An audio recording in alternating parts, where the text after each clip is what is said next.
Hi, welcome back guys. This is your friend, Lettuce Head Fanfics. Back with amazing fanfiction. This is the series of What If Deku Becomes Dragon Master? Now before starting, please give this video a like and subscribe to the channel if you want more videos like this. Now let's get into the fanfic. Izuku awoke abruptly, the blaring alarms yanking him from a nightmare. Sleep was a luxury he could no longer afford. He had more urgent matters to attend to. The cries of a baby filled the room, prompting him to roll out of bed and land on the floor. Pain was just another inconvenience in his life now. I'm up. Don't worry. I've got you, Snowball, he reassured, hurrying to the crib. There lay his daughter, Eri, a bundle of joy who immediately calmed upon seeing him. He gently picked her up, using his quirk to support her properly, and his heart softened at her smile. He carried her to the kitchen, which was part of their small apartment's living room, and began preparing breakfast. Are you hungry? I made something special for you, he said, opening a jar with his quirk and feeding her with a plastic spoon. Eri eagerly reached for the spoon, delighted by her favorite apple-flavored meal. Just then, the door opened, and Tiamat appeared, yawning. Morning, Izuku, she greeted. I told you to stop calling me that, Izuku replied, trying to maintain his composure. Sorry, it's a force of habit, she said with a smirk. Besides, you don't mind it, do you? Izuku felt a blush creep onto his cheeks as she hugged him from behind, her presence making him flustered. Can you let me cook and stop hugging me? He asked, trying to focus. Of course, she teased. Just look after Eri, okay? He instructed, and Tiamat turned her attention to the baby, who smiled back at her. Did you miss your mommy? Tiamat cooed, and Izuku couldn't help but smile at the scene. Tiamat took Eri, who was enjoying the meal Izuku had prepared, and sat down on the couch. Izuku turned his face away, feeling a mix of emotions. You should wake me up sooner, you know, Tiamat suggested. That way, I can help with Eri, and you wouldn't have to prepare extra meals for her. I still have to, Izuku replied. Can't rely on you all the time. Hearing his words, Tiamat feigned tears. Tier, do you really think I am useless to you? I'm sorry for being a useless familiar. Hey, I didn't mean that, Izuku stammered. You know you are hard to handle sometimes, right? Teehee, I aim to please, she giggled. I'm not going to comment on that, he said, trying to dismiss the conversation. As usual. So today is the day you start attending this new school, right? Tiamat asked. Yes. Kuo Academy. I picked it because it was the closest. I just want to get a diploma and be done with it. My former school already gave me a college-level education anyway. I see. I did some recon a few weeks ago and noticed there are devils in this school, Tiamat informed him. So it is a devil territory, Izuku mused. It is. From the energy I sensed, there are at least about 10 of them. But their energy wasn't too high. Well, 3 of them had decent energy, but nothing to worry about. And it's not like they would mess with you given your reputation in the mythical world and the human world. That reputation means nothing since no one knows my true identity, Izuku countered. Still, all the factions are wary of you, especially the devils, knowing your last encounter with them, Tiamat reminded him. Do you think these devils will hold a grudge against me for that or try to go after me? Izuku asked. If they do, they are simply fools. No one ever tried to pursue you since that incident, Tiamat assured him. I will still keep my guard up, Izuku resolved. That would be wise, partner, Drake agreed. Even though you are extremely strong without our help, it would be foolish to drop your guard, Albion added. Indeed. You of all people should know that I would not drop my guard. I know what will happen if I do, Izuku affirmed. All right, partner. We are still going to be watching you, they both said. Suit yourselves, Izuku replied. Once Izuku finished eating, he returned to his room to put on his school uniform. Looking in the mirror, he felt a wave of mixed emotions. Seeing himself in a school uniform reminded him of his time at U, both the good and the bad. But he didn't need that reminder. His missing left arm and the scars were enough to recall his past. The massive scar on his left eye was an irritating reminder, and he didn't even want to count the smaller scars on his neck. Those experiences had left their mark on him. Once ready, he left for school, leaving Eri in Tiamat's care. On the train, he felt the eyes of everyone on him, a mix of awe and curiosity. His imposing 6'5" frame, altered by his fusion with dragons, made him stand out. Some looked at him with fear, as his intimidating presence suggested he could handle any situation. Little did they know he actually could. He appeared like a war veteran dressed as a student. Izuku noticed the looks, especially from a group of girls wearing the same uniform as his. They seemed interested in him. So they are also attending Kuo Academy, he thought. Maybe I'll see them there, or maybe in my class. After leaving the train, he walked to school, passing a TV screen broadcasting the latest news. The blood rabbit strikes again, the news presenter announced.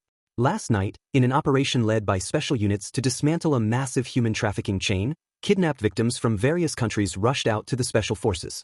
Once inside, the police reported that the blood rabbit had incapacitated the traitors. Officers who witnessed this stated that he vanished into thin air. "I swear I saw him," one officer said. "Dark forest green damaged jumpsuit, he looked at us. His eyes glowing under that mask, like a force ready to act." "So, do you think he might really be a superhero? Or, given how he handles criminals, someone with actual superpowers?" the reporter asked. "I have no idea. I have no idea what he is, but he definitely isn't ordinary," the officer replied. The scene then cut to another officer as the reporter continued to probe for opinions on the mysterious vigilante's actions. The police officer, though unable to condone violence, acknowledged the necessity of stopping the perpetrators given the circumstances they had witnessed. The scene shifted to a young woman, likely in her late teens or early 20s, who had been a victim. When asked by a reporter if she considered the man who saved her a hero, she responded emphatically, "Of course. He saved me. He saved us all. Those men were going to sell us like objects. I hope he continues his work." The reporter pressed further, questioning the man's extreme methods. The woman retorted passionately, "Do you have any idea what they were going to do to us? They were going to sell me and my little sister. That man stopped all of that. I don't care if he's a murderer, he saves innocent people. He is a hero." The news presenter concluded the segment, noting the drastic increase in crime rates and expressing gratitude for the vigilante known as the Blood Rabbit, who fought for the innocent. Izuku watched the TV, a slight smile playing on his lips at the praise, though the term hero still stirred bitter memories. As he made his way to the school, he noticed its vast campus and the predominantly female student body, a remnant of its history as an all-girls institution. As he walked, he drew stares from the students. The girls looked at him with admiration, while the boys eyed him with jealousy and fear. Near the main entrance, he encountered a girl of similar height, with black hair and violet eyes behind glasses, wearing a neatly pressed school uniform. She regarded Izuku with a hint of awe before regaining her composure. "Oh my, you weren't joking about that in our phone call. Are you Izuku Midoriya?" "I am," Izuku confirmed. "Are you Sauna Shirtorai, the student council president?" "Yes, I am." "Pleasure to meet you," she replied, extending her hand. Izuku shook it, his school jacket draped over his shoulders like a cape. Sauna's eyes widened at the sight of his scarred arm, noting its firmness and the muscular build beneath. "So, Midoriya, would you like to come to my office?" Sauna asked. "Sure," Izuku agreed. As they walked to her office, the students continued to whisper about him, the girls admiring his looks and the boys expressing envy and apprehension. Once inside, Sauna got straight to the point. "Midoriya, do you know why I brought you here?" she inquired. "Yes, to discuss my enrollment in this school, right?" Izuku replied. "Correct. According to your records, you're almost 18 despite being a second-year student. Normally, you'd be a third year. There was an incident at my old school and it shut down," Izuku explained. "I see. But you didn't attend another school afterward," Sauna noted. "Yes, due to a separate incident involving my family. It took nearly a year to stabilize things. Now I'm here to continue my education." "And you chose this school because?" Sauna probed. "For convenience," Izuku answered. "It's closest to my home and other places I need to be regularly, saving me time." "Other places?" Sauna asked. "It's for my family. It's a bit of a crazy story, so you probably wouldn't believe me. Maybe one day, I'll show you, Shitori-san," Izuku said. "Fair enough. So what are your plans going forward?" Sauna asked. "I just need to graduate. I'm not here to creep on girls, if that's what you're worried about. Given my background, it's natural for you to be suspicious. But I assure you, I'm not a creep," Izuku reassured her.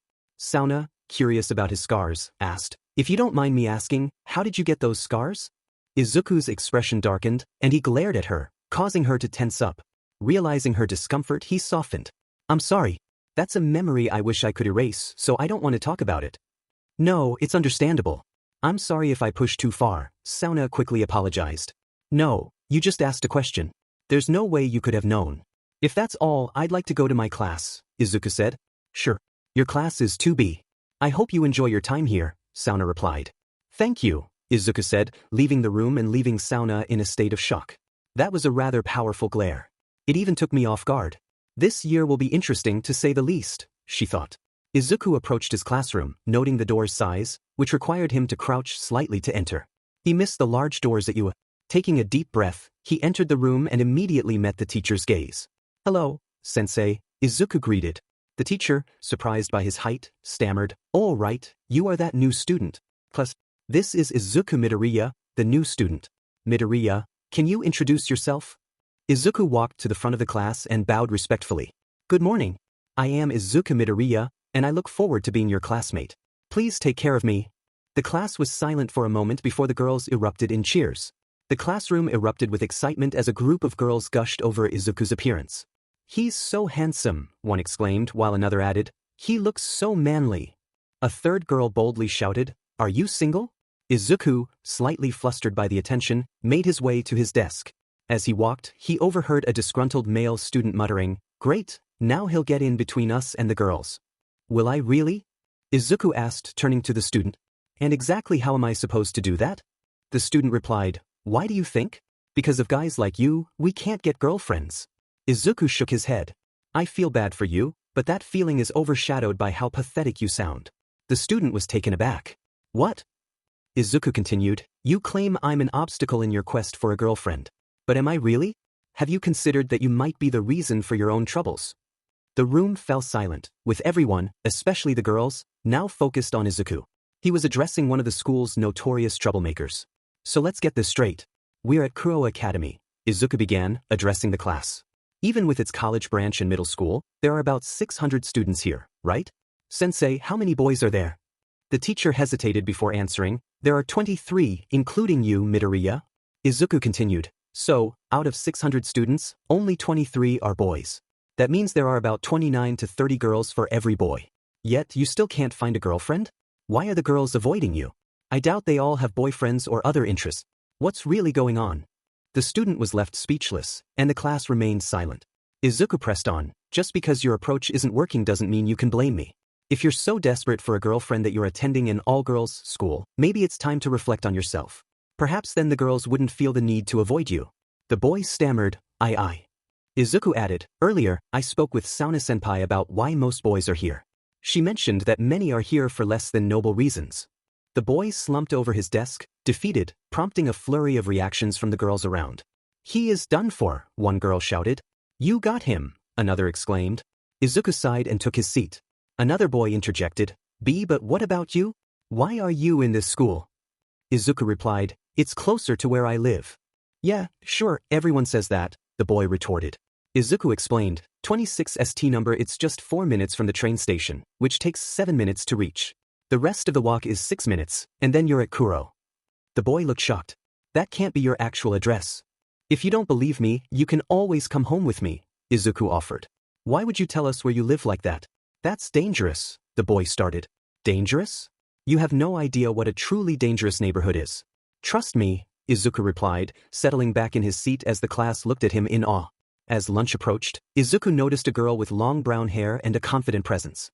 Her uniform fit her snugly. Hello, Midoriya. I'm Isana Hayudu. Nice to meet you. Want to eat lunch together? She asked, blushing. Izuku nodded, sure. Why not? They left the room, unaware of the stir they caused. On their way to the cafeteria, Isana asked, so, Midoriya, how did you get those scars? Izuku maintained a straight face as she continued, don't take it the wrong way. I think they're cool and make you look like a warrior. I've had quite an eventful life. That's all there is to it, he replied. What do you like to do? Any hobbies? She inquired. I like to work out, he said. Oh really? I can't say I'm athletic, but I would love to work out with you, she said, blushing. What about you? What do you do in your free time? Izuku asked. She started, but before she could finish, they encountered a scene that made them stop.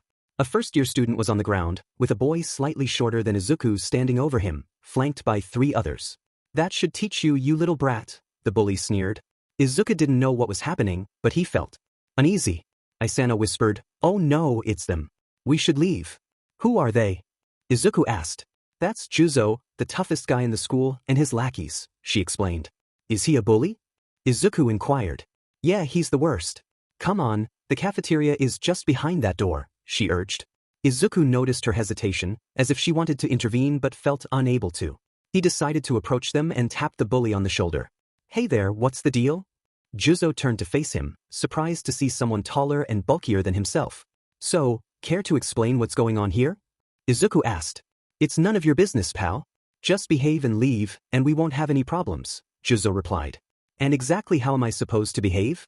Clearly, we have different ideas on it, Izuku noted, observing Juzo's irritation. Look, just mind your own business and we'll be good, Juzo insisted. My business? Let me tell you a funny story then, Izuku said. What? Juzo asked. The last person who told me that. Do you know what happened to him? Izuku continued. No, and why should I? Juzo retorted. Oh, you should. He nearly got into serious trouble, Izuku replied. Yeah, sure he did, Juzo scoffed, growing more uncomfortable under Izuku's steady gaze. Okay, listen, I am not in a good mood, so just leave and we'll forget everything that happened here, Juzo said. Oh, so am I just supposed to ignore the girl over there sitting on the ground with bruises on her face? Because I am sure the student council would love to hear what just happened here, Izuku pointed out. Juzo had enough of this. He wanted to scare Izuku, so he shook his body as if he was going to attack. But Izuku stood there, motionless. Oh, you want to fight me here, senpai? Sure. Anything to make this first day more fun, Izuku challenged. And exactly how are you going to fight me with just one arm again? Juzo taunted as he lunged forward. But the moment he did, he was met by Izuku's overwhelming power. With his single arm, Izuku grabbed Juzo's head from the side and pushed it into the lockers with such force that it caused him to fall to the ground. Juzo's lackeys charged at him. Izuku sighed and decided to defend himself. Meanwhile, Sauna Shurtrai was enjoying her lunch in the cafeteria, sitting beside her childhood friend Rias Gremory, along with their friends and members of the student council. Rias had heard rumors about a new boy at school and was curious. So, Sona, I heard there's a new boy in the school, she mentioned. Sona confirmed, there is. Kaneko chimed in, yeah, I saw him. He's a giant of a guy with a missing arm and a lot of scars. Scars? Rias asked, intrigued. Yes, Sona replied. About half of his face is covered with them, and his arm has even more. At first glance, he looks like a Colosseum fighter or someone extraordinary. But he's human, right? Rias inquired. That's the surprising part, Sona said. Despite his appearance, he's undoubtedly human. I didn't sense anything unusual, not even his secret gear, even though I used all my power. Saji was incredulous. Seriously? Kiba mused, guess this world is bigger than we all knew, huh? Akino added with a hint of curiosity, Era. I haven't seen him yet, but I wonder what kind of guy he is. Their conversation was abruptly interrupted by a loud crash. Everyone in the cafeteria turned to see the main doors broken off their hinges, with a third-year student rolling over them, coming to a stop against a table, completely unconscious. The room was filled with shock. A girl shouted, "It is one of Juzo's lackeys." The shock deepened, but then a scream echoed from the hallway. Isana was running with another third year, and they quickly took cover. This confused everyone until another student flew toward them. This lackey didn't land as badly as the first and seemed fine.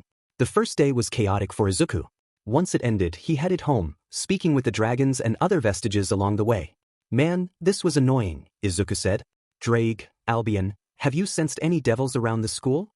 Albion replied, a few, but don't worry, they didn't sense us.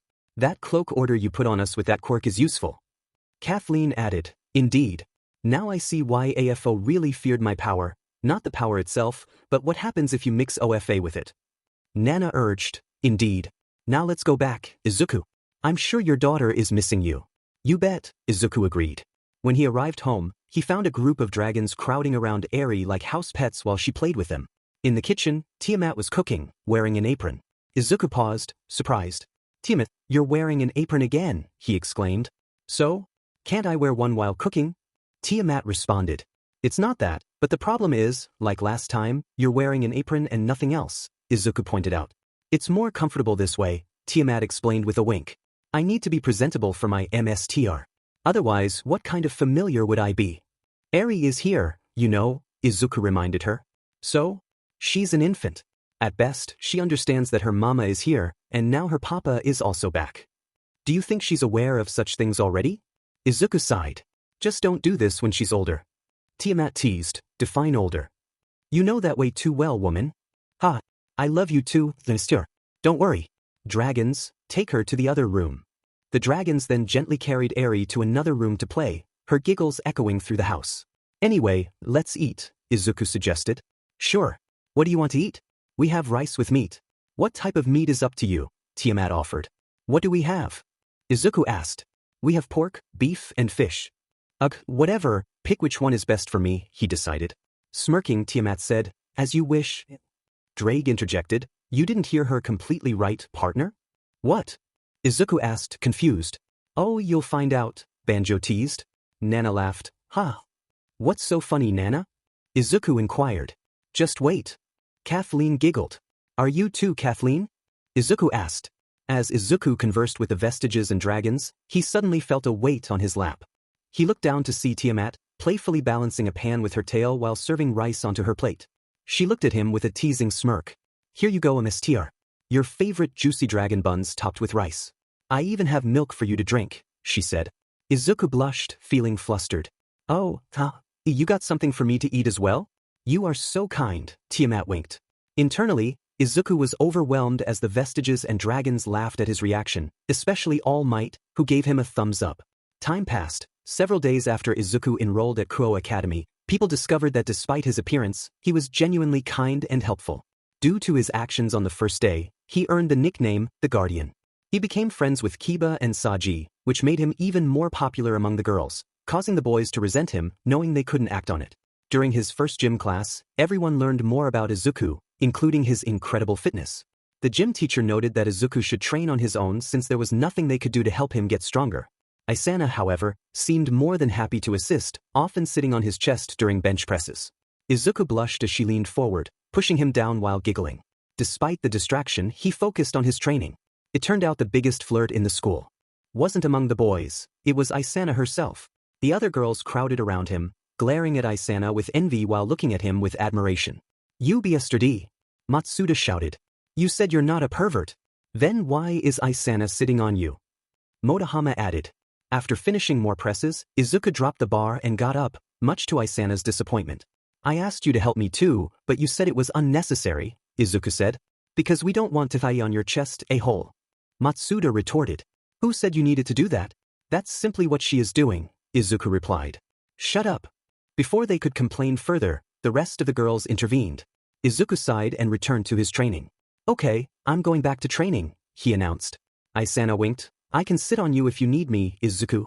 No, this one will not need that, he replied. Oh, come on. I want to feel you more. Isana teased. Izuku crouched down and flipped himself, now standing on one arm as he started doing one-arm push-ups. Everyone watched in awe, especially the girls. Unbeknownst to them, this private show had other viewers. On the upper floors, a girl was watching through binoculars, giggling with excitement. Era, he is quite the hottie, isn't he? Want to see this, ladies? Akino asked. No one knew what was bolder, her watching a boy work out in the middle of class or offering others to look as well. Akino, that's not proper class behavior, Sona said. You should listen to her, Kino, Rias added. Sorry, can't help it, it's way too tempting. Besides, Sona-san, Rias, Akino smirked. If you take a look, you'll want to see this regularly. Sona blushed slightly as Rias looked on with annoyance. Akino challenged them both, suggesting they take a look for themselves if they didn't believe her. Sona, initially glaring, eventually gave in. Fine, what is so she began, but the moment she looked, she froze, blushed deeply and fainted, steam practically rising from her ears. Akino smirked, taking another glance at Izuku, who had suched his workout to deadlifts and squats. She smirked even more and beckoned Rias over to see. Rias blushed upon seeing Izuku. Akino teased, Era, I wonder how strong he is. Rias, flustered, exclaimed, Don't you dare finish that sentence. With a giggle, Akino asked, So, do you ladies want to see this too? She pulled out a few binoculars from her backpack and distributed them to the rest of her class. As time passed, Izuku realized he needed a private place to train. He considered asking the girls in the Kendo club to share their training ground, but he wanted solitude. So, he approached the student council. Come in. Sona called. When Izuku entered, she jumped back slightly, blushing. Midoriya? You surprised me. What can I do to help? Izuku replied, Well, Shitori-sen, I have a question. Is there an isolated spot on campus where I can train in peace? Train in peace? Sona asked. Yes. Unfortunately, my classmates are getting a bit distracting, and I feel like they're falling behind because they're constantly watching me train. Sona recalled a time when Akino had been spying on him and blushed. Sure. There is a place for that. Actually, it's a school facility owned by the student council. Really? Izuku asked. Yes. It's the school pool, but it hasn't been cleaned for a year, so you will probably have to tidy it up first.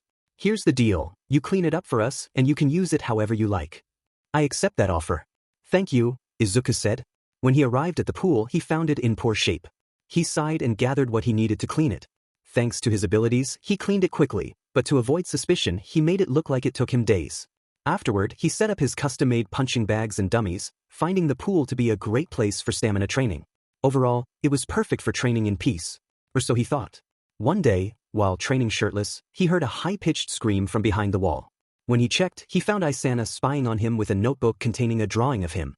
"What are you doing here?" he asked. "Oh, I was," she stammered, freezing at the sight of him so close and shirtless. She stared, her face flushed, and then she collapsed. The next day in class, every girl was looking at Izuku with a blush, which he found both annoying and embarrassing. He could thank Isana for that, as she had been mumbling about his impressive physique all day. He was grateful she hadn't revealed his secret training ground, but judging by how everyone was acting, it was only a matter of time. "My days here are even more chaotic than the beginning of the school year at UA," Izuku remarked. Banjo replied, "Oh, so you would rather face expulsion on the first day than this?" Fourth added, "Or breaking all your arms during the first combat training?" Yoichi chimed in, "Or getting attacked by hundreds of villains, including a bioengineered undead monster." All Might asked, "Should we even talk about the entrance exam?" And responded, "Or the sports festival?" Kathleen said, "What about Hosu?" Nana commented, "Nah, I'm pretty sure training camp takes the cake." Third added, "You mean the Yakuza raid?" Izuku sighed, "That was the second term." Third clarified, "Yes, which happened about a week after it started." Second reminded him, "And remember that things didn't get better for you. One word, war." Izuku replied, "That happened in my second year." All Might corrected him, "No, young Midoriya, it happened at the end of your first year and the start of your second year. But you only became a second year on paper, you never really had classes for reasons we all know, so you were still counted as a first year." Izuku conceded, "Point made." Once he had time to train, he went to the pool area again, this time with Isana, Kiba, and Saji, trusting them at this point. Isana followed him there. As Izuku stretched and began to hit his punching bag with punches and kicks, Isana watched in awe. "That's so cool," she exclaimed. "Thanks. I train every day to keep in shape," Izuku replied. "Awesome.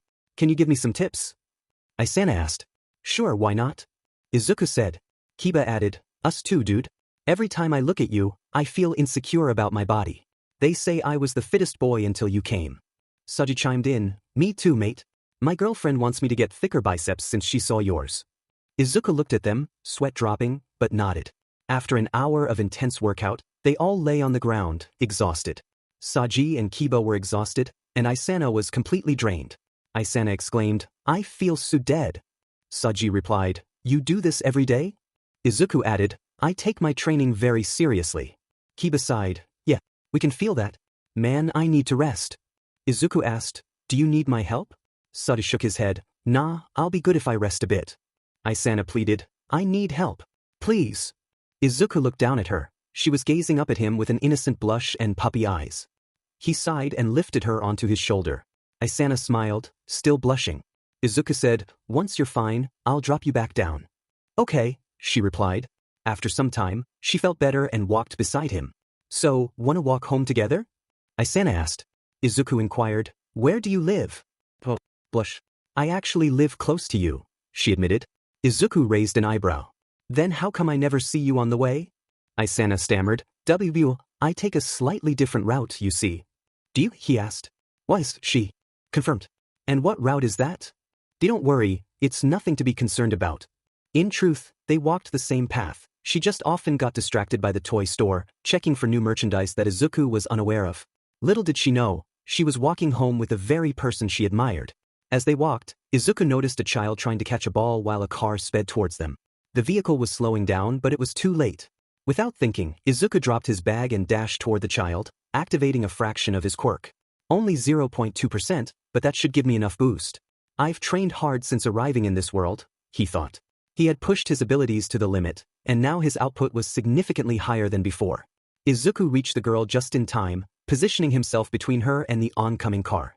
He braced for impact, taking the hit as the large vehicle struck him. He rolled over the car, feeling the sharp pain in his ribs as he absorbed the blow. After the collision, he flew over the back of the car, landing on the ground with the child securely in his arms.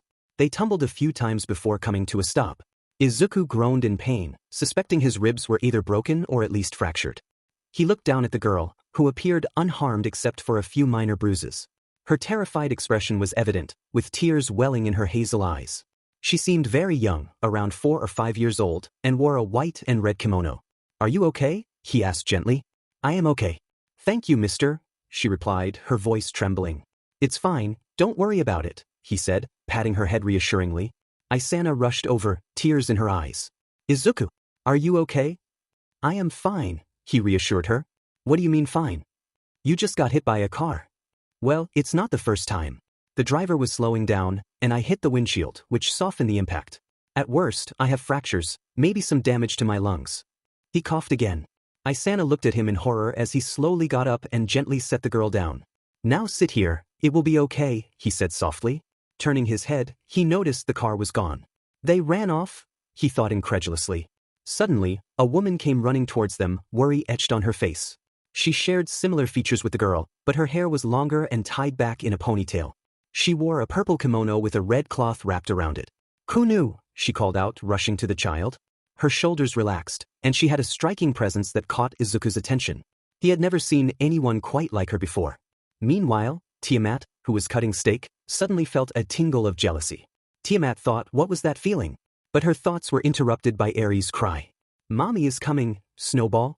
Izuku's eyes widened as he recognized the woman from Tokyo. She instantly hugged her daughter. Are you okay, Kunu? I am okay, Mommy. Mr. saved me, Kunu replied. As the woman hugged her daughter, she caught a familiar scent, causing her to look at Izuku in shock. He met her gaze with a serious expression, then sighed and smiled gently. Thank you for saving my daughter. You can call me Yasaka. I don't know how to thank you, she said sincerely. It's fine. I just did what anyone would, Izuku replied modestly. Anyone? You just got hit by a car. How are you fine? Isana exclaimed, still incredulous. Like I said, it stopped in time, Izuku reassured her. Are you sure? Isana asked, her concern evident. I am. Don't worry about it. Miss Yasaka, please take your daughter away. She has been through enough, he urged. Yes, we should go back. Sweetie, let's go home, Yasaka said, gently guiding her daughter. Okay, Mama, Kunu replied, maintaining eye contact with Izuku. Please, this is where I live. If you have free time, please visit. It would be my pleasure, Yasaka added, handing Izuku a note. He tucked it into his pocket as he left with Isana. Once Yasaka turned a corner, she teleported to a safe place. His scent.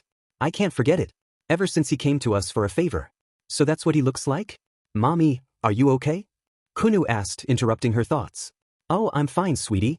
I was just thinking about the man who saved you, Yasaka replied. He was so cool. He jumped and grabbed me. Kunu exclaimed. Indeed, he is a cool guy, Yasaka thought with a smile. Meanwhile, someone rushed to an abandoned church. That human definitely has a sacred gear. I need to report this. Back with Izuku, Drake said, Partner, that woman was. I know. Didn't think I would see her here, Izuku replied. Albion added, and I think she recognized you. Wouldn't be surprising. She's a fox, right? Izuku said. A nine-tailed fox, to be exact, Albion clarified. Doesn't matter. What matters is she should have a keen sense of smell, Izuku stated. I see.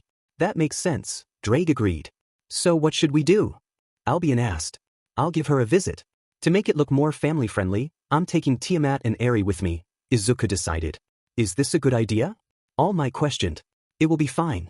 Last time I checked, she was slightly weaker than Tiamat, so she shouldn't be a problem. I can handle her entire faction if needed, Izuku said, determination in his voice. Let's get this done, he added. Tiamat asked. So, this is the address? It is, Izuku confirmed. It better be, or there will be a problem, Tiamat warned. Calm down, I saved her daughter. She should be grateful, Izuku reassured her. They rang the gate bell and the gate opened. They walked inside, greeted by a traditional Japanese home.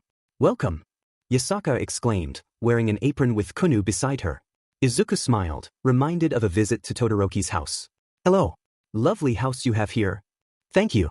It's a sanctuary here. We stay here whenever we're in the city, Yasaka explained. Can we come in? Tiamat asked. Of course. I prepared dinner for you, Yasaka said warmly. You are too kind, Izuku replied as they entered. They were met by several maids and butlers. Yasaka led them to a table full of food, including sushi and katsudon, which made Izuku's eyes widen in delight. Please have a seat. I made plenty. And, Yasaka turned to one of her maids, bring a chair for the little one and make some paste for her as well. Yes, ma'am, the maid replied. Izuku sat with Tiamat beside him while Eri was on Tiamat's side. Yasaka and Kunu sat across from them, and the atmosphere was warm and inviting. So how was your day? Yasaka inquired. It was fine. This place isn't really that far away from where we live, Izuku replied. Mister, are you still hurt? Kunu asked, her voice filled with concern. Everyone looked at her, noticing her slight bow. Izuku chuckled and got up to pat her on the head. No, I am fine. Don't worry about it. It was just a light touch. And you don't have to call me mister, he said kindly. She just nodded. Okay, big bro, Kunu responded with a smile. They sat back down, and Izuku decided to eat some katsudon. As he took a bite, a wave of warmth spread down his throat, bringing back memories of his mother cooking katsudon for him. He always enjoyed them, unaware that one katsudon she cooked for him would be her last. Tears threatened to spill from his eyes, but he quickly wiped them away. Yasaka teased Izuku, is her cooking so great that it brought you to tears? He smiled warmly. Izuku, wiping his eyes, replied, sorry, just memories. But I appreciate it. Katsudon is my favorite. Yasaka beamed, really? I'm honored to know you enjoyed my cooking. Tiamat chimed in, and trust me, Izuku eats a lot. They watched as Izuku finished his katsudon and reached for another bowl, devouring it in seconds. Yeah, at times like these, I think his spirit animal is a horse, Tiamat remarked. Yasaka laughed. Is it because he eats like one? Yes, Tiamat confirmed. Yasaka shot Izuku a mischievous smile. Oh my. I wonder. Both women looked at him with glee, making Izuku feel a bit nervous. He considered escaping to the bathroom but was saved by Kunu's excited voice. Mommy, look! Kunu exclaimed, pointing at the TV. The news was showing footage of Izuku, or as Kunu called him, the Blood Rabbit. Izuku recalled his actions from the previous night, taking down a gang of drag dealers and rescuing a few children. The news showed him gently handing the kids to the police. Kunu's eyes sparkled with admiration. He is so cool, she exclaimed, reminding Izuku of his own childhood. All Might's voice echoed in his mind. She looks like you, don't you think, young Midoriya? That's the same reaction you used to give any time I did something on the big TV. Izuku chuckled at his mentor's words. Well, at least there are no merchandise related to me here, he thought. Kunu suddenly dashed off saying, Big bro, wait here. Izuku nodded, okay Kun. With her gone, the adults turned to more serious matters, particularly someone mentioned on the TV. Yasaka commented, frankly, I didn't expect you to be such a young blood rabbit. And handsome. Izuku replied, thanks. Age doesn't matter in this business, Yasaka. She nodded, I can see that. Izuku guessed, let me guess, you managed to identify me using my scent? Yasaka confirmed, indeed. I do have a sensitive nose. But there's one question I want to ask. A few, actually, but this one is the most important. Izuku asked, what is it? Yasaka hesitated, are you seeing your left arm? You clearly showed to have both arms, and yet here you are missing one. Izuku explained, that? Let me show you. He activated Black WHP, hardening it to resemble an arm. It was an idea he had developed while tinkering with his powers after arriving in this world. Initially, he started by making pliers to grab things. Over time, he became so proficient that he could make it look like an actual arm, moving almost perfectly. Yasaka looked on, amazed. This is Black WHP. I can harden it. I just hardened it in a way that it behaves like an arm, Izuku said. Tiamat added, it is essentially black tentacles that can get rock hard. Izuku sighed, I told you not to call them that.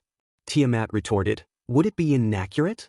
Izuku looked at her silently, acknowledging her point. Yasaka admired, that is an impressive ability. That explains why you had an arm when you visited our base all those months ago. Speaking of your visit back then, Eri is the baby you carry on your back, right? Izuku confirmed, she is. Yasaka nodded, I see. That explains most of my questions. But I suggest not revealing your other identity to Kunu. Izuku asked, why is that? Yasaka explained, she is a fan of yours, so she would freak out, given how she practically sleeps with your figurine. Izuku nearly choked on his water, exclaiming, my what? Tiamat laughed, oh, you don't know? Blood rabbit merchandise is the best-selling stuff these days. Izuku was at a loss. He was used to the idea of heroes having merchandise, but that was in his old world. He never thought it would happen in this world, let alone that he would have that kind of popularity given his methods. While he pondered this, Kunu returned, carrying a figurine of him. Mister, look, she said joyfully. Izuku, sweating a bit, took the toy from her to examine it and was impressed by its craftsmanship. All Might's voice echoed, way to go, my boy. Nana added, I am so proud. Kathleen chimed in, already a plus since the kid likes you. Kunu asked, do you know Rabbit, mister? He's so cool. He goes WOS and smash, she exclaimed. Banjo's laughter filled Izuku's mind, ha ha ha. Izuku patted Kunu's head, sighing at the commotion in his mind. He started to play with Kunu, who was sitting between his legs. Suddenly, he heard a crawling noise and turned to see Eri making her way toward him, seeking attention. Izuku scooped her up with his arm. Hey Kunu, wanna hold Eri? He asked. Can I? Kunu asked excitedly. Sure, why not?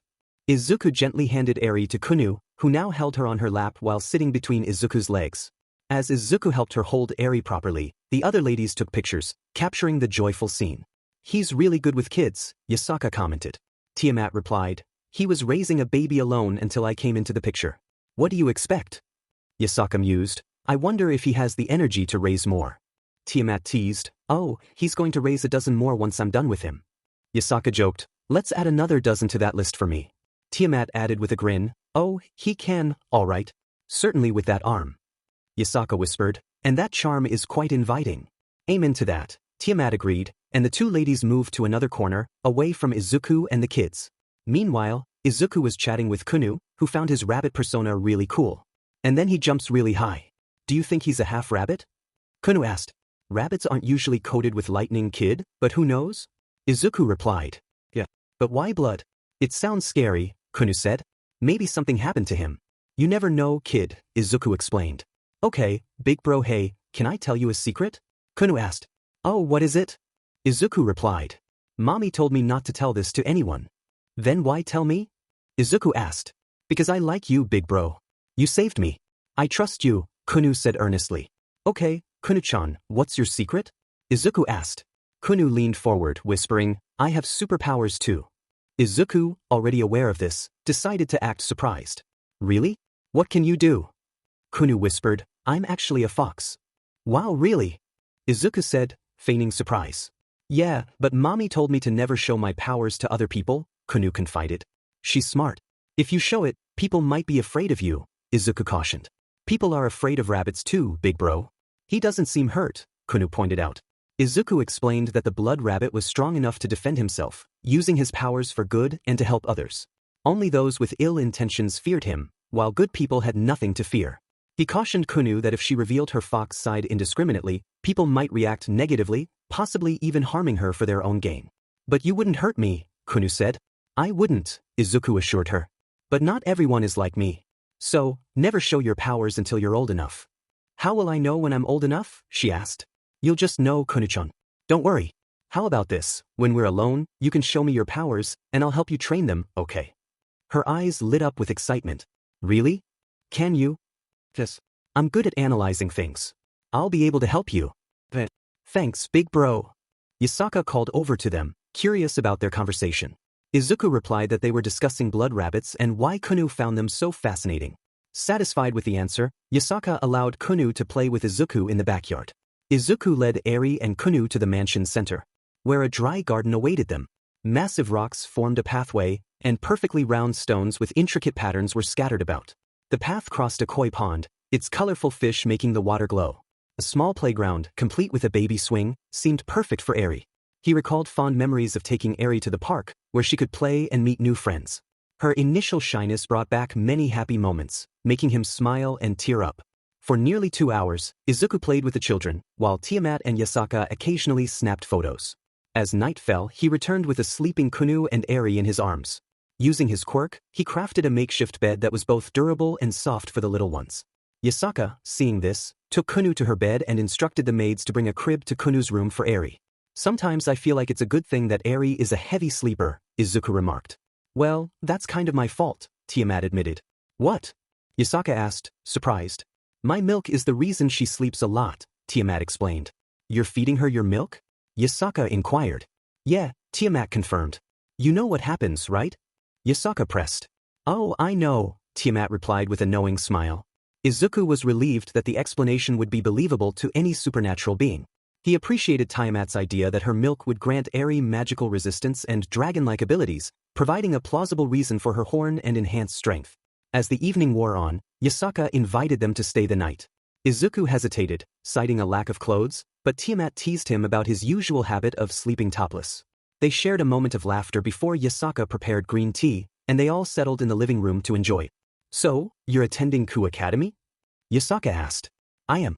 It was the closest option, Izuku replied. It seems like a nice place, Yasaka commented. It is. There are a couple of devils, but they haven't been a problem, Izuku said. There are devils? Yasaka asked, surprised.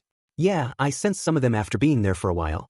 It's a bit disappointing that 2 of them are my friends, Izuku admitted. Really? Who? Tiamat inquired.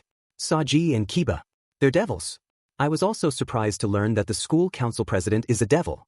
But so far, they haven't shown any ill intent, at least none that I can sense, Izuku explained. What will you do if devils make a move on you? Yasaka asked. I'll retaliate, of course. Besides, as Blood Rabbit, I work often, and they've never bothered me, Izuku assured her. Given your last encounters as Blood Rabbit, I'm hardly surprised, Yasaka said. You heard about it? Izuku asked. I did. It was big news among mythical creatures worldwide. Since that day, most non-humans have been avoiding you out of fear, Yasaka explained. That makes things easier for me, Izuku said with a hint of relief. Though you should prepare yourself for the future, Yasaka warned. For what exactly? Izuku asked. Your actions have drawn the interest of many stray devils. Rumor has it they're looking for you, Yasaka informed him. Stray devils? Izuku questioned. They're devils without a master, often considered criminals. Most are hunted down by others, including devils themselves, Yasaka explained. And speaking of criminals, what exactly do you do as a superhero? Yasaka inquired. Read comics and you'll know, Izuku teased. Hey, that's mean, Yasaka pouted. Okay. I do it 2 ways. First, I go on night patrols to check for crimes. Second, I know a detective who's fed up with corruption. He contacts me if something needs to be done, Izuku explained. Really? Tiamat asked, surprised. You didn't know? Yasaka questioned. Nope, he doesn't tell me anything, Tiamat pouted. Midoriya-san, you're a mean bunny, Tiamat teased. I'm not going to comment on that, Izuku said with a chuckle. How did you meet this police officer, anyway? Yasaka asked. You better not know, Izuku replied mysteriously. Ah, and here I thought I was about to learn more about the infamous Blood Rabbit himself, Yasaka lamented. Well, too bad. How about another time? Oh, and do you mind if I take a shower before bed? Izuku asked. Yasaka looked at him, her cheeks reddening. Sure, she stammered. She called a maid to escort Izuku to the bathroom. After a relaxing shower, he decided to head straight to bed, reflecting on the day's unexpected events. This day is weirder than it should have been, he thought to himself. Izuku awoke from a dream, his skin slightly damp with sweat. As he gazed at the unfamiliar ceiling, he remembered they were staying at Yasaka's place that night. Taking a deep breath, he attempted to rise, only to feel the weight of 2 bodies on him. Using his powers, he gently floated them up, encasing them in black whip as he stood. Despite his care, the movement stirred them awake. Tiamat murmured sleepily, Yasaka, with a playful tone, greeted him, Morning, handsome. Can't sleep? You 2 should go back to bed. It's 2 a.m., Izuku advised. Yasaka teased, I should be saying that to you, Izun. Izuku shrugged, too bad I don't need much sleep. Yasaka looked puzzled. What? Tiamat chimed in, oh, is it that time PRD still? Yeah, Izuku confirmed. In fact, I'm even more charged now. Yasaka raised an eyebrow. I'm not following. Tiamat explained, MSTR doesn't sleep like regular people. An hour per day is all he needs, and he can go 15 days without sleeping. I just slept for 3 hours, which is worth 3 days to me, so I don't have to sleep for the next 3 days, Izuku added. Interesting, Yasaka mused. That explains why you can handle your hero job so well. Speaking of which, is that what you're going to do? It is, Izuku confirmed. Is it possible for me to observe? Yasaka's eyes sparkled with excitement at the thought of seeing a superhero in action. If you have magic that can let you observe me, then what's stopping you? Izuku replied. Awesome. And you don't mind if I record this? For Kunu, of course. Izuku hesitated. Well, I'll hold back then. You don't have to, Yasaka insisted. Izuku clarified, not ability-wise, more like keeping things safe for viewing. Oh right. My bad, Yasaka said, realizing the implications. With a sigh, Izuku activated his powers, a green aura of electricity surrounding him as he donned his suit. A pair of swords rested on his back, and several knives were strapped around his waist. One of his gloves fell to the ground, but he quickly activated Black Whip. Black tendrils shot out from his missing arm, attaching themselves to his costume and pulling the glove back into place. Once everything looked fine, he hardened the Black Whip to mimic his arm perfectly. Yasaka watched in admiration. The costume looked intimidating, but she was amazed at how well he wielded his powers. My goodness, you're skilled at using that power, she said. Indeed he is, Tiamat agreed. He's skilled enough to fight even me while holding back. Izuku prepared to leave. I'm going now. You can record me or not, that's up to you. But if you want something for Kunu, just let me know. I'll keep it appropriate. She knows I deal with dangerous people, right? Don't worry, I've got that part covered, Yasaka assured him. You better, Izuku replied before stepping outside and flying away, leaving a surprised Yasaka behind. Wait, what is his sacred gear again? She asked. You'd be surprised, Tiamat replied. So get the magical TV ready, you're in for a real show. Way ahead of you. Have you seen him in action? Yasaka asked. Oh, I have a few times, Tiamat said. And how was it? Just grab some popcorn already, Tiamat smirked. Yasaka looked at him in shock before smirking herself. Meanwhile, Izuku stood on a rooftop, checking his work phone. He saw messages from officers about a mafia boss, and the more he read, the angrier he became. This man was one of the worst, forcing people into debt and exploiting their vulnerabilities. He had enough money to evade justice. Izuku had learned not to believe everything blindly, every story had untold pages, and nothing was as it seemed. He knew he needed to investigate further before making a decision. Arriving at the compound, a large hotel with guards at the entrance, he realized a direct approach would be futile. Instead, he jumped onto the rooftop and crouched down. What is he doing? Yasaka asked. Just wait, Tiamat replied. Izuku had been foolish, blinded by his own insecurities. He had long believed that brute force was the only way to use his power. But he realized that there was no point in having great strength if he could only use it in basic ways. Indeed, I was a fool, Izuku admitted. And now look at you, a voice echoed in his mind. Izuku activated his power, channeling it through his senses. OFA amplifies nearly every physical aspect of me, everything but my intelligence. All I had to do was channel the energy through any of my senses to make them stronger. Izuku was in the middle of a bustling night, hearing every conversation in the building. He listened intently, picking up on distressing exchanges that signaled trouble. Determined to help, he used his abilities to disable the power, plunging the building into darkness. Izuku moved swiftly, using his powers to navigate through the building undetected. He encountered a guard, neutralizing him quickly and efficiently. As he reached the source of the distress, he found a girl in need of help. Shush, I am here to help, Izuku whispered. You are? The girl replied, her voice trembling. How long have you been here? He asked gently. A few months, she stammered. Why did you join here? Izuku inquired. Because of debt, she admitted. Whose debt? He pressed. My parents, she confessed. I see. Are you here of your own free will? Izuku asked. Yes, she hesitated. Sensing her reluctance, Izuku encouraged her to speak the truth. She revealed her fear for her family's safety. No, he won't. Not when I'm done with him. I promise, Izuku assured her. No, I don't want to be here.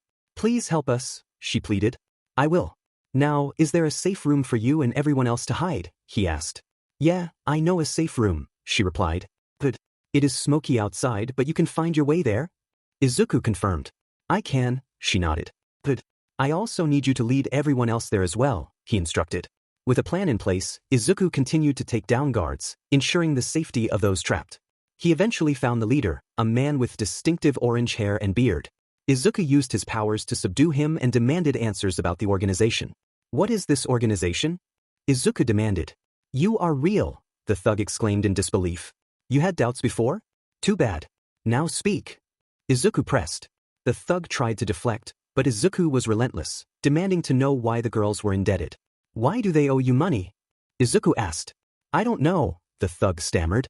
Determined to get the truth, Izuku used his powers to instill fear and urgency in the thug. Why do they owe you? Izuku demanded again. I don't know, please. I am not lying. I swear to God, the thug pleaded. Swear to me. Izuku's voice thundered. Izuku's relentless pursuit of justice and truth continued as he sought to dismantle the corrupt organization and ensure the safety of those who had been exploited. Izuku hurled the thug against the wall with a force that made him cry out in pain as his arm dislocated. Izuku swiftly caught him by the wrist, using his left arm to grip the wall like a cat scaling a tree. The thug confessed. The boss forces people into debt, making them take loans from him. How does he do that? Izuku demanded. He hires people to steal or damage property, businesses, cars, you name it, the thug revealed. Meanwhile, Yasaka observed Izuku's actions, enjoying some snacks as she did. Oh my, he is quite effective. And he's good at using fear tactics, she remarked. Tiamat replied, only against the bad guys. You saw how kind he was to that girl. Indeed. Chivalry, truly a man of justice, Yasaka agreed. Tiamat smirked, even more reason for me to like this guy. Who wouldn't fall in love with a superhero, right? Yasaka teased. Right, sister. So you in? Tiamat asked. Yasaka smirked. Oh, definitely. As they chatted, Izuku finished with the thug, knocking him out and leaving him in a safe place. He had the boss's address and was ready to move on when he heard a voice call out. "Blood, rabbit," a woman shouted, the one he had helped earlier. Seeing her distress, Izuku leaped down to her. "What is it?" he asked. "Why Yuka is," she stammered. "Who and where?" Izuku pressed. Inside the room, he found several other workers, mostly women, shocked at his presence. "Holy cow, he is real," one exclaimed. "Oh my god, is he a demon?" another whispered, clutching a cross and praying. In front of them stood a large, armored green bunny, emitting lightning and smoke. Izuku quickly spotted a girl lying on the floor and rushed to her side. Her skin was pale, almost blue, with visible blue veins, and she seemed younger than the others. "Most likely her customer," one girl explained. "He is known to be cruel. Please help her, she is the youngest here." "I noticed. How old is she?" Izuku asked. "She is still a kid, a teenager," the woman replied with grief. Izuku's anger simmered, but he knew he had to focus. "She is in bad shape. The injuries are recent. It's sickening. Can you help her? Please do something," the girl pleaded. "What is her full name?" Izuku asked urgently. "What? Why is that important?" she questioned. "Just tell me. Now." Izuku insisted. "Why Yuka Shizumu?" she finally said. "I see. Thanks," Izuku replied. "Why?" the girl asked. "You just saved her life," Izuku assured her. He leaned forward, gently pressing his right hand to Yuka's stomach, whispering an order. His hand glowed slightly as everyone watched the harmful substances leave her body. Once stabilized, he stopped her bleeding and handed a medic kit to the girl. "Wrap her up, then call the police," he instructed before leaving the building. Minutes later, Izuku arrived at the boss's residence. Silently, he took out all the guards and found the boss asleep in his bed. Approaching quietly, he made a sound to wake him, then silenced him by grabbing his mouth. "Shush. No need to scream, no one will hear it, nor will they come for you. We are alone for the night," Izuku said. The boss, terrified, saw Izuku's mask in the dark, his eyes glowing green as emeralds yet as red as blood. "Let's have a chat, shall we?" Izuku proposed. Throughout the night, Izuku extracted all the information he needed from the boss. He obtained the passcode to his bank accounts, emptied them, and returned the money to its rightful owners or donated it. He found hard cash in a safe, loaded it up, and left the building. The police later found a beaten mafia boss tied up with a USB containing all the information needed to put him out of commission for good. "Well, this was a fun night," the fifth commented. "You mean a usual night?" the fourth replied. "All Saturday nights are fun, right?" the fifth added. "Can't disagree on that," the sixth chimed in. "Well, you are less intense than usual, partner," Drake noted. "One could say even more heroic than before," Albion remarked. "Who are you trying to impress, huh?" Nana teased. "Shut up, all of you. And besides," Izuku began, reflecting on his actions. "You see me as a ruthless fighter, but I never act without a reason. A villain, by definition, is the antagonist of the hero in his story. Every villain is a hero in their own story, and whoever opposes them is the villain. The real question is, where do you see yourself in this story?" Thinking about the past, Izuku chuckled. "Our world was truly messed up, wasn't it?" "It sure was," the second agreed. "At least we did our best," the first added. "We tried our hardest," Kathleen said. "All of us," the first echoed. "And now we have a new world to protect," All Might declared. "And we will be determined not to fail this time," Izuku resolved. Izuku sat in the cafeteria, trying to eat his sandwich while everyone glared in his direction. The boys seemed ready to gang up on him, and the girls were either pouting, glaring, or smirking. He was simply sitting there eating his sandwich, with a girl on his lap enjoying a high-protein chocolate bar he had made for her. She was clearly delighted, her legs jiggling in joy. The boys were especially bothered because she was facing him, forcing Izuku to hug her with his arm to continue eating. The girl hugged his arm while eating. "My god, you two look cute," one girl commented. "The height difference between those two terrifies me," a boy remarked. "No fair. I wanted to sit on his lap." Isana complained. "Calm down, Isana, you will get your chance," Kiryu assured her as Isana looked away, pouting. "So, you like the bar?" Izuku asked. "Yes. It tastes good, even better than the last one." "Thank you," the girl replied. "Well, I'm just glad that you enjoyed it," Izuku said with a smile. Izuku found himself back at school, while Yasaka and Kunu had returned to Kyoto. Kunu was initially sad, but the knowledge that they could visit each other anytime lifted her spirits. The first day after the incident was filled with noise and concern, as the girls, having heard from Isana that Izuku had been hit by a car, were worried for him. He reassured them, explaining that he knew how to handle such situations, even providing an example.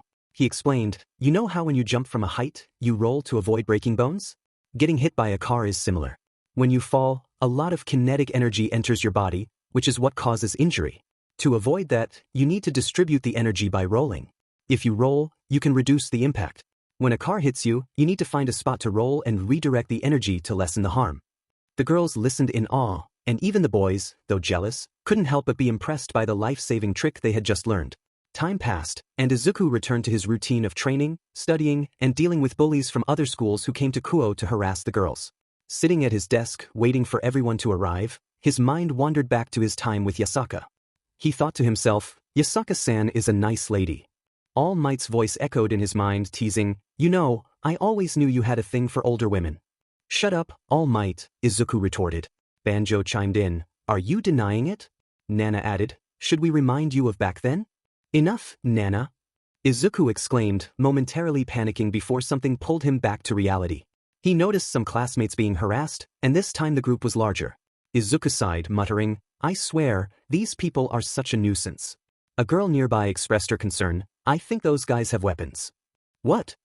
Izuku responded, taking a closer look and realizing she was right. Some of them had baseball bats. Without hesitation, he climbed up to the window. "Hey, guard." "Ich," the girl exclaimed as Izuku jumped from the window, rolled on the ground, and ran towards the girls. Recognizing Kiryu, Muramea, and Keitase, he noticed the latter two were planning to grab their practice swords but appeared fearful. Spotting a soccer ball, Izuku got an idea. He smirked and kicked the ball hard, sending it rocketing towards the students. It hit the metal gate, bounced back, and struck one of the guys from behind, landing in front of the girls. "Ow! Who did that?" one of the punks shouted as everyone turned towards the direction of the ball, seeing no one. "What the foo?" another punk began, but Izuku interrupted with a simple, "Hey." As one guy turned his head, Izuku delivered a swift slap, knocking him down. "What the?" another punk started, but Izuku curled his hand into a fist and struck him with the back of his hand, knocking him down as well. Now everyone was looking at him, girls with relief and smiles, and the guys with fear and rage. Without waiting, Izuku kicked the ball again, aiming it at the presumed leader, hitting him in the groin. The ball bounced back just enough for Izuku to catch it. As he caught the ball, a guy from the right swung a baseball bat at him, but Izuku used the ball to block it, causing the bat to bounce back and hit another thug. The guy looked at his injured friend in panic.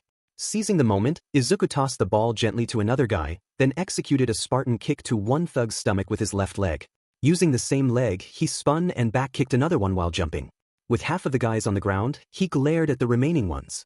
"It's the Demon of Kuo," one punk exclaimed in fear. "He really is a menace," another added. "So, are you next?" Izuku challenged. "No, sir," one of them stammered. "Then take your guys and leave," Izuku commanded. The group ran away as fast as they could.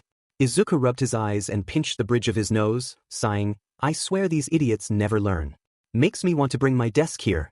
"Thanks, Guardian," Muramea said gratefully. "It's fine. Just go to the classroom," Izuku replied. "Yeah. Thanks again, you're our hero," Keitase added. Izuku skirted them back to class, where everyone stared at him. "What?" he asked. "Did you just jump from the second floor and beat up 6 people in a minute?" Isana exclaimed. "Yes, so?" Izuku replied nonchalantly.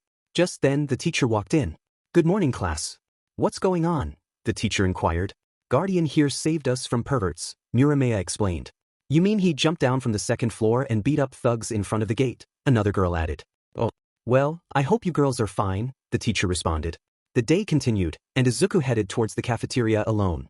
As he turned a corner, he bumped into someone, causing them to fall. Looking down, he saw a short girl with white hair and yellow eyes, rubbing her head. A half-eaten chocolate bar lay on the ground. Realizing what happened, Izuku knelt down and gently shook her. "Sorry kid, you okay?" he asked. "I am a first year," she replied. "Oh, my bad," Izuku said. "It's cool," she responded, looking down at the chocolate bar with sadness in her eyes. Noticing this, Izuku patted her shoulder. "Don't worry, I'll make it up to you." "Do you like sweets?" he asked. "I do," she replied. "How about I make you some?" Izuku offered. "You can make sweets?" she asked, intrigued. "Yeah, I learned a while ago. A friend of mine was an expert baker. How about chocolate-filled apple candy? You like that?" Izuku suggested. Her expression remained stoic, but her eyes lit up. "Yeah, sure. Why not?" she agreed. "Okay, what's your name? That way I can find you." "Mine is Izuku Midoriya, a second year," he introduced himself. "I am Kaneko, first year," she replied. "Nice to meet you," Izuku said. "Me too," Kaneko responded. Kaneko shook his hand, and for a brief moment, her eyes widened as she felt a surge of energy. She quickly dismissed it, unsure of its significance. See you later, Izuku said as they both stood up and left the area. Once they were on their feet, Izuku noticed how short Kaneko was. He was tempted to doubt she was a first year, but then he remembered Mineta, who was around the same age, so why couldn't she be a first year? In his old world, such things could be explained by quirks, yet to Izuku, she still looked like a child. Drake. He heard a voice in his mind. Partner, came the response. What is it? Izuku asked. That girl was a devil. Oh really? Yes, she was. Izuku pondered this. She might be one of the most adorable-looking devils I've seen so far. Well, I'll keep my guard up. Later, in the cafeteria, Izuku was eating with Isana and Kiryu, along with Matsuda and Motohama, the notorious troublemakers in his class. I met this girl named Kaneko. Do any of you know which class she's in? He asked. They stared at him for a moment before exclaiming, You met the school mascot? What? Izuku exclaimed. You don't know? Kaneko Taju, the first year, also known as the mascot of this school. Girls don't like her because all the boys are interested in her, Isana explained. Izuku stammered, What? I accidentally ruined her food when she bumped into me. I want to make it up to her, so I need to know which class she's in to find her. Well, you do you, Kiryu replied. The next day, Izuku arrived at school early to find Kaneko before lunch. Kaneko, he called out as she was about to leave. She turned to him, Izuku-senpai. Good you're here. I wanted to give you this. He handed her a candy apple. I told you I would make it up to you for yesterday. Her eyes lit up, and despite her stoic demeanor, he could see her excitement. She took the box and opened it, her mouth watering at the sight. Thank you, she said, taking a bite and making a delighted expression. Yummy. Izuku smiled and patted her head. Glad you enjoyed it. Nearby, students watched in shock. Holy cow, one exclaimed. I've never seen Kaneko show that much emotion, another added. Is that her guardian? Is he with Kaneko? Someone else wondered. As they observed, it became clear that Kaneko was much smaller than Izuku, barely reaching his elbow. He looks like he could literally play with her like a toy, one girl remarked. Anyways, I'm going to eat some lunch, Izuku said. I'm going to eat lunch too, Kaneko replied. Okay, then let's go together. They left the classroom, leaving a crowd of stunned students behind. Looks like you got a new friend, young Midoriya, All Might said, appearing beside him. I'm just going to keep my guard up for reasons you know, Izuku replied. Sure thing, All Might agreed. And she's so adorable.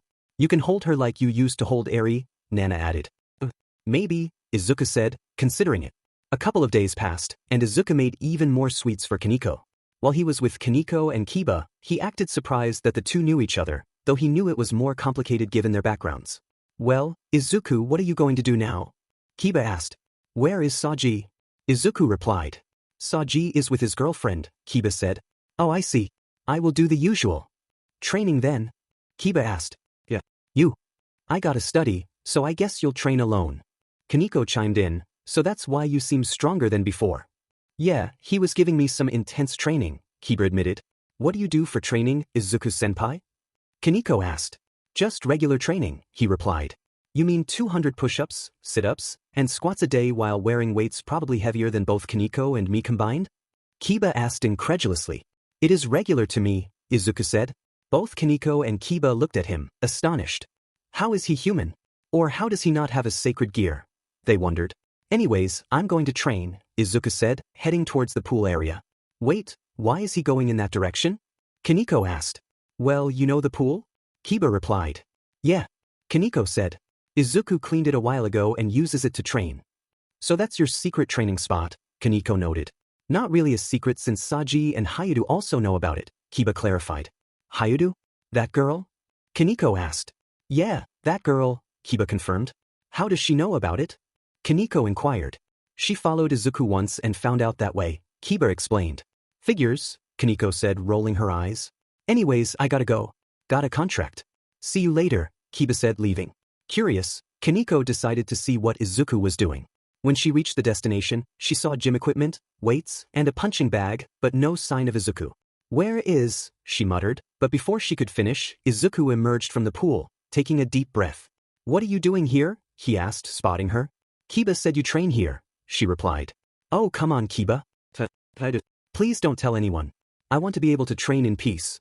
No worries. So, are you just swimming? Kaneko asked.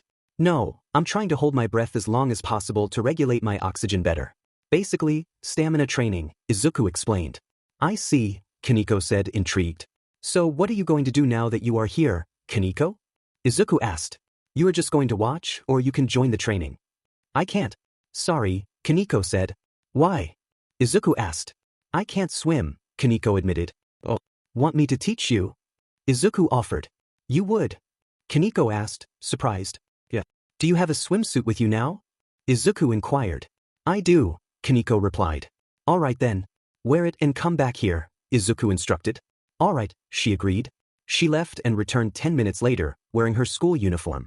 Izuku got out of the pool, dressed in knee-high forest green spandex. Kaneko looked up at him, her cheeks slightly flushed as she caught a glimpse of his abs. How is the weather up there? She asked. A bit rainy, but it will be sunny soon. Now come with me. I will grab you, and we will go in the water together, Izuku said. Okay, Kaneko agreed. Izuku lifted her like a child, and she hugged him back, blushing. Once they reached the center of the pool, he lowered her down. Now take a deep breath. Don't worry about sinking. When you take a deep breath, you actually rise up. Once you do, I will release you. Stay calm, and I will hold your hand so you can stay afloat, Izuku instructed. Oh, I see, Kaneko said. Kaneko took a deep breath and let go. For a moment, she felt herself submerge, causing a bit of panic, but Izuku quickly grabbed her hand and used his arm for leverage. Izuku announced that it was time to begin the training. For an entire hour, he patiently taught Kaneko how to swim, encouraging her with shouts of kick, kick, as she practiced in the water. Kaneko would occasionally lift her head to catch her breath, and Izuku would urge her to keep going. Despite her apologies for taking up his time, Izuku reassured her, saying it was no trouble at all and that he was happy to help an underclassman. After a while, they decided to take a break, remaining in the pool with Izuku leaning against the wall while holding Kaneko. She remarked on his kindness, noting that he was much nicer than his appearance suggested. Izuku playfully questioned whether that was meant as an insult or a compliment, to which Kaneko explained that his scars made him look tougher than he actually was. Izuku chuckled, admitting that the scars were useful for scaring off troublemakers, and Kaneko acknowledged that as a perk. This moment marked the beginning of their friendship. As they sat together, Izuku sensed the awkwardness and asked if Kaneko was comfortable.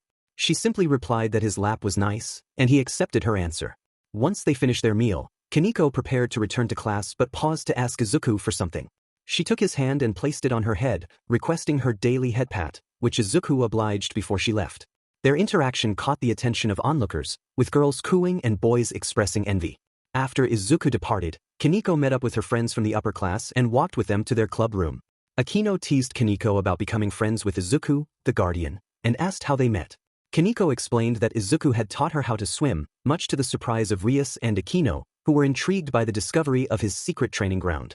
Akino admitted to spying on Izuku during his disciplined training sessions. Later, during a mission with the Occult Research Club, Rias and the others were shocked by Kaneko's improved fighting style. Rias inquired about the change, and Kaneko revealed that Izuku had been teaching her new martial arts techniques. Akino was surprised to learn that the Guardian had taken on the role of a teacher.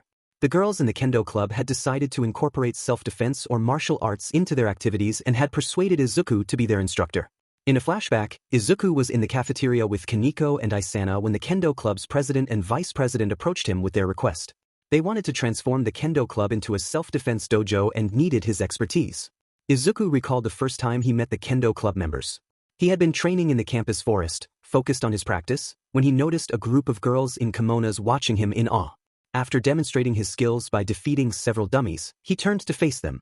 The girls introduced themselves as Murayama and Keitase, explaining that they were there to train and prevent troublemakers from peeking. Izuku understood their motives and assured them he was done with his training. Back in the present, Keitase and Murayama asked Izuku to help them, and he agreed. The girls were thrilled, and they arranged to meet at the gym for training. After school, Izuku was joined by Isana, Kaneko, and Saji for the first lesson. Saji, surprised to be included, was informed by Izuku that he would serve as a living dummy for the demonstration. Izuku explained that Saji could handle his punches better than the others, and it was important not to injure anyone on the first day. The lesson began with Izuku teaching the group about close-range combat techniques, emphasizing the importance of controlling an opponent's balance. He demonstrated a move on Saji, showing how to disorient an opponent by manipulating their ear canals. The students watched in awe as Izuku skillfully demonstrated the technique, explaining the various options available once control was established. With the lesson underway, Izuku continued to share his knowledge, guiding the students in their journey to learn self-defense and martial arts. Izuku instructed Keitase to try the move. She stood up, attempted it, but failed to unbalance Saji. Stop, Izuku said, observing her technique. What is it? Keitase asked, curious about her mistake. You've got it about 50% right, Izuku explained, taking her arm to demonstrate. Your palm is pointing sideways. It should point upwards to apply pressure with your bone instead of your flesh. Really? She questioned, surprised by the detail. Yes. Now point it upwards, relax your arm, and then twist his head. Following his guidance, Keitase managed to hold Saji in a lock. Good work. From this point, everything you do to him is up to you, Izuku praised her. That's just awesome, Isana remarked, impressed. Murayama, curious, asked, Guardian, I have a question. With 2 hands, is it easier to control the head? Of course, Izuku replied, but you still need to grab their head the right way. That's what I was going to ask, Murayama said, understanding the technique. For that, you need to hold them correctly. Use the torque to your advantage and you'll have control, Izuku advised. I see. Thanks, Murayama responded, grateful for the insight. Their attention was drawn to Kaneko, who was practicing intensely on a punching bag. Holy cow! You know boxing? One girl exclaimed. Saji answered, she knows some martial arts from what I heard. What do you say, Izuku? Izuku watched her without expression. He sighed and approached her. As Kaneko was about to throw another punch, Izuku intercepted her blow effortlessly. Kaneko looked at him in shock, as did Saji, though the others were less surprised. Stop that, Izuku instructed. What? Kaneko replied, confused. Kaneko, I'm going to be blunt. You're not doing this right. Keep this up and you'll lose eventually. How so? Kaneko asked, seeking clarity. Isana interjected, I don't see any problem in her fighting style. If anything, she's impressive. Izuku countered, that's because you're inexperienced in fighting. You all are. Kaneko, your style suits someone of your size, but it won't work against higher-level opponents. You're relying too much on strength, which isn't effective for someone your size. A girl commented, Guardian, that's kind of mean, you know. I know, but I have to say it. If you don't believe me, we can spar and figure it out, Izuku offered. Are you sure about this? Kaneko asked. Are you?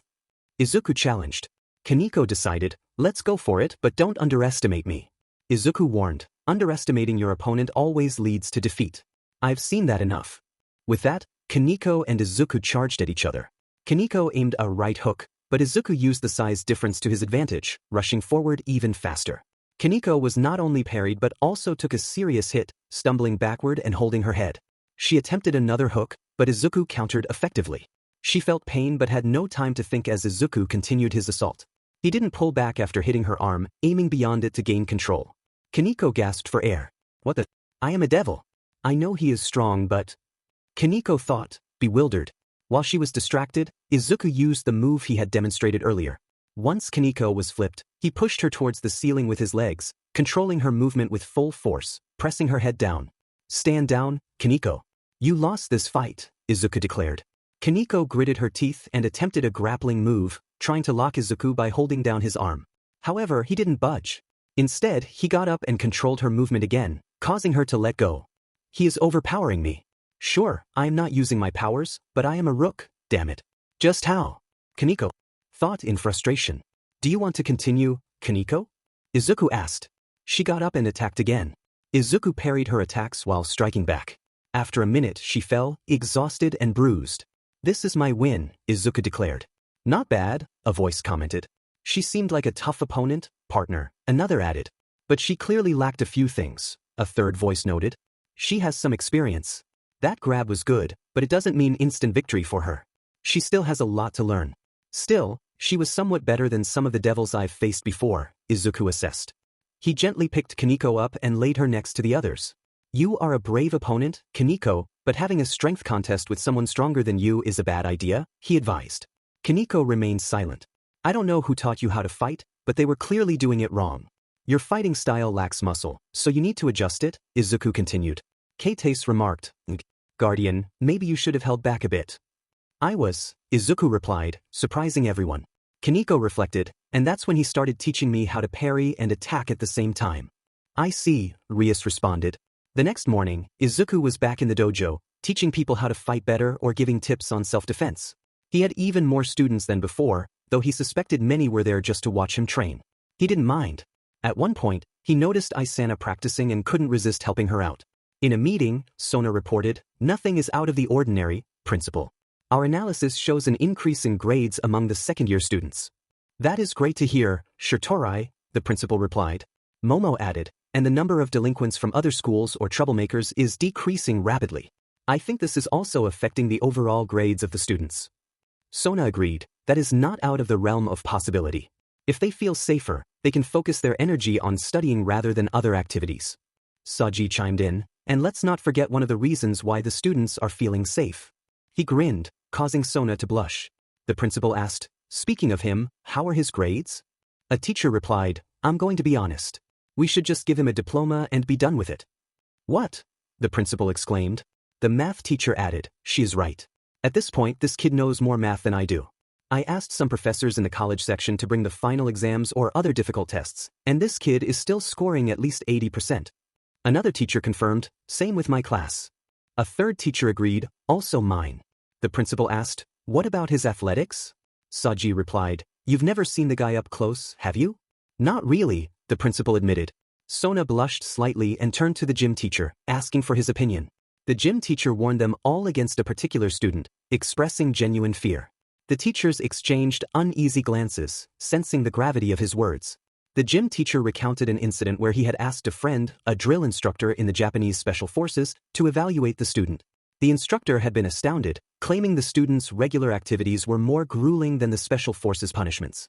The room fell silent, the teachers shocked by this revelation. The principal decided to conclude the meeting, noting it was nearly lunchtime. As they made their way to the cafeteria, they heard a commotion from the gym. Sona, curious, opened the door to investigate. Inside, they found Izuku standing amidst a stunned crowd, a wall cracked behind him. Sona asked if he was all right, but Izuku's troubled expression spoke volumes. He approached the group, informing the principal of his impending absence from school. The principal, taken aback, stammered his response, asking how long Izuku would be gone. Izuku's answer was vague, leaving the principal sweating with uncertainty. As Izuku left, he forcefully pushed open the door, startling everyone. Momo commented on his apparent distraction, while Saji noted his emotional state. Sona, seeking clarity, questioned the dojo members about the incident. Keitase explained that Izuku had received a phone call that left him visibly upset, leading to the wall's damage. Murayama and Isana added that his reaction seemed instinctual, driven by frustration. Earlier, Izuku had been training the girls in Kendo, emphasizing speed and momentum over brute strength. He demonstrated his skills, effortlessly disarming his students. However, the phone call interrupted the session, and his demeanor shifted dramatically. Now, Kaneko recounted the events to Sona, who hoped for Izuku's well-being. Meanwhile, Izuku hurried through the city, Yasaka's urgent words echoing in his mind, Kunu is missing. Upon arriving at Yasaka's residence, he was greeted by a maid and led to a room where Yasaka, Tiamat, and others were gathered.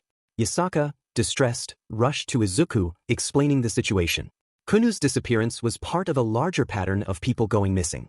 Izuku listened intently, then prepared to use his abilities to locate Kunu. He requested Yasaka to release her magical aura, hoping to trace Kunu's presence. Yasaka obliged, her aura the strongest among the Western yokai. With Yasaka's aura as a guide, Izuku activated his quirk, One for All, to its full potential, awakening his danger sense. Despite the strain, he focused on sensing any yokai presence within a 10-kilometer radius. The world around him transformed into a void, with living beings represented by colored auras. Izuku detected faint yokai presences at the town's edge, likely injured. He shared his findings with Yasaka and Tiamat, and they prepared to investigate.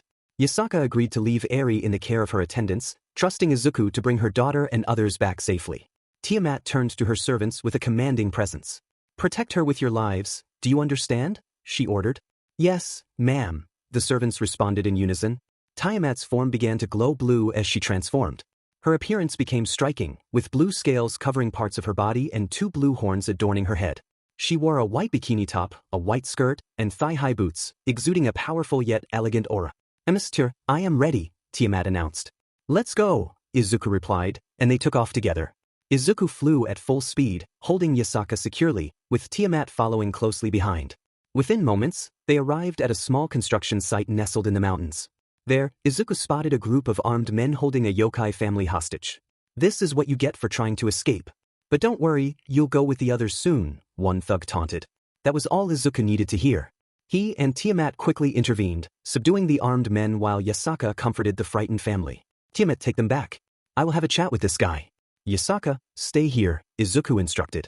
Yes, Master, Tiamat replied. Izuku seized the thug. Where are the yokai you kidnapped? He demanded. I don't know, the thug stammered. Bullshit. I heard you say you would take them to others. Now. Izuku lifted the thug off the ground. Where are they? They are, the thug began, but Izuku dropped him slightly before catching him again. Where? They are in the Mayuri docks. A ship is planning to take them to China, the thug confessed. Satisfied with the information, Izuku smirked. See? That wasn't so hard now, was it? He then turned to Yasaka. He flew to where the rest of the yokai were held, about 50 kilometers away, arriving at a location with no ships in sight, just a few heavily armed guards. He confronted the first thug by the gates. Where are the ships? I don't know. I just arrived here an hour ago, I swear, the thug pleaded. Believing him, Izuku knocked him out and moved on. He spotted another thug patrolling the containers and used black WHP to grab him, slamming him against a container. Where are the kidnapped people? Izuku demanded. What kidnapped people? The thug stammered. Don't play dumb with me. I know you kidnapped innocent people. What? No, I have nothing to do with that. My job is to protect the cargo. I swear, I don't know what's in the containers most of the time. If I knew that was the cargo, I would call the police, the thug insisted. Sensing the truth in the thug's words, Izuku decided to knock him out more gently. Meanwhile, Yasaka was searching from the other side of the docks, albeit more aggressively. Eventually, they regrouped. No good, the boat left hours ago, Yasaka reported. Still, they must not be too far. Now hang on, Izuku said, grabbing her as they flew towards the sea. For an hour, they searched for the boat until they finally spotted a massive cargo ship heading towards China. As they approached, Izuku sensed a strong yokai aura emanating from it. Found it. That's the ship, Izuku declared. Perfect. I will sink it to the depths with all the scum on it, Yasaka vowed. Sure, but first we need to get the people out of here, Izuku reminded her. Of course. I will follow your lead, Yasaka agreed. Good. First, we need to get to the control room, Izuku instructed. Once they landed, Yasaka began to feel dizzy. Are you okay? Izuku asked. I don't know. My powers. They feel strange, Yasaka admitted, trying unsuccessfully to activate her powers. What the hell? Could it be? They probably have things that block your power. Not surprising if they want to keep your people hostage, Izuku speculated. I see. This is bad. All right, I will follow you, Yasaka resolved. Will you be okay without your powers? Izuku inquired. I will be. Don't worry, Yasaka assured him. Good. Now follow me, Izuku said. Together, they navigated the ship, dispatching any guards they encountered. Izuku wasted no time, kicking them off the boat. After some time, they reached the control room. Sensing only enemies inside, Izuku used black WHP, his quirk that allowed him to shoot out black tendrils from his body. These tendrils could solidify or become elastic at his will. The mass of black goo slid down from the gap of the door, and once inside, Izuku controlled it to eliminate everything within. When they opened the door, Yasaka saw the aftermath and was both disturbed and impressed. Now what? Yasaka asked. Now we deactivate the alarms so we can get the people out of here. We can either find out how they are blocking your abilities and stop it, or I can grab as many people as I can and fly away. Since I know where this ship is, it shouldn't be a problem for me to return. And since we're in the control room, we can stop the ship from moving any further and use the anchors to keep it here, Izuku explained. Good idea. And I don't see Kunu with them. If she is somewhere else, we will need to separate, Yasaka noted. And I'm not good with casting magic. Since you are out of power right now, it's not wise for you to do that either, Izuku pointed out. Then what do we do? Yasaka asked. First, we help your people and ensure that they are safe. Then you stay with them while I search for Kunu, Izuku decided. Yasaka was shaking but took a deep breath and nodded.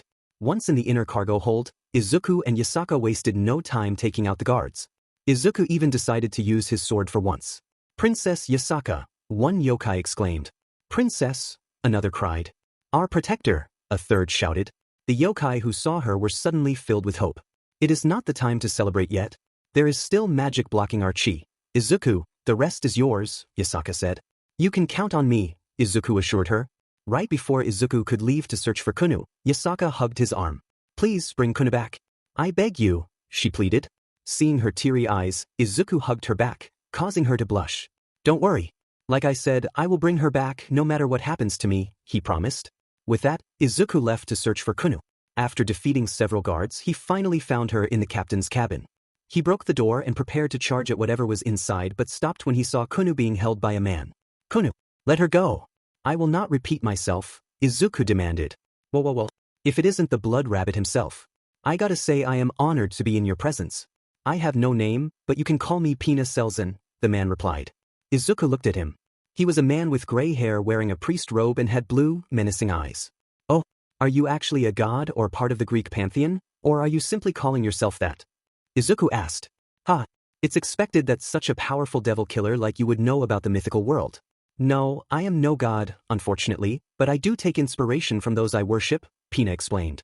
I see, Izuku replied. At that moment, Izuku was charged up with One for All, utilizing at least 50% of its power. He swiftly used it to snatch Kunu away from the man. Pina was initially taken aback but soon chuckled with a sinister delight. I see, Pina remarked with a smirk. No wonder you managed to defeat so many devils at once. I'm not done yet, Izuku replied, narrowing his eyes and readying his sword for an attack. He lunged forward, but just as he aimed to strike, Pina's smirk deepened, and Izuku sensed something was amiss. He attempted to pull back, but his blade still grazed Pina, resulting in a superficial cut. Izuku leaped back, bracing for a counterattack that never came. Instead, a piercing scream shattered the tension. Kunu's voice echoed in the air, and Izuku's heart sank as he saw the cut on her arm. Dropping his sword, he rushed to her side, instinctively using his powers to stop her bleeding. Panic gripped him as he realized the injury mirrored Pina's own. Wow, you almost had both of us there. What a ruthless fighter you are, Pina taunted, his tone dripping with malice. What have you done? Izuku shouted, fury igniting within him. Oh, you noticed?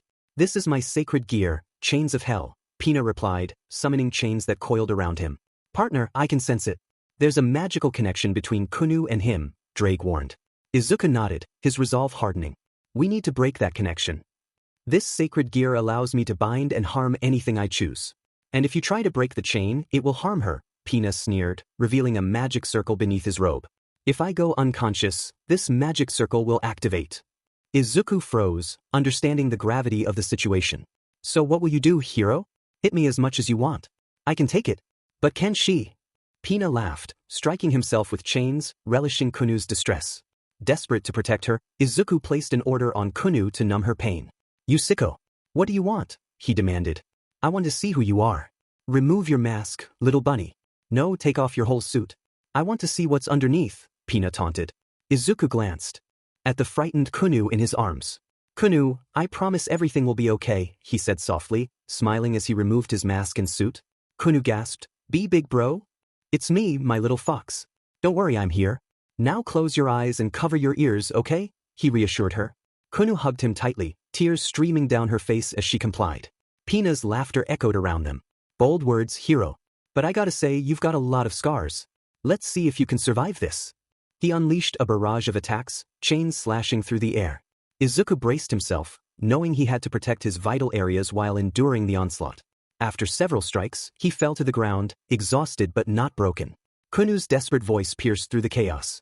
Avenue Pipis alone. Pina sneered, You're tougher than I expected. But this is the end for you. He deactivated the connection with Kunu, leaving her vulnerable. No. Papa! Kunu cried out, but before Pina could seize her, he was stopped. Izuku stood, determination blazing in his eyes. You hurt my baby girl and you will pay for it. Please don't, Pina stammered, fear creeping into his voice. Izuku, wanting to spare Kunu any further trauma, swiftly ended the threat. After the battle, he reunited with the other yokai and Yasaka. Kunu rushed into her mother's arms, tears of relief streaming down her face. Mama, she cried. Kunu! Yasaka exclaimed, kneeling to embrace her child, tears of joy filling her eyes. I am so sorry, sweetie. I should have been there to protect you. Izuku, thank you, Yasaka said, her concern evident as she looked at Izuku. What happened? Are you okay? I am fine. Don't worry, Yasaka. Nothing happened, Izuku assured her. What? Yasaka asked, confused. Izuku then hugged the mother and daughter duo with a gentle smile. The chapter ended with a scene at Kuo Academy. Students were chatting, making jokes, and boys were trying to impress the girls. But right now, everyone's attention, including the teachers, was focused on one very specific green-haired student. Izuku was back in school after taking a few days off due to an urgent matter related to his late-night passion. Once again, he was his usual self, except he was covered in bandages, with only his mouth and eyes visible. But that wasn't the most shocking part. We are here, my little pup, Izuku said. Okay, Papa, Kunu replied. There was Kunu, using his backpack as a makeshift strap, with Izuku gently patting her, oblivious to the awestruck faces around him. The students exclaimed in surprise, Eek. Kunu was with him because she was still traumatized from a recent incident and had started to jump away in fear when she saw a human. She was also attached to Izuku, seeing him as a father figure. Izuku had no problem with this. In fact, he would have brought Eri with him too, had it not been for Tiamat's disagreement. There was nothing more enjoyable for Izuku than spending time with his daughter, even if it was at school. Once inside, everyone continued to stare at the father-daughter duo in shock and confusion. Upon arriving at the student council's office, he knocked on the door. Once allowed in, he was met by the teachers and council members. "Oh, Midder." "Shock," Sona said, her voice trailing off in surprise. Everyone was silent. "Good morning, Sona-san and principal. I'm glad you're here. I have a request," Izuku said. Everyone remained quiet. "Is there something you want to say?" Izuku asked. "Midobro. First, what happened to you? And second, why is there a kid with you?" Saji inquired, concern evident in his voice. Sona had a worried look on her face. "And that's exactly what I was going to ask you about too," Izuku replied. "What?" the principal asked, confused. "Now everyone, this is Kunu." "Sweetie, come down, they are good people," Izuku said gently. "Okay, Papa," Kunu replied. With Izuku's help, Kunu slid down from his back, and everyone looked at him in shock. "PP Papa?" they exclaimed, their sudden shout startling Kunu, causing her to hide behind Izuku. He glared at them. "Silence!" Izuku commanded. Everyone backed up and fell silent, feeling his intimidating aura. "Sorry for that. Now let's start from the beginning. This is Kunu. She is the daughter of a close friend of mine. Long story short, due to a recent incident, she is traumatized, and I brought her here to recover," Izuku explained. "Wait, was this incident the reason you were so upset back in the gym?" Sona asked. "Yes," Izuku confirmed. "And is that also the reason you are covered in bandages?" the principal inquired. "Correct," Izuku replied. "And you brought her here?" Tsubaki asked. "Yes. Like I said, she is still traumatized from what happened, which is why she is afraid of other people and quite clingy to me. I brought her here to help her heal," Izuku explained. Izuku confirmed to Saji that Kunu was not his biological daughter, explaining that they were not blood-related. Despite this, he assured Kunu, who looked saddened by the revelation, that it meant nothing to him.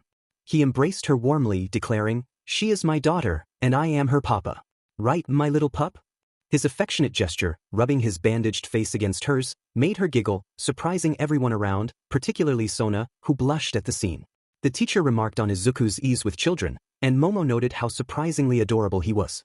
Once the moment passed, Izuku addressed the principal and the student council, requesting permission for Kunu to stay at the school temporarily. He promised she would be with him at all times and assured them of her good behavior. To everyone's surprise, Izuku knelt and bowed before them.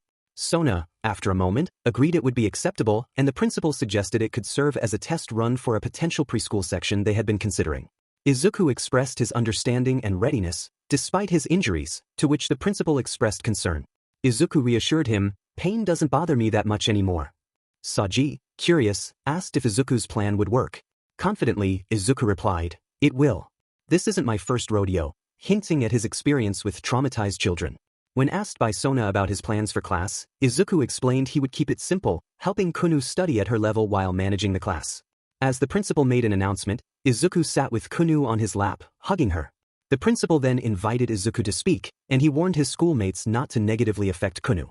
With that, he left the room, leaving the staff and student council startled. Entering his classroom, Izuku greeted everyone cheerfully, despite their shock, especially Isana, who recalled the incident when Izuku was hit by a car.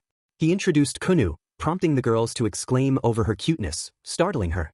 Izuku quickly commanded them to quiet down, and they complied, covering their mouths. Izuku returned to his desk with Kunu, pulling out elementary school materials for her. The girls watched him with blushing admiration. The class ended smoothly, much to the teacher's appreciation. The teacher asked if Izuku would bring Kunu more often, noting the class's calmness. Izuku replied he would, until Kunu recovered from her trauma, and the teacher suggested he might consider teaching. After the teacher left, Isana approached excitedly. Izuku introduced her to Kunu, who remembered Isana from before. Isana gently hugged Kunu, who hesitated but then hugged back. Other girls eagerly asked for their turn, and Izuku allowed them to carefully interact with Kunu, helping her grow more comfortable with people. At lunchtime, Izuku, with Kunu, encountered Kiba and Kaneko. Kiba remarked on the unusual sight of Izuku with a child, and Kaneko noted his worn appearance. Izuku acknowledged it would be a long story and asked Kunu if she was hungry, smiling at her blushing response to her rumbling stomach. In the cafeteria, Izuku settled Kunu on his lap, sharing sandwiches with her. Kaneko, Isana, Kiba, Kiryu, Keitase, and Murayama joined them, the latter two blushing at the scene. The student council members soon approached, with Saji greeting Izuku warmly. They discussed the teacher's positive remarks about Izuku's fatherly demeanor, suggesting he might be asked to help if a preschool opened. Kunu happily ate her sandwich, confirming to Izuku that she liked it. Izuku, smiling, mentioned he had made it despite missing an arm, showing his determination and care. Murayama inquired with curiosity, "So he cooks as well?" Keitase chimed in, "He's like a real father." Kiryu added with a grin, "Well, at least now we know we no longer have to worry about protection, right?" This comment made Kiba giggle and Saji laugh, while Isana, Kaneko, Sona, Murayama, and Keitase blushed. Kunu, with a bit of sauce on her cheek, looked up innocently. "What does she mean, Papa?" Kunu asked, puzzled. Izuku gently tapped Kiryu on the head, who winced and apologized. "I'm sorry." Izuku reassured Kunu, "It's an adult thing, sweetie.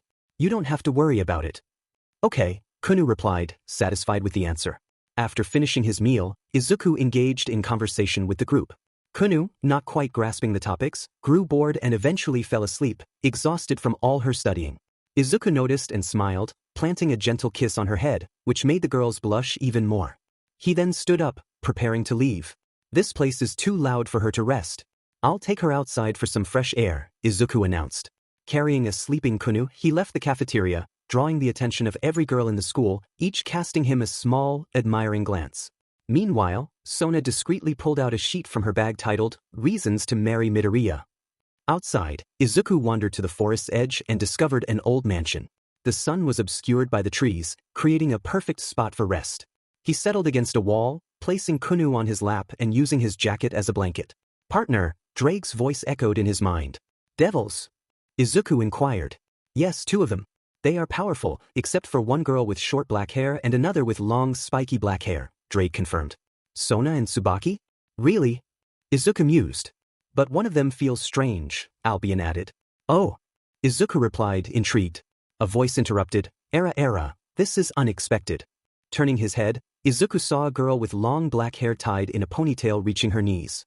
She had dark eyes, partially shaded by her hair, and appeared to be about 5 feet 6 inches, with a figure similar to Isana's. She smiled innocently, a light blush on her cheeks. "If it isn't the guardian himself. What brings you here to this corner of the campus?" she asked. "And you are?" Izuku inquired. "My name is Akino Himejima. I'm a 3rd year. Nice to meet you, Izuku Midoriya," she introduced herself. "You know my name?" Izuku asked, surprised. "Oh please, who doesn't know the name of the king of this school?" Akino replied with a teasing smile. "Nice mansion. Who lives here?" Izuku asked, changing the subject. "No one. This is our club, the Occult Research Club," Akino explained. "So this is where Kiba and Kaneko come for club activities," Izuku realized. "Correct. You're good friends with them, right?" Akino asked. "You could say that," Izuku replied. "So what brings you here?" Akino inquired further. "Kunu fell asleep, and I needed a quiet, dim place for her to rest.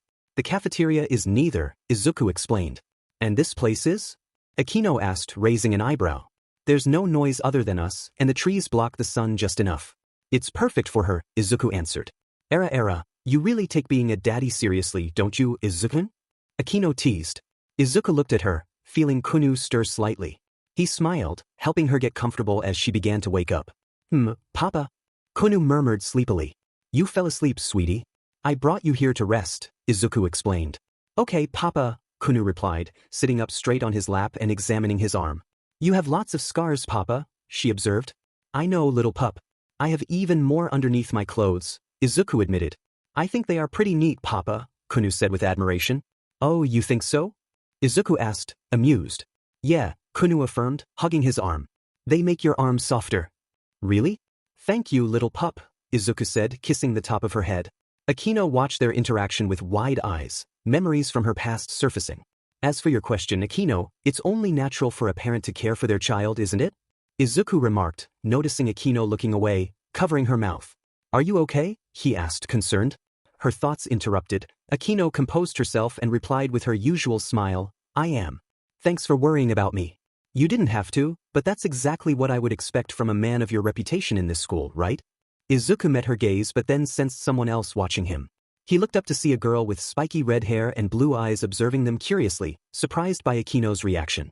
Noticing her height, he realized she was probably the tallest girl he had seen on campus, with a chest nearly as prominent as Akino's. Era, that's Rias Gremory, the club president, Akino introduced. I see, Izuku acknowledged. Well, I gotta go back. Club activities. Have a good day, Guardian, Akino said, preparing to leave. I will leave too. Nice to meet you. Oh, and by the way, Izuku added. What is it? Akino asked, curious. Please don't take any more of my things, Izuku requested. Akino froze, her face turning redder than Ria's hair, but she smiled, trying to maintain her composure. I can explain that, she stammered. If you want to just watch me, then do it. I don't care as long as nothing bothers my training, Izuku replied. Oh, okay, Akino said, and with that, Izuku left the place. Akino returned inside, where she was met with Rias smirking smugly. Looks like someone is busted, Rias teased. Shut up. Akino shot back. Oh, who are you to shout at your Rias smirked. Eventually, the day ended, and Izuku took Kunu back home, where he was greeted by Yasaka and Tiamat cooking together. Welcome back you two, Tiamat said warmly. Mama! Kunu exclaimed, jumping down from Izuku's lap to hug her mother. How was your day with Izuku, sweetie? Yasaka asked. It was good. There were a lot of humans. I met some. I was scared at first, but Papa protected me, and they were really kind, Kunu replied. I see. That's great, sweetie. We made dinner, Yasaka said. After Kunu finished her dinner, she was taken to the backyard to play while two maids looked after her. Back inside, Izuku, Yasaka, and Tiamat sat together, talking. I have to say, that new order's sacred gear of yours is really handy, Yasaka remarked. That one's a quirk, Yasaka, Izuku clarified. I'm still trying to differentiate them. It was a shock to discover you are from another world, Yasaka admitted. In a flashback, Yasaka looked at Izuku in complete shock as he spread his wings made of white metallic bones and blue energy. His arm was covered with a red gauntlet with yellow spikes and a green orb reaching to his elbow. So let me get this straight. You are from a world where 80% of the population has superpowers you call quirks. You have 8 different superpowers, 2 of which can probably rival even Longinus-class sacred gears. On top of that, you possess the power of both heavenly dragons since you wield boosted gear and divine dividing. The latter can absorb the power of your opponent every 10 seconds while the former can double your now increased power, Yasaka summarized, still processing the revelation.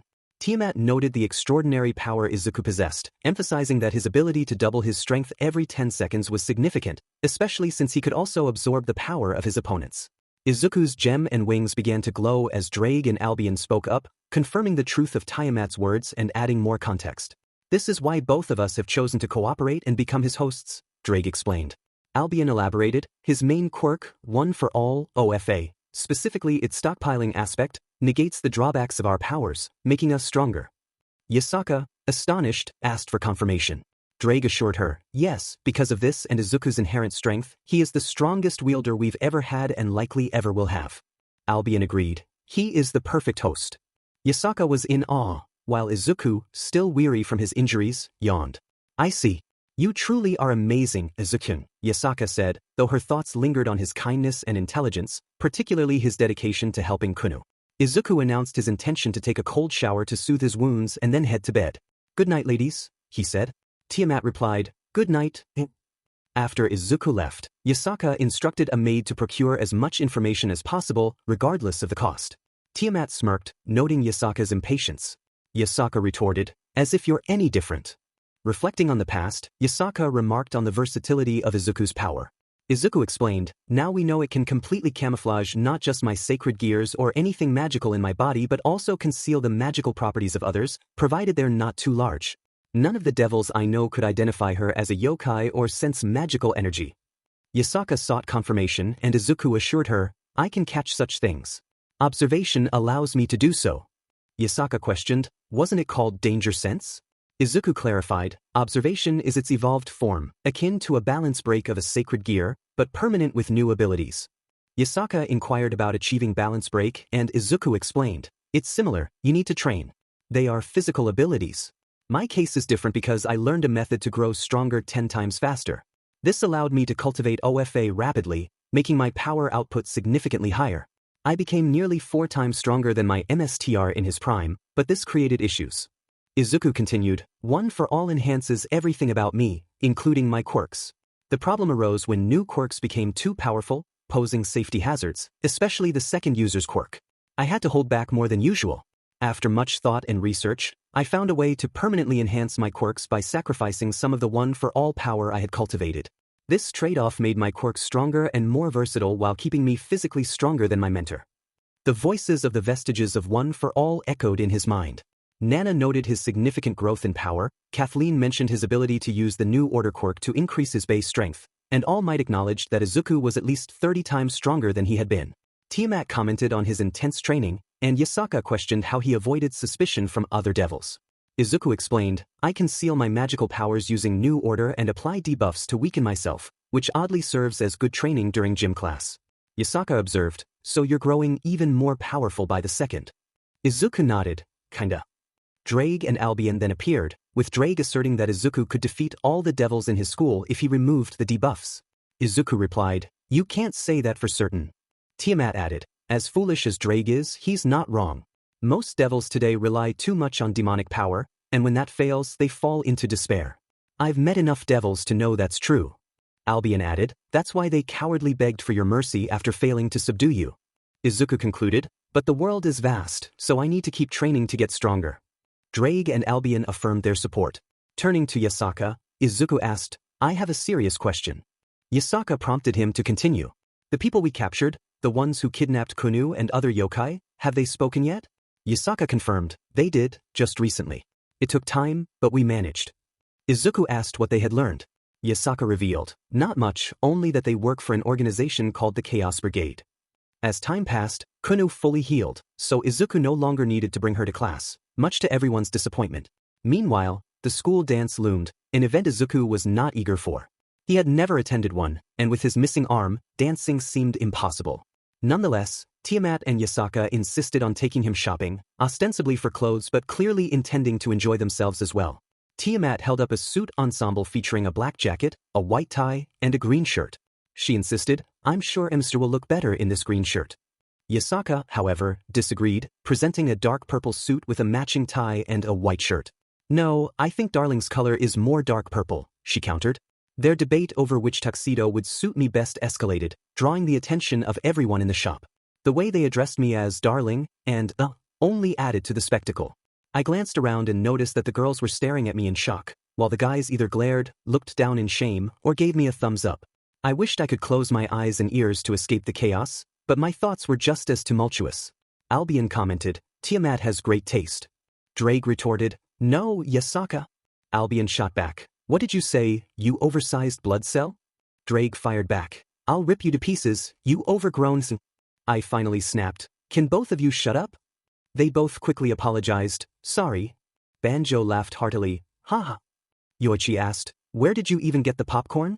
Another voice chimed in, don't question it, just roll with it. The second, third, and fourth users temporarily cut their connections to avoid the chaos.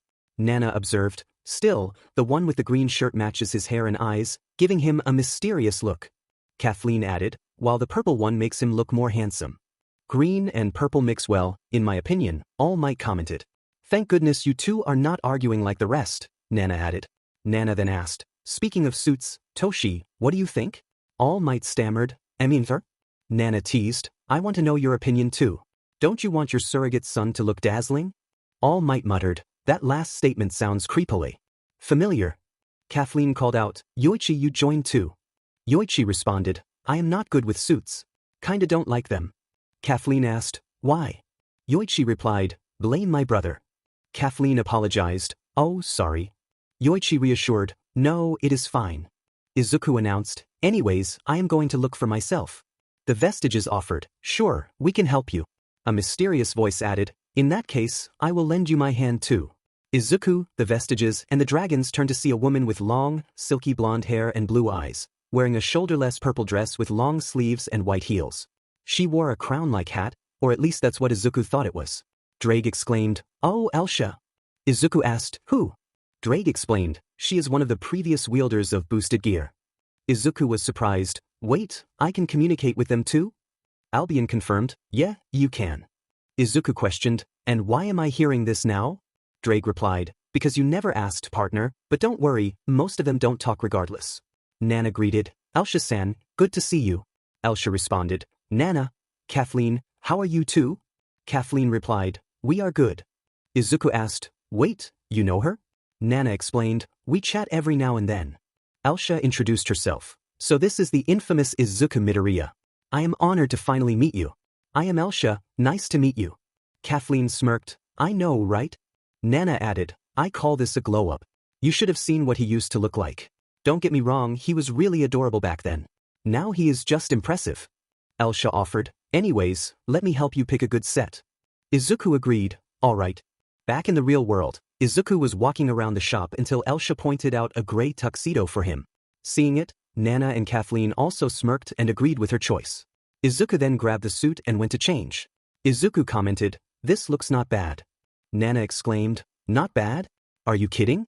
You look stunning. All Might agreed, they are right, my boy. Elsa added, told you, you can trust my taste, girls. Nana praised, well done, Elsa. Kathleen agreed, yeah. Izuku emerged from the changing room to find Tiamat and Yasaka still lightly arguing. But when they saw Izuku, they froze. At that point, every guy either gave him a thumbs up or felt a bit envious, while the girls looked at him with admiration. Izuku asked, so what do you say? I don't really do suits. They both raised their thumbs up with smiles and blushes. Izuku decided, alright, let's go back then. Izuku bought the suit and the three left the shop. But the fun for Yasaka and Tiamat wasn't over. They decided to shop for more items, mainly swimsuits and accessories, just to tease him a bit more. Later that evening, it had been a hectic day, especially for Izuku. Now he was heading home from his daily patrol. Upon entering his home, he found it empty, understandable given the kids were sleeping. He then went to the bathroom to take a quick shower and rid himself of the dust he had accumulated throughout the night. Once he left the bathroom, he was met with a trail of roses. Banjo excitedly exclaimed, oh yes. Nana teased, you know what time this is, right kid? Banjo added, some quality time with a pair of gorgeous women. Drake called, partner. Izuku responded, yes, Drake. Drake encouraged, be confident. Izuku took a deep breath and entered his room, where he saw Yasaka and Tiamat lying on his bed, looking elegant. Tiamat was in her hybrid form, wearing her battle dress, while Yasaka wore a loose kimono adorned with light armor gloves and thigh-high boots with heels. Both of them looked like heroes, which greatly impressed Izuku. Tiamat remarked, see, I told you he would like it. Albion commented, looks like they found out his style. Nana teased, everyone grab popcorn, the boy is becoming quite the gentleman. Yasaka welcomed, welcome back, hero. You must be tired from protecting the world. Allow us, your humble sidekicks, to help you relax. Izuku looked at them with a blush. He asked, was this your idea, Tiamat? Tiamat replied, I only want the best for my... Is it wrong? Izuku decided, you know what, I have had enough of you. With determination, Izuku approached the two of them. He then activated Black Whip to gently bind Tiamat, laying her across his lap, facing down. Tiamat asked, Enhar? Izuku replied, you have been a bit mischievous. As your Emser I will guide you. Yasaka commented, someone's enjoying themselves. But I am not going to be left behind. Yasaka kissed Izuku. After a moment, their kiss deepened, with Izuku taking the lead. He was still gently guiding Tiamat with another artificial arm he had just created. During their kiss, with his real arm, Izuku pulled Yasaka closer. Izuku and Tiamat shared a moment, their faces flushed with emotion. After a brief pause, they both stepped back, feeling the intensity of the moment. Yasaka observed with a mix of awe and amusement, noting the connection between them. It's quite impressive, Yasaka remarked. Indeed, it seems there's more to discover, Tiamat agreed. Izuku, brimming with confidence, took charge of their interactions. Yasaka and Tiamat exchanged knowing glances, understanding each other's thoughts without the need for words.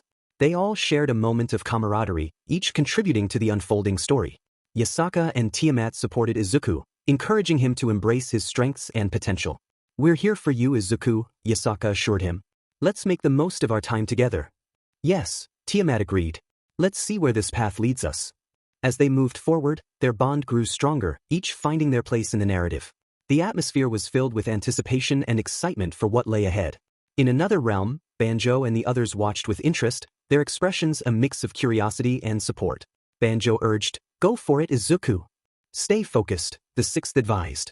I'm intrigued by the possibilities, Elsa added. Let's see how this unfolds, Kathleen said. We're all cheering for you, Nana encouraged. Stay true to yourself, Izu, All Might advised. Yasaka and Tiamat continued to encourage Izuku, each playing their part in the story's progression. Together, they faced new challenges, ready to embrace whatever came next. Izuku found himself at the school dance, feeling a bit out of place. As he arrived, he was greeted by Kiba. Oh, Izuku, good to see you.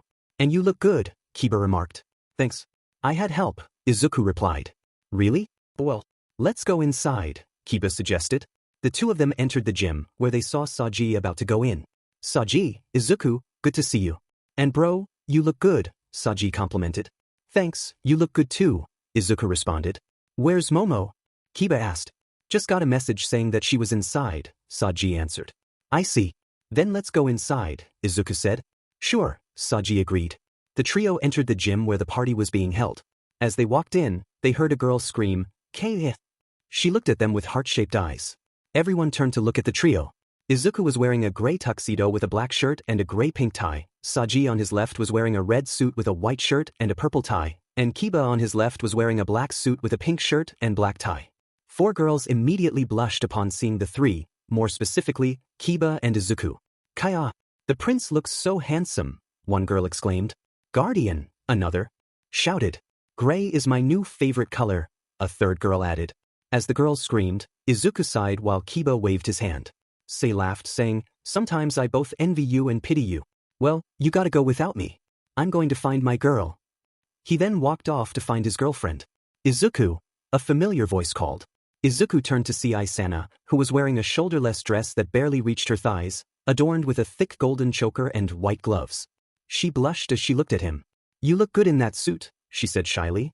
You look good too, Izuku replied, feeling a blush creep onto his face. Inside his head, his friends chimed in with playful comments. Wow, one said. To think she would wear that outfit, another added.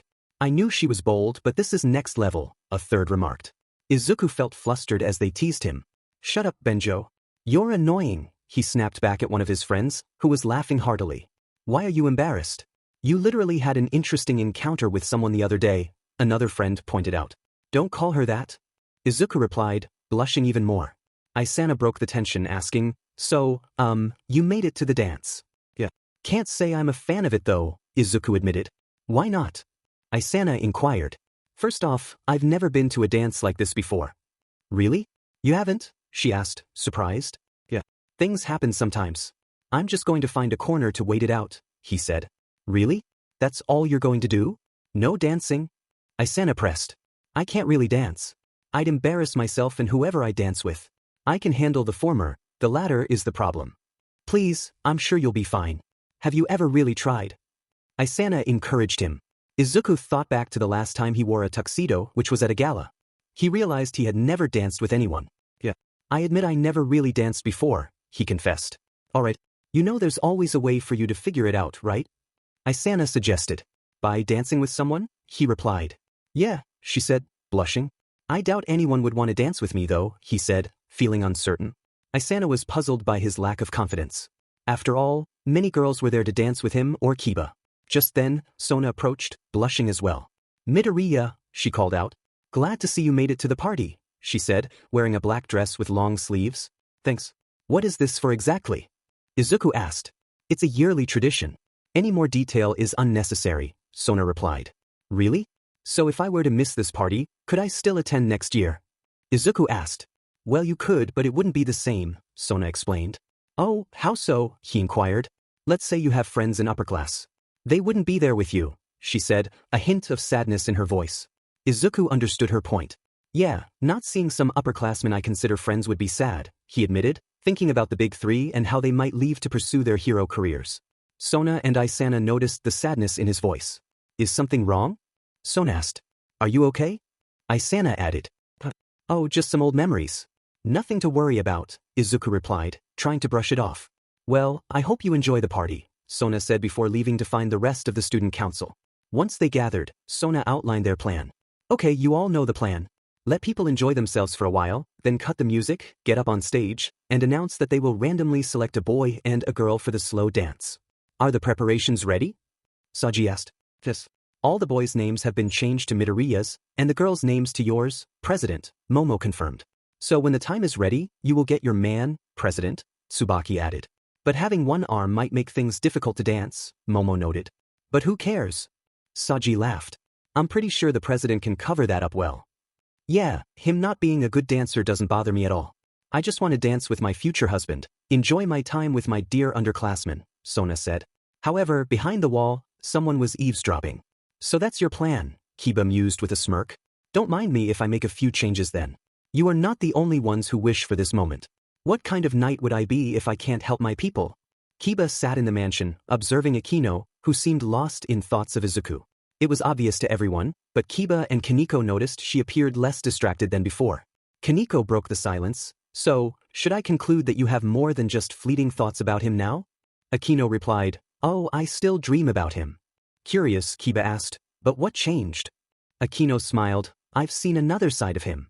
Rias joined the conversation, You too, huh? First Sona, then Kaneko and now you. Akino teased, Oh, come on, President, it's not like you're not interested in him either. Rias blushed slightly, He just has my curiosity, nothing more. Akino suggested, How about you get to know him more during the dance? I'm sure you'll like him. Rias hesitated, I am not planning on dancing with anyone at the party.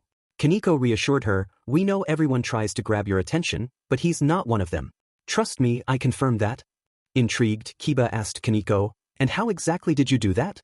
Kaneko recounted, Once, when the perverts were peeking on us, we had to use the boys' locker room to avoid them. Izuku suddenly barged in, placed his bag down, and left. The girls screamed, but he reminded them it was the boys' locker room. Some girls tried to flirt with him, but he just walked away. Akino chuckled, So he denied the dream of most boys in the school? Kaneko nodded, Yeah.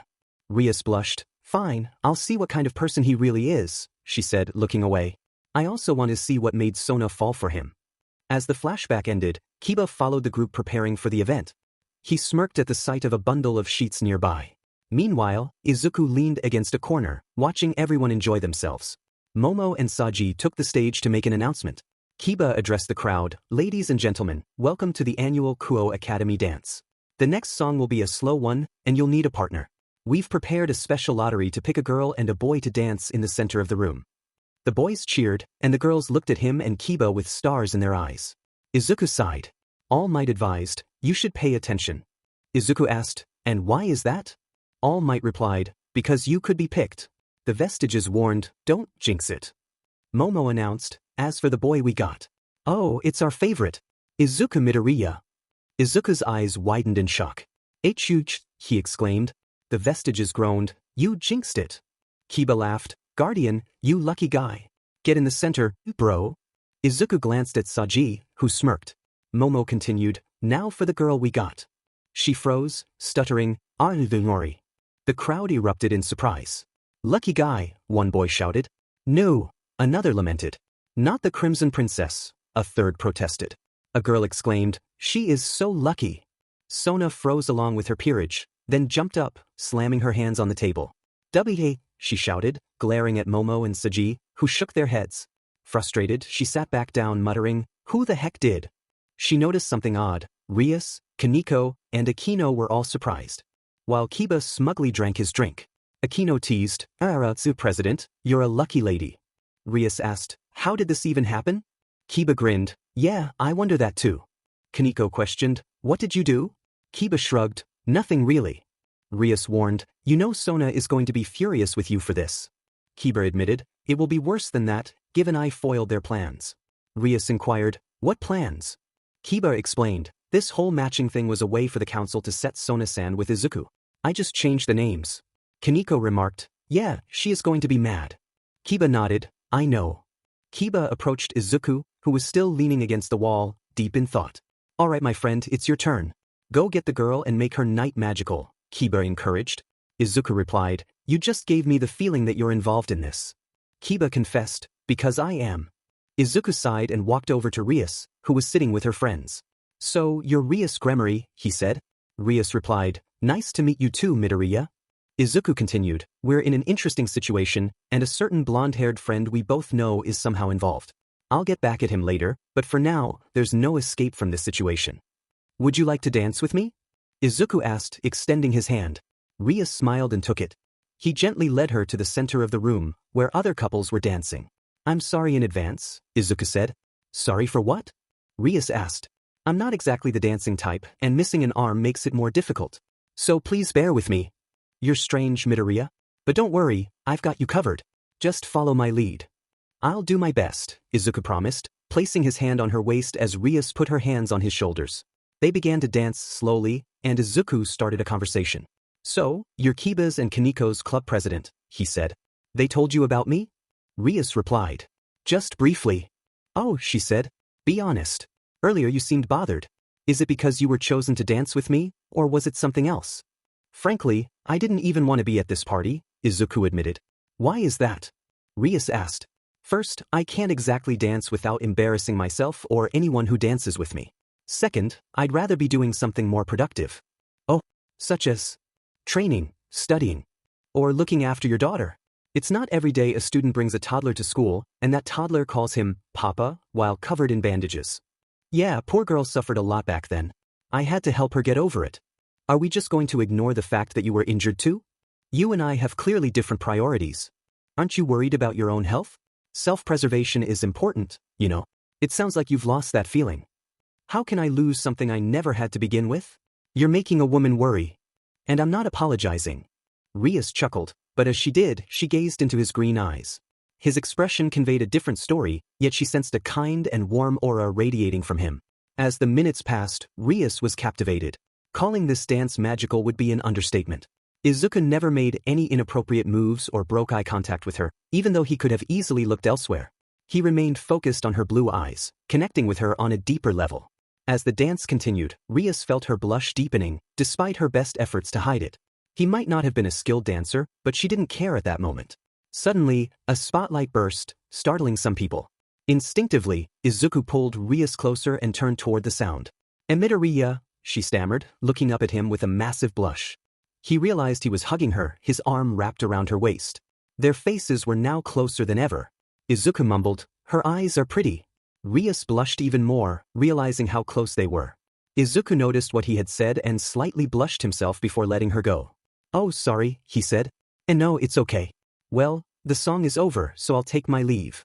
She turned to leave, but on her way back to her friends, she couldn't help but think about the dance.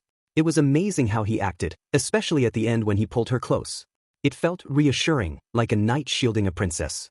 And his compliment about her eyes was something no one had ever said before. It was always about her appearance, never something so genuine. Eventually, she sat down with the rest of the ORC. Kiba asked, "So, I take it that something went right?" Akino teased, Era, you seem so flustered, Rias." Kaniko added, "I can hear your heart pounding all the way from here." Rias didn't respond. She was lost in thoughts of Izuku and the moment they had shared. From a distance, Sona was glaring at them, feeling intense jealousy. She shattered the glass she was holding, knowing that look on Rias's face all too well. "Student council, listen up. Gremry's entering my territory, and their king dares to steal my man. She might be my childhood friend, but I refuse to lose to her in this matter." Momo said, "From his attitude, it's clear that it was Kiba who ruined our plans." Saji added, "But that's okay.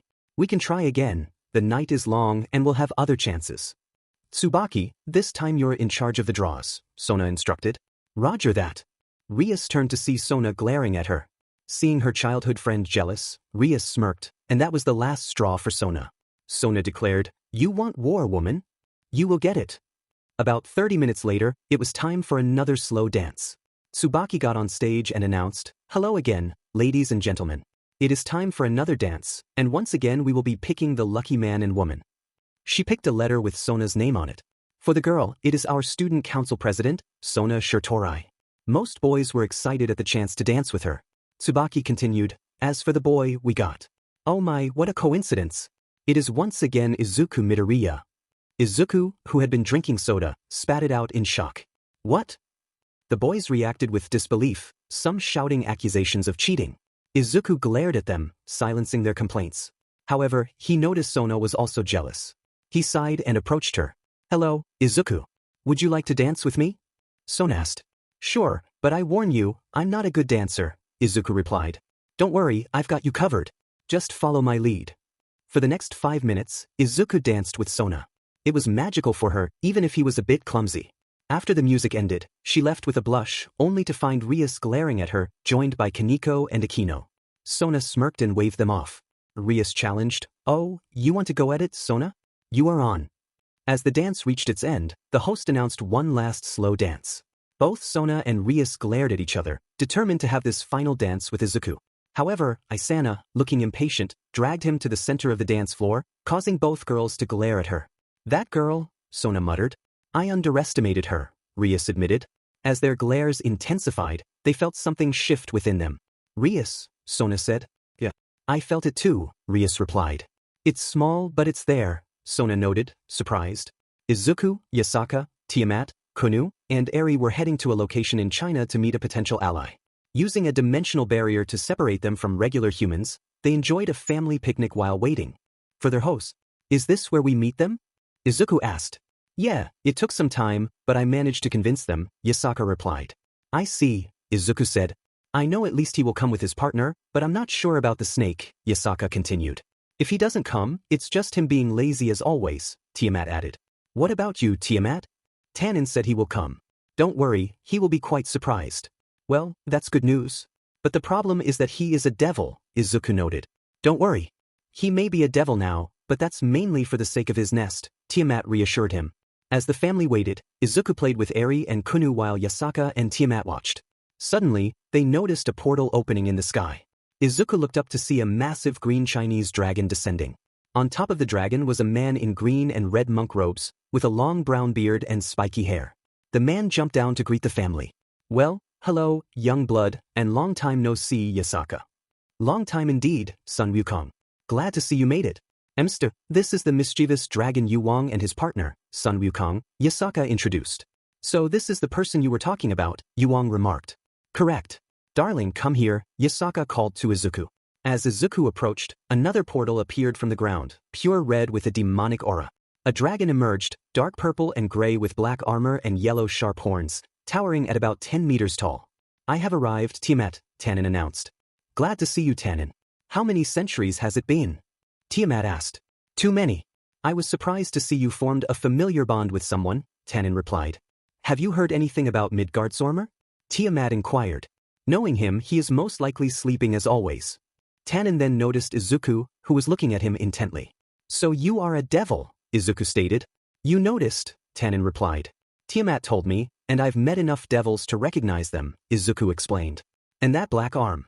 It resembles the ability of the devil hunter blood rabbit, Tannen observed. Oh, how do you know that? Izuku asked. Izuku stood among the devils, having just witnessed the footage of his own onslaught. One of them questioned him. The real question is, are you really him? Izuku met the challenge head-on. And what if I am? Don't worry, the devil reassured him. I bear no hatred towards you. Izuku had already been informed by Tiamat that he was a blood rabbit.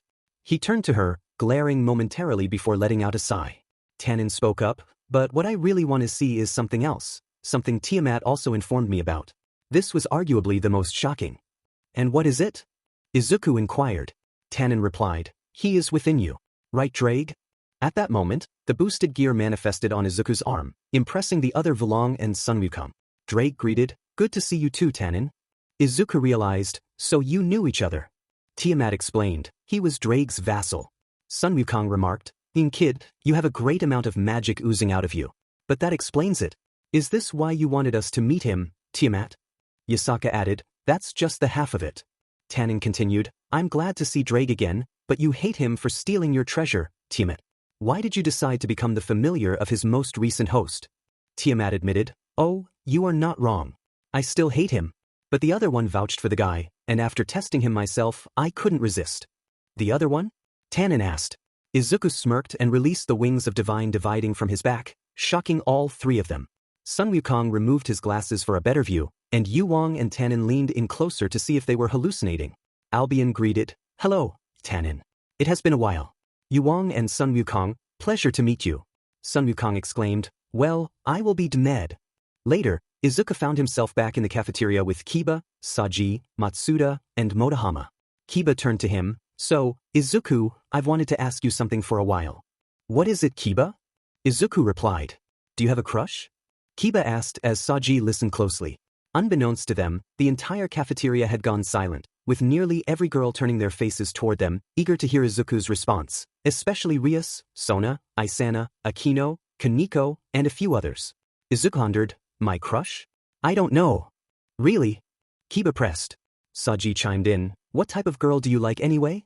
I don't have much of a preference, Izuku replied. What about the girls in the academy? Kiba continued. I only know a few, Izuku said. Kiba urged, still, I want to know too. Izuku agreed, so be it. Where should I start?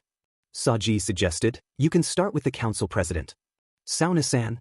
Izuku responded. Hell yeah. Saji confirmed. Well, she reminds me of a really strict friend of mine, honestly. He and I were best friends, so I can't say I hate her. In fact, it's kind of nostalgic when I see her do her best to keep things in order.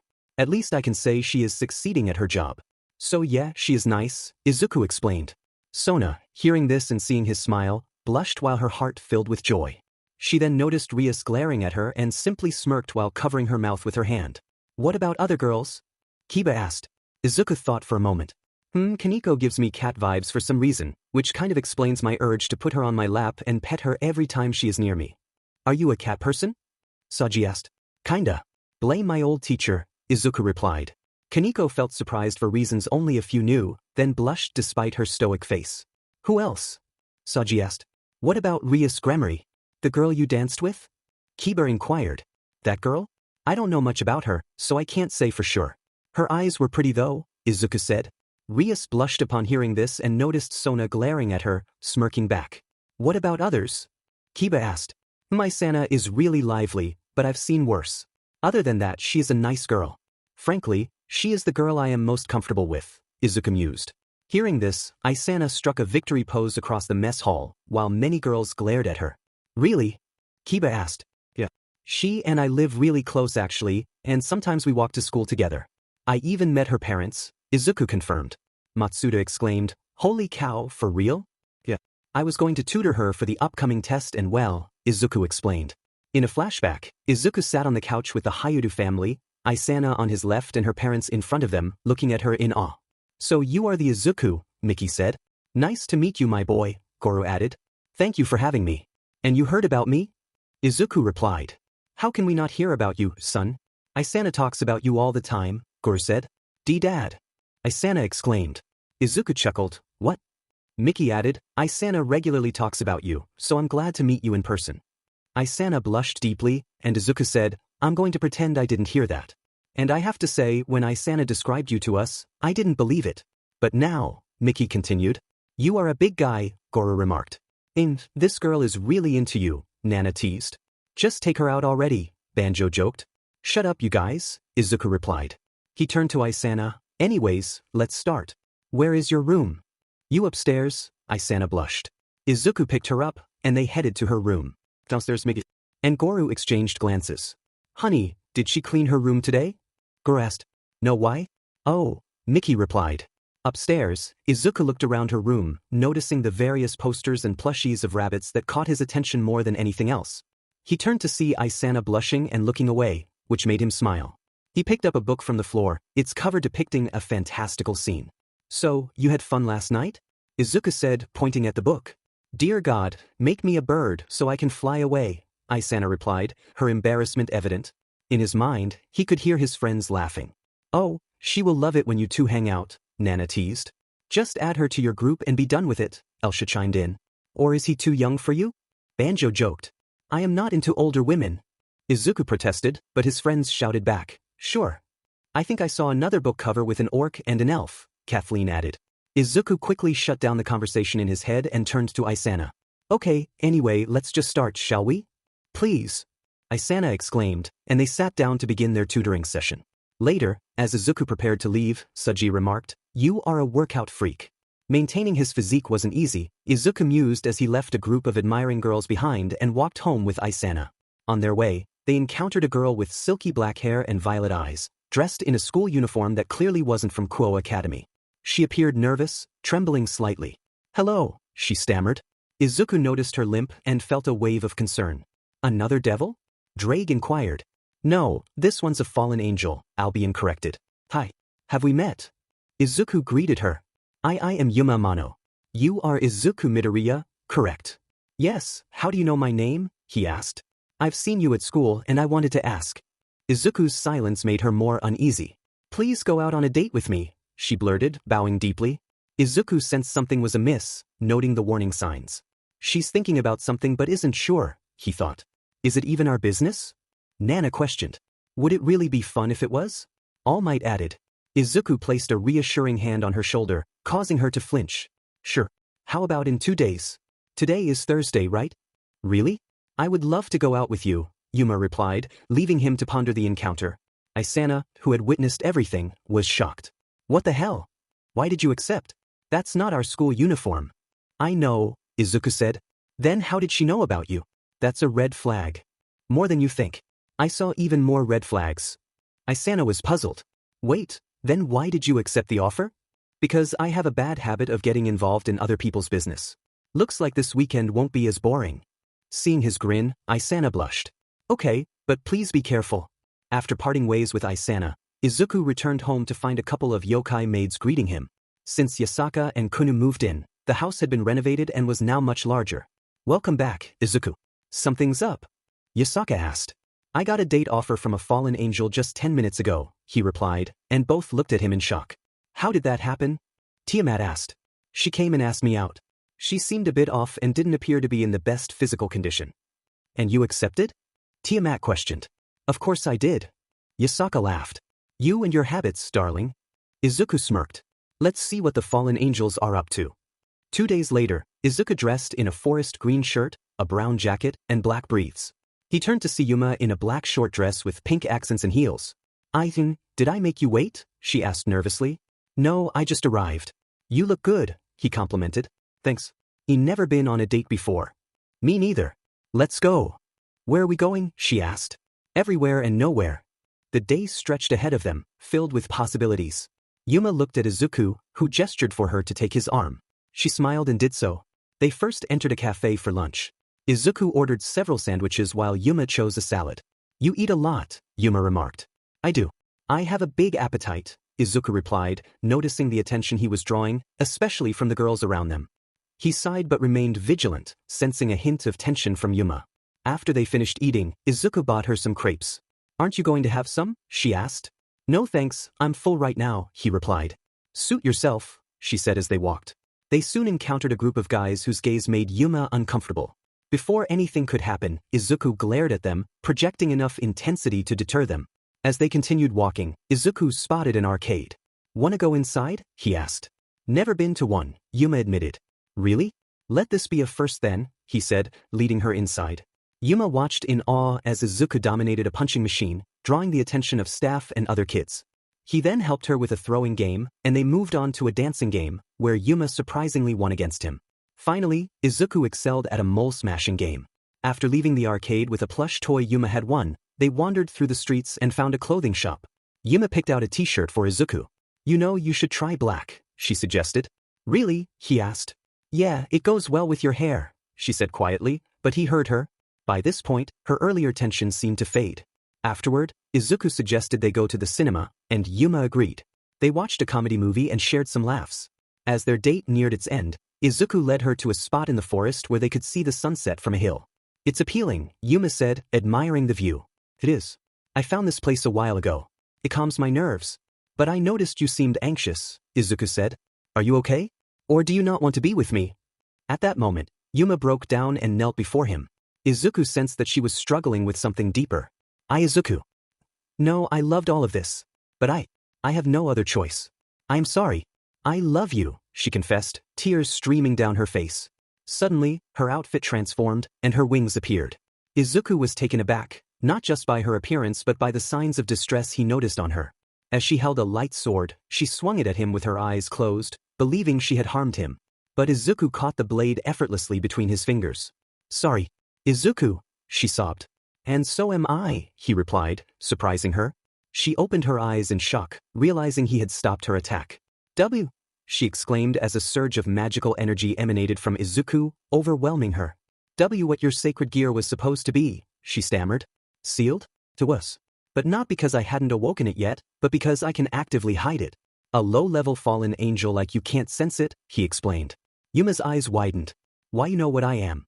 When did you figure it out? The day we met. You were wearing the wrong uniform. Even without that I could sense it, he said. I was exposed from the start? She gasped. Yes, sadly, he confirmed. Then why did you agree to go out with me? I did all this to kill you, she cried. Then why are you crying? If you really wanted to kill me, why are you upset? He asked. Yuma fell silent, realizing the truth in his words. Because you don't want to kill me, but you feel you have to, Izuku. said gently. As for why I went along with it, it's because I saw it. Yuma stood silently, her eyes wide with surprise as Izuku spoke. I saw your pain, he said gently, his voice filled with concern. Don't try to hide it. I can see the bruises here. One of your wings is damaged and your neck. I don't even want to talk about it.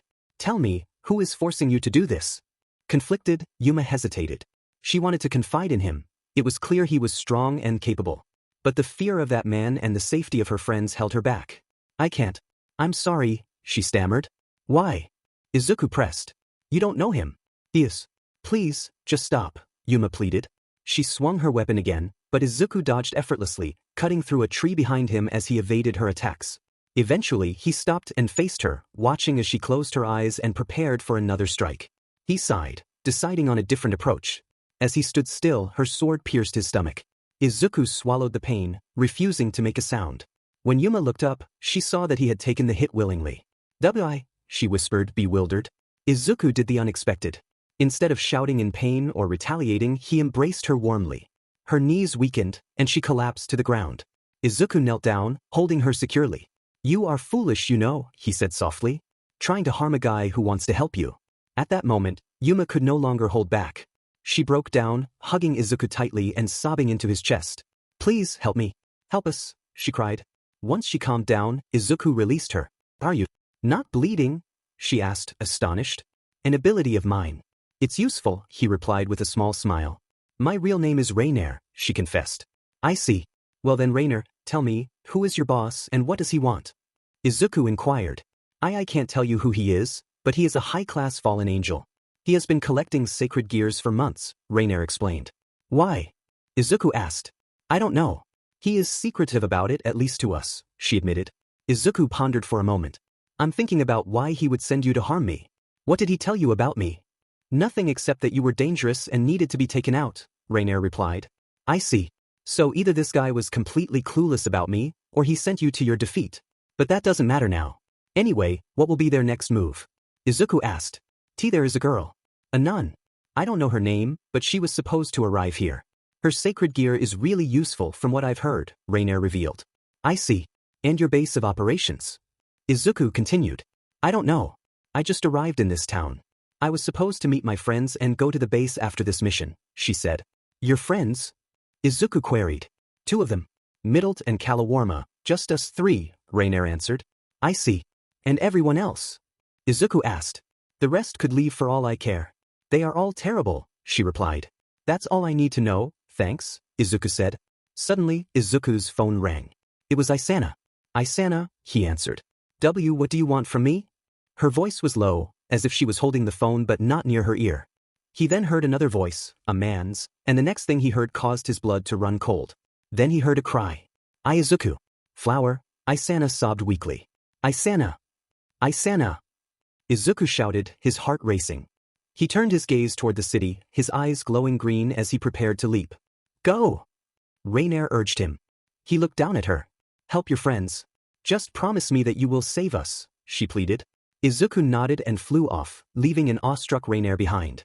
As he soared through the sky, he remembered Isana mentioning her favorite flower shop in town. He flew there as quickly as he could. Upon landing, he saw Rias casting a spell on an unconscious Isana. Izuku called out, his voice filled with worry. Partner, relax, Albion, his companion, advised. What drag? Izuku exclaimed. I know that magic. It's when devils reincarnate people to make them devils, Albion explained. Are you sure? Izuku asked, his voice tense. Yeah. And you can sense that she has no malicious intent, Drake reassured him. So be it. Don't make me regret not acting now, Izuku muttered, watching as Rias took Isana away. He then jumped down to investigate, finding a black feather on the ground. Lifting it up, he sensed magical energy emanating from it and felt a surge of anger. Fallen angels, he growled. The next day, Izuku left home for school. Before heading there, he visited Isana's home. Upon arriving, he found Isana about to leave. When she turned and saw him, she looked shocked. Though she appeared fine, Izuku sensed she was more nervous than usual. Izuku, she stammered. Let's walk to school together, he suggested. Sure, she agreed. Their walk to school was rather silent. As they neared the school, Isana decided to ask him a serious question. Izuku, did I call you yesterday evening? You know, during your date. Izuku knew exactly what had happened but wasn't sure how to respond. On one hand, he noticed her nervousness, on the other, answering could complicate things. And she is safe, as you can see, All Might's voice echoed in his mind. Izuku sighed. He thought that much already, and he could clearly sense that she was troubled. But at least she was okay. No, you didn't. But did you do it by accident or something? He asked. And no, just checking, Isana replied. Okay, Izuku said, though he knew she was sad, or rather disturbed. He wasn't feeling any better himself. It had been a while since he saw one of his friends in such a state, a sight he hoped to never witness again. Maybe it was a dream, Isana thought to herself.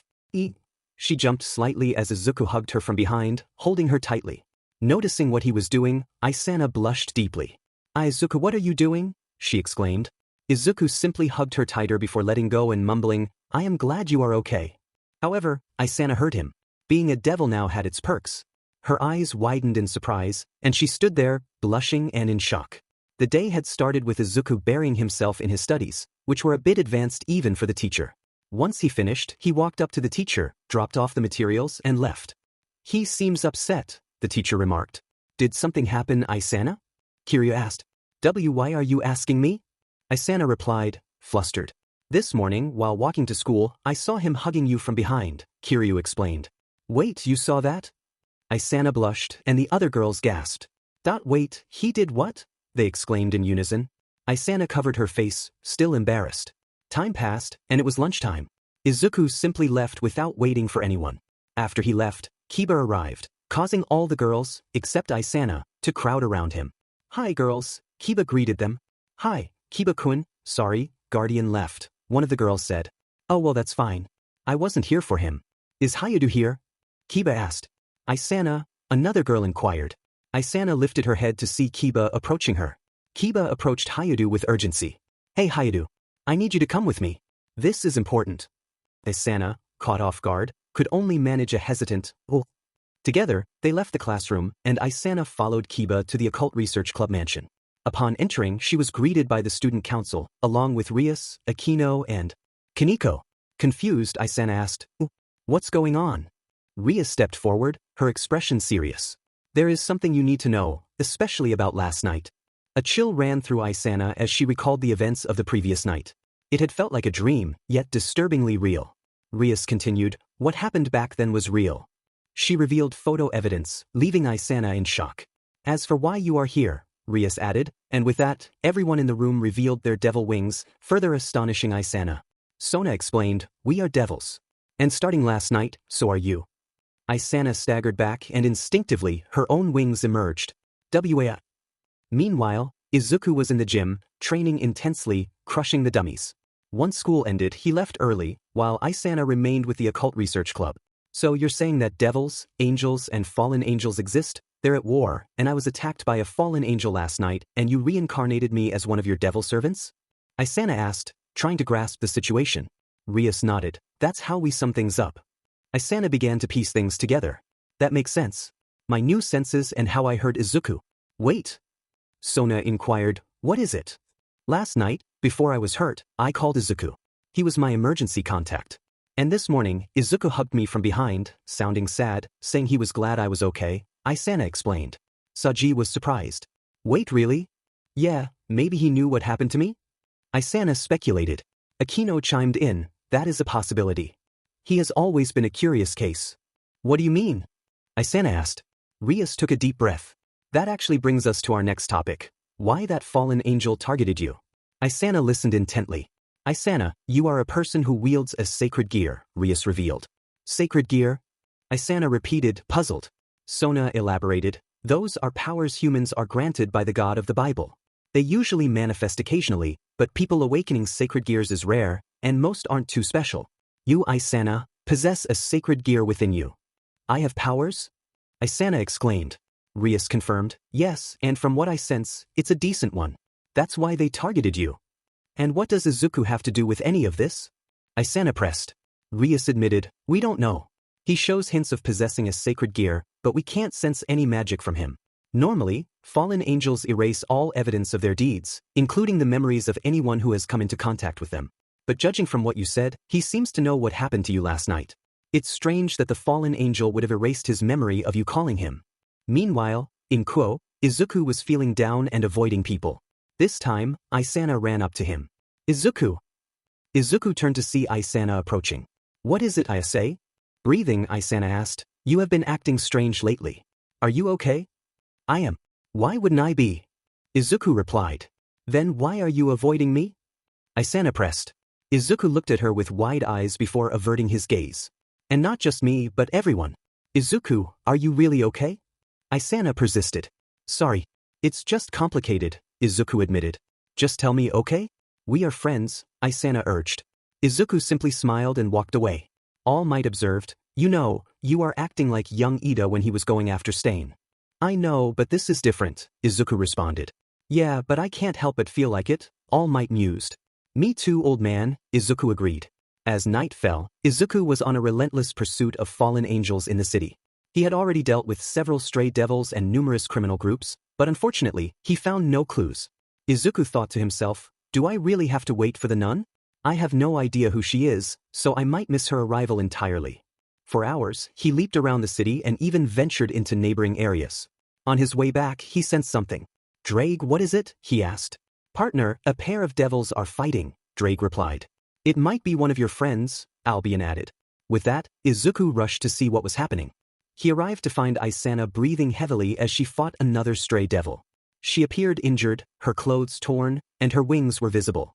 But what shocked Izuku the most was the realization that she had a sacred gear. She has a sacred gear, he murmured. That makes sense, Nana said. But how did we not sense it before? That explains why the fallen angels went after her, En added. So it wasn't a random encounter as we hoped, Third noted. How come we didn't sense that she had one? Second questioned. Is it because it was dormant? Yuichi suggested. Or, Kathleen started. Think about that later. We have to help her. She seems drained, Izuku said, noticing the stray devil still attacking. Without hesitation, he jumped down to assist her. Earlier, Isana had been riding her bike back to the Occult Research Club when she was suddenly attacked by a stray devil. Are you kidding me? She exclaimed, leaping off her bike just in time. She realized she had jumped higher than usual. Wow, is that how devils move?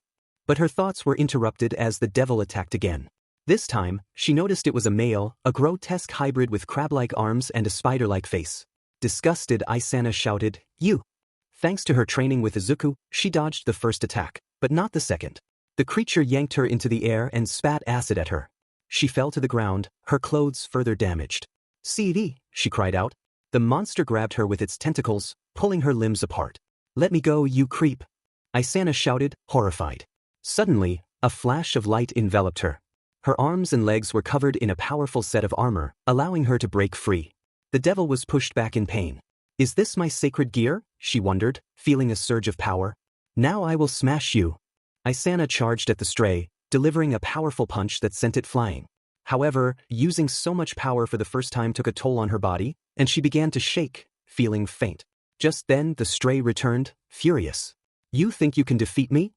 Izuku jumped down and defeated the creature in one swift motion, catching Isana before she hit the ground. He gently laid her against the wall, whispering softly, You're okay, Isana. I got you.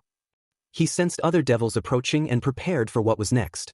As he left, Elsha commented, You know, they are even bigger than they look. Izuku knew exactly what she was talking about and blushed while on his way. Don't remind me, he replied. Elsha laughed, Even more reason for you to add her. Time passed, and Izuku continued his patrol without finding any clues, until he stumbled upon a fallen angel. Jackpot, he thought, wasting no time in capturing the individual and ensuring they couldn't escape. After a revealing conversation, the fallen angel disclosed everything, leaving Izuku satisfied with the information. Returning home, Izuku was surprised to find Isana with her wings out, sipping tea alongside Tiamat and Yasaka, whose wings and tails were also visible. Tiamat greeted him warmly, Oh, you're back. We were just talking about you. Yasaka added with a smile, and speaking of you, Isana-chan here wants to have a private word with you. Izuku met Isana's gaze, sighed, and gestured for her to follow him. Once they were alone in their room, he began, So you know. Isana replied, I heard Blood Rabbit call me Isa. Only you call me that. Izuku nodded, then it's settled. As they sat down together, Izuku encouraged her, Ask away. Isana hesitated before asking, Your arm. You had 2 arms. Izuku demonstrated his ability by activating black WHP to form an arm. Isana watched in awe, Whoa. Izuku explained, Practice makes perfect. Isana continued, The president and others called you the deadliest devil killer of the era. Izuku reassured her, if you're wondering if I would go after you or others, my answer is no. While that title is convenient, I never intended to have it. If those individuals were angels, I would be known as the angel killer or something. She asked, do you know the devils in the school? Izuku confirmed, I do. Kiba, Suji, Sauna, Kaneko and others. I knew they were devils the moment I met them. Frankly, I don't care. They are all my friends and not a threat to me. None of you are. And besides, being a devil doesn't make you evil. All of you are good examples. She blushed at his words and finally asked the question she had been holding back. Izuku, tell me. Do you remember me? Izuku was puzzled. What do you mean? Isana explained. Do you know why I admire Blood Rabbit, or you in this case? She recounted, last year, I was saved by you. It was a cold night, and I was heading back home late. Things happened, and I was in a bad position. Then, out of nowhere, someone in a green demonic bunny suit came from the shadows and saved me. A few months later, he was all over the news. Izuku's eyes widened as he remembered that night. That was you, he realized. Isana asked, you remember? Izuku admitted, frankly, I don't care much about who I save. But back then I was going through some things. Isana continued, and my phone call. Izuku recalled, you did call me and I flew over to help, but... He gritted his teeth and clenched his fist, shaking. Isana looked at him, unable to say anything. Izuku confessed, when I saw you covered in blood and Rias reincarnating you, I wasn't sure it would work. I was. Isana, acting on instinct, kissed him on the lips. Izuku resisted momentarily but then gave in. When they broke apart, Isana smiled at him. It's okay, Izuku. I am okay and I love you. They kissed again, but Izuku felt conflicted and pulled away. Isana, he began. Isana reassured him, it's okay. I talked with them. I got the green light. Encouraged by dragons and vestiges, Isana and Izuku kissed again, both trying to dominate the other. Izuku, with more experience, was winning. Once they parted, Izuku pushed her to the bed and leaned forward again. Yasaka and Tiamat entered the room. Yasaka said, before you start, darling, there is one thing I need to do. Yasaka then used magic to create clones. Tiamat added, sorry, but we are the first to bear your biological children and no one else. Yasaka explained, and these clones can still make us P-Arginine. Izuku accepted, fair enough. Tiamat reassured, but don't worry, we won't just crash into your night. With that, Yasaka cast a spell, and clones of Izuku appeared. Yasaka and Tiamat led them to another corner of the room, saying, you two don't mind us. Izuku and Isana resumed where they left off, their emotions heightened as they kissed. Isana felt a rush of excitement, and Izuku noticed, gently holding her close. Isana expressed her feelings, overwhelmed by the moment, while Izuku reassured her with a soft smile. Meanwhile, Tiamat and Yasaka were engaged in their own activities, enjoying each other's company and sharing laughter and stories. They were relaxed and content, finding joy in their friendship. Back with Izuku and Isana, they continued to explore their connection, each moment bringing them closer. Isana was amazed by the depth of her feelings, and Izuku was attentive, ensuring she felt comfortable and cherished. As the evening progressed, the atmosphere was filled with warmth and affection. Izuku and Isana shared a quiet conversation, reflecting on their journey together and the bond they had formed. They both knew this was a special moment, one they would cherish for a long time. Izuku, ever the gentleman, made sure Isana felt safe and respected. They both understood the importance of trust and communication, and their relationship grew stronger because of it. As they held each other close, they knew they had something truly special. The night ended with a sense of peace and happiness, as Izuku and Isana looked forward to the future, grateful for the connection they had found in each other. Isana woke up feeling exhausted. Last night had been intense, to say the least, but she would definitely do it again. As she stirred, she realized she was resting on top of Izuku, feeling his strong, warm muscles beneath her. Her face flushed with warmth as she admired his physique.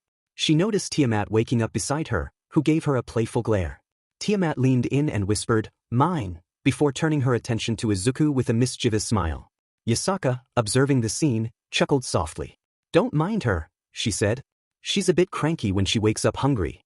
Isana, still blushing, watched the playful interaction between her friends. Yasaka added, "And my favorite meal as well," with a wink. The three of them shared a light-hearted moment, enjoying each other's company. Izuku began to wake up, smiling at the sight of his friends around him. They all shared a warm, comforting embrace, feeling grateful for their close bond. As the morning sun filtered through the curtains, the group decided to start their day with a renewed sense of camaraderie and friendship. They knew that whatever challenges lay ahead, they would face them together, stronger than ever. While Yasaka and Tiamat reveled in the moment, Isana managed to regain her composure and stood up, observing the two women with a mix of delight and frustration. Izuku, however, wasn't finished. He gathered his energy and used his ability to bind them both. "You know," he began, "earlier I noticed your behavior. You acted like bullies and I don't like that. So you need to be punished for it." Both women protested weakly, but Izuku reassured them, "Don't worry, I will handle Eri and Kunu." He then grabbed a stack of towels and left the room with Isana. Dressed in shorts and still shirtless, he walked beside Isana, who was wrapped in a towel and looking at him with mixed emotions. "Do they do this often?" Isana asked. "Every day," Izuku replied. "Wow. You're living the dream of all the boys in our school and maybe a few girls," she remarked. "I know. You don't have to tell me that," he said with a smile. "That said, you should take a bath." "We can take it together," Isana suggested. "I'll be bathing with Eri and Kunu," Izuku said. "Oh, I can join," Isana offered. "Sure, why not? But I think they told you about Eri," Izuku mentioned. "Yeah, it's hard to believe you have 2 kids.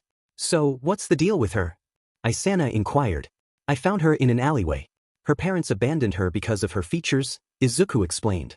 "Oh, but why does she have white hair, red eyes, and a horn?" Isana asked, puzzled. "It's complicated. But I have a soft spot for kids like that, so I didn't want her to live the life I had," Izuku admitted. "You had?" Isana questioned. "Let me tell you this. It sounds cool in fiction, but being different from everyone around you can be really tough. Trust me, I learned that the hard way," Izuku said, and Isana fell silent. They left the room and headed to the kitchen to grab some frozen meat. "What's that for?" Isana asked. "Both Kunu and Eri like to sleep with them sometimes, so these are for them," Izuku explained. "Both of them?" Isana echoed. They entered Kunu's room first, finding her still asleep, cuddling a dragon hatchling. Izuku smiled and opened the curtains, letting the sunlight in. Isana watched, cooing at the adorable sight. "Wakey, wakey little kit," Izuku said softly. With the sunlight on her face, Kunu slowly woke up, rubbing her eyes and yawning. "Morning, Papa," she greeted. "Time for a shower, sweetie. Now let's go see if Eri is awake," Izuku said. "Okay, Papa," Kunu replied. The dragon, awakened by the sun, eagerly accepted the meat Izuku offered. They left the room and went to Eri's room, where they found her awake, trying to get out of her crib, but the dragon there wouldn't let her. "Looks like the snowball is awake," Izuku said, picking Eri up as she cheered at the sight of her daddy. Isana could barely contain her tears at the cuteness of the scene. The 4 of them headed to the bathroom. On the way, Izuku instructed the maids to prepare breakfast for them and informed them that Yasaka and Tiamat would be late. In the bathroom, Isana held Kunu and watched in awe as Izuku bathed Eri. Holding the showerhead with his mouth and balancing the baby shampoo between his shoulder and neck, he expertly washed Eri's hair. He is so nailing parenting right now, Isana thought. Once they were done, Izuku dressed and gave Isana some of his clothes. They headed to the dining room, where the maids were preparing breakfast. Izuku placed Eri in her seat. "Okay, Kunu, you should start. I will handle the mamas," he said. "Okay, Papa," Kunu replied. Izuku and Isana returned to check on Yasaka and Tiamat. Upon entering the room, Isana gasped at the sight of the 2 women passed out on the ground, blissful expressions on their faces. Isana blushed, feeling her earlier frustration return. "Looks like they will be back in a few hours or so," Izuku noted. Meanwhile, they went to eat breakfast. Izuku fed Eri while Kunu ate with Isana. "Big sis?" Kunu asked. "Yes, Kunu-chan?" Isana replied. "Are you my mama now too?" Kunu inquired, causing Isana's mind to freeze. "And mama?" Isana stammered internally. "Oh no.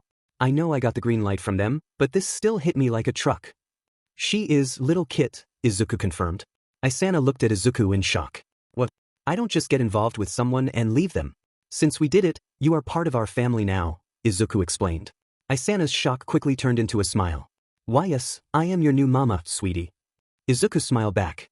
After breakfast, he left the girls with the maid and headed to school. But first, he and Isana visited her home so she could change into a new school uniform.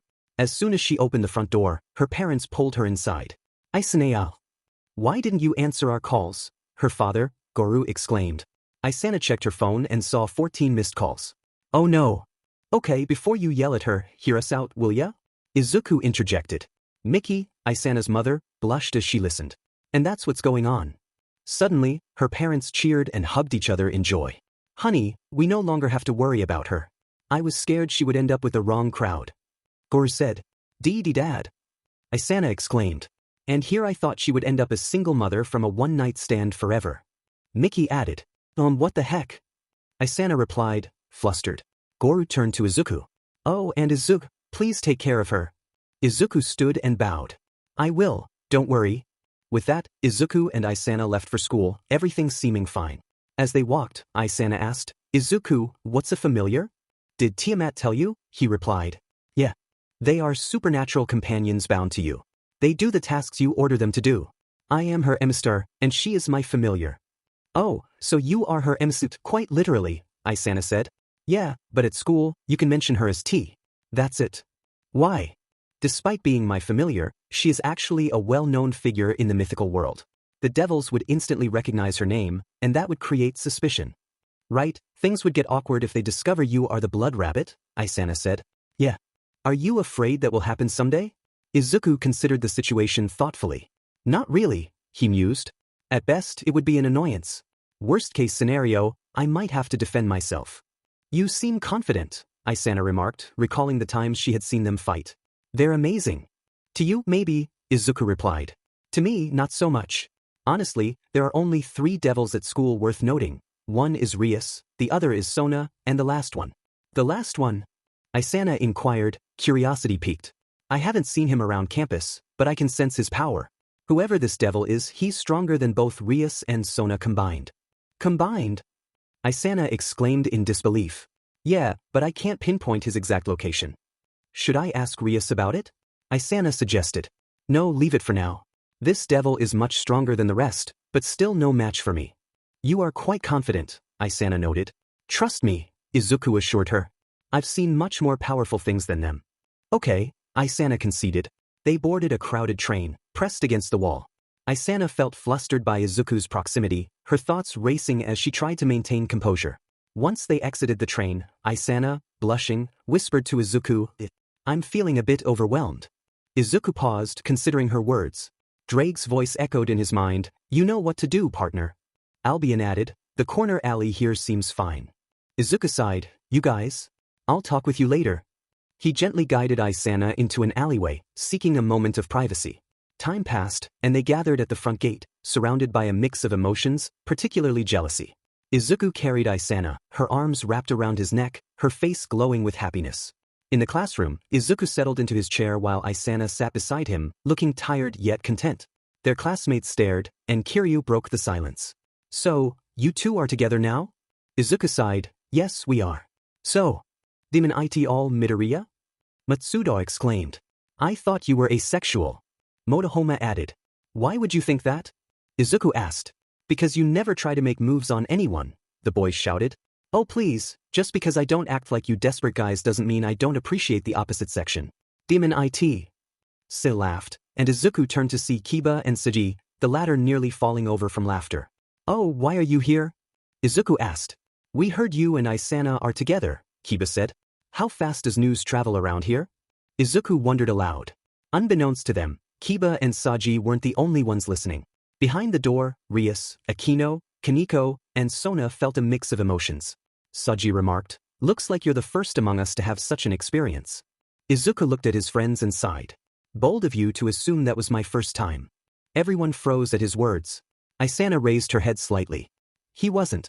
Trust me. The girls were speechless, including the devils. WW, they all stammered. Izuku sighed, stood up, and addressed the guys. Unlike most of you, I don't need to be here to have certain experiences. Now, I'm going to use the bathroom real quick. With that he left, unaware of the girls watching him. Everyone turned to Isana for answers. Rias, Akino, Sona, and Kaneko also entered the room.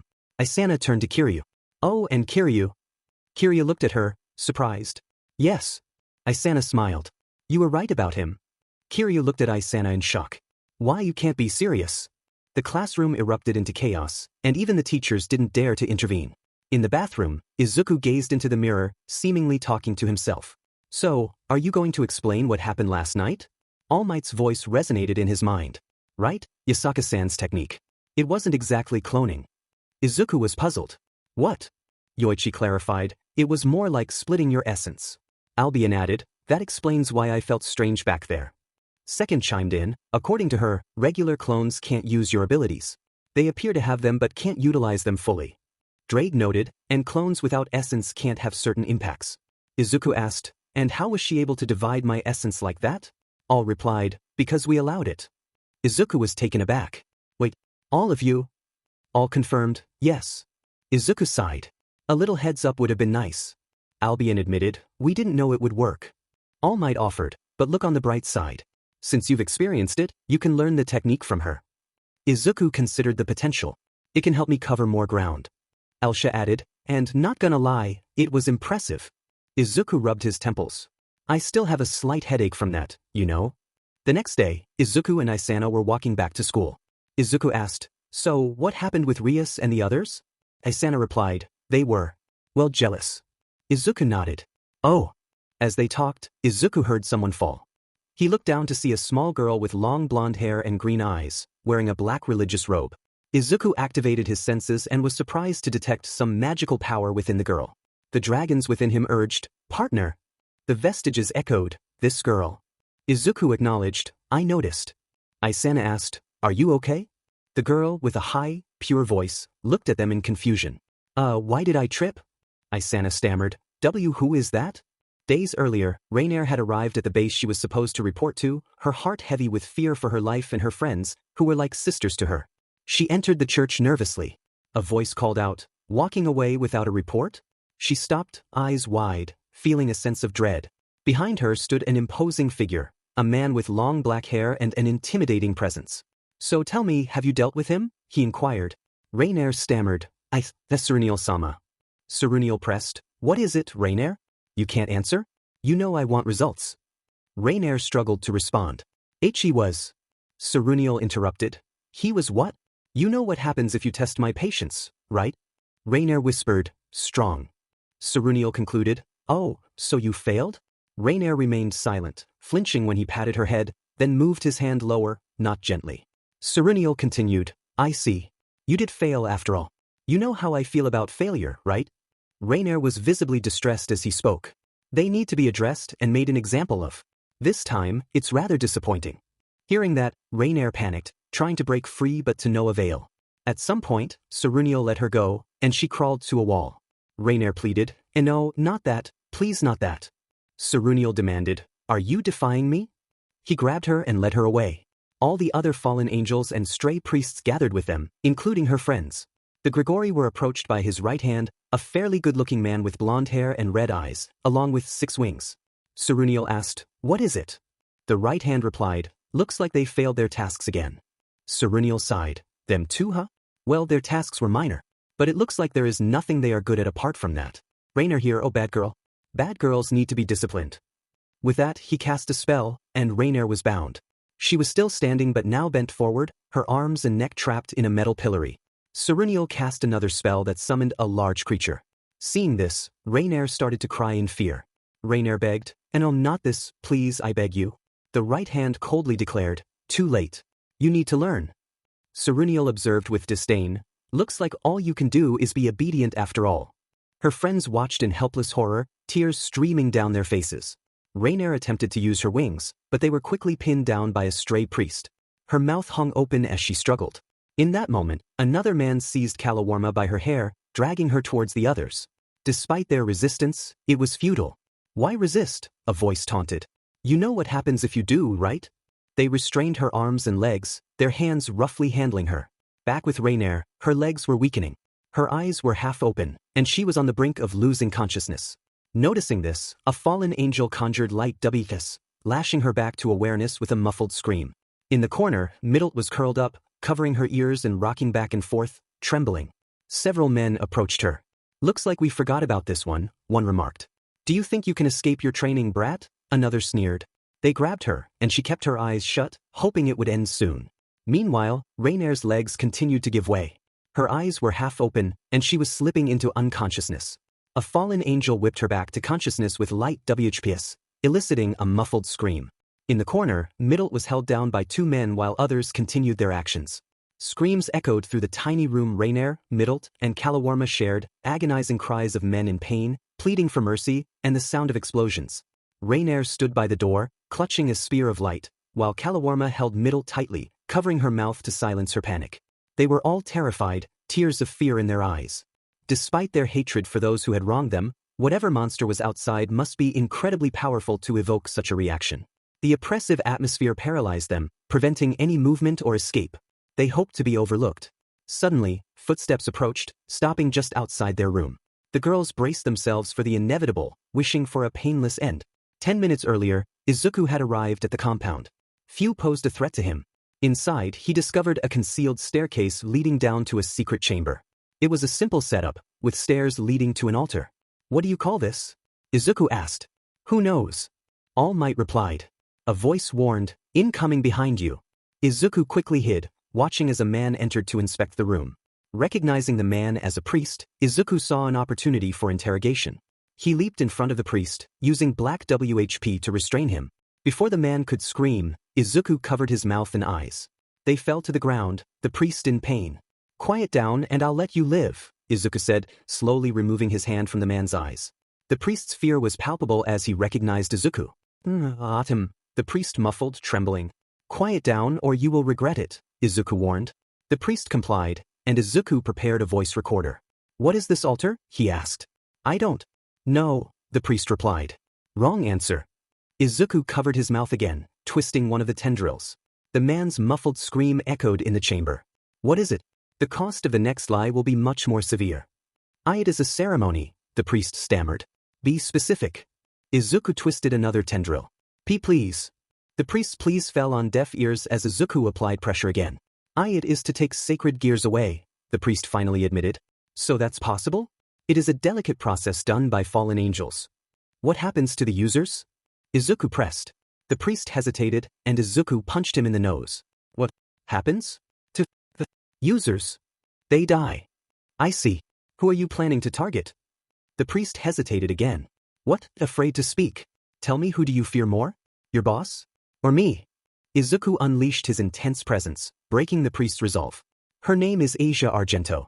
She is a stray priest our boss wanted to obtain. Her sacred gear can heal anything, devils, fallen angels, and other creatures. What do you mean everything? You don't know. Don't act cocky. Regular healing spells use holy magic, which is harmful to anything evil, but this sacred gear can heal all. I see. No wonder you want it. Now where is she? She left with one of our agents, freed. I don't know where they went, I swear. I see. But you are praying to the wrong god. Izuku stood to leave. Wait, we can talk about it. How about this? We have some really good companions. 2 of them with great qualities. You can have them, they are not worth anything else. They can be disobedient, but after some DSPN, they listen. Hearing this, Izuku was enraged but tried to keep his cool. Not interested? Well, there's another girl. She's not as mature, but she's still in middle school, so you can train her to be obedient. That was it. Izuku was furious. He knew they were referring to Rainier and her friends. This was their life? One of them was a middle schooler? In a fit of anger, he lost control of black WHP, and the priest fell to the ground.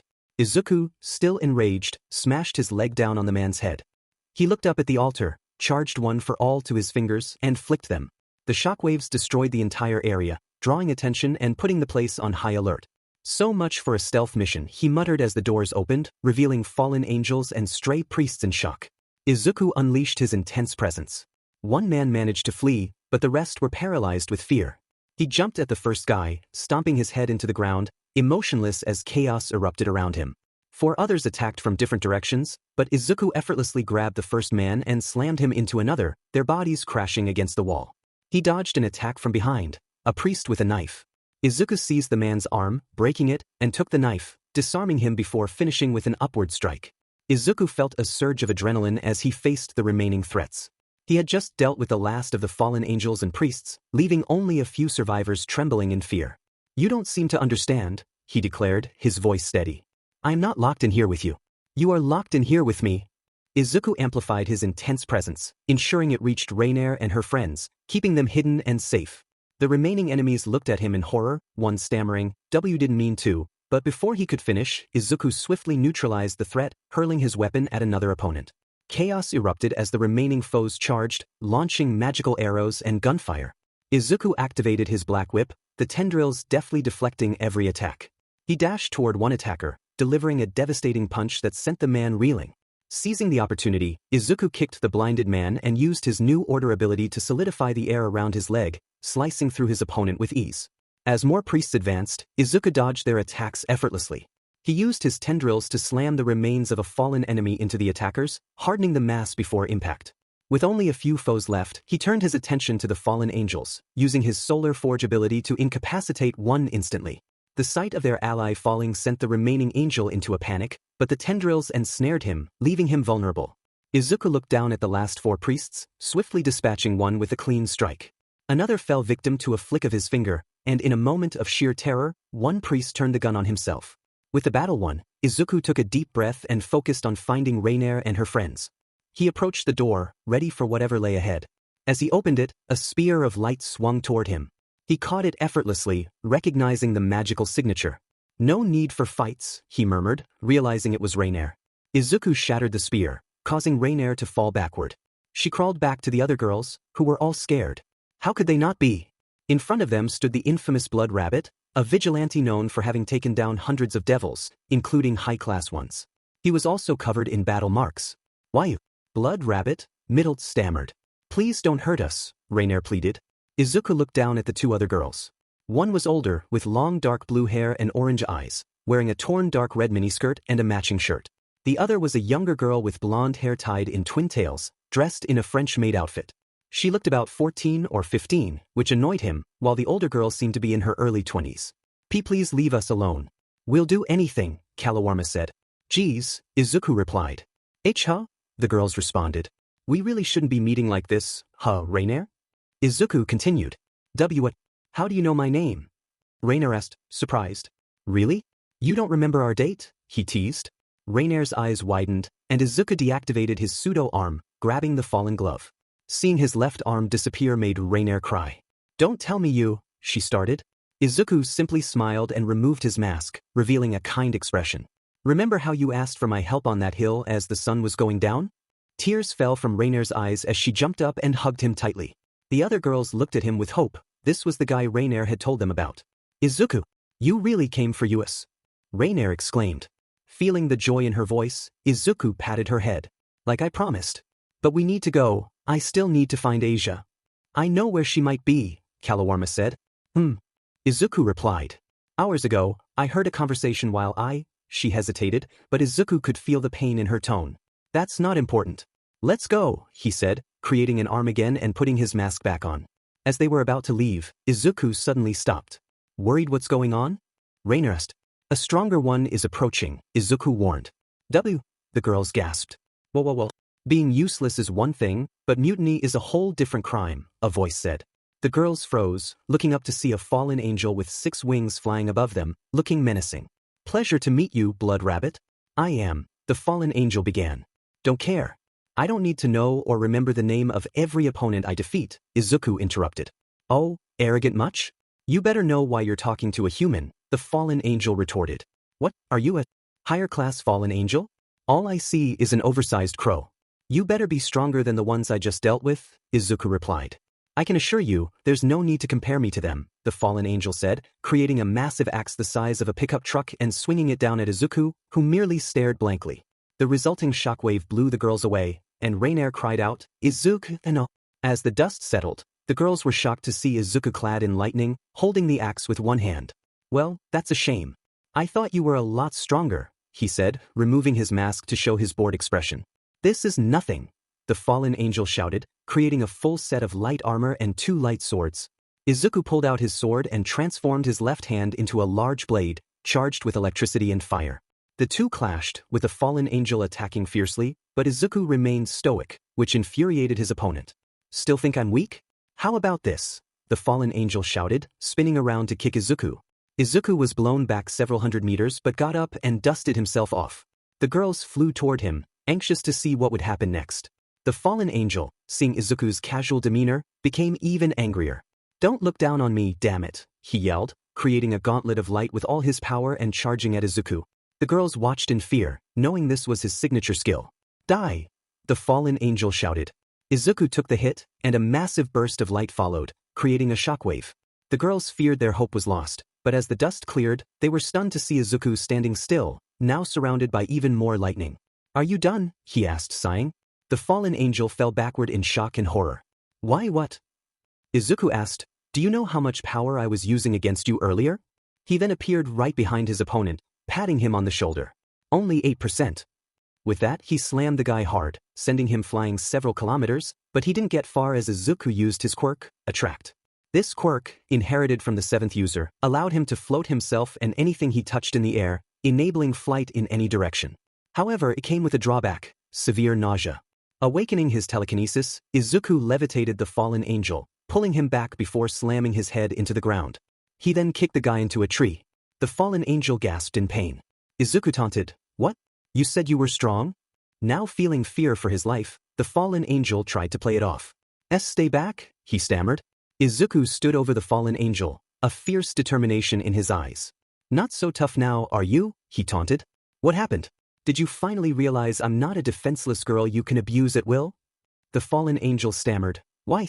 But before he could react, Izuku ensnared him with his black WHP, slamming him repeatedly into the ground. "Come on," Izuku urged, "get up and give me the fight you promised." Desperate to escape, the fallen angel attempted to fly away, but Izuku anticipated his move, tearing off his wings with swift precision. The angel crashed back to the ground, and the girls watching flinched in shock, recalling Izuku's earlier words. "Only 8%? Middle murmured in disbelief. To fight a high-class fallen angel while holding back that much, Kalawarma added, astonished. "Just how strong are you, Izuku?" Rainier wondered aloud. Izuku approached the fallen angel, his voice calm yet menacing. "And do you know the saddest part of all this? This is only my base strength. You're so pathetic that I have to put extra effort into holding myself back." The fallen angel, defiant to the end, shouted, "Once Seruniel-sama finds you and your friends, you're all done for. You hear me, you lowly human?" Izuku smirked. "Oh, I am a lowly human, all right, and you're even beneath me.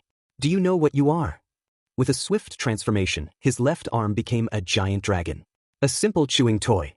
The dragon lunged, and the fallen angel, unable to escape, was caught in its jaws. After a moment, the dragon spat out the remains. "Now that's done, let's go," Izuku said, turning away. The girls collected themselves and followed him, their spirits lifted. Meanwhile, Isana rode her bike to her next destination, aware of the risk but determined not to arouse suspicion from Rias and the others. As she arrived, she recalled Rias's instructions. "Kaneko was summoned by 2 people today. I need you to take care of one of them," Rias had said. "Yes, President," Isana had replied, eager to prove herself as a capable devil. Dismounting her bike, still in her school uniform, Isana knocked on the door. "Hello, I am the devil from Gremory," she announced. Receiving no response, she entered the house, following the lights. "Hello, is anybody home?" she called out. As she stepped into the living room, her foot slipped on something wet. What's that?" she muttered, touching her foot and realizing the red liquid was blood. Panic gripped her as she surveyed the gruesome scene. "Welcome, Cece," a voice jeered. Isana turned to see a man with chin-length gray hair, his eyes gleaming with sadistic malice. He wore a white top and breaths, overlaid with a black priest's outfit adorned with a cross. "Who are you?" Isana stammered. "Oh, me? I'm just a humble priest carrying out God's work," he replied, standing up and dancing oddly. "Killing devils and anyone who relies on them, of course. I'm Fried Selzen, nice to meet you." "You killed him for summoning a devil?" Isana asked, horrified. "Of course. Devils are the worst pest ever, and those who associate with them are even beneath them," Fried sneered, drawing a gun and a hilt from which a sword of light emerged. He charged at Isana, who barely dodged but was injured in the leg. Isana screamed in pain. "You know, you're pretty good looking yourself. Especially with those features. You're triggering my urge to punish devils even more," Fried taunted. "Be a sturdy." Isana spat, attempting to activate her sacred gear, but Fried was too fast, cutting her again and damaging her clothes. Just then, a scream pierced the air. Both turned to see Asia, her eyes wide with shock and fear. "What's wrong? Never seen something like this before?" "You're a newbie, but don't worry, you'll get used to it," Fried smirked. "Why?" Asia's voice trembled. "But, don't you know? He summoned a devil. They must be purged like the vermin they are." Fried's tone turned harsh. Asia hesitated, a chill running down her spine. "Asia!" Isana's voice broke through the tension. Asia turned, surprised to see her. "Isana-san? Why are you here?" she asked, concern etching her features. Isana looked down, her expression pained. "I'm sorry, Asia, but I'm a devil. I wasn't trying to fool you." "What? No way. Then Izuku-kun is." Asia's voice trailed off in realization. "Oh, you two know each other?" No, that won't do, newbie. We can't be friends with devils, and we can't live without the protection of fallen angels. I'm going to get things done here." Fried's gaze hardened. "Pity your eye candy, but those 3 will do for now." Before Fried could attack, Asia stepped between them. Father Fried, please. She might be a devil, but she isn't a bad person. I beg you, let her go. God won't forgive such an act. Fried shouted, attacking Asia and causing panic to surge through her as she tried to cover herself. Fried grabbed her mouth, his grip tight. Yo. Seruniel-sama forbids me from harming you significantly, but that doesn't mean I can't punish you. He pinned her with his sword. You won't hurt her. Isana shouted, covering herself with one arm. Fried turned to her, a cruel smile on his face. Oh, you want to fight? I was planning on having my fun with you after her, but why not warm up now? My heart belongs to one man only, Isana smirked defiantly. But I'll let you try. I bet your skills are so lacking it won't even count as cheating. Fried sneered. What kind of a person are you to have such confidence? Enough talk. I'm going to cut you down. Isana activated her sacred gear, striking Fried and causing him to stagger back in shock. Oh, now you've done it. I wanted you alive to beg for mercy, but now I'll make you regret it. Fried roared, preparing to attack again. Suddenly, a portal opened, and Kiba, Akino, Kaneko, and Rias jumped through. Are you okay, Isana? Kiba asked, concern in his voice. Stay low, you're injured, Akino added. Fried cursed, realizing more devils had arrived. Just then, the wall beside them crumbled, revealing 3 fallen angels. Of course you'd show up now, Fried spat. Why are you here? The devils were confused, but Isana's eyes widened upon seeing one of the fallen angels. Kalawarna launched a light spear at Fried, shocking everyone, while Middlet freed Asia and pulled her to safety. Rainier and Isana locked eyes. You are Yuma? Isana asked, recognition dawning. Yes, that's me, Rainier confirmed, a hint of nostalgia in her voice. Isana's face lit up with a smile. I do know her. But you wouldn't believe me. Anyway, the cavalry has arrived. Fried's anger boiled over. You betrayed us now? I never expected this. Screw you, Fried. We won't be your slaves anymore, and we won't let you harm Asia, Kalawarna declared. Asia's fear intensified at the confrontation. Oh, and how are you going to stop me? You can't beat him. Rainier replied, we know. But he can. At that moment, a powerful presence filled the air, sending shivers down everyone's spines. A voice echoed through the air, well, look what we have here, as Izuku, known as Blood Rabbit, sat casually nearby, exuding an intimidating aura. The 2 devils turned to face him, their voices trembling with fear as they stammered, Be Blood Rabbit. Fried's bravado wavered as Izuku asked Isana, are you okay? WER. Thanks, she replied, still shaken. But, Asia, please heal Isana, Izuku instructed. Asia, bewildered, questioned, how do you know my name? Rias interjected, why are you here, Blood Rabbit? We don't want to trouble you, but I will defend my beloved servants. Don't worry, I'm not your enemy. Neither are the fallen angel girls you see here, Izuku assured them. Why should we trust you? Rias challenged. Because, Rias, Izuku began, his voice steady, and Akino, Kaneko, and Kiba. You all know me. You too, Asia. What? They all exclaimed in unison. Yes, we do, Isana confirmed. What are you talking about? Rias asked, confused. At that moment, Izuku removed his mask, revealing his identity. Asia, Rias, Kaneko, Akino, and Kiba froze in shock. Izuku, Rias stammered. Izuku-kun? Asia whispered. Guardian? Akino questioned. My friend. Kiba added. Izuku. Kaneko echoed. Izuku sighed. I'll explain later, but for now, let me deal with this guy. Fried sneered. So this is what you look like? Gotta say, you're scary looking. Do you think it's a good idea to reveal yourself? My reinforcements can be here any moment. You mean these guys? Izuku retorted, summoning a massive bag and spilling its contents to reveal numerous blessed crosses and fallen angel feathers. Fried attempted to flee, but Izuku trapped him with a black WHP. Fried tried to cut through it with his blade, but it was futile. What the? Fried exclaimed. Don't bother, Izuku said. I bet that sword is only good for certain targets. I'm not one, so it will be even less effective against my powers. That said, you look really familiar. What's your name? Fried Selzen, he replied. Selzen? Do you know a guy named Pina Selzen by any chance? Izuku inquired. You know my brother? Fried asked. Oh, so that's why your face seems so irritating. I do know him. I dealt with him in a way I don't tolerate. I'm glad you happen to be just like your brother, a scum beneath my feet, Izuku remarked. Hey, we can talk about this. You're a devil killer, we're on the same side, right? Fried pleaded. Yeah, about that. I didn't deal with those individuals because they were devils. I did it because they messed with me in a way I don't tolerate. Frankly, if they were angels, I would still do the same, Izuku explained. Before Izuku could finish, another portal appeared, and Sona and her peerage emerged. Sona, what are you doing here? Rias exclaimed. Rias, we need to hide. There's a lead, Sona began, but froze upon seeing Izuku. Izuku, Sona stammered. Bro. Saji added. Oh, for goodness sake. I will explain later. For now, we need to, Izuku started, but was interrupted as he sensed a powerful presence. Instinctively, he used his abilities to move everyone to safety, now in the air, holding the others while a fire raged below where they had stood. Izuku quickly flew to a nearby forest and ensured everyone landed safely. All of you stay close. Can any of you cast a barrier? Izuku asked. I can. But Izuku, Sona began. Do it now, Sona. Everyone help her in any way you can. Make sure you're all in it. Izuku commanded, his tone cold and harsh. Hearing this, Sona nodded and cast a barrier spell around them. As they were inside it and Izuku was outside, the area around them began to change, pulling them into an artificial dimension. Then, portals appeared, and numerous adversaries emerged. Flying above them was a powerful figure.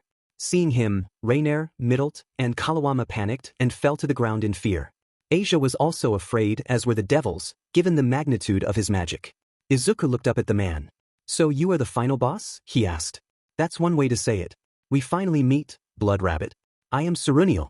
I must say, it surprises me to see you defend those devils the way you did, along with those others, Seruniel replied. What do you want? Izuku demanded. Nothing much really. Hand over Asia Argento, and I might let you live. Who knows, maybe I'll even let you keep the other 3, Seruniel proposed.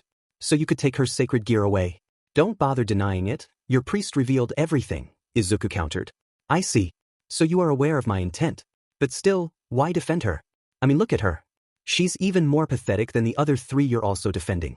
There are easier and more beneficial ways to get it done, you know. No need to play the hero, Seruniel taunted. Hearing this, Asia's heart shattered. The fallen angels were on their knees in fear and pain. The devils began to understand everything going on. Oh, just go away.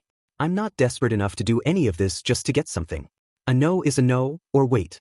Let me explain in a way you crows would understand, Izuku retorted, clearing his throat before mocking. CW. Kakaka. You got that? The fallen angels stared in silence. What? Holy CRP. Don't tell me you're so assimilated that you don't even know your own language. Izuku continued. Everyone was shocked, especially Izuku's friends. They didn't know what was more audacious, the fact that Izuku literally mocked them in the worst way possible or how serious he looked doing it. Even Rainier, Middlet, and Kalawama felt it. Seruniel was visibly fuming but tried to play it cool. You are quite insolent for someone surrounded, Seruniel remarked. Please.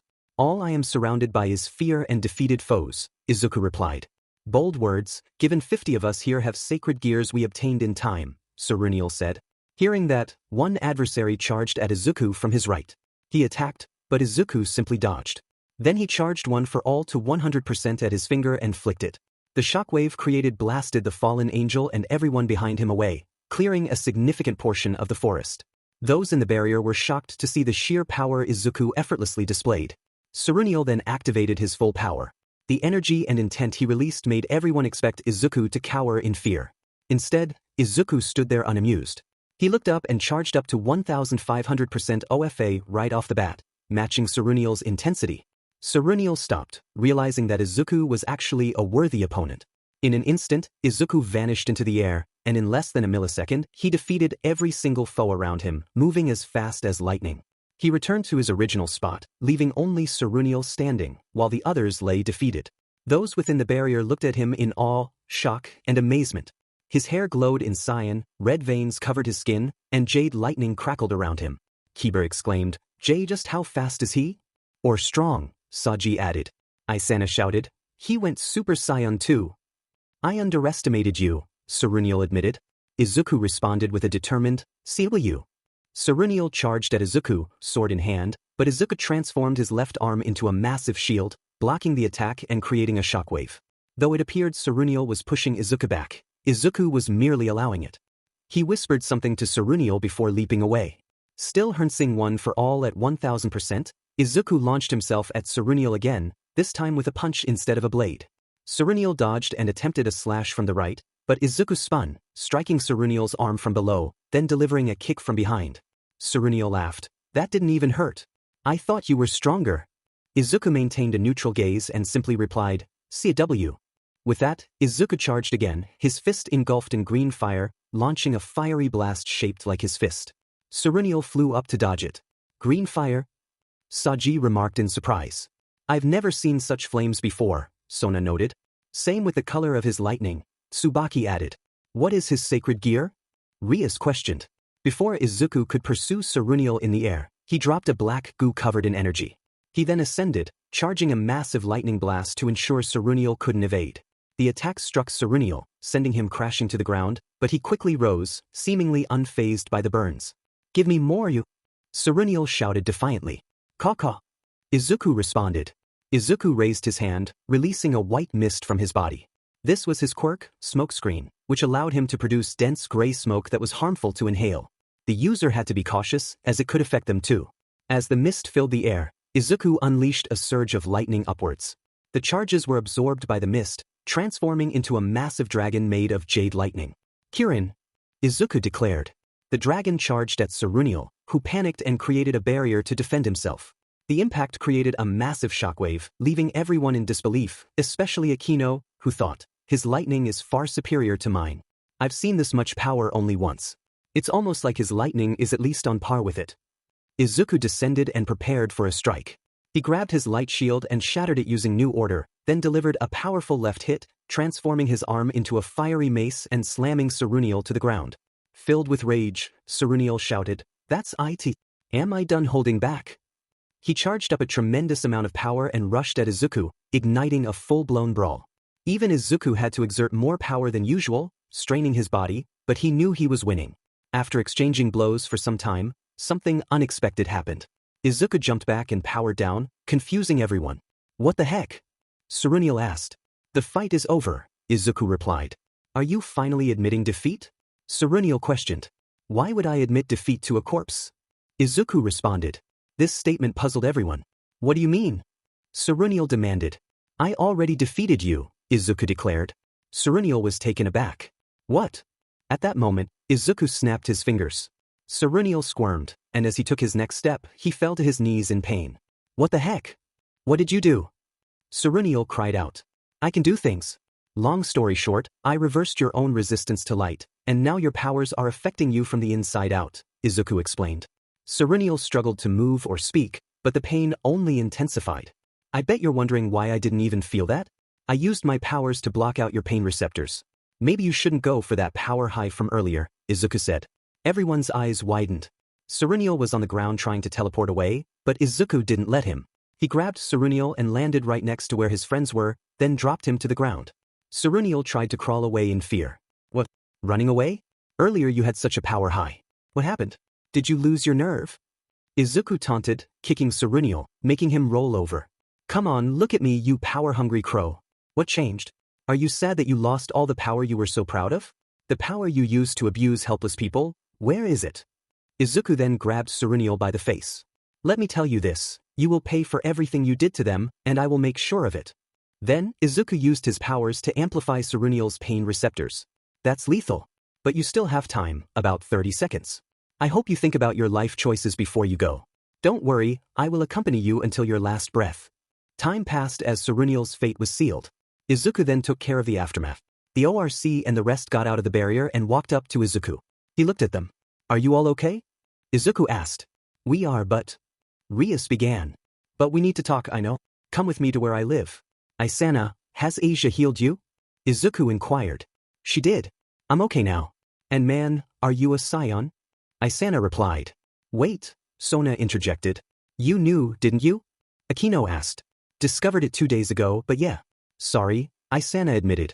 Sai, we have a lot of questions, Rias said. Like I said, I will answer them, Izuku assured. Alright, let's stay here for the time being so you can calm down. I bet witnessing that was nerve-wracking, Izuku suggested. He didn't get any response, confirming his thoughts. He sighed and waited, still vigilant. After a few moments of everyone calming down, Izuku got up again. Alright, come with me, Izuku instructed. To where? Tsubaki asked. My home. I have no problem with where we go, but I have a feeling that going to a devil's territory might be too much for Asia and the fallen angels, Izuku explained. You have a point. Let's go.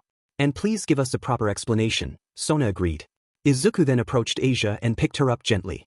Eep!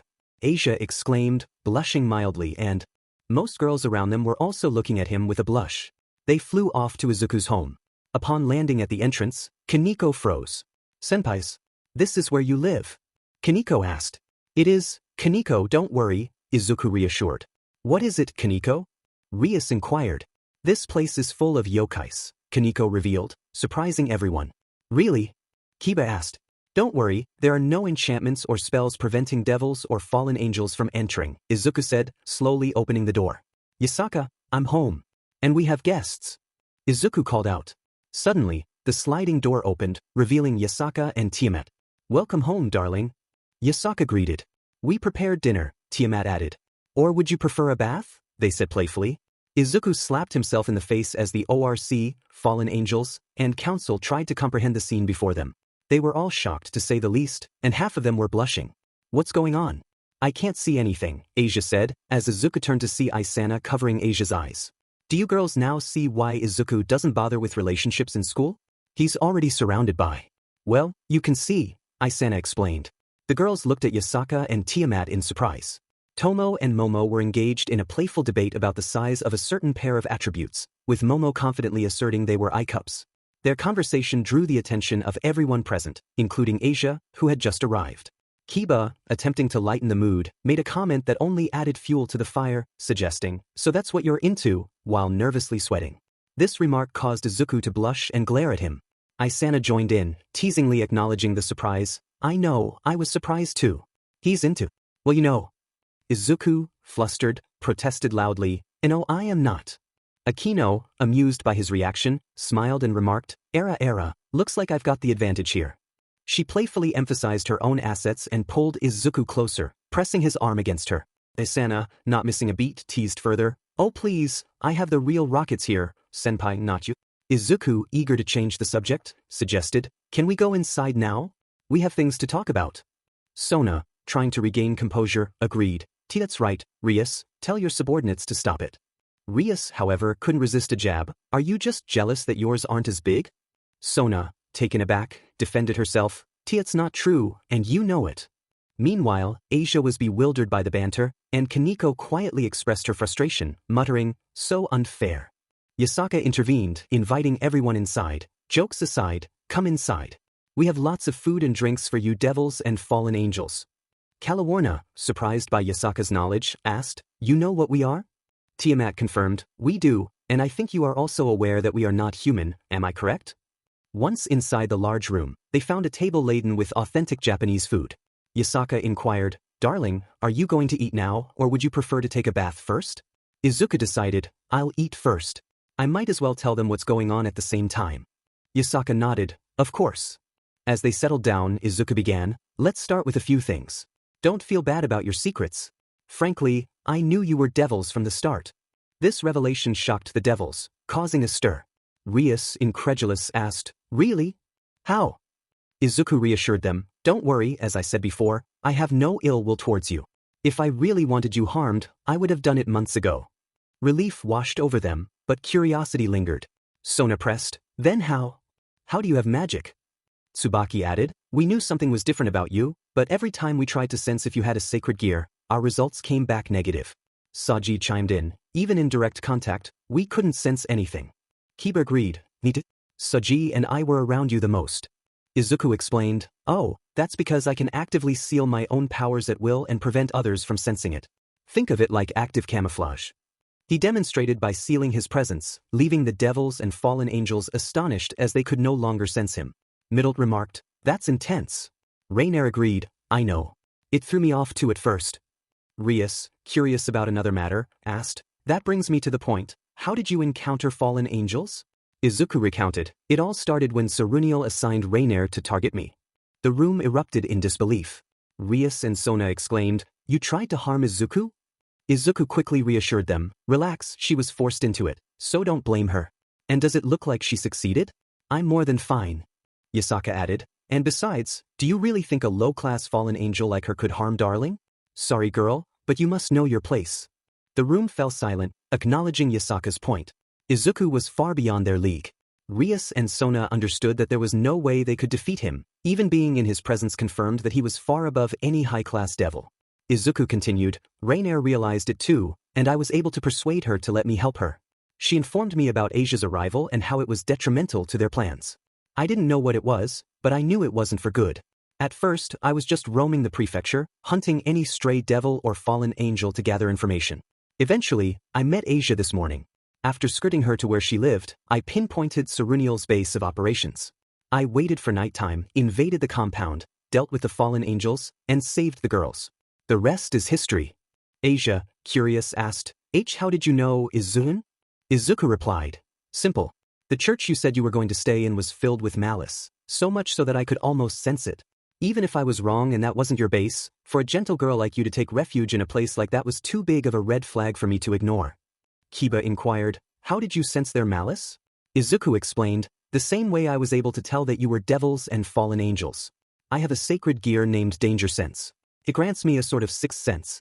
I can sense people around me, how many there are, how strong they are, and what their next move is. I can't read their minds, but I can sense their feelings. I can also sense magic and different types of magic. Since I've encountered devils before, I was able to sense that you had demonic energy. That's how I knew you were devils. Rias asked, that reminds me, is the rumor true? Sona added, about you having multiple sacred gears? Izuku confirmed, it is true. Asia and the fallen angels gasped at this revelation. Middlet exclaimed, you have multiple sacred gears. Tiamat affirmed, yes, he does. Kalawarma asked, how many? Izuku replied, how many wings did that guy have? Kalawarma answered, 10. Izuku concluded, there you have it. Everyone looked at him in total shock. You have 10 sacred gears? They all exclaimed. Izuku nodded, yeah, but I don't use all of them at the same time. Isana, intrigued, asked, wait, how many sacred gears were you using against him? Izuku thought for a moment, Danger Sense, One for All, and Black WHP are always active. For him, I wanted a more poetic victory, so I used New Order. Well, I mostly use that for looks and then float. About 5 of them, he concluded. Everyone was stunned. You weren't even using half of your power? Izuku shrugged, oh please, I was using even less. That guy was nothing but a pushover. The devils were incredulous. What? Kalawarma, confused, asked, wait, I'm confused. What about the vice captain? The one you defeated in the compound? Middlet reminded, you said you only used 8% against him. Izuku clarified, that was different. I have a sacred gear that grants me enhanced strength. I use that at all times in a fight. Against that fallen angel, I was using 8% of that sacred gear alone, with Black WHP as a utility tool, but it wasn't needed. And float to prevent him from escaping. Danger Sense is always active, so I don't factor that in much. Rainier stammered, WW8, you mean you basically used only one of your sacred gears to defeat a high-class fallen angel? Everyone looked at Izuku, amazed. Well, I did use Black WHP, but hey, Izuku admitted with a casual shrug. Saji, still processing, asked, Black WHP? Isana explained that the tentacles used to grab them and escape into the woods were actually part of Izuku's left arm. The devils were baffled by this revelation. Izuku deactivated the mechanism, letting his left glove fall to the ground, and demonstrated the power of Black WHP. He explained that this was why people didn't consider him the Blood Rabbit, as he was technically a one-armed guy, unlike the infamous figure. Rias was impressed by the demonstration. Izuku asked if there were any more questions, and Sona inquired about his other sacred gears. Izuku chose to keep that information to himself. Kaneko then asked about his relationship with the yokai, pointing to Yasaka. Yasaka found it amusing that a Nikomata would ask such a question. This revelation shocked the devils, especially Kaneko, who frowned alongside Rias. Rias questioned how Yasaka knew about Kaneko's nature. Yasaka replied that she could recognize a Nikomata at first sight. Isana was surprised to learn that Kaneko was a former cat spirit. Kaneko confirmed this by briefly revealing her cat ears and tail. Izuku remarked that this explained the cat-like aura he sensed from her. Yasaka clarified that she and Kaneko were part of Izuku's group. Tiamat added that they had a new sister now, pointing to Isana, which sparked jealousy among Rias, Sona, Akino, Kaneko, and Rainier. Rias was curious about Yasaka and Tiamat's true identities. Tiamat chose to keep her identity hidden, allowing them to call her T, for now, as she was Izuku's familiar. The devils were astonished. Yasaka revealed herself as the princess and leader of the Western Yokai faction and Izuku's partner, although they hadn't held an official ceremony yet. She mentioned their plans to migrate to Kuo because Izuku mainly lived there. Sona was surprised that Yasaka would relocate her entire faction for him. Yasaka explained that it was out of love and because Izuku was their new guardian. Isana added that Yasaka was also Kunu's mother, which intrigued the girls. Yasaka acknowledged that some of them had met her daughter. Rias insisted that they needed to report this, assuring Izuku that their families could protect him. Izuku was unfazed, warning them that he wouldn't tolerate any harm to his children. His demeanor turned serious, sending a chill through the room. The tension broke when Kunu appeared in pajamas, carrying Eri and looking sleepy. Izuku's expression softened, and he gently picked up Eri, carrying Kunu with his other arm as they left the room. The group was left to process what had just happened. Rainier stammered, trying to understand. Tiamat admired Izuku's devotion as a father, and Yasaka called him a keeper. Asia wondered about Kunu and Eri. Isana explained that Eri was Izuku's other adopted daughter, which surprised the devils. Tiamat recounted how Izuku had entered the familiar forest to find someone to care for Eri, leading to Tiamat's presence. She also described how Izuku had fiercely protected Eri from devils who threatened her. Rias was taken aback by the story. Yasaka confirmed Izuku's protective nature. Sona understood the situation better. Yasaka suggested they see what Izuku was doing, casting a spell to reveal him rocking Kunu and Eri to sleep with a gentle smile, humming a lullaby. The sight moved Rias, Sona, Rainier, and Asia, each reacting with blushes or tears. Akino turned away, recalling her past. Tiamat asked the girls who among them had feelings for Izuku, causing Rias, Akino, Kaneko, Sona, and Rainier to blush. Yasaka assured them they were welcome to share him, as they had agreed to do with Isana. Rainier hesitated, feeling unworthy due to her past actions against Izuku. Yasaka reminded her of Izuku's forgiving nature, recounting how he had comforted Rainier after her attack. Yasaka then showed them a memory of Izuku rescuing Kunu during a kidnapping, despite being injured. The girls were moved by his bravery and kindness. Asia was teary-eyed, and Tiamat acknowledged Izuku's goodness. After some more conversation, Izuku returned to find everyone eating and chatting, which brought a small smile to his face. He apologized for his absence and asked if there were more questions. Rias reiterated the need to report the situation but promised that no harm would come to Kunu and Eri, backed by the House of Gremory. Sona made a similar promise on behalf of the Citri clan. Izuku asked Sona if that was her real name, and she revealed it was an alias for humans, with her true name being Sona Citri. Izuku pondered the situation, asking Sona when she planned to report the recent events. Tomorrow, she replied. Accepting this, Izuku turned to Asia, Rainier, Middlet, and Kalawarma, offering them a place to stay since they seemed to have nowhere else to go. Kalawarma was surprised by his generosity. "You would let us?" she asked. Izuku nodded. "Sure, why not? I've already set my ground rules. Anything else is none of my concern. You can stay here for the night if you want." The devils agreed, expressing their gratitude. Izuku then announced he had to leave. Rainier inquired about his destination. "Your old base," he explained, "to gather evidence and maybe clean up the mess I left."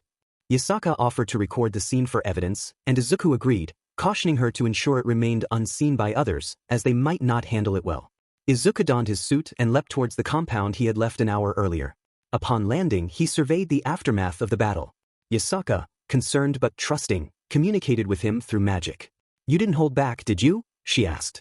Izuku admitted he had lost his cool, pushed to the edge by the situation. Yasaka acknowledged that the fallen angels got what they deserved. Izuku began searching the rooms, mostly quarters for low-level fallen angels, looking for information. He eventually found a room filled with documents, chants, and magic circles. "Is this a lab?" he wondered.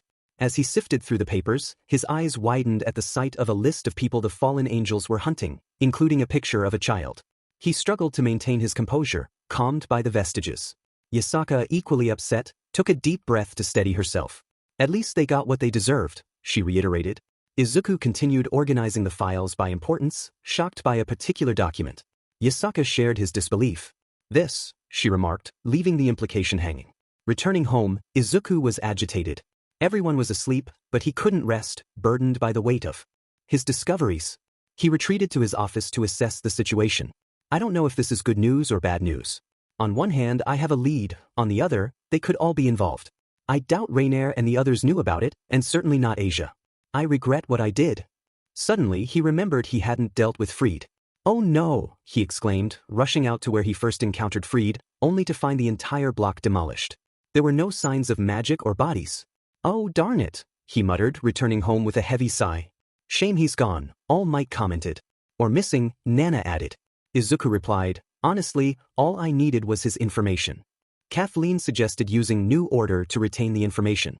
Elsha was surprised, asking if that was possible. Kathleen explained, with new order combined with OFA and you guys, who knows what properties he can bestow? Good point. Still, I can't believe they were working for the Chaos Brigade, second noted. Or with them, third added. N commented that the distinction might not matter. Banjo proposed, what if it's the other way around? What if we stop their leader? Drake remarked on the convenience of such a scenario, but first reminded them that life rarely worked out that way. Nana noted the importance of their discovery. Elsha inquired about the girls. Izuku decided to think about it the next day, needing to keep a close eye on them for now. Elsha teased him, but he ignored her tone, returning home to do paperwork until he eventually dozed off. The next morning, Izuku awoke to noise. After changing, he found everyone awake in the living room. Asia was in her robes, while Kiba and Saji wore his t-shirts and shorts. The girls, Isana, Rias, Akino, Sona, Rainer, Middlet, and Kalawarma, were similarly dressed, appearing quite casual. Kaneko wore a custom-made t-shirt that looked like a nightgown, causing her embarrassment as she sat on the couch. The others were in their school uniforms, playing with Eri and Kunu. Isana, Asia, Middlet, and Rainer engaged with Kunu, while Sona, Rias, and Akino were with Eri. Sona playfully covered her face, revealing it with a dramatic "see." Eri laughed, reaching for Rias, who smiled and pulled her in for a hug. Ah, you want to hug me? Akino remarked on Eri's adorableness. Tiamat added that Eri loved hugs and could be carried around as she curiously observed her surroundings. Kunu held a plush rabbit and a toy golden dragon, excitedly recounting how Izuku defeated a giant dragon. Papa was like whoosh, then bim, then see, and more dragons grabbed the big dragon, and Papa defeated him. Asia's eyes sparkled with wonder. Wow, really? Isana agreed, that sounds cool. Kalawarma smiled, enjoying the cute atmosphere. This is relaxing, she said, and Tsubaki nodded in agreement. Izuku watched the scene with warmth in his heart. Kunu noticed him and called out, Papa, good morning. Everyone turned to see Izuku standing there in a t-shirt and shorts, wearing a heartwarming smile. This caused Isana, Rias, Akino, Kaneko, Sona, and Rainer to blush, while Kalawarma, Middlet, and Asia blushed mildly. Looks like I need to make my presence known. Good morning, little kit. Did you sleep well? Izuku asked. Kunu replied, yes. Did Mama Isana and the big sisters stay here too? Kunu's words elicited various reactions. Asia, Middlet, and Kalawarma remained neutral, while Sona felt a pang in her heart. Rias, Akino, and surprisingly Kaneko and Rainer felt similarly, though they masked it. Isana, despite her embarrassment, felt proud. Emster, you're awake. Perfect timing, breakfast is ready, Tiamat announced. All right, let's go eat, Izuku replied, and everyone followed him outside, where maids prepared the food and plates. Kaneko approached Izuku, tugging at his t-shirt and blushing. Your size is impressive, she commented. Banjo quipped, that's what she said. Nana added, that's what 3 of them said. Banjo continued, that's what all of them will say soon. Izuku flustered retorted, oh, be quiet. The girls gasped, surprised by his outburst. Izuku sat at his desk, poring over documents filled with names that were all too familiar and concerning. He felt a sense of dread. I feel like I messed up, he admitted to himself. All Might, standing nearby, reassured him, to be fair, we all did. Fourth, another presence in the room questioned, why can't we sense magic from either of them? Izuku resolved, I need to investigate this further. Drake, a voice in his mind, wondered, the real question is how direct we should be? Albion added, or how much should we reveal? Izuku decided, I need to ask Isana about this. Rias, entering the room with Yasaka and Sona, asked, what is it with Isana? Sona observed Izuku's return to work. Going straight back to work? You never struck me as a workaholic, she remarked. Izuku replied, I'm not, but unfortunately, things may not be over yet. For now, I need to talk with Isana to hear her take on something. Rias pressed further, and what might that be? Izuku sighed, look and you'll find out. He handed them the documents, and their eyes widened as they read. Sona asked, where did you find this? Izuku answered, Seruniel's base. Sona was about to question him further, but Izuku stopped her. I know what you're going to ask and I need you to drop it for now. I don't have enough evidence to speculate. What matters is ensuring every innocent party involved or targeted is safe. The rest is figuring out how the problems connect. With that, Izuku left to find Isana in the living room, where others were gathered. Asia and Kunu were watching TV, Kaneko was playing Nintendo, and Saji, Kiba, Momo, and Tomo were engaged in a card game. Akino was conversing with the fallen angels, her demeanor more guarded than usual. Drake noted, you know, partner, Akino's mana is similar to the other 3. Albion agreed, yeah. You think this is what I think it is? Izuku concluded, she has fallen angel powers. The second speculated, maybe she is part fallen angel, or a former one? Izuku mused, that explains one mystery. The third added, and also adds another. Izuku decided, that's for another time. Approaching Isana, Izuku asked, you got time? Isana responded, what is it? Izuku said, I need to talk to you about something. Come with me. Isana agreed, sure, what's up? They found an empty space, and Isana's mind raced with thoughts. Oh no, is this what I think it is? Has he worked himself too much? Wait, does this count as having a secret affair? She blushed at the thought. Izuku asked, when you first became a devil, or rather, when you discovered you became a devil, how was it? What did you feel? Isana replied, well, it was shocking and terrifying, to be honest. Izuku interjected, I know. No need to tell me that. Isana continued, but then things started to add up, you know? You being. Izuku prompted, me? Isana blushed deeper, you know, the existence of Blood Rabbit? You being the definition of manliness, tall, handsome, kind, caring, mature, responsible, protective, powerful. Izuku raised an eyebrow and chuckled, all right, thanks for that. Isana asked, wait, why do you want to know? Izuku replied, that, better if you see it. As night fell, Izuku was out in the streets, tracking certain people to protect them. He wasn't alone, both the Gremory and Citri peerages were assisting him. Tiamat and Yasaka stayed home with Asia, Rainier, Middlet, and Kalawarma. Izuku and the devils communicated through a spell cast by Sona and Rias, the same one Yasaka had used before. Isana reported, all right, you guys arrived at their homes? I'm where Kiryu is supposed to live. Rias replied, I did, but Keitase isn't here. Sona added, Murayama isn't here either. Izuku asked, can any of you sense anything? Sona responded, no. Nothing. No residue or magic or hidden damage. Izuku sighed, this is getting more and more worrying. Just then, Kiryu left the house with Murayama and Keitase following her. Izuku noted, wait, I found them. They are with Kiryu. The devils were surprised, really? Sona commented, the odds of that are low, especially right now. Izuku agreed, not to mention it's too convenient. But it works better for me. As Izuku descended to get a closer look, he noticed they were slightly shaking, and he could feel their unease and fear. They are uneasy. Something is definitely happening, he thought. Rias announced, we are coming. Izuku advised, all right, but I prefer you keep your distance. You being there will create more confusion, and I don't know what to face. I prefer to keep you away from a possible crossfire. Akino assured, we should be fine, Izuku. Izuku replied, I know, but that's not the issue. The problem is two of you are also the little sisters of two Satans. That itself is a complication. However, if it comes to that, I may need your help to get them to safety, calm them down, and explain the situation. Keep in touch. I will signal, he instructed. The girls replied, all right. With that, Izuku continued to trail the girls. Nana remarked, this is a convenient spell. Elsha added, sure is. You gotta learn it. Izuku responded, I plan to. Once this is done. He heightened his danger sense and other abilities, which gave him headaches, but he managed. Eventually he sensed a faint, hostile presence. The girls seemed to pick up their pace and turned into an alleyway to escape whatever it was. It raised a red flag for him. The girls were nervous and hid behind a large container, believing they had evaded their stalker. But that was far from the truth. A cloaked man appeared, asking, where do you think you are hiding? Kiryu quickly grabbed a bottle from her pocket and threw it at him. It shattered, splashing water all over him. Izuku thought, holy water? For a moment, Kiryu seemed relieved, but that quickly turned to fear as the man appeared unfazed. What? That should have worked, she stammered. The man, annoyed, activated his powers, and purple mist began to form. Izuku thought, this is bad. Drake warned, partner. Izuku jumped down and sent a fire blast to push the man away. He then grabbed the girls and jumped to safety. To Keitase, Murayama, and Kiryu, it all felt instantaneous. The next thing they knew, they were on a rooftop with Izuku. Keitase stammered, why you are? Izuku reassured them, calm down, I am not going to hurt you. But they were still panicking, frozen on their knees. Izuku tried to approach, but they recoiled, their fear palpable. Kiryu exclaimed, why you are like them? Izuku sighed, technically speaking, almost.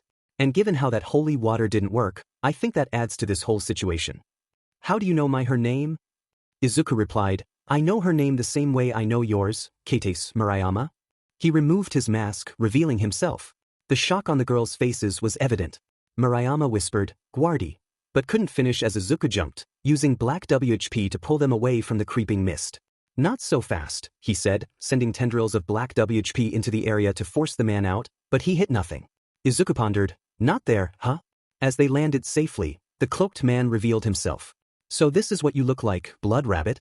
Fascinating indeed. Izuku responded, to me, you are even more fascinating. You are no devil, fallen angel, or evil spirit. You are human. What gave me away? The man inquired. The holy water not affecting you and that power. I've heard about it. My question is, what could a man wielding the Dimension Lost possibly gain from capturing a bunch of schoolgirls? And what could a prominent devil hunter with multiple sacred gears gain by defending them? Izuku replied, so we are at an impasse. It seems so. But tell me, hero faction. At this, the man froze, attempting to escape, but Izuku leaped to stop him. Like hell you will run. But he was too late, the man had vanished. Izuku tried to sense his presence but failed. He is gone, he muttered. That's out of the way then. All right. He turned to the girls. Come with me. Kiryu asked. I know you have questions but not here. Let's go. At home, Keitase, Murayama, and Kiryu looked in shock and slight fear at the devils and fallen angels before them. Keitase asked, wait, they are? Izuku confirmed, yes. They sat down, and everything was explained. Devils were real, and there was a group of fallen angels hunting them down. Murayama said, so, magic exists and there is a group of fallen angels hunting us down. Sona interjected, we're hunting you down. Izuku destroyed them yesterday. Izuku added, the ones after you seem to be from another group. I know they are related but not sure how. The imminent threat is over now that you are all here. I will continue to investigate, however. Murayama hesitated, wait, Guardian, are you a? Izuku clarified, I am human. Kiryu asked, really? Rias confirmed, yeah, surprisingly. Keitase inquired, what do you mean? Tiamat explained, he may be too powerful to be considered human for most people, so they are still in a bit of denial. Izuku said, still? Yasaka remarked, give them credit, darling. You call yourself human but for most here, that's really debatable. Well, at least this is over with for now. Do what you want, but you should stay here for safety reasons. Contact your families and tell them you are staying over. I can talk to them myself if need be. Keitase replied, okay, but I gotta ask, your left arm. Izuku responded, right. He then deactivated and explained what black WHP was. The girls exclaimed, ooh. Isana added, yeah, and they can go rock hard if you catch my drift. Tiamat agreed, I'm into that. Most of the girls who had a crush on Izuku blushed and looked at him. Izuku simply face-bombed. Alright, if that's done, I am going to train. It's enough patrol for me. Yasaka, you got the scrolls ready? Yasaka replied, yeah, I put them on the benches in the gym. There are extra containers of protein powder. Izuku thanked her, thanks. Yasaka smiled, with pleasure. With that, Izuku went to train. Kiba remarked, he trains a lot. Tiamat added, yeah, I actually like it a lot. Despite what he can do, he never lets that get to his head and always strives to improve. Maintaining those steel abs of his is also a bonus. The next day, Izuku was sitting in the darkness. With Eri beside him, it was quiet and numbing, Izuku wishing for help. Suddenly, a bright light appeared, and in the center was a fox rabbit. Have no fear because I am here, the fox rabbit announced. Back in reality, Izuku was under a blanket with Eri, playfully shouting for help. Help me, he called out. Suddenly, Kunu appeared wearing a bunny onesie. I am here, she exclaimed, charging at the blanket. Izuku lifted it up, and Kunu jumped onto him. With a smile, he hugged her. You saved me, little kit, he said, kissing her head and rubbing his face against hers, earning a giggle. From her. The girls watched the playful scene, cooing the whole time. This has got to be the cutest thing I've seen him do, Keitase remarked. Aw, he is a good daddy, Kiryu added. Sona muttered, I want his babies, while Akino smiled. They were now eating breakfast, and everyone was surprised at how much Izuku could eat in one sitting. Wow, you eat a lot, Murayama said. I gotta stock up at once. More calories, more energy, Izuku replied. Nice, so what's the plan today? Rias asked. Today we are going shopping for clothes, Izuku announced. Really? The girls chorused. For Middle, Kalawarma, Rainier, and Asia. So far, the only ones you're wearing are the ones you borrowed from me, he explained, gesturing to the 4 girls wearing his oversized t-shirts, which looked like dresses on Asia and Middle. Yeah, we do, Rainier admitted. I have my clothes back at the church, Asia said. Asia, there's a huge chance they are all gone, Yasaka pointed out. True. Izuku kind of wrecked the whole place, Rainier added. Oh, Asia said looking down. I'm sorry for that, Izuku said. And no, it's okay, but I don't want to be a burden, she replied. Sorry, but I feel the same, Kalawarma said. If you're worried about money, don't be. Even without my finances in the mix, Darling is quite well off on his own, Yasaka reassured them. Really? Isana asked. How do you think I afford Kuo? Izuku replied. Most students are here because their families are also alumni, Tsubaki added. Izuku looked around, sensing some lingering tension. How about this? We can also hang around the arcade or karaoke bar, or any other place, he suggested. Some people lit up at the idea. Really? Kates asked. Sure, why not? Izuku said. Awesome. Isana cheered. Suddenly, several girls in cosplay crowded around Asia, asking about her nun outfit. Well, that's my... Asia stammered. It's really good, one girl exclaimed. I could use one for the next event, another added. The group looked at them, amused. Kiba didn't come as he had homework, and Saji went to hang out with Momo. The rest of Sona's peerage were also absent, leaving only her, the Gremory peerage girls, and the others. Try this, Asia, Isana said, holding a pink dress, while Tiamat held a blue CRP top. Asia felt overwhelmed by the attention and blushed. Izuku! Rainier called out, and he turned to see her in a white CRP top and a blue jean skirt. Do I look good? She asked. You do, Izuku replied, making her light up. Seeing this interaction, most of the girls exchanged glances and immediately went to pick out clothes for themselves. A minute later, they all appeared in front of Izuku for his opinion. Oh, you all look good, he said, sweat dropping. Haha, they do, right? Nana laughed. And thus it grows. Banjo exclaimed. All Might simply gave Izuku a thumbs up and a proud smile. Izuku sighed as they left the store, carrying their purchases. They walked to an alley where Yasaka teleported their items home. Alright, it's noon now. Anyone hungry? Yasaka asked. Right on cue, Asia, Kuru, Kaneko, and Middle's stomachs growled, prompting Izuku to chuckle. I know a good place nearby, Tiamat suggested. They headed to an old burger joint, bustling with patrons. A waitress had to rearrange some tables to accommodate them, and once seated, they received menus. I'll have a burger, please, Isana decided. I'll go with the chicken salad, Sona added. Garlic pasta for me, Rias said. Izuku turned to the girls, asking for their orders. Asia hesitated. Can I also have a burger? She asked shyly. Of course, Izuku assured her. The waitress then turned to Izuku, who pointed to several family-sized meals and sparkling water, causing her to sweat drop. I want all of them, he said confidently. Sure, the waitress replied, surprised. Their orders arrived, brought by a different waitress. Alright, here's your order. Holy cow, she exclaimed upon seeing Izuku. He responded. I know you, she said, drawing everyone's attention to him. Do you? He asked. Yeah, you're the Demon of Kuo, she revealed. Huh, so that's what they call me around here. How do you know? Izuku inquired. You're the guy that hospitalized my cousin, she replied. Izuku took a sip from his drink, nonchalantly responding, I've hospitalized a lot of people, you gotta be more specific. Everyone sweat dropped at his response. He had a red mohawk, the waitress clarified. Oh, that one. If you want an apology, I'm not giving it, Izuku said. No, on the contrary, I'm glad you humbled that little brat. He's back to his studies now, she said. Then you're welcome, Izuku replied. Kalawarma remarked, that just happened. Anyways, let's eat, Izuku said. Aisha looked at her burger, puzzled. How are you supposed to eat this? She asked. First time? Izuku asked. Yes, Aisha admitted. Alright, he said, grabbing a napkin and wrapping one side of the burger for her to hold. Normally, I don't use napkins to wrap it, but I think this will be better for you. Now hold it, then go for a bite, he instructed. Aisha hesitated, looking at the burger, while Izuku noticed Kaneko and Kunu biting into theirs, wiggling in delight. Izuku smiled at his friends enjoying their meal. See? Looks like someone is enjoying their meal, he said, patting both of them on the back. Aisha followed their lead and took a bite, smiling. It is good, she said, and they continued to eat. Izuku engaged in small talk to help everyone warm up to each other. After finishing their meal, they headed to the arcade. Kunu was excited, eager to win some plushies, while Eri looked around, dazzled by the bright lights. Rainier remarked, this is where Izuku took me on that fake date. Izuku nodded, recalling the moment. This was that place. I might be on a blacklist for overachieving. Isana teased, if you are, I take that as a flex. Tiamat chimed in, alright girls, you know what time it is? The girls shouted in unison, for fun.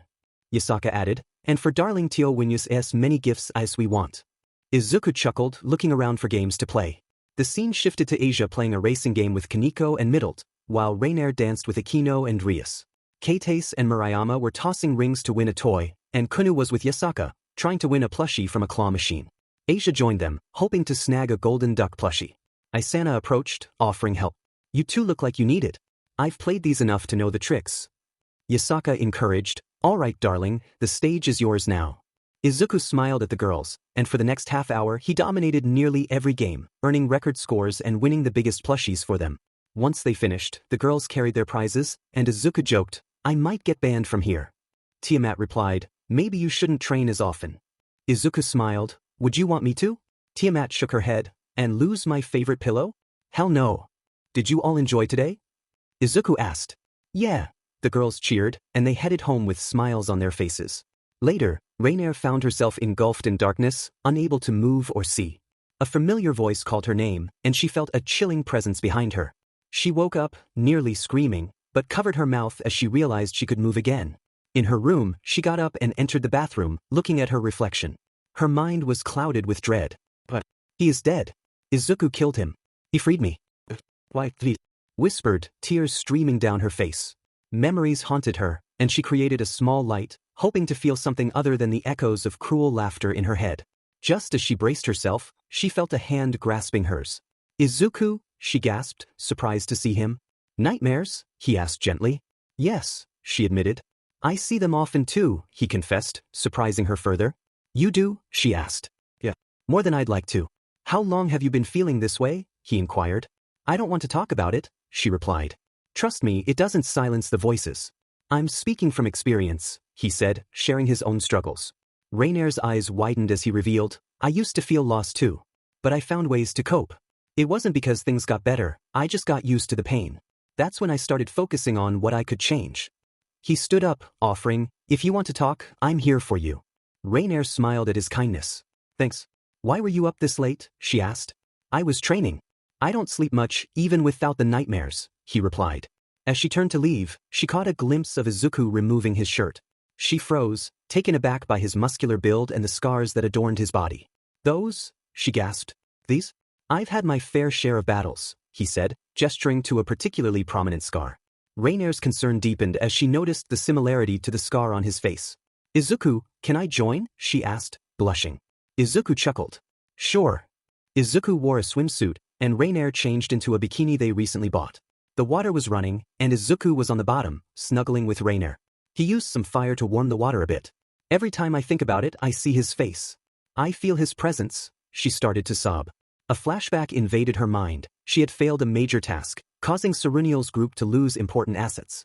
Seruniel stood in front of her, not amused. She stood there, scared. You know what your failure caused, right, girl? Seruniel asked. Rainier remained silent, and though Seruniel was angry, he eventually let her go. Seruniel regarded Rainier with a cold expression. Sadly, you can still be useful. It seems I need to educate you about failure. Rainier trembled, fear gripping her as she wondered what fate awaited her. The pain, the torture, Rainier murmured, clutching her head. It's always as bad as the first time. I hear the screeches every time I close my eyes. Izuku embraced her tightly, and as she felt his arms around her, her quiet sobs turned into full-blown crying. She returned his hug, and he leaned in to kiss her forehead. Keep crying. Let it all go, he whispered. And she did.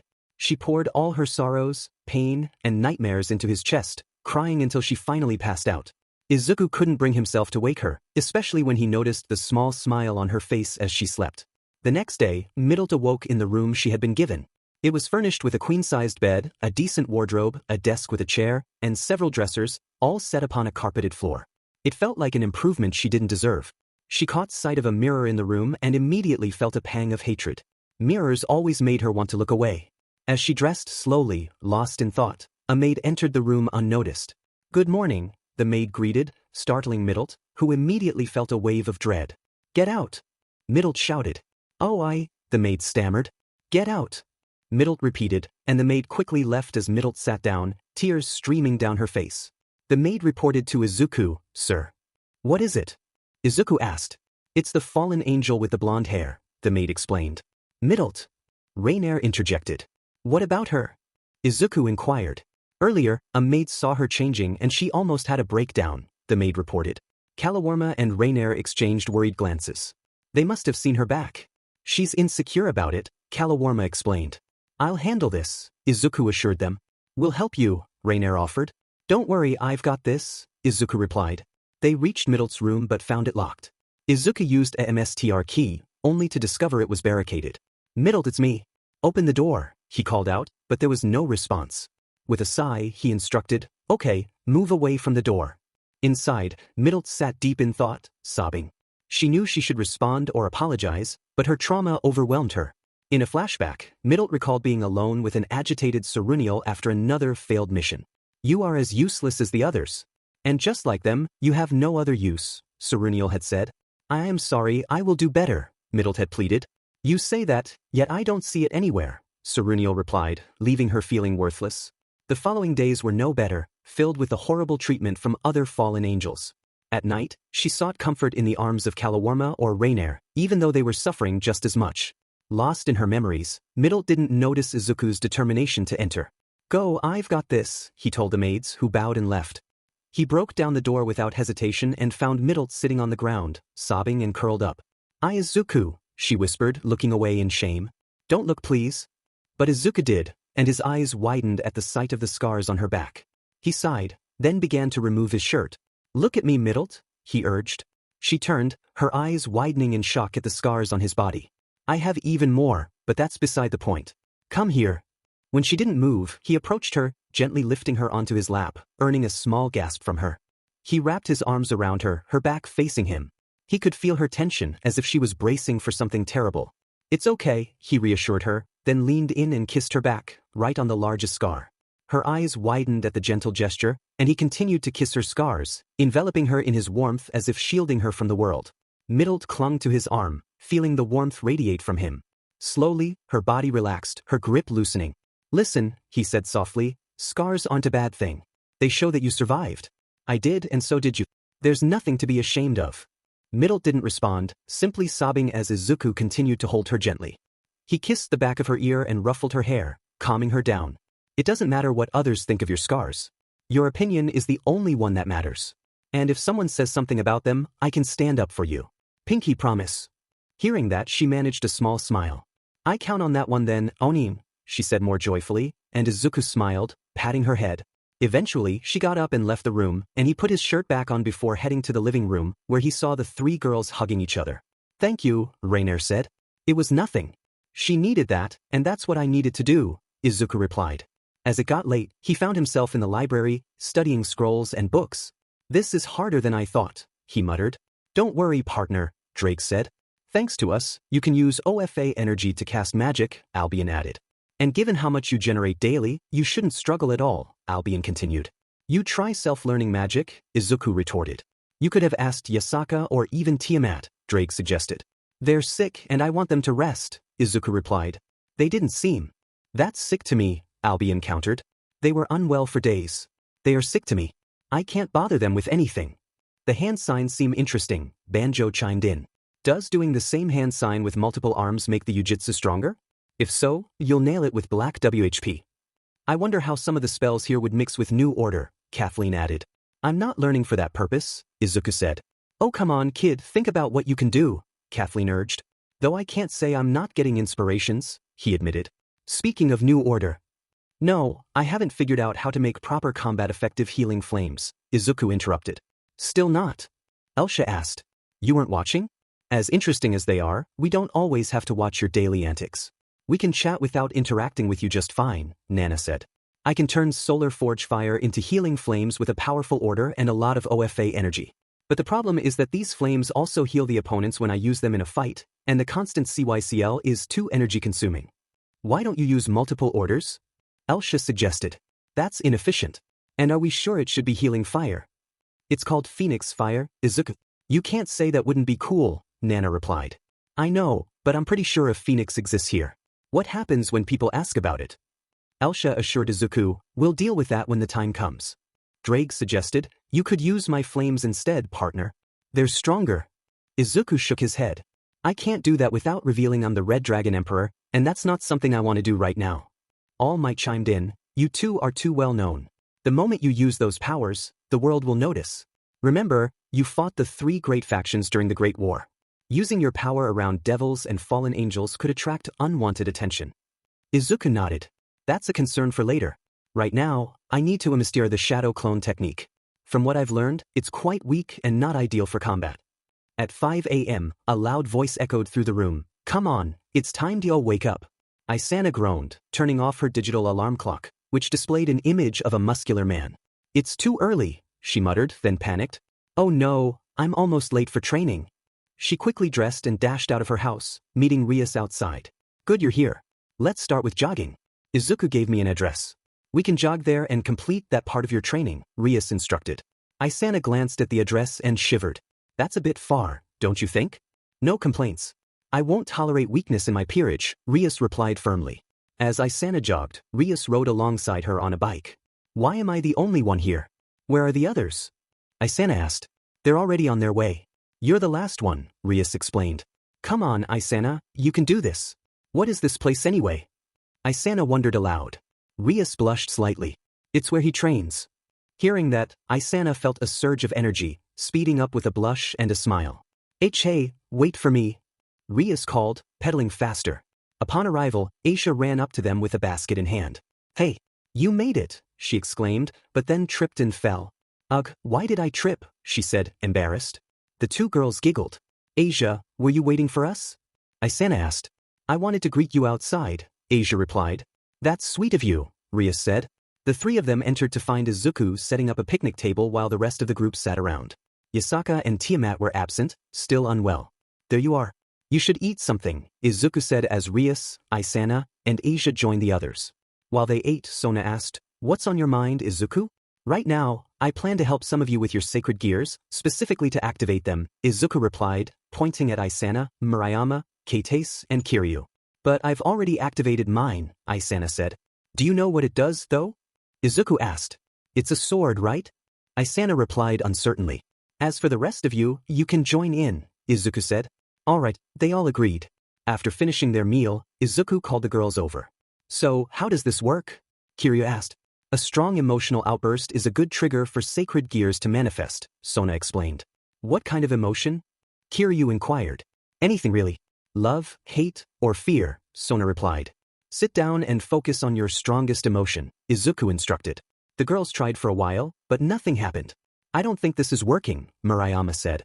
Partner, use OFA, Drake suggested. Izuku responded. If you share some OFA with them, you might be able to kickstart their powers, Albion added. No. You know the risks, Izuku protested. We can help you give them just a tiny amount. It will be safe, don't worry, Drake assured him. Alright, Izuku finally agreed. He focused and activated his power. I think I can kickstart your sacred gears, he said. Really? Saji asked. One of my sacred gears is energy-based. I think I can share just enough power to activate yours, Izuku explained. You sound hesitant, Rias noted. This is risky, Izuku admitted. What's the worst-case scenario? Kiryu asked. Choose blissful ignorance. Trust me, it's better that way, Izuku said. That's not worrying at all, Kiryu replied sarcastically. Izuku activated Black Whip and shared a small amount of energy with the girls. Many watched with mixed emotions. Okay, Kiryu, come here, Izuku said. Kiryu looked dazed, a blush on her cheeks. Yeah, maybe you should have kissed them, Elsha teased. Shut up, Izuku replied. After a few moments, he managed to get Kiryu to concentrate. Alright, Kiryu, sit down and try to focus. This isn't, she started, but suddenly felt a sharp sensation. Her vision changed colors, as if the world was under a golden filter. She began to see events unfolding rapidly. Eha! Kiryu screamed. Calm down and take a deep breath. Focus. Izuku urged. She tried to concentrate and managed to deactivate her sacred gear, her eyes returning to their original color. What happened? Izuku asked. I don't know. For a couple of minutes, I just saw everything in a filter, Kiryu replied, confused. Exactly what did you see? Give us an example, Izuku prompted. A bird entered from that window, circled twice, and sat there. She pointed at a bar, and as they waited, a bird entered and did exactly what Kiryu described. Interesting. Your sacred gear allows you to see the future. Have you heard of a sacred gear like that?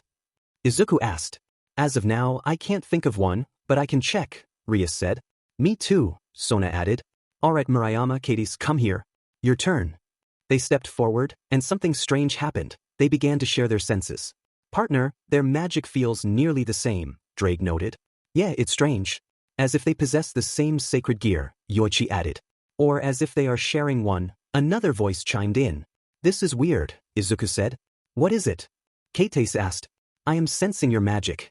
It's almost like you two possess the same sacred gear. The two looked at each other, concerned. Guardian, Keitase said. What is it? Izuku asked. You know, the last few days we were thinking about our powers, Murayama began. You know we were childhood friends, right? Keitase added.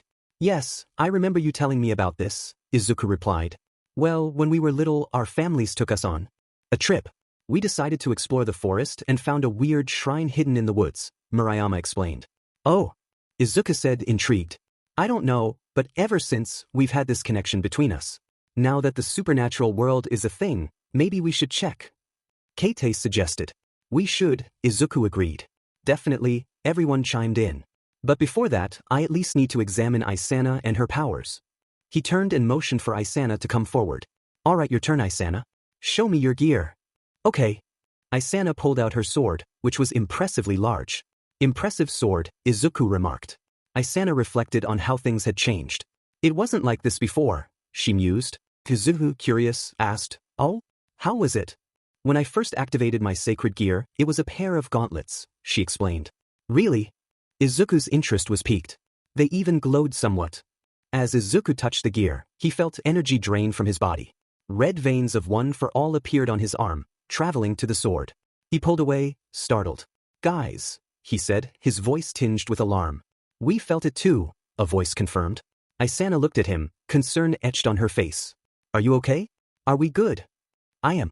It seems your sword can absorb energy, Izuku noted. Really? She asked, retrieving her sword. It transformed back into a pair of gauntlets. These are what it first appeared as, Isana observed. Really? Izuku asked again, intrigued. They feel even lighter and are glowing more, she said, turning to punch the air. A shockwave erupted, leaving her astonished. Wow. Interesting sacred gear, Rias commented. Do you know anything about this? Izuku asked Sona. No, frankly, I've never heard of a sacred gear like hers, Sona replied. Yeah, similar to mine nonetheless, Saji added. Yours? Izuku inquired. Saji activated his sacred gear. This bad boy allows me to absorb others' energy. Can I try that on you, bro? No. Izuku exclaimed. Why not? You let the girls absorb your energy, Saji argued. Only tiny drops, and even that was a hard decision for me. Just trust me on this one. Anyway, let's get going. Izuku sat in his office, reviewing his notes. Murayama and Keitase possess a really interesting sacred gear. Indeed. It must be a unique one, Elsha agreed. Notes. Keitase Murayama Sacred Gear. Gemini, a unique sacred gear that allows users to bond with a partner. Linked individuals share senses and can gain each other's abilities. Whether their growth increases or is shared is yet to be tested. Interesting power they got, Yoichi remarked. Indeed. However, I fear they would also share damage if one of them were to get hurt, All Might added. And there's the fact that we don't know who is the original host and who is the linked partner. They don't remember who obtained it first. As such, we can't do anything about them. The good thing is that I can use this link to further their growth. All I need to do is drain them differently, and maybe they can benefit from both trainings at the same time. Izuku was deep in thought about the training methods for his friends when someone knocked on the door. Asia entered, looking more nervous than usual. May I come in? She asked timidly, her arms crossed in front of her. What is it, Asia? Izuku replied. Can we talk? She stammered. Of course. Come here, he said, leading her to the couch. Are you okay? Did something happen? I'm okay. I was just thinking. Today, Ria-sen offered me a place in her peerage. Oh, what do you think of it? I don't know. They are nice people, my friends. She curled up a bit more, and Izuku noticed. He wrapped his arm around her shoulder. Tell me, he encouraged. Right after I was born, I was abandoned by my parents, she revealed. Izuku listened intently. I was found in front of a church in Europe. When I was about 8, I saw a wounded puppy wandering around the church. I prayed for it to survive, and then a miracle happened. From then on, I was taken to the church and told to perform miracles to help the sick and wounded. I was really happy that I could help people. Izuku flinched at her words.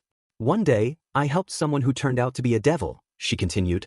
After that, I was branded as a heretic for having the power to heal devils. But I still believe it was a test from God. Izuku frowned. What is it that you want to do? What is your dream? I want long-lasting friends. Friends I can hang out with, talk to, play with. Like a normal girl. I think I have that with Rias 1E-san, Isana-chan, Yasaka-san. Everyone. You are all so nice to me, and I want to stay with you. But if I become a devil, would God forsake me? Asia trembled slightly. Izuku pulled her closer and reassured her. If God forsakes you for wanting to be normal, then he doesn't deserve you, he reassured her. Asia sobbed a bit but held back her tears. She looked up at him and smiled brightly, though Izuku could tell it was a facade hiding her pain. Then I know what I will do now. Thank you, Izuku-kun, she said, her smile still masking her insecurities. After a few moments, a connection formed. Izuku saw visions of Asia's past, her isolation, the joy of helping others, and the pain of being rejected. He witnessed her running away with her belongings, the stones thrown at her by those she once healed, and her desperate prayers in a cold alleyway. As the connection faded, Izuku returned to the present, gently ruffling her hair to comfort her. After a few minutes, she fell asleep, which relieved him. Partner, Drake began. I don't want to be impulsive, but this is unacceptable, Izuku said, standing up. He carried Asia to her bed, grateful that everyone else was asleep and wouldn't notice his absence. Are angels that powerful? He wondered aloud. Drake replied, oh no, no, no. Only God is. But even flies can be distracting in the most crucial moments. Albion added, so you might want to call a few backups. I will.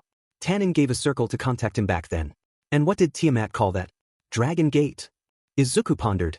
Yeah, that one, Albion confirmed. Izuku checked to ensure everyone was asleep, then went to his office and found a devil circle Tannen had given him. He flew away. The next day, Izuku heard shouting from the living room and rushed to see everyone crowding around Asia in shock while she cried. She was sprouting devil wings from her back. Izuku inquired. Rainer exclaimed, She can pray. It is not damaging her. Ria speculated, could it be her sacred gear? Sona questioned, hold on, what about holy water? Isn't this interesting? Izuku remarked, smiling as everyone turned to him. Asia, with tears in her eyes, said, Listen, God didn't forsake me. She rushed to him and hugged him tightly, sobbing on his chest. With a gentle smile, Izuku patted her head and ruffled her hair. Looks like he didn't, he reassured her. Tsubaki interjected, but we need to know. Just how? Does it matter? Izuku replied. Whatever this is, we can figure it out later. For now, you guys should celebrate. Yeah, we should. I am happy for you, Asia-chan, Isana added. Isana pulled her in, and the girls began to celebrate. While they reveled in their joy, Izuku quietly left the room and wandered into the garden. He looked up at the sky and bowed in appreciation, indifferent to whether anyone was watching. Above, unseen by others, a man with long blonde hair smiled gently as he observed Izuku and returned the bow with a slight nod. Suddenly, Izuku heard screams from inside and rushed back to find Yasaka and Tiamat holding something in their hands, surrounded by a group in shock, with a few blushing. You two are up? Izuku asked. Darling, Tiamat said. Sir, Yasaka echoed. Tiamat continued, there is something we need to tell you. They smiled and revealed what they held. As Izuku moved closer, he was stunned by the positive news. They are positive, Yasaka announced, tears welling in her eyes. Izuku froze, his body trembling before he collapsed to his knees. Yasaka and Tiamat hurried to his side. Darling, are you okay? Tiamat and Yasaka asked in unison. They paused as a single tear fell from Izuku's right eye. He pulled them close, embracing them tightly. Witnessing this, Isana joined the group hug, and soon everyone else followed. The power dynamics among fighters can shift based on their types and abilities. Rias, Sona, and Akino excel as long-range spellcasters, while Kiba and Kaneko are formidable in close combat.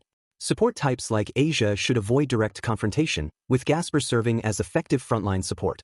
Regarding Izuku's rank, it's essential to clarify a few points about All Might, One for All, OFA, and Izuku himself. In his prime, All Might claimed he could defeat a Nomu in 5 punches rather than 300, but this doesn't necessarily mean he is 60 times weaker now.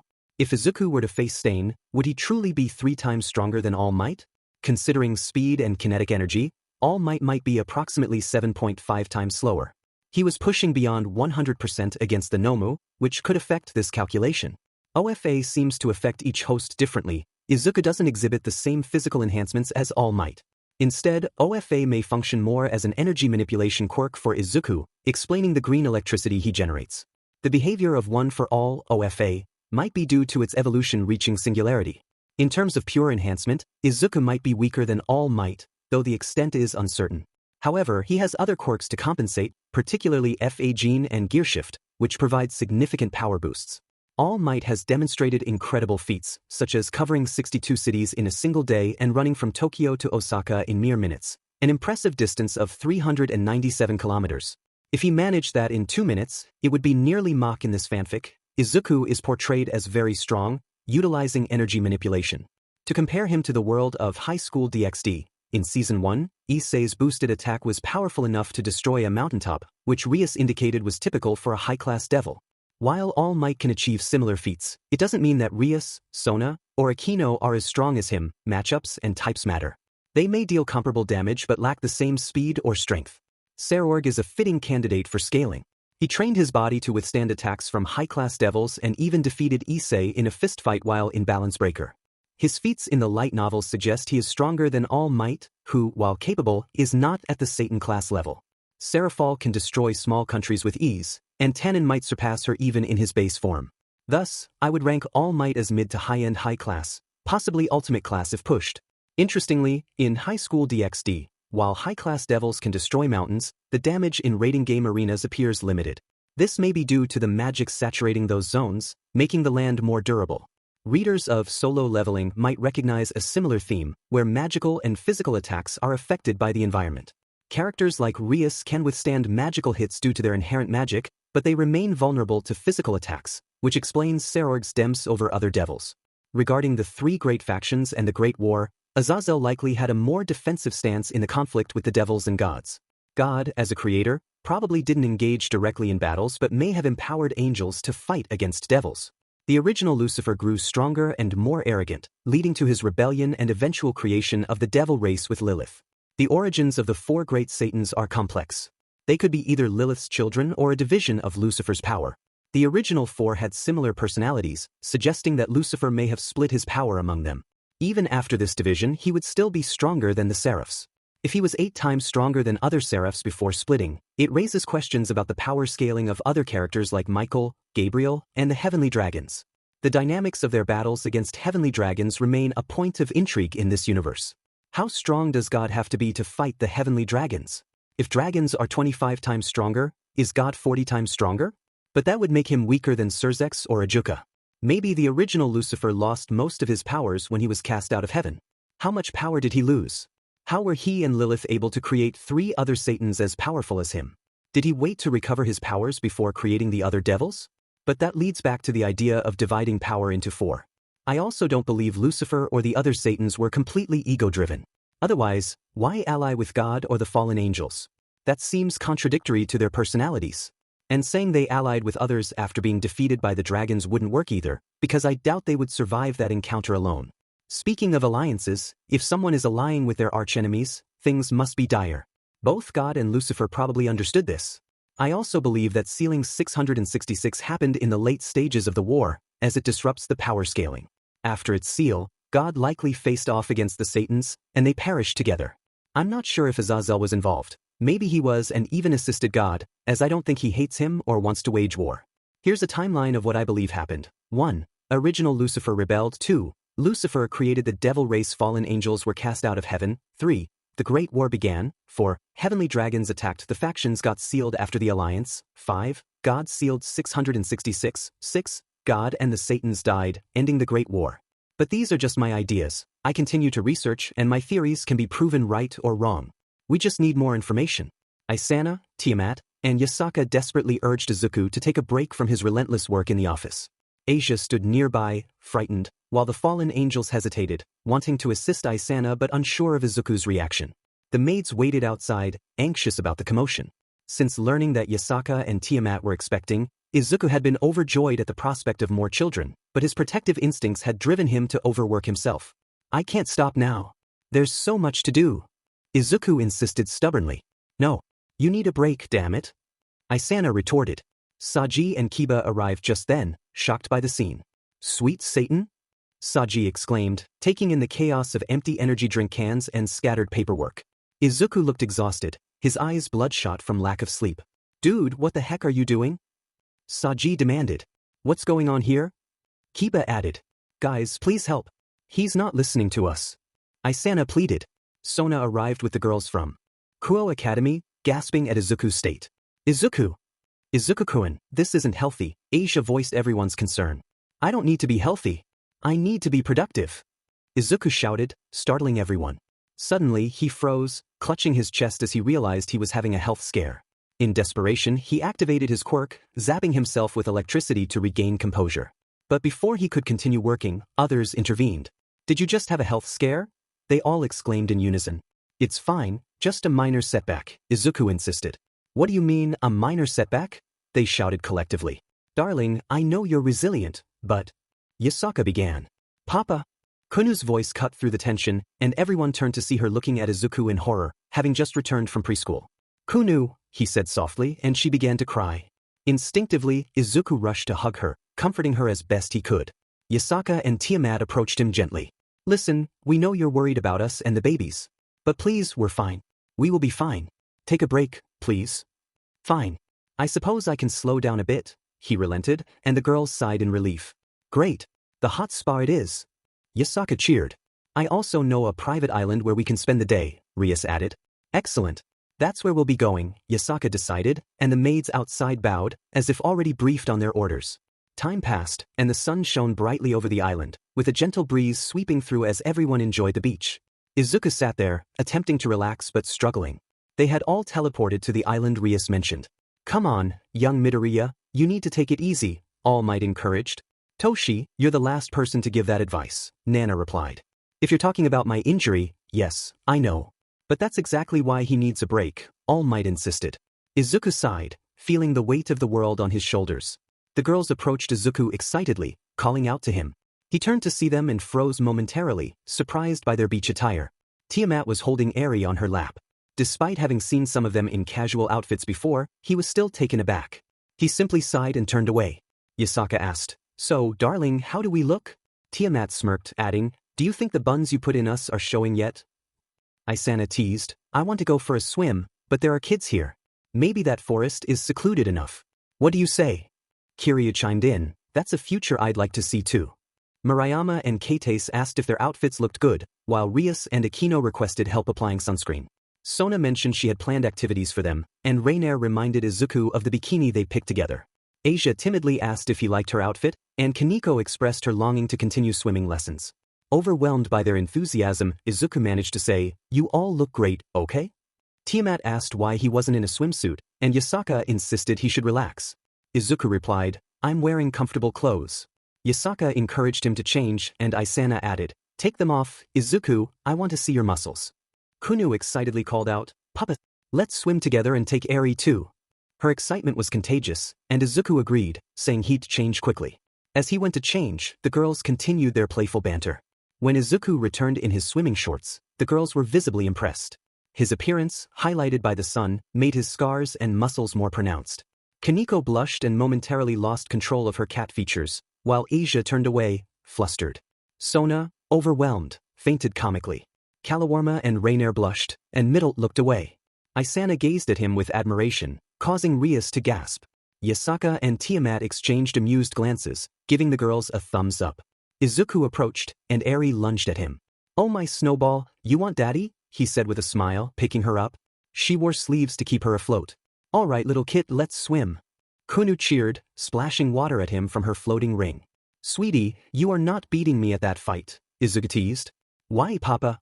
Kunu asked. Because, he said, charging at her, lifting her up, and dropping her into the water. Kunu resurfaced, soaked but smiling. I am bigger than you, Izuku declared. Haha, Eri attack. Kunu shouted. Eri, also on a floating ring, clapped her hands in the water, creating small splashes. Yasaka and Tiamat watched them with smiles. They're having fun, all right, Tiamat said.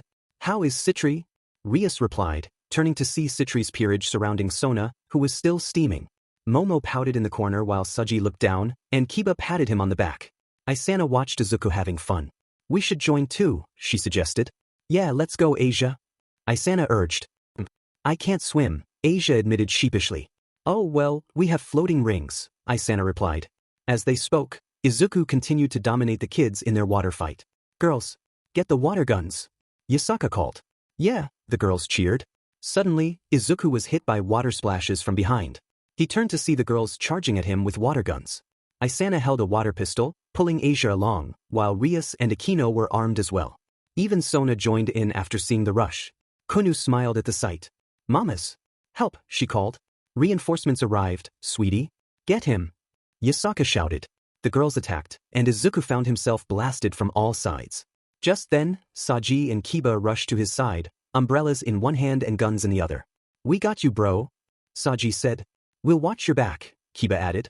Izuku declared it was time for a counterattack, and the three men charged at the girls. Later, everyone gathered back at the beach to rest, especially the kids. Izuku approached Middlet, who was chatting with Kalawarma and Rainer. How are you holding up? He asked. I feel great, Oniai-chan. It's a great beach, Middlet replied. And you're back? Are you comfortable here? He inquired. I'm okay. It isn't too bad. Besides, you promised, she said. I guess I did. Scars don't really look bad, you know, Izuku remarked. It's not the same with guys, though, Middlet replied, blushing. Oh really? How come? He asked, prompting her to look away, flustered. Well, they look good on guys, she admitted. So, my scars look good on me? Izuku teased. Middlet remained silent, still blushing. He gave her a gentle pat on the head. Akino approached, smiling. You seem quite close with them, don't you, Guardian? She said. Izuku sensed the slight distrust behind her smile. Do you want to chat too? He asked. Sure, I don't mind. But that's not why I'm here, Akino replied, just as Kaneko and Asia arrived. Kaneko had a neutral expression with a blush, while Asia looked timid. Senpai, I want to continue swimming practice, Kaneko said. I can't swim, Asia confessed. Is that why Isano is pushing you around on a ring? Izuku asked. Asia nodded. All right, you three come with me, he said, leading them away as Akino began talking with the other girls. So, do you two want to hang out? Akino asked. You don't like us, do you? Kalawarma replied. I have personal reasons to dislike fallen angels, Akino admitted. But given what I've heard so far, I'm going to make an exception for you. I don't want Izuku to be in trouble for taking you in. We don't want that either, Rainer replied. Especially after everything he has done for us, Kalawarma added. Glad we agree, Akino smiled. Rainer asked, you don't just hate fallen angels because you're a devil, right? You could say that. But Izuku trusts you so far, so I will trust you too, Akino responded. Thank you for that, Kalawarma said. The three girls watched as Izuku helped Asia, Middlet, and Kaneko with his black WHP.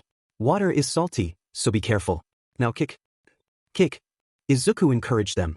He is really kind, isn't he? Akino remarked. He had no reason to help us, but he did anyway, Rainer agreed. Do you know what he said while he was comforting all of us? Kalawarma asked. What is it? Akino inquired. He said that the worst-case scenario is that we would be the last fallen angels remaining in the world, Rainer replied. Hearing that surprised Akino and made her a little sad. Did that mean he would eliminate her too? But he said something odd, Kalawarma continued. What is it? Akino asked. He mentioned the last four of us, Kalawarma said. Akino gasped, her eyes wide. He knew. After an hour, Izuku brought the girls back to the beach. Alright, for now, rest a bit. We can continue some other time, he said. Thank you, Izuku-kun, Asia smiled. Okay, thank you, Oniai-chan, Middlet added. Thanks, senpai, Kaneko chimed in. Izuku patted all three of them with a chuckle, much to Kaneko's jealousy. He then left, staring at the sea alone. Siscon, Banjo teased. Izuku sighed, how long have you been waiting to say that? You'd rather not know, Banjo replied. Izuku shook his head and returned to where the others were. Perfect timing. We have lunch ready, Tiamat greeted him. Alright, you start. I still gotta do something, Izuku said. What is it, darling? Yasaka asked. I found a fresh lake in the forest. I will look for ways to use it, he explained. Alright, but make haste, honey, or the food will get cold, Yasaka urged. You know I can eat practically anything, right? Izuku replied. Today is for you to enjoy, and I want you to enjoy a warm meal, Tiamat insisted. Thank you for that. I will be back before that, Izuku promised. Before he left, he glanced back at them. They were all sitting on the sand, chatting and enjoying themselves. He smiled with both joy and sadness, as seeing them like this brought back old memories. Once he reached the spot he mentioned, he sat down to meditate, or so he called it. In reality, he was practicing his endurance, and how he did it would certainly make everyone else curious. And here you said you were going to take a break, Yoichi remarked. I took a break. Now I gotta go back to training, Izuku replied. At this point, I highly doubt there will be many people outclassing you in power, Albion said. Especially if you finally use our powers, Drake added. Maybe. But remember, while you guys benefited from one for all, the other way around isn't completely the case. While I can use New Order to deal with such problems, there will still be issues if I'm not careful. I gotta prepare my body for that, Izuku explained. You can still expel the excess energy from the wings, Albion suggested. Yes, but no longer as pure energy, but as volatile one for all power. That's bound to cause collateral damage. The safest way to expel it is through my own body. Besides, you are too destructive on your own as well. I gotta keep you hidden for real opponents, Izuku explained. Like gods? Elsha asked. Izuku sighed. All of them looked at him, curious. I nearly started the Great War again while my wives were PR'd in tea, he admitted. It was righteous rage, All Might said. That's not an excuse, Izuku countered. Still can't believe gods are dead, Kathleen remarked. Kinda makes sense, don't you think? En added. Certainly explains why the church is such a mess, Banjo said. Poor Michael. He has a lot on his plate, Elsha commented. Gotta help them out sometime in the future. At least I can confidently say that angels are the ones against another war the most, Izuku concluded. They are already fading, a war would certainly be their end, Fourth added. Izuku sat in position and activated New Order to enhance his pain receptors as high as he could. Then he used another order to weaken his muscles as much as he could and pulled out a rag to bite down on, knowing this would be painful. He cranked up one for all. Red veins traveled around his body, and lightning surrounded him. It wasn't just one for all, Black WHP, Float, and Danger Sense were also active since they caused him the most pain. He did his best not to scream, biting down on the rag. His body shook, every muscle tightening. After some time, he stopped and nearly fell forward, exhausted. Not enough. I need to go higher. Endure more. For them, he thought, remembering the smiles of his beloved children. Just thinking about it made him grit his teeth. He looked on with determination. Whatever it takes. As Izuku continued his intense training, a figure watched him from afar. She was close enough to feel all the emotions he felt, yet distant enough for him not to notice her presence. She stood there, covering her mouth as tears streamed down her face. Asia introduced herself to the class, saying, My name is Asia Argento. I'm pretty new around here, but I hope we can be friends. Rainier responded, You can call me Rainier. Both girls gently bowed before the students, wearing their school uniforms, Asia in a sweater and Rainier in a corset. The class erupted in excitement, especially the boys. Motohama exclaimed, A cutie and a hottie. Recently, both Asia and Rainier had joined Kuo Academy and were placed in Izuku's classroom. Middle was also at Kuo, but in middle school, currently in her last year. Izuku thought to himself, so Rias and Sona pulled a few strings. As the class clapped, the two girls continued speaking. Asia admitted, Being here is a bit overwhelming, but luckily we are staying with Izuku. The class paused at this revelation. The girls squealed, Kaya, so lucky, while the boys shouted, You lucky bithui. Izuku silenced them with a glare. They needed a place to stay, and my house was big enough, he explained. Isana added, Yeah, he may not act that way, but Izuku is well off. Really? One girl asked. And how do you know? Another chimed in. I also live with him now, Isana said with a smirk. Izuku slapped his forehead. Isana, not now. Oh, come on Izuku, let me have my fun. Motohama shouted, You already got pet names for each other? You lucky busy. Matsuda added, What's next, she makes you breakfast every morning? Annoyed, Izuku released a hint of his intensity to quiet them. She doesn't. Isana teased, Not that I don't try, but sadly Yasaka-san or Tia-san beats me to it. Everyone froze. Who are they? The girls asked. They are other housemates. Remember Kunu-chan? Isana replied. The cute little girl guardian? She was so adorable, one girl recalled. Yes, Yasaka-san is her mom. Let's just say she's really into Izuku, Isana explained. The girls blushed, while the boys were captivated by the thought. Matsuda exclaimed, You got a charm already, man? What the heck? Another boy shouted. Leave us some too. Motohama added. Kiryu pulled out her phone to show pictures, making the girls feel insecure about their own appearances. I know, right?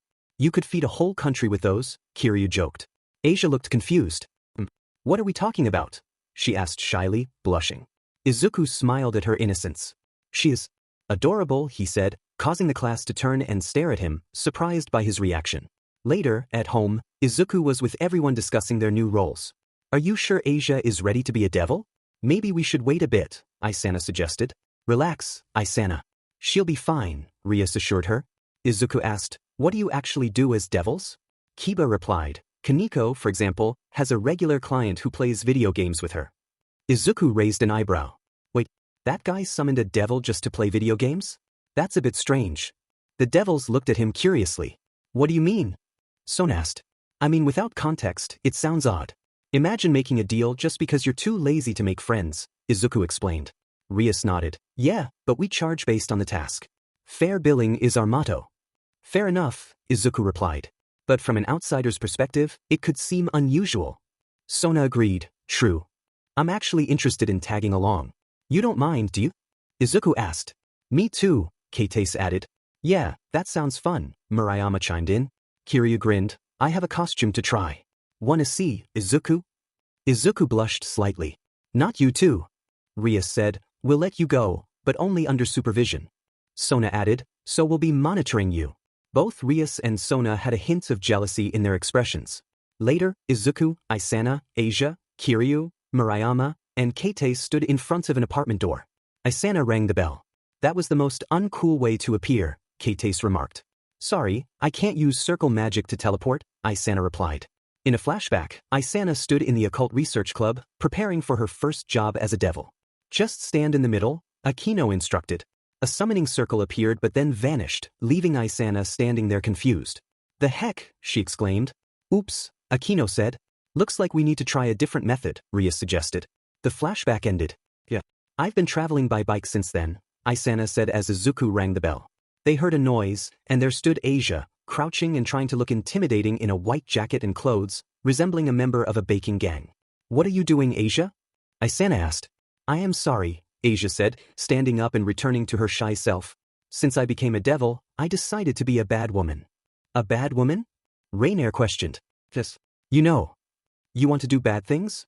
Rainier asked. I am a devil now, right? Asia said, looking uncertain. Rainier and Isana exchanged glances. Maybe we should ask Izuku? He is a vigilante after all, Isana suggested. That's a good idea, Rainier agreed. They entered Izuku's office. In the room, Izuku was sitting on a chair, surrounded by black WHP tendrils that held pencils and sheets of paper. He was busy with paperwork while Kalawarma assisted him like a personal secretary. Hey girls, need something? Izuku asked. Sorry to bother you, but, Rainier started. Asia chimed in. How do you become a bad girl? Why do you want to know that? Izuku replied. I mean, I am a devil now, so it seems more appropriate, Asia explained. You don't really need to do that though. You don't have to go that far, Isana interjected. Really? But you always read manga about mischief and constantly ask Izuku-kun about doing such things. Aren't you trying really hard to be a great devil? Asia pointed out. Isana froze at that, while Rainier and Kalawarma tried to suppress their laughter. Izuku simply chuckled. I mean, I did those things even before becoming a devil, but Isana trailed off. Exactly what do you think bad things are, Asia? Izuku asked with a smile. Asia thought for a moment. Bad things? Let's see. I know. I can get up and take the milk bottle from my neighbors with empty bottles, I can swap shoes of my classmates during gym class, and when my classmate drops their eraser, I can ignore it. Why am I thinking such evil things? Please forgive me. As Asia continued to pray, the others stared at her. She is. Rainier began. I know, right, Izu, Isana added. Inside the vestige world, everyone was doing the same, hands flat against their lips. She is among the most adorable things I've ever seen, Elsha remarked. The following Sunday found everyone relaxing in the living room, except for Izuku, who was in the shower. His busy schedule rarely allowed him the luxury of a long, relaxing shower, much to the girls' dismay. Meanwhile, Rias and Sona were discussing who should be the first group to visit the familiar forest. They considered asking Tiamat, Izuku's familiar, for assistance but hesitated since she was expecting. Asia, Middlet, and Isana played with Kunu, while Akino cuddled with Eri. Rainier, Saji, Kiba, and Kaneko were engrossed in a video game. Tiamat, Yasaka, and Kalawarma chatted, while the others lounged around. Eri-chan, do you want to be on the ground? Akino asked, placing Eri down. To everyone's astonishment, Eri pushed herself up and took a step. Wait, Isana gasped. Oh my gosh, she is walking. I need to record this, Tiamat exclaimed. Someone call Izuku ASAP. Yasaka added. Kunu looked surprised. Sweetie, your little sister is taking her first steps, Rias informed her. Really? Kunu replied. Yes. You were like that too at that age. I need to tell Izuku, Yasaka said, using magic to contact him. Darling, Eri is taking her first steps, she shouted. Moments later, Izuku appeared, soap foam in his hair and a towel around his waist, still dripping wet. OFA energy surrounded him. Where? He exclaimed, frantically holding his towel in place. He saw Eri taking her first steps and crouched down, extending his hand toward her. Come on, Snowball, you can do it. Come to Daddy, he encouraged. Eri smiled and walked toward him. Once she reached him, Izuku scooped her up. Good job, Snowball. Daddy is proud. However, he noticed that nearly everyone else was either turning away or on the ground, blushing. Huh? Izuku said, confused. Darling Izuku, sir, Isana, Yasaka, and Tiamat murmured, all blushing. Your towel fell off, Yasaka said, looking away with a blush and a smile. In his rush, Izuku had forgotten to wrap his towel properly, and it had dropped when he extended his hand. Sona froze for a moment, and upon seeing him, her face turned red, causing her to faint.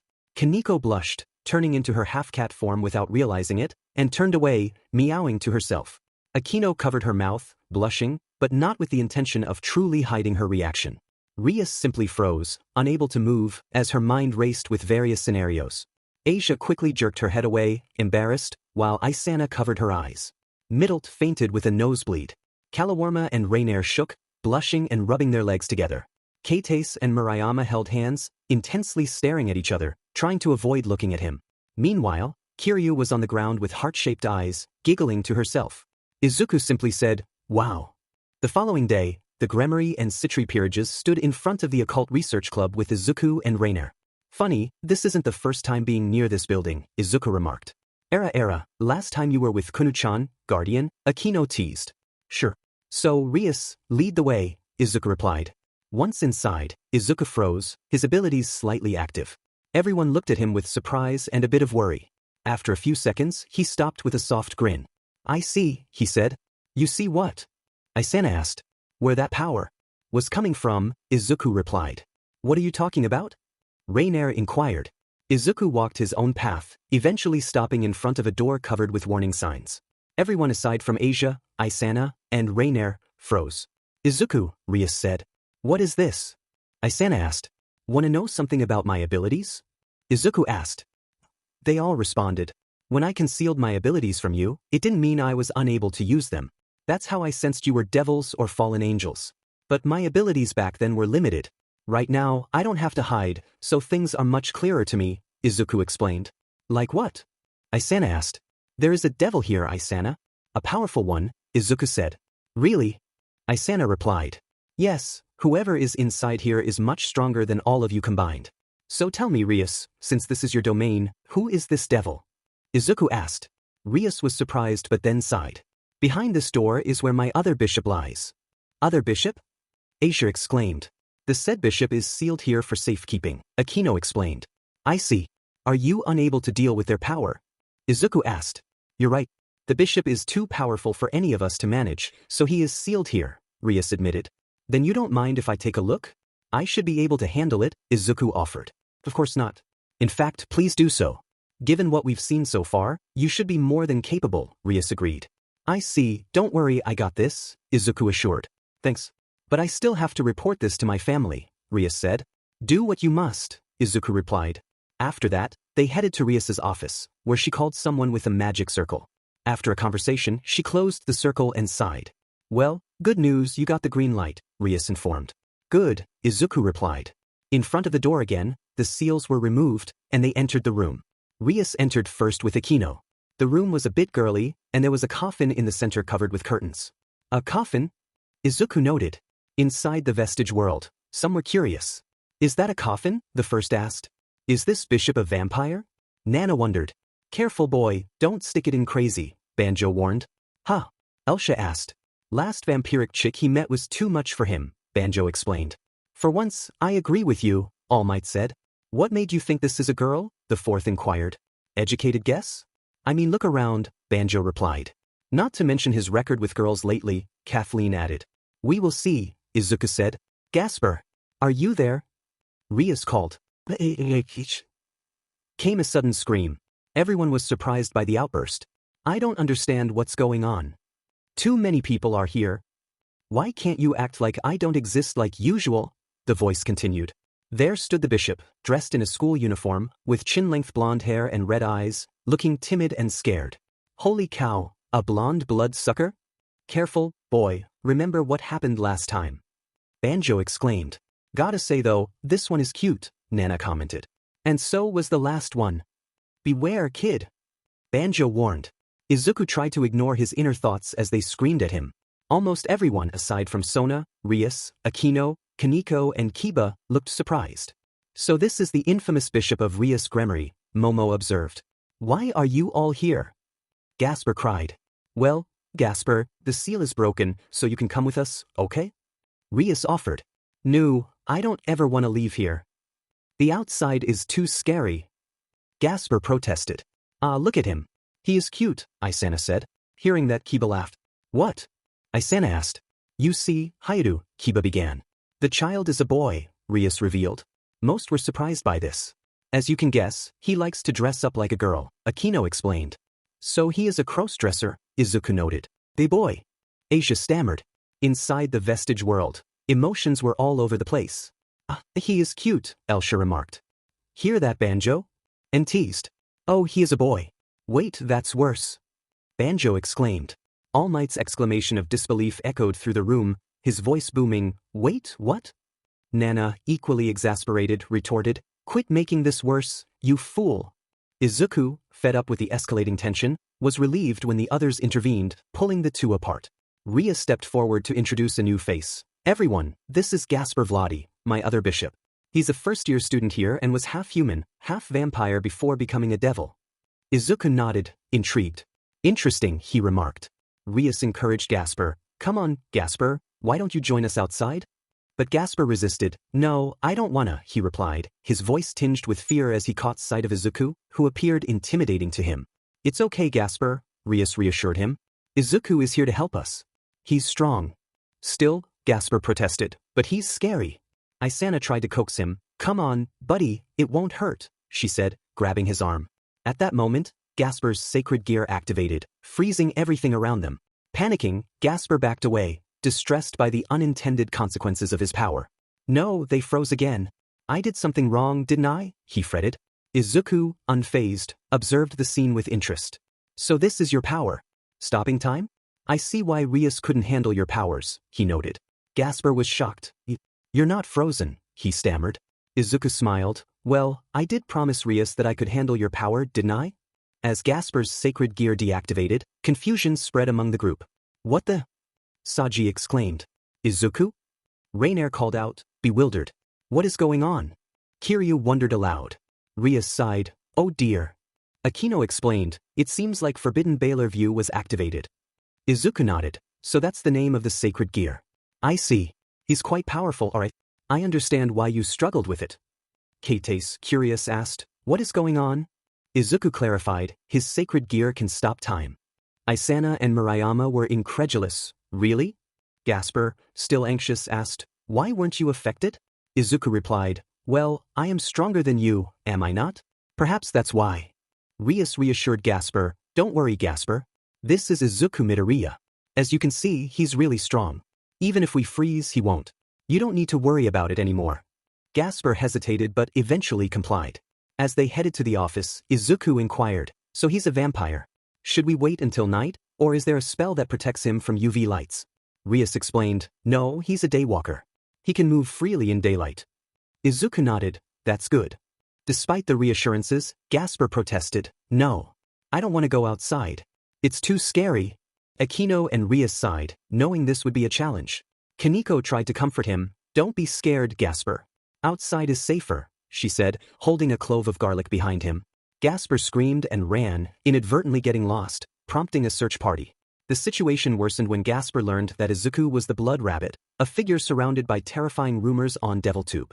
Please don't eat me, Gasper cried, fleeing in terror. Rias and Sona, exasperated by the absurdity of the rumors, exchanged a glance. We gotta deal with this, Rias said. Sona agreed. Can't have my future husband known as a cannibal. Rias called out, Gasper? He stopped at his MSDR's voice, reluctantly returning and hiding behind Akino. Izuku decided to take charge. Alright, this is getting silly. Back off, everyone. I've got this. Rias asked, you got a plan? Izuku grinned, not the first antisocial pointy ears I've met. Approaching Gasper, Izuku suggested, Gasper, imagine looking at a potato when you see me. Tell me if that helps. Gasper tried but quickly panicked again. Izuku then offered a paper bag with holes. Put this on. Let's see how you feel. Rainier questioned, is that really gonna work? Izuku assured her, you'd be surprised. To everyone's relief, Gasper felt calmer. Huh, this isn't so bad. I feel better, he exclaimed. Keitase observed, you know how to deal with introverts. Izuku chuckled, would you believe me if I said I used to be one? The group responded in unison, no. With Gasper more at ease, Izuku turned to the next task. Alright, next up, training his powers. But first, what do you girls have in mind? Rias explained, we were planning on going to the familiar forest to get familiars for Isana and Asia. Izuku reminisced, oh, that sounds nostalgic. It reminds me of the time I met my familiar. Sona asked, how did you meet her? Izuku replied, long story. How about I come with you to the forest and bring her along? She knows the way around after all. Rias agreed, that's a great idea. A portal opened to a forest under a crimson sky, and the group emerged, accompanied by Yasaka. So this is the familiar forest? Keitase wondered aloud. Murayama asked, does this mean we can also get familiars? Kiryu was excited, this is gonna be so cool, all sorts of magical creatures are gonna be here. Isana added, yeah, I want a pet I can teach tricks. As they ventured further, they encountered a man in the trees. Hi, welcome to my forest, he greeted, jumping down. The man with red hair and a purple apron wore a white tank top, jeans, and a yellow bag. Rias introduced him, this is Tuji, the Har of this forest. Tuji acknowledged them, welcome to, oh, it's you, he said, recognizing Izuku. Been a while, Izuku replied. Sure did. Are you happy with the familiar? Tuji asked. Izuku gestured to Tiamat, ask her. Tiamat greeted, hi. Tuji inquired, oh hi. Are you satisfied with your Emhar? Tiamat replied, oh I am. In more ways than you think. Tuji was taken aback, what? She smirked at Izuku, who sighed. Her of all people? Tuji exclaimed. Izuku shrugged, don't ask how that happened. Tuji decided not to press further. I won't. What are you doing here though? He asked. Izuku explained, I'm here with them, pointing to the group. Since they are a crowded group, we thought you could use a helping hand. Tuji appreciated the gesture, that's thoughtful of you. You have my thanks. Izuku replied, you're welcome. Tuji then asked, alright, what kind of familiar are you looking for? Isana eagerly responded, yeah, I want a slime that I can train any trick I want. Tuji chuckled, a woman wanting a slime? Quite the unique choice, isn't it? Rias apologized for Isana's enthusiasm, I apologize for her. Usually she's such a good girl. Sometimes her enthusiasm gets the better of her. Yasaka nodded in agreement. Isana defended herself, insisting there was no harm in her actions. Asia expressed her longing for a cute familiar, if possible, to which Tuji assured her it would be easy to find. Isana teased Tuji, noting how his demeanor changed upon seeing adorable Asia, calling it unfair. Kalawarma inquired about the types of familiars everyone wanted, but Kiryu admitted she had no idea. Keitase questioned the purpose of having familiars, and Murayama added that there seemed to be no point in having them just for the sake of it. The group began their search for familiars, with Izuku, Tiamat, and Yasaka assisting, though Tiamat took the lead. After some time, they followed Tuji into the woods, where they were surprised by the creatures they encountered. Kiryu, Keitase, Murayama, Mitlet, Isana, and Asia were particularly taken aback, prompting the group to take a break. Izuku and Tiamat found themselves far enough from the others to have a private conversation. Tiamat remarked on how the situation brought back memories, to which Izuku responded with a cheeky grin, questioning whether she really wanted to remember those times. He expressed concern that she might have developed PTSD. Tiamat, with pride, reminded him she was a dragon, to which Izuku teased her about having been defeated. Tiamat pouted, insisting she was still strong. Izuku reassured her, affirming that her strength was why he chose her, as anything less wouldn't have satisfied him. In a flashback, a portal opened, and Izuku appeared with Yasaka. Izuku thanked Yasaka for bringing him there, and she offered to wait for him or assign someone to do so. Izuku politely declined, not wanting to cause her any more trouble, and assured her he would find his own way back. Yasaka wished him well, hoping he would find what he needed and bid him safe travels. Left to his own devices, Izuku considered his options for leaving. All Might commented that they would need to find their own way out, and Nana hoped it wouldn't be too challenging. Drake assured them that with Izuku's power, few could pose a threat. Nana expressed concern for Eri, knowing Izuku would disregard common sense to keep her safe. As Izuku wandered, he sensed a man in the trees. The man, introducing himself as Tuji, the MSTR of familiars, welcomed him and inquired if he was looking for a familiar. Izuku, sensing no danger, assumed Tuji was friendly. Fourth questioned the man's intentions, and Kathleen joked about him being a Pokemon catcher. All Might noted his attire, and Izuku confirmed he was indeed looking for a familiar. Tuji jumped down from the tree and approached him. Later, Izuku sat at his desk, ostensibly reviewing documents but actually studying yokai magic. Despite understanding the basics, he struggled to cast spells. New Order helped, but its effectiveness was limited by his understanding of magic. Frustrated, he muttered about the difficulty of achieving something that didn't make sense, likening it to being a hero without a quirk. A voice chimed in, suggesting that quirks were like tools, to which Izuku agreed, acknowledging that to others, his aspirations seemed inconceivable. Seeking a distraction, Izuku decided to help Sona or perhaps play chess with her. Despite his undefeated record against her, she remained a formidable opponent. Upon entering, he found Sona tutoring Keitase, Murayama, and Kiryu, while others were occupied with their own activities. Offering his assistance, Sona welcomed his help. As Izuku assisted, he overheard Sona explaining magic. She described it as phenomena beyond the laws of physics, though to the supernatural world, it was akin to science. She likened it to mathematical functions, requiring specific inputs and formulas to achieve desired outputs. The girls responded with interest, and Sona elaborated on the complexity of magic, emphasizing the need for harmony in spells and the training required to master them. Izuku listened intently, his mind racing with thoughts. Saji noticed his intense focus and asked if he was okay. Suddenly, Izuku rushed to a board, erasing its contents and drawing magic circles and equations. He rifled through his notes, using his powers to expedite the process. He theorized about converting his bio-lightning into magic through his connection, pondering the necessary inputs and formulas. He realized that in this world, magic was akin to nature, which could be explained through formulas and functions, much like the chemical and physical laws governing the natural world. At some point, Izuku stopped speaking, his gaze shifting from the board to his hand. He opened the window and flew to the forest behind the Occult Research Club, with the group trailing behind him. Rias and the others were already there, watching as Izuku landed in the backyard. He appeared frantic, but he quickly sat down, took a deep breath to calm himself, and began to meditate. I was trying to separate magic from nature, he thought. In this world, magic is part of nature, unlike in my world. It seems supernatural to humans, but even in my world, where quirks cause significant changes, it can still be explained scientifically. I need to accept that magic is a part of me and this world. I need to feel it. Elsha observed, looks like you shouldn't overthink everything. As Izuku meditated, he began to glow, green electricity emanating from his body, focusing and condensing at one point. When he opened his eyes, he saw a figure before him, a clone that looked just like him. Everyone gathered around in shock, but Izuku remained oblivious to them. The clone smiled and nodded at him. After a few seconds, the clone dissipated into lightning, and Izuku smiled, realizing that with his input being one for all, this was beyond his expectations. He stood up, beaming, and turned to Sona. Sona, he began. Yes, Izuku, she replied, blushing as he approached her. Without warning, he hugged her. You are the best. I was stuck on this for so long. With that, he left, leaving a shocked group of devils, humans, and a fallen angel. Sona, on the other hand, wobbled, steam coming from her head before she fainted, blushing. After waking up, she spent the rest of the day giggling to herself, imagining their future together, while some girls glared at her in jealousy. That night, Izuku was on patrol, taking down criminals and busting up warehouses, his usual routine. Satisfied with his work, he returned home, pleased that he could create clones to help with paperwork. However, upon returning, he found Rias talking to Yasaka, looking sad. Rias? Are you okay? He asked. I'm okay, Izuku. Thank you for your concern. I will take my leave now, she replied quickly. Izuku wanted to say more, but she left. Yasaka said, you need to go cheer her up tomorrow. Are you going to tell me what happened? He asked. She asked me not to, but you can always find out for yourself.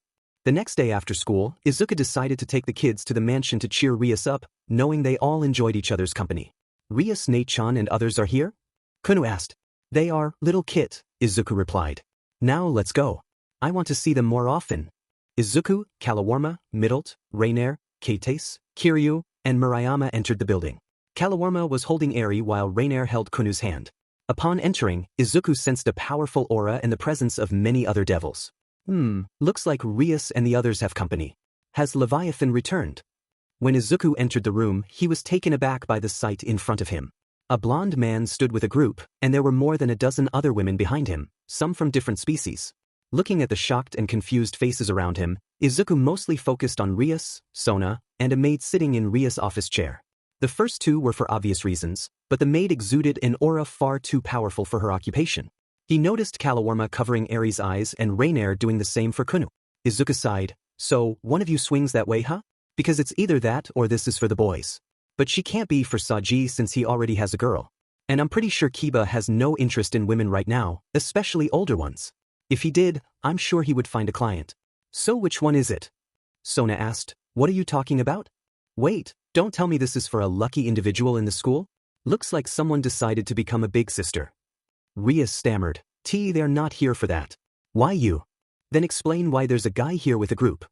At that, Akino and Sona spat their tea. Isana started to laugh, and Rias looked shocked but wanted to laugh. Asia was just confused. Speaking of business, you must be really desperate. High schoolers? Really? I'm sure most of the people here can't afford that. Tsubaki interjected, he is not a PMP, Midoriya. Izuku replied, there's a blonde devil dressed like one, bringing 15 women here, while effing one of them, and you expect me to assume otherwise?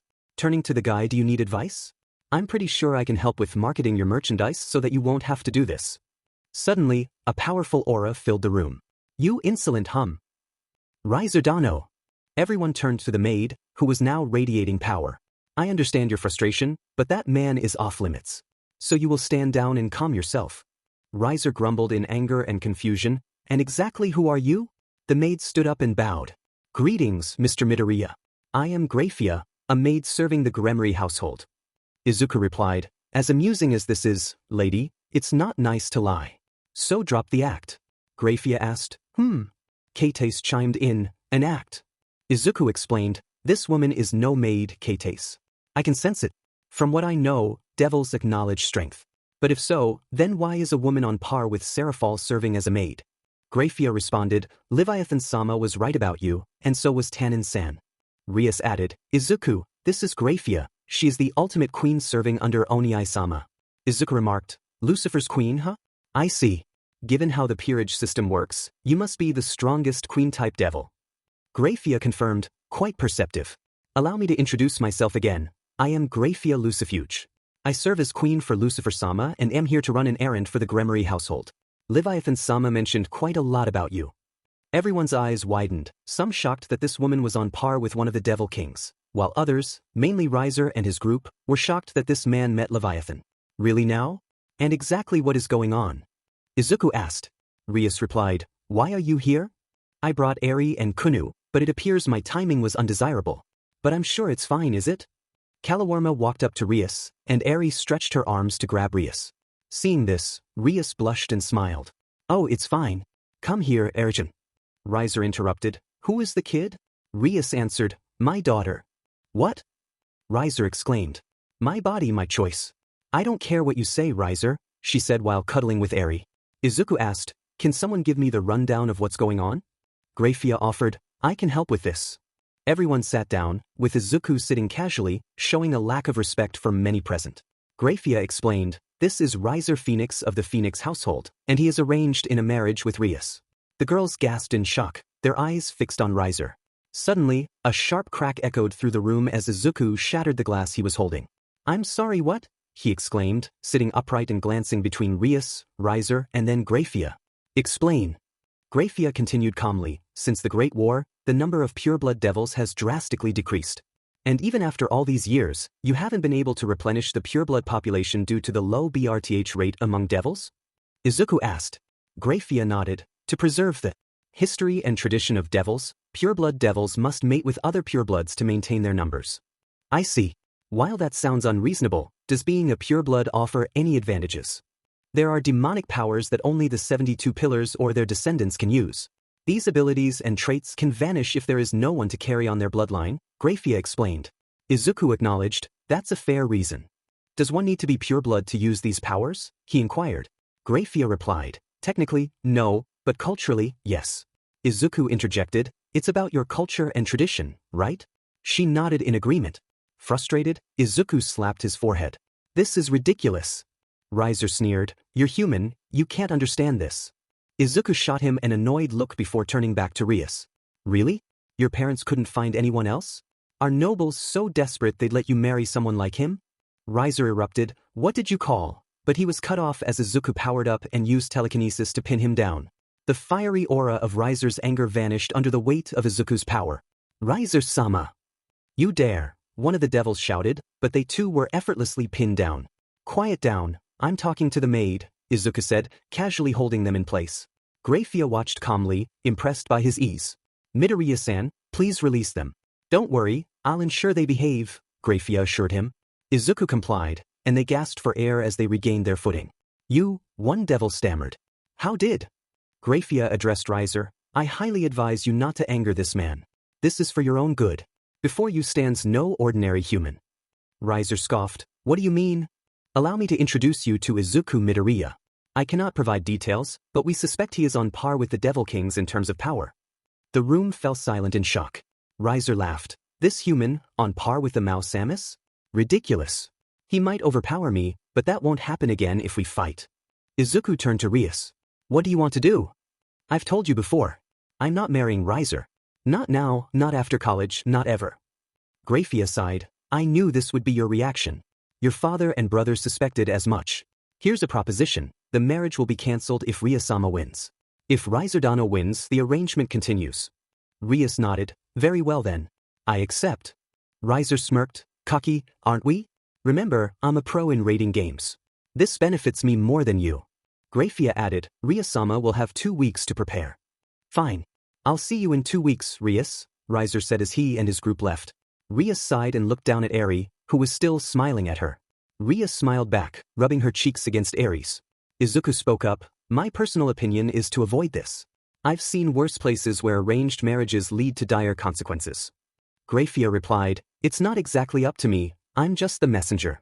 What if I talk to Lucifer? Izuku suggested. Unfortunately, this is an internal matter between 2 households. While Surzek-sama is her brother, he denounced the Gremory name to ascend to the throne of Lucifer. His involvement would be seen as favoritism. Izuku sighed, what a complete mess. All right then, I'll play this game. You have 2 weeks, right? I'll be training you during that time. Asia exclaimed, you'll train us. I have to. From what I sensed, Riser is stronger than all of you, with Gasper being the only exception. But you can't rely on powers he can't control. Training is the only option. I'll make a few calls since your raiding game is the same day as my meeting with the Shinto gods. Isana chimed in, right, that's coming up. But that's for later. For now, enjoy each other's company. I'll leave you with them, Izuku said. Isana nodded. We got it, right, Kunu-chan? Yeah. Kunu replied enthusiastically. I need to make some arrangements. Since I have to train you all, I need to manage my schedule, Izuku said. Calawarna offered, I can help with that. Enjoy yourselves, Izuku said as he left the room, allowing the girls to have a good time. Later, a bus stopped on a cliff near the road. Everyone disembarked, but Izuku was not with them. They were not at Rias's summer mansion yet, but it was relatively close, about an hour's walk. Momo asked, why are we here again? Rias replied, or more importantly, why this route? There was another way to the mansion. Tiamat explained, yes, but MSTR has his own plans. Rainier inquired, and those would be? Before they could continue, Yasaka suddenly cast a spell, causing them to fall to the ground. They attempted to fly, but a dense purple mist enveloped them, forcing them to land.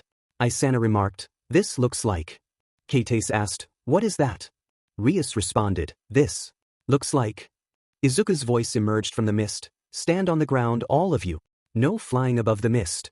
Surprised, they listened as he continued, this is one of my abilities. Some of you might remember it. What matters now is how things will go from here. The mist settled over the forest, becoming less dense. You all have 3 hours to reach the mansion. No lunch until all of you are here. As you can all see, your training has already begun. From the purple mist, black creatures with green and red veins approached them. Son Rias, everyone prepare for battle. Yasaka was using a spell to monitor the situation, while Izuku was in the mist he created for a better view. Next to her, Tiamat was preparing fire, assisted by several maids. Yasaka said, looks like it began. Let's hope that darling will go easy on them. Tiamat replied, knowing him, that's not going to happen. He takes training too seriously. As they spoke, a circle appeared, and Grafia and Seraphal emerged. Yasaka greeted them, oh look who just made it. Want to help us out with the food? Grafia replied, I suppose I can help with that. Seraphal exclaimed, I am going to watch my dear Sonatan fight. While Tiamat and Yasaka prepared the food with Grafia, they continued their conversation. Yasaka asked, so, have you discovered anything about Isana's sacred gear? Grafia responded, unfortunately, we didn't. It's curious and worrying as if this sacred gear never existed before. Even Mephisto-sama and his magician organization couldn't find anything in their archives. Suddenly, a loud explosion interrupted them. Serafal cheered. "You got this, Sona-tan." They turned to see Serafal excitedly watching the screen. By evening, everyone emerged from the forest, utterly exhausted. Saji, with his sacred gears code broken, carried Momo, who was on the verge of passing out. Sona's glasses were shattered, her hair matted with dirt, and her clothes were in tatters. The rest of the peerage was in equally poor condition. Kiba, wielding a broken sword, supported Gasper, who had fainted from fear. Asia was weary from her healing efforts, while Kaneko, missing a shoe, breathed heavily. Isana clutched her sword with one hand, using the other to steady herself. Akino's hair was singed, and Rias was a mess, covered in dust and dirt. Keitase and Murayama leaned on each other for support, their exhaustion evident, while Kiryu's eyes were red from overusing her future sight. Middle's clothes were scorched, and Kalawarna's outfit was ruined. Rainier had been given a blanket to cover herself. Izuku landed to greet them, apologizing. "I must apologize. It seems the parameters I set for this course were of a higher difficulty than I intended." They glared at him, a mix of annoyance and exhaustion in their eyes. "That said, you've earned a good meal. Dig in, everyone." Without a word, they rushed to the massive table laden with food. Yasaka had arranged for a few maids, and Serafal and Grafia had helped with the cooking. They ate with delight, ignoring table manners as they savored the delicious meal. Izuku chuckled at the scene, sitting at a desk with a notebook in hand. Later that night, everyone relaxed in the bath, designed so that the girls' section was above the boys'. Saji, Kiba, and Gasper enjoyed the large bath below, while the girls shared a smaller one above. Keitase remarked, "Izuku really knows how to make a challenge." Kaneko replied, "I told you he takes his training seriously." Rias added, "Yes, but I didn't expect anything this intense." Asia commented, "Well, at least we get to enjoy the bath." Sona expressed her concern, "I'm too afraid to enjoy it if tomorrow is going to be like this." Suddenly, everyone shivered. Serafal reassured her, "Don't worry, Sona-tan, you were amazing today." They turned to see Serafal, Grafia, Tiamat, and Yasaka enter, with Serafal playfully jumping on Sona. Sona exclaimed, "One-sama." Grafia interjected, "Liva, please, they are trying to rest." Sona added, "Wyas, we are trying to rest here. I can't have fun with you." Serafal pouted, "Dua. Sona-tan is so mean. I just wanted a sister moment with you." Sona felt embarrassed, unsure how to handle the situation. Grafia sighed while Tiamat and Yasaka laughed. Once they settled down, Rias asked, "You were with Izuku?" Yasaka confirmed, "Yes, he told us to enjoy ourselves while he was putting the kids to bed." Serafal said, "He is such a good daddy. You picked well, Sona-tan. I am so jealous." Sona blushed, "One-sama." Serafal continued, "How far have you two gone yet?" Sona stammered, There is no need to." Tsubaki chimed in, "They kissed." Serafal squealed, "Oh. How romantic. I am jealous." Sona exclaimed, I don't need to explain my love life to you." "And why are you jealous?" Rias exclaimed. "Let's change the topic. Grafia, why are you here exactly?" Grafia replied, "I was ordered to monitor your training and discuss a few things with Blood Rabbit." Yasaka added, "Our talks could really strengthen the connection between our factions." Serafal chimed in, "So here I am." Outside, Izuku sat on a balcony, reviewing his notes on each member's training. Having already put the kids to sleep, he contemplated how to improve the girls' performance. Izuku thought, Asia isn't really a fighter, but she panics quickly. She freezes in those moments. I need to help her with situational awareness, but that requires agility and reflexes, which she lacks. Given her personality and abilities, she is backline support. However, such members can be vulnerable to sneak attacks. I need to watch out for them. She shouldn't even be anywhere near a fight, one voice said. I agree, another added. Nana interjected, give the little sunshine some slack, she is just too kind and adorable. That's why she shouldn't be near a fight. She's too kind, the first voice responded. Izuku continued, there's also the issue with her ability control. She wants to help everyone and uses wide area healing spells. In the heat of battle, she might end up healing her opponent as well. Elsha remarked, again, a testament to her personality. She is just a saint. Yeah, I don't have 2 weeks to teach her everything, Izuku said. All Might suggested, you might want to keep your plans for her open-ended. Next, we have Kiba, who has good skill. His swordsmanship even outmatches mine. However, he lacks firepower and superior physical abilities. He is mostly an agility fighter. To be fair, given how brutal his sparring and training are, that's all he really needs, Kathleen noted. Unfortunately, the rest are a lot more troublesome, Izuku replied. The biggest issues are with Akino, Kaneko, and Gasper. Kaneko has powers as a yokai but refuses to use them, even in situations where it seems necessary. She chooses to lose the fight instead. Are her powers not compatible with her being a devil? One asked. No, her cat form shows up every now and then. I don't think that's the issue, Izuku answered. Could it be a restriction? Albion suggested. Probably, but not an intended one. She isn't stronger than Rias, so she could be contained, Izuku reasoned. Perhaps her powers have side effects, another suggested. Could be. But Yasaka can use chi just fine, as can any other yokai in the faction, unless it's a unique ability, Izuku pondered. All Might added, there is also the probability of trauma, which could be linked to the previous problem. Good point. I need to ask her about it, or maybe Rias or Graphia, Izuku said. Next problem is Gasper. He is too skittish, and that's just one of the problems. Being a complete shut-in surely is, Banjo commented. All Might continued, his utter lack of control over his powers worries me. It reminds me of the times you had trouble controlling OFA, young Midoriya. However, his case is worse. For starters, he most likely had his powers for a while, and there seemed to be no compatibility issues, Kathleen pointed out. Nana added, at least you managed to learn to control your powers a few months after inheriting them. Gasper hasn't even tried.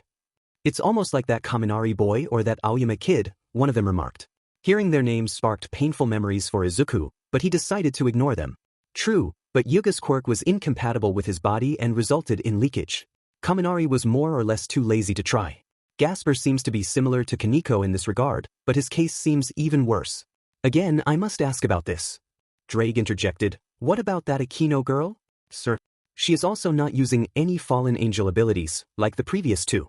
She is wasting the potential of her piece, Izuku explained. Piece? Drake asked.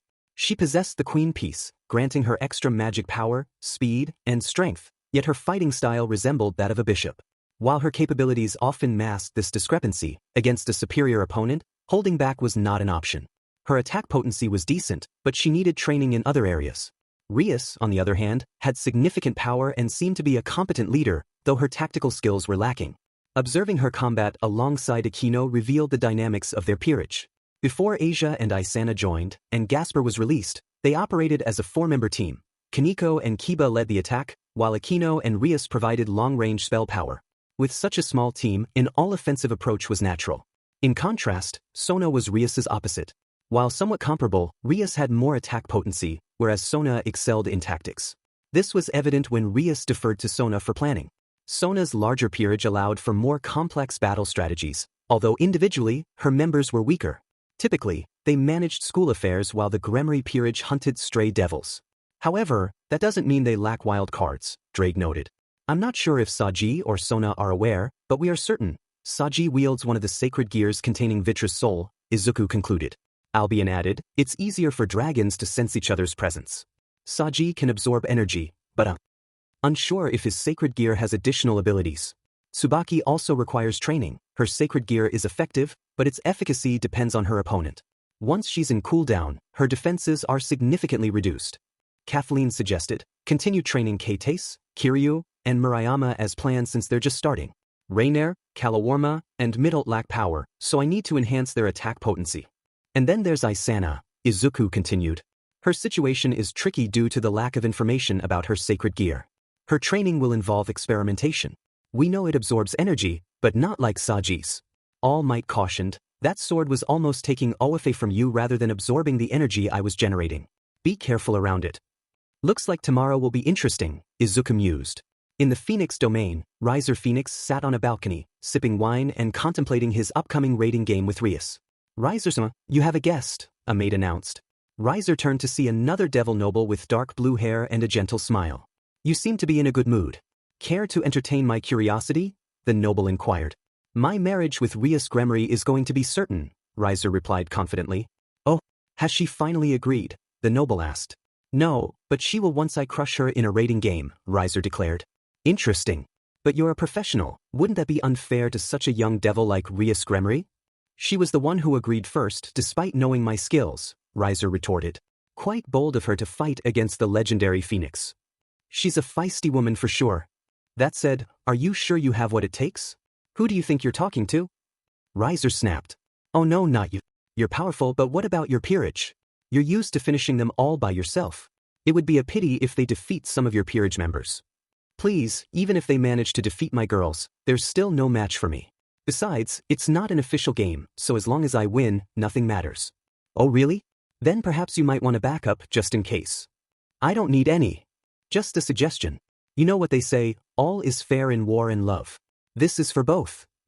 Fair enough. I will think of something. Riser looked into the distance with mild annoyance, not noticing the glee on the devil's face. Say, once you win, what will you do with the rest of her peerage? Them? Why would I care about any of them? That said, Rias's queen is quite impressive, and so is her new pawn. Oh, I bet once you're done with the marriage, you'll have a lot to enjoy. Not a bad idea. Now leave me be. I'm just going to think of ways to win. Fair enough. I take my leave then. Enjoy your evening, Riser-san. Goodbye, Diodora Astroth. After leaving, Diodora could only smile with intent. Oh Riser-san, you're not the only one with plans. Once that household is out of my way, nothing can stop us, Diodora thought. Izuku awoke early, around 4 a.m. Tiamat and Yasaka were still asleep beside him. As he tried to rise, he felt a weight on him. Assuming it was Isana, he lifted the sheets and found Kalawarma resting on his abs. All three were under the covers. Huh, this is new, Izuku murmured. Does it matter? Banjo replied, chuckling. Izuku gently picked up Kalawarma to avoid waking anyone. Though he enjoyed their company, he had work to do. He covered them with a blanket and left the room. What's the schedule for them today? All Might asked. Kiba simply needs to continue his current training, Izuku replied. You know about his situation, right? I know. But from what I've seen so far, he is in control. Since meeting Kiba, Izuku had sensed a darkness within him, an emotional pain he was all too familiar with. However, Kiba managed it well, unlike Kaneko, Gasper, and Akino, who held back for various reasons. What about Saji? Will you help with the Vitra situation? I can ask Tiamat to help him. Vitra seems to be unconscious, though. Our presence might be needed. Fair enough. Sona's training mostly requires physical training. I need to make a schedule for all of them. The trickiest part is with Kaneko, Gasper, and Akino. I will ask them first. If it's a tough topic, I'll consult Rias or even Graphia or Serafal. They're still here? Nan asked. You could say that, Izuku replied. Well, that seems good. The next morning, Izuku was in the forest with Kaneko. He had already given everyone their instructions for the day. Kaneko, I need you to use your Yukai powers. You seem to. I won't use them, senpai, Kaneko interrupted. And why would that be? Kaneko stayed silent. Well, that matters less. What matters now is that you must understand. In a fight, you must use every card you have, regardless of their origin. Do you think you will achieve much in the future if you hold back? Kaneko remained quiet. All right then, come at me. Looks like I need to show you after all. Kaneko assumed a battle stance while Izuku stood motionless. She charged at him, leaping up to deliver a kick, but he effortlessly caught her foot. Without hesitation, he swung her around and hurled her toward a large rock, causing it to crack upon impact. Stunned, she looked at Izuku. Chao. Your powers aren't active.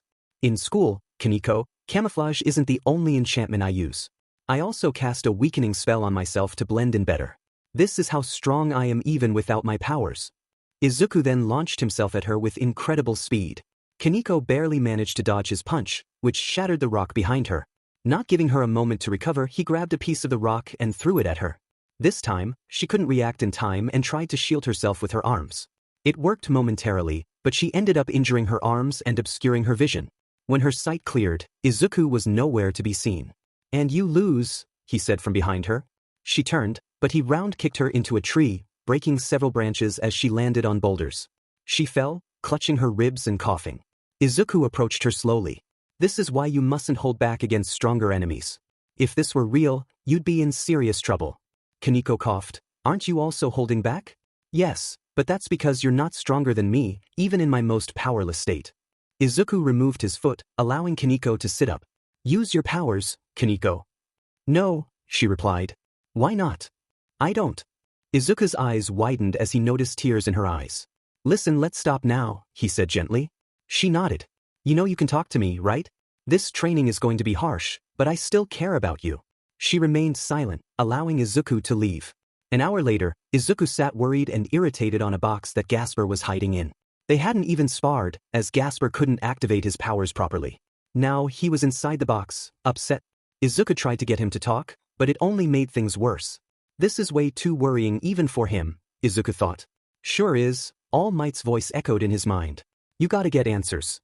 For both of them, Izuku resolved. After the day ended, Izuku went to find Rias and Grafia, discovering them on a balcony drinking tea. Both turned to see Izuku approach, noticing his serious demeanor. Rias, Grafia, I need to talk to you about Kaneko and Gasper. Frankly, I need to discuss a lot of things, but let's start with Kaneko, Izuku said as they sat down. Kaneko is rejecting her Nikomata's side far too much, and worse, she seems to be afraid of it. When I got her to open up, she started to cry. Asking her directly is out of the question. This is why I must ask you, what happened to Kaneko? Grafia sighed while Rias appeared more concerned. In the past, there were 2 Nikomata siblings. They had no kin or place to call home aside from each other, and as such, they became inseparable, relying solely on one another, Grafia explained. Kaneko is one of them, and the other is her sister, I believe, Izuku surmised. Correct. One day, they were taken in by a devil, and the elder sister became a member of his peerage. At first, things went well for them, Grafia continued. But I believe things went wrong, Yasaka interjected, approaching with tea. Nikomata are capable of powerful black magic, Yasaka noted. They are, especially the Nekishu, Grafia added. Oh, so she is one after all, Yasaka remarked. Nekishu? Izuku asked. The strongest type of Nikomata, Yasaka clarified. I see, Izuku acknowledged. Joining his peerage, the elder sister awakened her slumbering potential. Quickly, she grew even stronger than her emissary and became intoxicated with power. She became a devil that enjoyed chaos and eventually lost control, leading to tragic events, Grafia explained. That must be Kaneko's sister, Izuku concluded. She was. However, the devils came after her younger sister, fearing she might also become a threat. Her spirit was broken, and she lost the will to live, Grafia continued. After that, Oni-sama protected her and put her under my care as a member of my peerage. Abandoning her old name, she took on the new name, Kaneko Tuju, Rias said, looking down in sadness. Izuku, with a blank expression, reflected on this, reminded of his past world.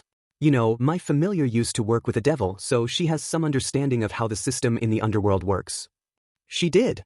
Grafia asked. Yeah. She mentioned it had been a few decades since her contract ended.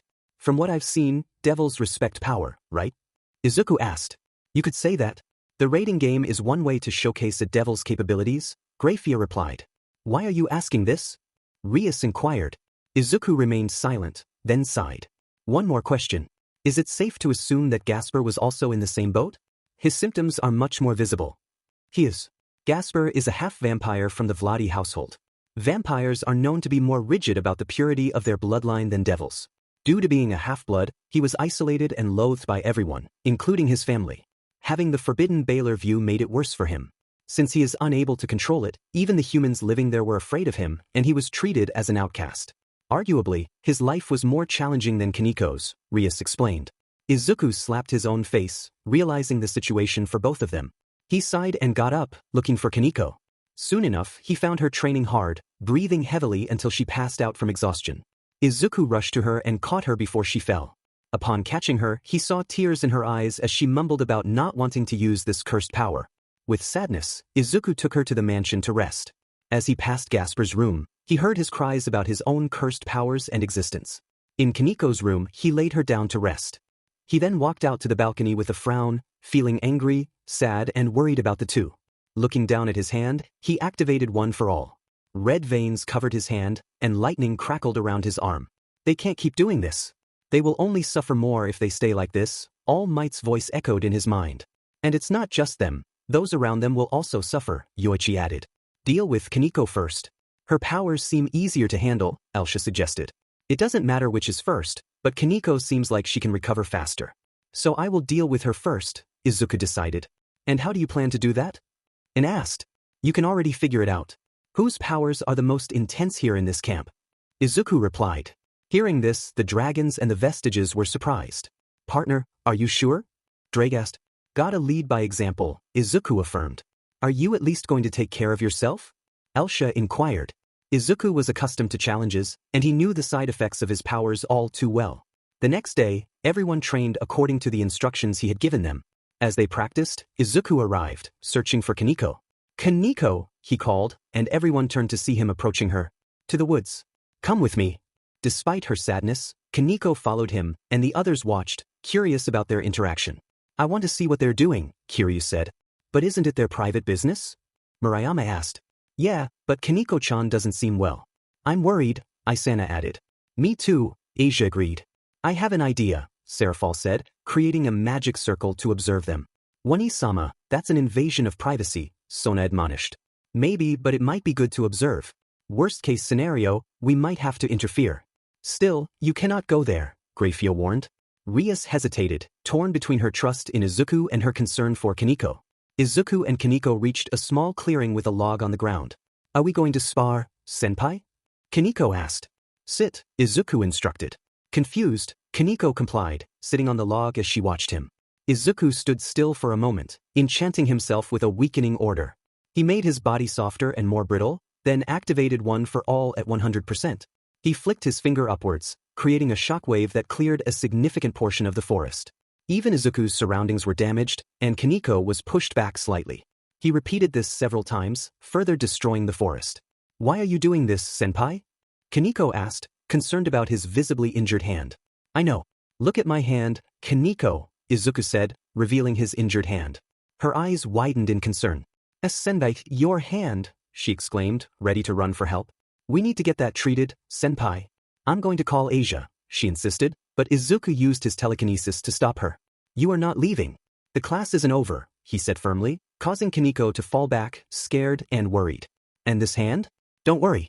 I'm so used to this that you wouldn't believe it. You should worry about something else, he reassured her. She looked at him silently, afraid. Do you remember the time I used my powers to kickstart Kiryu, Kate's, and Murayama's powers? She nodded silently. Let me show you why I was hesitant, Izuku said, using his powers to help her activate her own. After a few moments, he let her go, noticing that her power was about to activate. He looked down in sadness but composed himself, knowing it was for her sake. Kaneko waited anxiously. Then it happened. Red veins similar to Izuku's began to cover her body. For a moment, she was creeped out and confused. Then it hit her. She screamed as energy coursed through her, overwhelming her.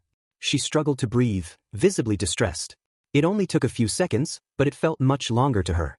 Izuku quickly rushed to her, grabbing her arm and using a new order to calm her down. She fell, and he caught her, pulling her towards his chest and whispering comforting words. Easy. You did well lasting this long, he soothed. Kaneko was in shock. Still conscious. Izuku gently laid her against a tree. She wasn't in pain anymore, but the shock and trauma remained. She breathed hard, shaking. Meanwhile, the others watched with concern. Rias was in tears, wanting to rush to Kaneko and help her, as did the others. They were filled with emotions, wondering why Izuku had done something so intense to Kaneko. But Yasaka, Tiamat, Serafal, and Grafia stopped them. You are not going anywhere. Grafia insisted. We need to help her. Kates cried. This is too far. Isana exclaimed. Grafia, this is enough. I am going to get Kaneko. Rias declared. Do you think Darling would do it willingly? Yasaka challenged. Do you think he isn't in control? Tiamat added. They paused, trying to calm down. Listen, girls. His powers are complicated. They are extremely powerful but also extremely risky to use. It is not over. Have faith in him. And besides, if you think this was intense, I suggest you keep watching, Yasaka advised. Reluctantly, they stopped. Rias was especially worried. Once Kaneko seemed better, Izuku continued. How are you feeling? Or should I say, how does it feel using my powers even for a few seconds? He asked. She was shaken but answered, Is this what you feel, senpai? Every time? Izuku smiled. Oh, Kaneko, that was barely 5%. The group was shocked to hear this. Not only was the discomfort something Izuku felt regularly, but it was only at 5% of his power. Izuku explained, stockpile charges your body with so much energy that it causes a lot of strain. Solar Forge drains my own heat, which can freeze me. It feels almost like fast freezing, but you feel the discomfort. Fajin causes kinetic energy shockwaves and destructive recoil, and Black WHP feels like something is shooting out of my skin, regardless of where I activate it. Smokescreen makes it hard to breathe, risking suffocation if I'm not careful. Float messes with my sense of balance, giving me abdominal pains, like the worst car or seasickness dialed up until the knob breaks. That's what I feel if I even survive. Kaneko was shocked. Survive? You see, my powers are interesting. My main sacred gear is called Stockpile, at least that's what I call it. Its official name is different. All of my other powers are bound to it. The funny thing is, I can safely gift it to others, not just a temporary power boost but permanently. However, there's a catch. My powers are so physically demanding that if someone isn't fit enough, they could be overwhelmed upon activation. Even if you surpass that threshold, you still need to grow stronger to use this power properly. Everyone was surprised by this revelation. Kiryu, Kates, and Murayama were concerned, realizing the potential risks. Serafal and Graphia exchanged confused glances. That is the first time I've ever heard of a sacred gear like that, Serafal admitted. Graphia observed thoughtfully, noting the distinct nature of Izuku's abilities. It sounds different from sacred gears with their own will, she remarked. While I understand the properties of Incinerate Anthem, this seems even more unique. Izuku explained further, that's why I was hesitant to share my powers with the girls. I knew they would be in danger, even with just a fraction of my power. I had to concentrate intensely to ensure it was as small as a droplet. You've seen my scars, right? Kaneko remained silent. Guess what? Not all of them came from my opponents. Most were because my body wasn't strong enough to wield my power yet. That's why I train, Kaneko, not just to grow stronger for my family, but because I have no other choice. The day I grow weaker even slightly. Izuku pushed one for all to a high level, and his body struggled to handle the energy. Kaneko and everyone else watched as his body began to show signs of distress. Stop! Kaneko shouted, rushing to him with tears in her eyes. Senpai, please stop. Izuku halted and fell to his knees. Kaneko hugged him tightly, pleading, please stop, senpai, please. Stop. Despite the discomfort, Izuku maintained a stoic expression. He smirked at Kaneko. This is what happens if I grow weak, Kaneko. He used black WHP to help himself stand, needing support as his legs were damaged. Seeing him use such dangerous powers so casually made Kaneko snap. Why? Why are you doing this, senpai? Izuku responded with emotion. You think this is painful, Kaneko? I know what real pain is. Kaneko flinched at his sudden shout.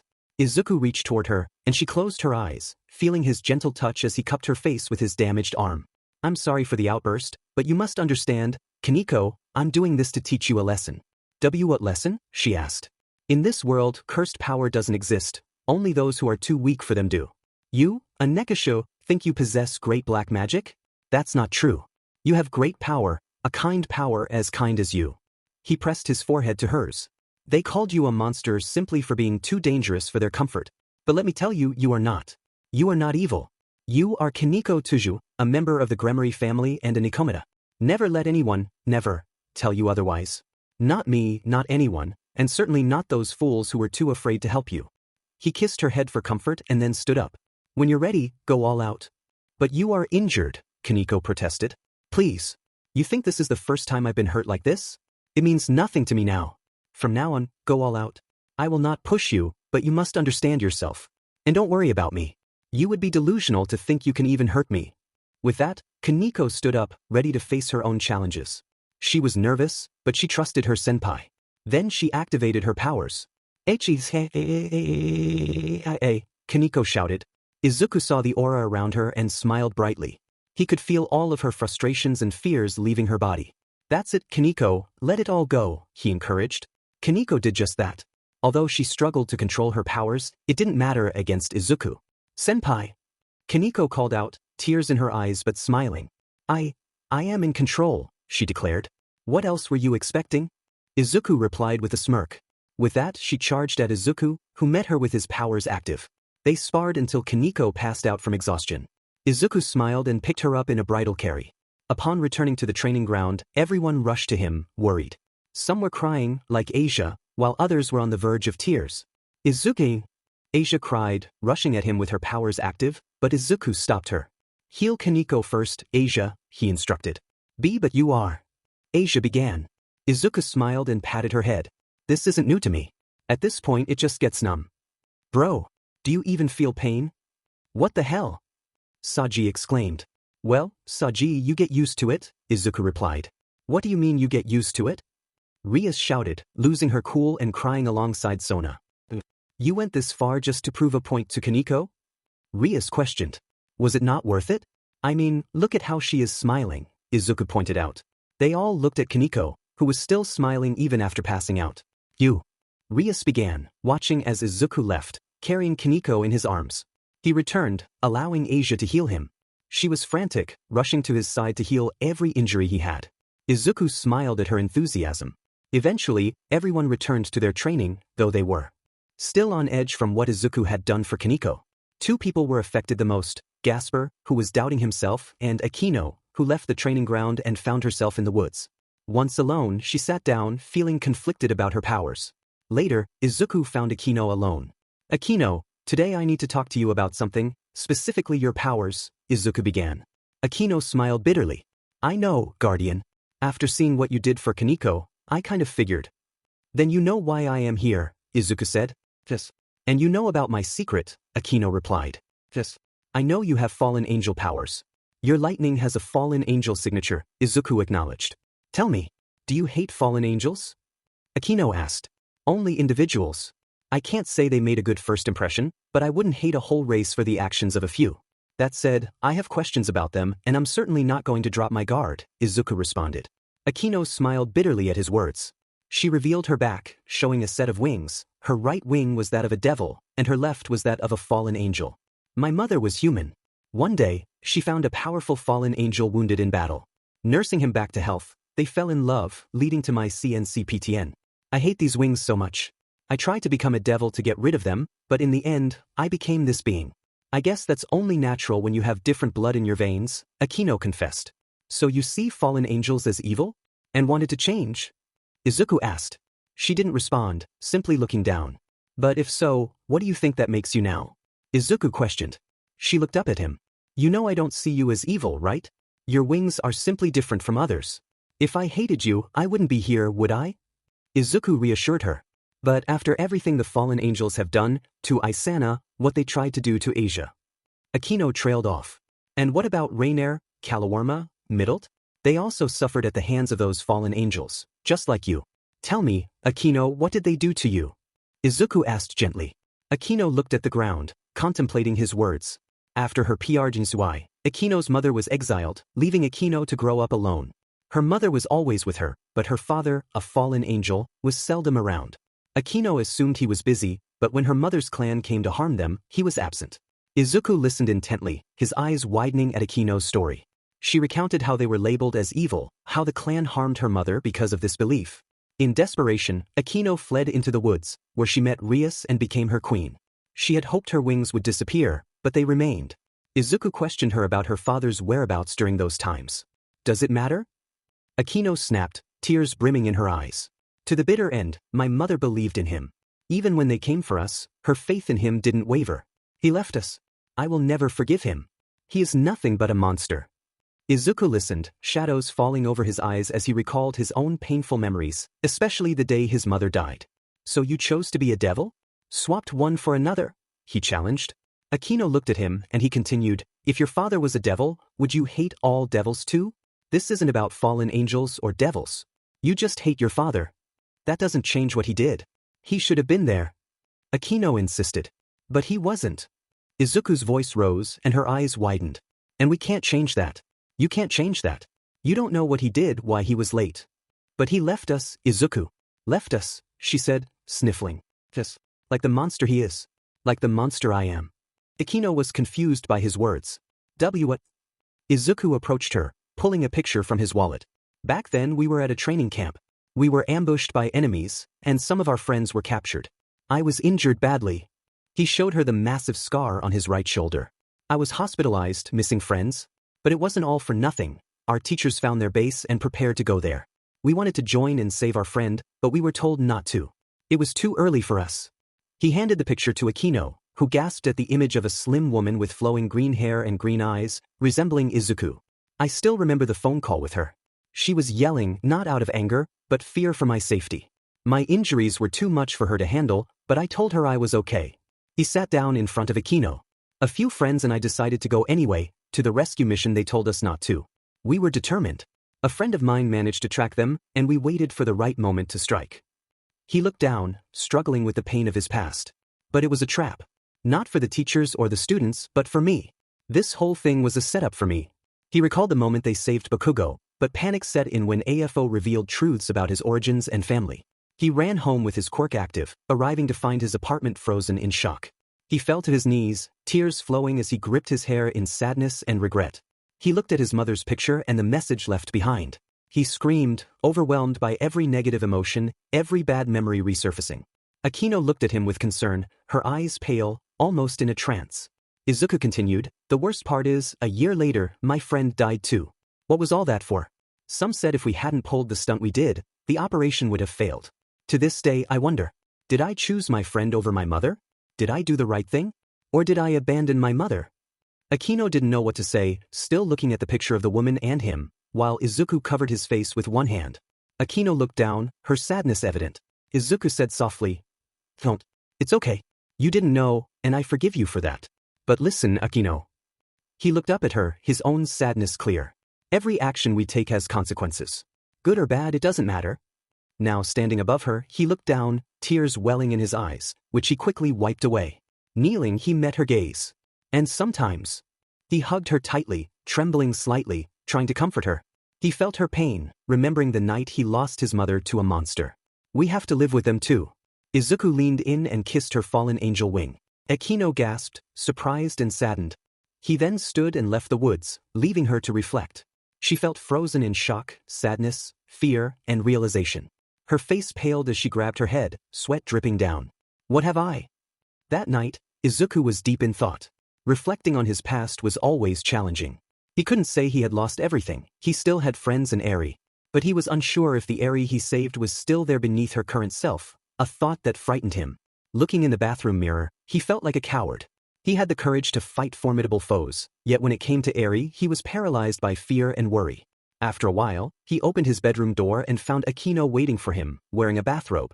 He was surprised, noting her smile was forced. "Hello, guardian. I hope you are not too busy," she said. "What do you think you're doing, Akino?" he replied, observing her closely. She winked playfully, but he could see through her facade. As he approached, she hugged him tightly, and he felt the softness of her embrace. Izuku blushed but was not in the mood for that. Two girls. Every time you cast a spell, the initial bolt or storm clouds may appear different, but they are fundamentally the same. You just channel the lightning differently, like ammunition. If you're not careful, you might deplete it. I'm going to teach you something new to help you use your abilities more efficiently. I may seem like I cast spells similarly to you, but I don't. He released a surge of lightning that moved purposefully, forming circles and jumping between points. With increased focus, the bolts shaped themselves into various creatures, including human-like constructs and a dragon's head that roared in static form. Akino watched in awe as Izuku continued, "The key is control, Akino. Magic is a weapon you must wield as if it's an extension of your body. That applies to you too, Kaneko. Although she and I might have similar powers, you can still learn from this." Both girls nodded and smiled. "But let's begin," Izuku said. After providing instructions, he left to check on the others. Kiba was doing well, Isana was exhausted and lying on the ground, while Asia was trying to assist her. He smiled and gave each of them different tasks to work on. After breakfast, everyone except Izuku gathered on a large balcony to study. Recognizing the importance of teamwork, Sona decided to help them develop tactics. Using a whiteboard, she analyzed each fighter's strengths. Sona explained, "We have 4 categories: power type at the top, technique type at the bottom, support type on the left, and wizard type on the right. Rias and Akino are power type spellcasters, with Rias being more so, placing them in the power wizard type.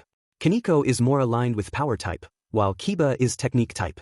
Asia and Gasper are support types, with Gasper being power support and Asia technique support. Isana Hayata's powers are unknown, but she seems to be power type based on what we know." Seraphal praised her sister, "As expected of my sister. She is so smart." Grafia gently reminded, "Leviathan-sama, please let her continue." Sona continued, "You lack numbers in this match, so you must integrate your teamwork and individual powers more efficiently." Rias stood up and asked, "Does anyone have anything to share with the team?" Most remained silent, but Asia wanted to show some items from the church: holy water, a Bible, and a cross. Asia explained, "This is holy water. It's really painful for devils, regardless of their class. It could be useful, but it's single use." She placed the bottle down and picked up the Bible. "This is the Holy Bible, the words of our God. It represents the principles and ideals of the church. But reading it gives devils headaches." She blushed, her speech endearing, and just as she seemed on the verge of tears from embarrassment, Yasaka and Tiamat arrived with tea for everyone. Yasaka announced, "Tea break, everyone." They all drank tea and discussed their strengths and weaknesses when Izuku arrived. "Is this a study session?" Izuku asked. "Yes," Rias replied. "Sona made a chart for us to understand our talents." Izuku looked at the board and face-bombed, leaving Sona confused. "Sona," he said. "Yes, Izuku," she replied. I'm going to be blunt. You're supposed to be the smart one, and if this is the best you can come up with, I'm disappointed. His words hit her hard, leaving her stunned. Serafal exclaimed, Sona-tan. That was mean, Izuku-chan. Her group gathered around her to ensure she was okay, while Rias giggled at her reaction. Izuku continued, Rias, you're even worse. It's better if you keep quiet. Rias froze, feeling as if struck by lightning, unable to respond. Sona exclaimed, Where did I go wrong? Izuku sighed, Alright, come here. It's not that the chart is wrong, but it's lacking a lot. He erased the board and grabbed a marker. You need to break down your categories to understand where you stand. Look at the power type. What kind of power are you talking about? Magical? Kaneko isn't that type. When you categorize people, you'll notice the change. You must also consider the fighter style. He began writing categories. First, we have style.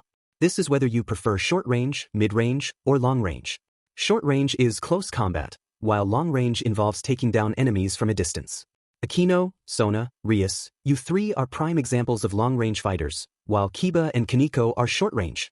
Next, we have offense and support types, rather than just wizard and support. Both can be close or long-range. For instance, Gasper and Asia fit into the wizard support category. Kiryu asked, What do you mean by that? Izuku explained, I mean the support uses magic. Kalawarma added, Isn't that the common way to support someone? Izuku smiled. Let's consider a scenario. Imagine three beings. One is a powerful fire spirit, and the other two are there to defeat it. One is resistant to fire but can't kill the spirit, the other can but is vulnerable. How would they handle it? Sona responded, One protects their friend while the other finishes the spirit. Correct, Izuku said. So who is the support and who is the offense? They fell silent, pondering the question. Kates remarked, The attacker can do it alone. But only with great risk, Izuku countered. The support's resistance to fire aids them significantly. Support doesn't always mean healing or making someone stronger. Isana suddenly understood. Oh, I get it. Rias asked, Really? Isana explained, It's like in video games, where two tanks face off. Both are too strong for each other and lack damage.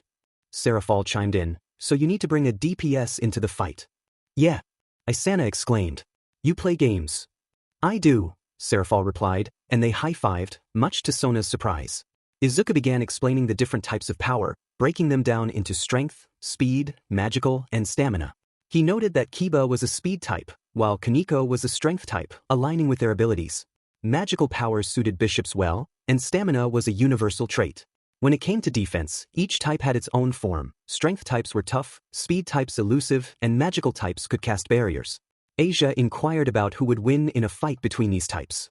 Izuku responded that victory depended on the matchup and the advantageous position. He suggested that in a battle between magical and speed types, the speed type would likely win unless the magical type could cast wide-range spells or a shield that protected from all directions. Momo asked about the range speed type. Izuku called Rias over, pointing to some trees and instructing her to blow them up. She unleashed a wave of demonic power, obliterating the trees. Izuku then demonstrated his speed by creating bullets with his black WHP and launching them so quickly that most couldn't see them. Rias turned to him, surprised. When you attack, I can see your movements, but you couldn't see mine. That's the difference, he explained with a chuckle. He then demonstrated the importance of speed in long-range attacks by firing a gun and a crossbow at the same target. The bullet hit first, while the bolt missed, illustrating how speed could be crucial. Izuku continued, discussing a matchup between magical and strength types. He explained that magical types had the upper hand due to their range, as strength types preferred close combat. If a magic user could maintain distance and bombard the enemy with powerful attacks, they would likely win. For instance, Kaneko would struggle against Akino's spells. If she charged recklessly, the conversation shifted to strength versus speed. Izuku called Kiba to attack him with weapons. Kiba hesitated but complied, only to find his sword broken and himself thrown aside by Izuku's strength. Izuku explained that while speed types were fast, they were vulnerable if they couldn't deal enough damage. A single hit from a strength type could be disastrous for them. Sona likened the dynamics to a rock-paper-scissors relationship. Izuku agreed but added that stamina could change the dynamics. A magical type could overpower a speed type if they forced them to take attacks head-on. Graphia noted such attacks were energy-consuming, and Izuku acknowledged stamina's significance. Endurance could allow a strength type to overpower a magical type, while a speed type could tire out a strength type. The discussion turned to technique types, which focused on versatility. Izuku noted that technique types could compensate for a lack of power and compete with others. He used Rias and Sona as examples, both high-class devils with significant demonic power. While Rias was stronger, Sona was a better tactician, using her powers more efficiently. Murayama asked which was better, and Izuku replied that neither was superior. Technique types needed to practice to improve power output, just as power types needed to control their powers. He likened it to hunting rabbits with a cannon or dinosaurs with pencils, possible but impractical. Izuku emphasized that matchups mattered, except in cases like Seraphal fighting a regular stray devil. To understand the best matchup, one must evaluate their talents and capabilities. He handed out notebooks containing detailed analyses of their abilities, weaknesses, strengths, and potential improvements. The girls were impressed by the detailed drawings and began discussing whose picture was the best, creating a lively atmosphere. Later, Rias, Sona, and Izuku sat at a table with a chessboard. Izuku asked if it was his victory again, frustrating Rias. Sona looked close to tears after losing to Izuku for the third time. Rias had lost to Sona 4 times earlier, and Izuku had watched the whole thing. Normally, Sona would feel triumphant, but this game felt different. Izuku had taken some pieces from Rias's side, forcing her to play with a handicap. I already can't beat her regularly, how am I supposed to win with missing pieces? Rias complained. As much as I want to feel smug about it, she's right, Sona admitted. Well then, how about a demonstration? Izuku suggested, resetting the board. I figured Rias wouldn't be able to beat you, so I didn't want to give her too much of a handicap. Izuku sat back, surveying the chessboard in front of him. But for me, I won't be needing these pieces, he declared confidently. By the end of the game, he had only a king, queen, knight, rook, 2 bishops, and a pawn remaining. This is all I am going to need. He turned to Sona, who was on the verge of tears. Would you like another demonstration? He asked gently. Sona had come to terms with the fact that Izuku was smarter than her, but losing even with a handicap was a hard pill to swallow. High-class devils, regardless of their personalities, always held a certain pride in their abilities, and this defeat was a blow to hers. Izuku tried to lighten the mood. See, Rias? I bet the opponent won't be as smart, so your victory against him is quite possible. Rias shook her head, overwhelmed. Just looking at this board gives me nausea. I can't beat her with a full deck, and here you are, defeating the smartest girl I know with half your pieces missing. Izuku chuckled, offering a solution. How about we give your brains a little rest? Physical training should help clear your mind. To the yard, both of you. They followed him outside, ready for the next challenge. Once outside, Izuku outlined their training. For your training, you will focus on your weaknesses. Sona, your task is simple. To increase your power output, I will push you to strain your demonic power. Rias interjected, do you want me to send large waves of attacks? Izuku shook his head. Not really. Sona, you're good at casting barriers, right? We can do it that way. I will send large attacks your way, and you will defend yourself. Sona nodded, and he turned to Rias. Rias, for you, we need to train your control. I need you to keep shooting your demonic power at a low but continuous output. While doing so, I will continuously distract you. For every time you lose focus, there will be a consequence. The 2 girls exchanged worried glances but nodded in agreement. 30 minutes later, Sona was focused on maintaining her barrier while Izuku challenged it with strategic attacks. Rias was concentrating on maintaining her energy, and Izuku was testing her focus with various distractions. How are you holding up, Sona? Izuku asked, noticing her effort. Eventually, she needed a break, and Izuku paused the training. All right, 10 minutes of break. Then we will do this again. Both girls looked at Izuku with determination. No buts, he said firmly.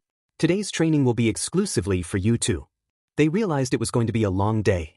Later that evening, Izuku sat with Sona while eating. Rias was taking a shower before dinner.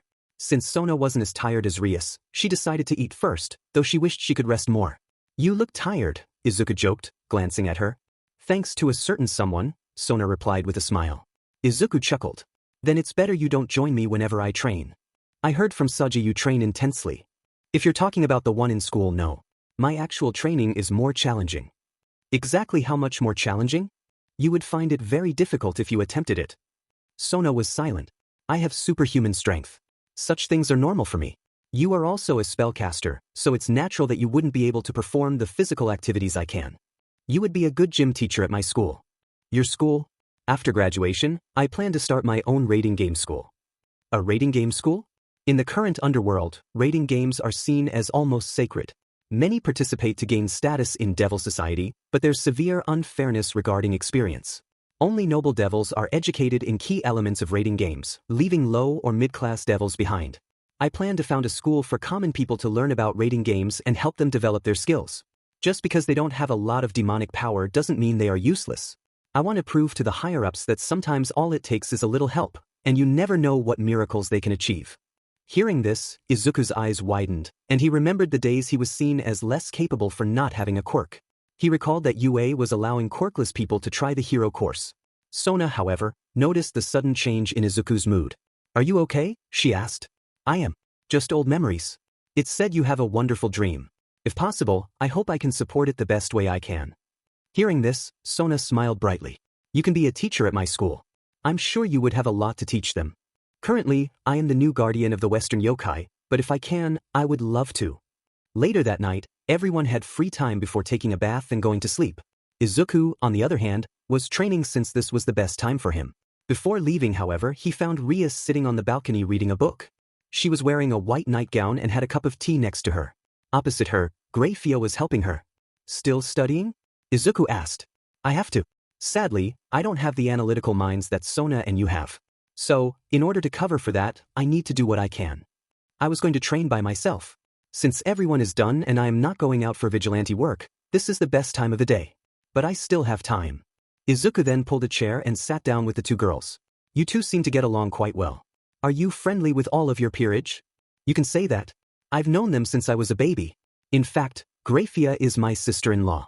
Hearing this, Izuku turned to Greyfia. "Oh, so you are married to Lucifer?" "Correct. However, Surzek-sama and I prefer to keep a professional relationship at work. Given how you refer to him, I can see that. Unlike you, I have no such preferences with Yasaka or frankly most of my new underlings in the yokai. Yes. During our talks, your wives refer to you quite informally." Izuku expressed his indifference with a shrug. "Honestly, I don't really care either. It's not going to make me any less competent. But speaking of competency, why does that guy want to marry you in the first place? Given his attitude, he doesn't seem like he's just going with the flow." Rias sighed. "Sadly no. He wants to marry Rias Gremory, not me. He desires my status, not who I truly am." "So he wants a trophy wife," Izuku concluded. "I guess convincing him to just be with his own queen is out of the question then. And since you noble families seem to be obsessed with arranged marriages, they aren't stopping him either." Greyfia interjected. "I take it that you are not a fan of arrangements." Izuku began. "Let me tell you a story. There was once a man with powerful abilities, but he had limits and couldn't surpass his one-sided rival. Seeing no other option, he decided that rather than doing it himself, he would make his heir carry his ambitions. So, he arranged a marriage with a woman who had complementary abilities, hoping their child would inherit both powers and cancel out each other's weaknesses. The woman only succeeded on the fourth attempt, with the first three seen as failures. Finally obtaining his masterpiece, he trained the fourth child intensely, isolating him to mold him into the perfect fighter in his image. Sadly, this boy wasn't the only one to suffer due to his father's ambitions." Izuku noticed Rias and Greyfia listening intently, Greyfia more composed than Rias, who seemed disturbed. "You see," Izuku continued, "the first child wasn't a complete failure. He had great abilities and was seen as a success by the father. But his body was more suited for a different power, which harmed him if used for long PRs. Jealous of his youngest brother and desperate to regain his father's attention, he trained alone until his power grew so strong that it consumed him. The mother, under pressure, snapped and took her youngest son, who resembled his father greatly, and acted out because every time she looked at him, she saw her husband. Enraged that his masterpiece was affected, the father reacted harshly. Even Greyfia's eyes widened at this revelation. By the time the father realized his mistakes, it was too late, Izuku said. Here's a twist, the firstborn wasn't actually gone. He survived and watched them from the shadows. He saw his father move on after his supposed loss and continue his life. Driven by his own thoughts, he one day emerged from the shadows to confront his family. The man just watched as his son faced the rest of his family, only to be stopped by his youngest son. He watched as his legacy played out in front of him, siblings in conflict and a family completely broken. Once Izuku finished his story, he looked at both women. Rias and Greyfia appeared disturbed and alarmed, though Greyfia remained somewhat calm. Rias asked with a trembling voice, Izuku, this is just a story, right? Izuku replied, take it as you will, but what matters is the lesson you learn. Greyfia added, as disturbing as the story is, this isn't exactly the same situation here. Izuku continued, it is not, but who can say it won't end up being similar? Rias said it herself, the man wants a trophy. What would Rias become? What would her future family with this man become? Who can say she wouldn't suffer to a point that a similar tragedy wouldn't occur?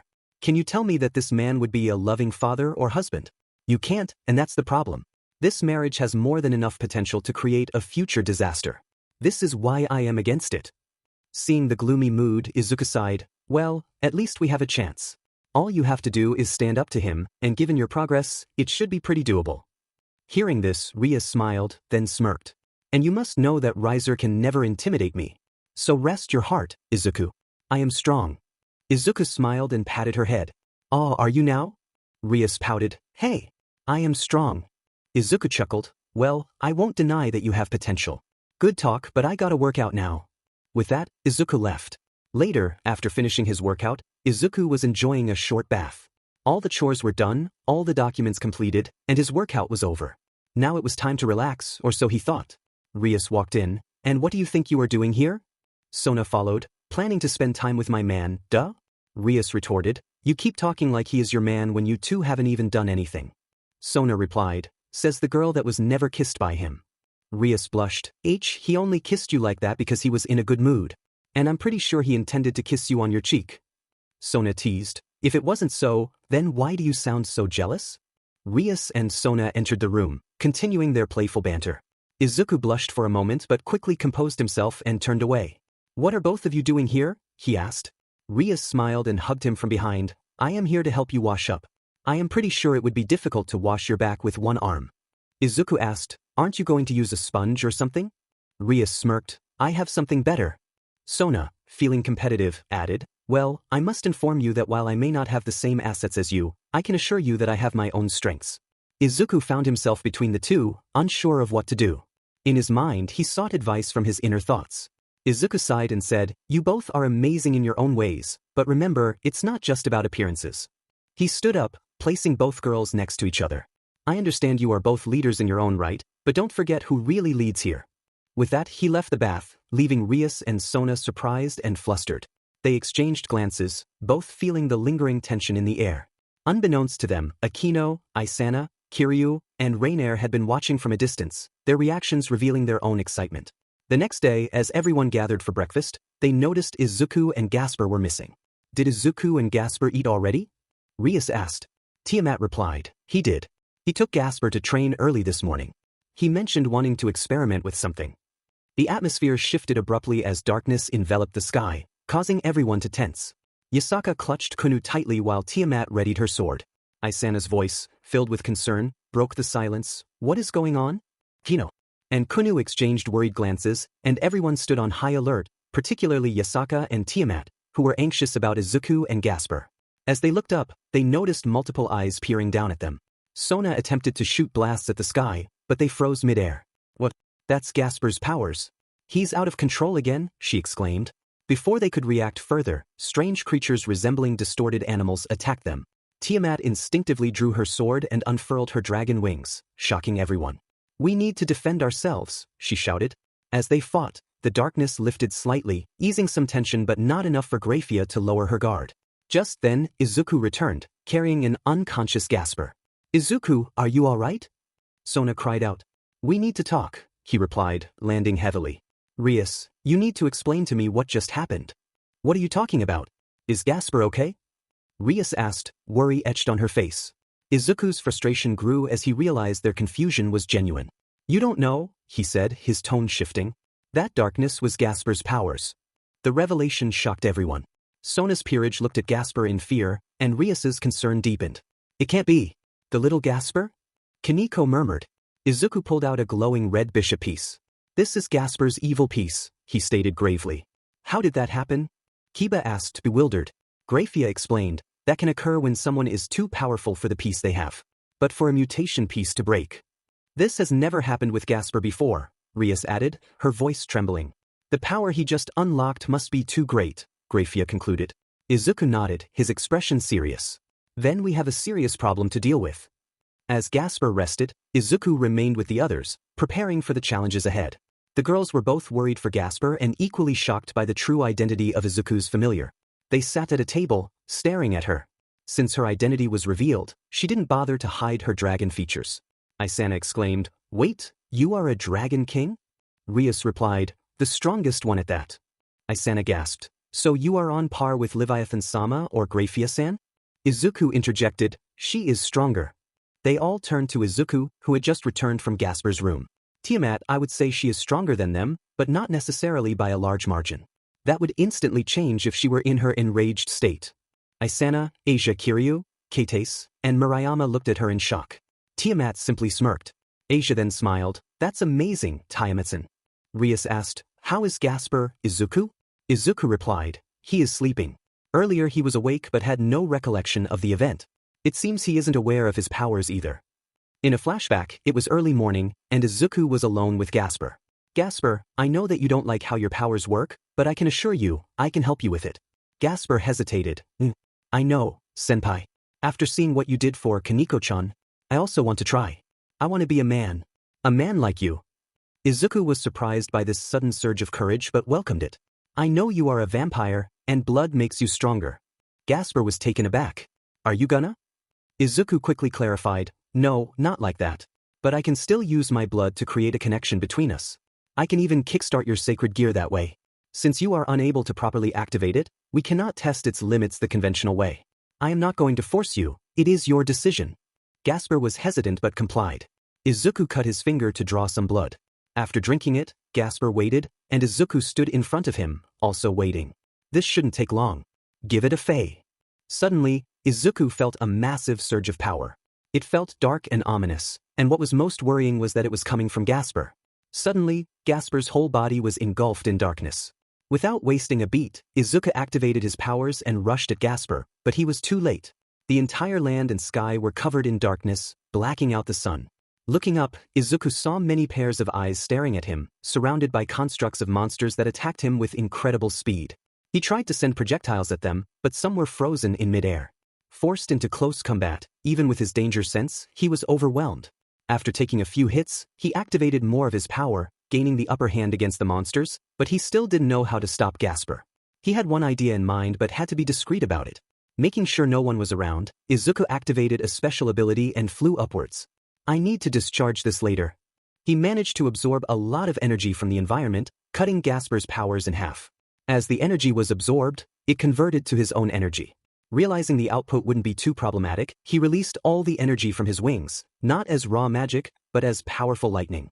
He even infused his own powers to affect a larger area to deal with all the monsters. This did the trick. Most of the darkness was dispelled, and after a few more fights, Izuku was able to subdue Gasper, who lay passed out on the ground. The flashback ended.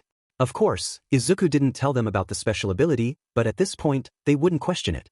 Graphia said, if that is the case, then it is an even bigger concern. I am going to report this to Surzek-sama myself. Seraphil added, as for his evil piece, I already contacted Ajuka-chan. He said he will look into it. Izuku asked, Ajuka? Tiamat explained, Ajuka Beelzebub, one of the 4 great Satans.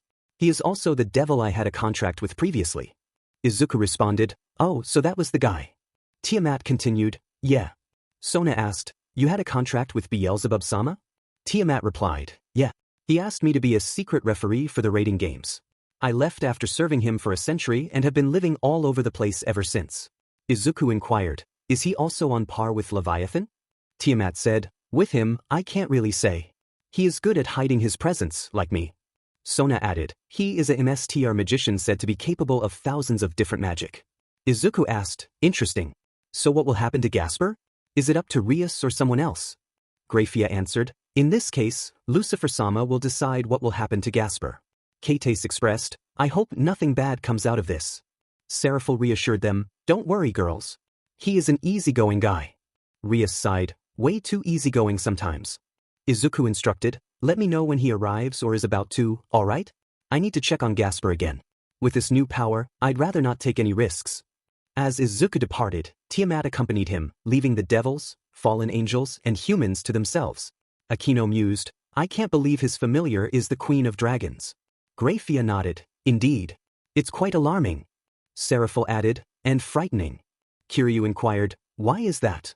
Graphia elaborated, think of it this way, dragons are the strongest supernatural race in this world, second only to the gods. Regardless of their class, crossing them is a mistake, and they are incredibly difficult to tame. Seraphil explained, it's only possible to tame them when they are very young. Murayama chimed in, like Asia's familiar. Graphia continued, yes. The sprite dragon is a high-class dragon. Due to its current age, it can be turned into a familiar. If it were older, that wouldn't be the case. Serafel added, as dragons age or grow stronger, they become difficult to bond with. For adult dragons, the best you can do is make a pact with them.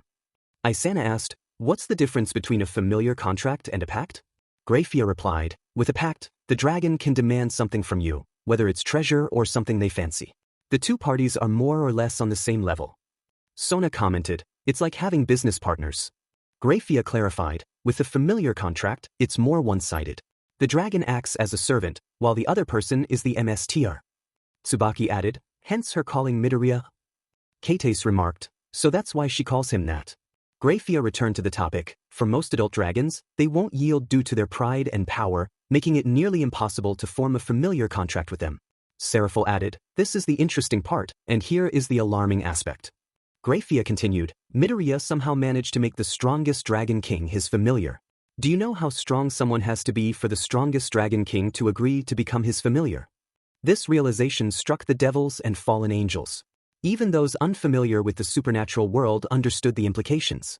Serafel said, the only group of people I can think of capable of such feats are gods themselves, at the very least. Given Princess Yasaka's faith in him during negotiations with the Shinto gods, I think it's fairly possible that Izuku-chan is a god-class human.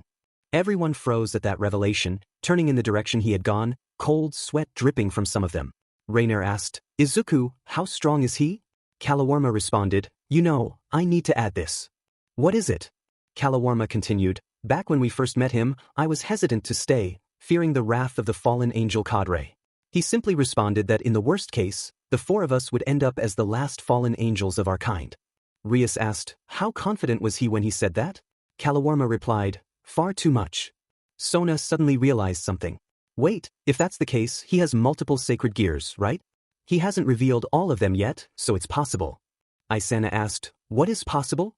Sona explained that one of the sacred gears he possesses is a Longinus class.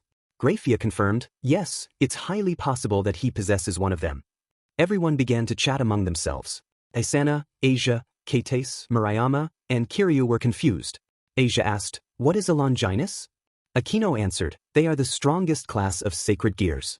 Only 13 have ever been recorded. According to ancient archives, they are a result of a glitch in the sacred gear system. Serafel added, when God created sacred gears, he intended to give humanity a fighting chance against the supernatural world. These sacred gears are too strong for that purpose, hence their classification. Isana inquired, how strong are they? Rias responded, Isana, comparing a regular sacred gear to a Longinus is like comparing grenades to atomic bombs. Isana exclaimed, for real? Grafia confirmed, indeed. They are also called the weapons that can kill gods. Asia gasped, kill gods? Grafia reassured them, there has never been a case of that happening. Frankly, humans unlocking their sacred gear is rare, and for it to be a Longinus is even rarer. These individuals are heavily monitored upon awakening their power. So unless proven, we can't say for sure. Serafel added, if the user proves to be a threat, they are eliminated without a doubt. If not, the risk of them growing powerful is a concern for many factions due to their potential. Grafia noted, in the past, there was a case where a Longinus user was able to cover an entire country with their powers. Murayama exclaimed, that's insane. Serafel explained, that's one of the highest recorded powers a Longinus achieved. No one can guess if that was the peak or if they can reach even greater levels. Most are killed before they can achieve such power, which is why their potential is taken seriously even by gods. Suddenly, a portal appeared, and a tall man stepped through. He had red hair reaching his shoulders and dark blue eyes. From a distance, he looked similar to Rias, but upon closer inspection, everyone could see the differences. He appeared mature yet young, perhaps in his early 20s.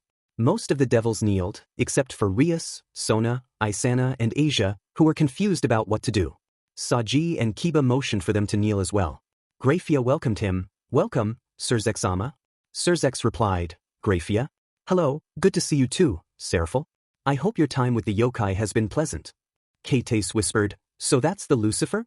Rainer remarked, he looks just like Ria-san. Middled added, he is like a male version of her.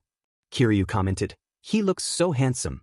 Kalawarma suddenly asked, Izuku-sama? They turned to see Izuku, frozen in place. There he stood, shock on his face, his eyes glowing green.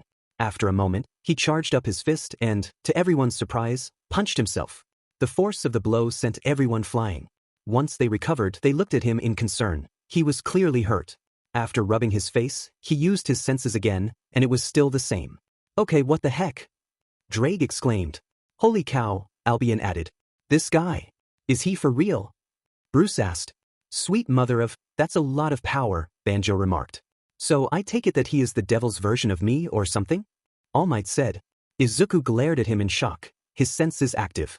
He glanced at Seraphil and then back at the mysterious figure. After a few moments of back and forth, he had to ask, so, being a Satan is a threshold of sorts? Anyone can be a Satan as long as they have a certain level of power? Or am I missing something here? The girls looked confused. Sona and Ria stood in silence, grappling with the reality of the power gap between Seraphil and the formidable figure before them. Izuku Midoriya, known as the Blood Rabbit, stood confidently, his grin stirring a mix of emotions among the onlookers. Some were concerned, while others blushed at his self-assured demeanor, particularly Sona, Akino, Kiryu, Tiamat, Yasaka, and Isana. Surzex Lucifer, one of the 4 current devil kings of the underworld, addressed Izuku. Ah, so you are the Blood Rabbit, Izuku Midoriya? I see you've been looking after my sister. I'm grateful for that. But please, don't underestimate Seraphil. She is no slouch even if I am strong. Izuku met Surzek's gaze, his expression unreadable. In a different realm, All Might scratched his head, reflecting on his past. Is that how I used to sound? He mused aloud. What do you mean? Elsha asked. Back in my prime, I would often praise lower-ranking heroes to boost their morale before I arrived, All Might explained. Kathleen nodded in understanding. I felt that way too. It's enlightening to see it from an outsider's perspective. Were most heroes in your world that weak? Drake inquired. Not exactly, Kathleen replied. They each had their strengths and weaknesses. Sure, I was on another level, but they were trying their best. The Vestiges, including the dragons, watched the 2 top heroes with a mix of admiration and amusement. They're at it again, they murmured. In the real world, Izuku and Surzex approached each other. Surzex, towering over Rias at 6 feet tall, extended his hand. Allow me to reintroduce myself. I am Surzex Lucifer. Izuku shook his hand firmly.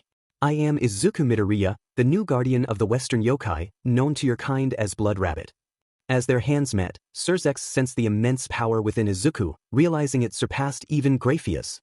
He felt the presence of a dozen pairs of eyes watching him, 2 of which were particularly intense. The aura was overwhelming, and he struggled to decipher its nature. Back in the real world, Izuku noticed the red glow in Lucifer's eyes, mirroring the green glow in his own. He activated his camouflage, aware that Lucifer might have sensed something. Suddenly, Lucifer grinned, causing tension to ripple through the room, especially for Rias. This was Izuku's first encounter with her brother, and he hoped to make a good impression. The display of their powers heightened the tension, hinting at the possibility of a confrontation. The power dynamics were complex. Izuku and Chrom seemed evenly matched, while Albion was equally formidable. Super devils like Surzex were stronger than Hades, and Ajuka was confident enough to challenge Shiva. High-end gods and god-killers, such as Hades, Fenrir, Thor, Typhoon, and Aten, were the pinnacle of their religions. Each religion had its own powerful figures, much like Thor in Norse mythology. Transcendent beings like Odin, Poseidon, Zeus, and Loki occupied another tier.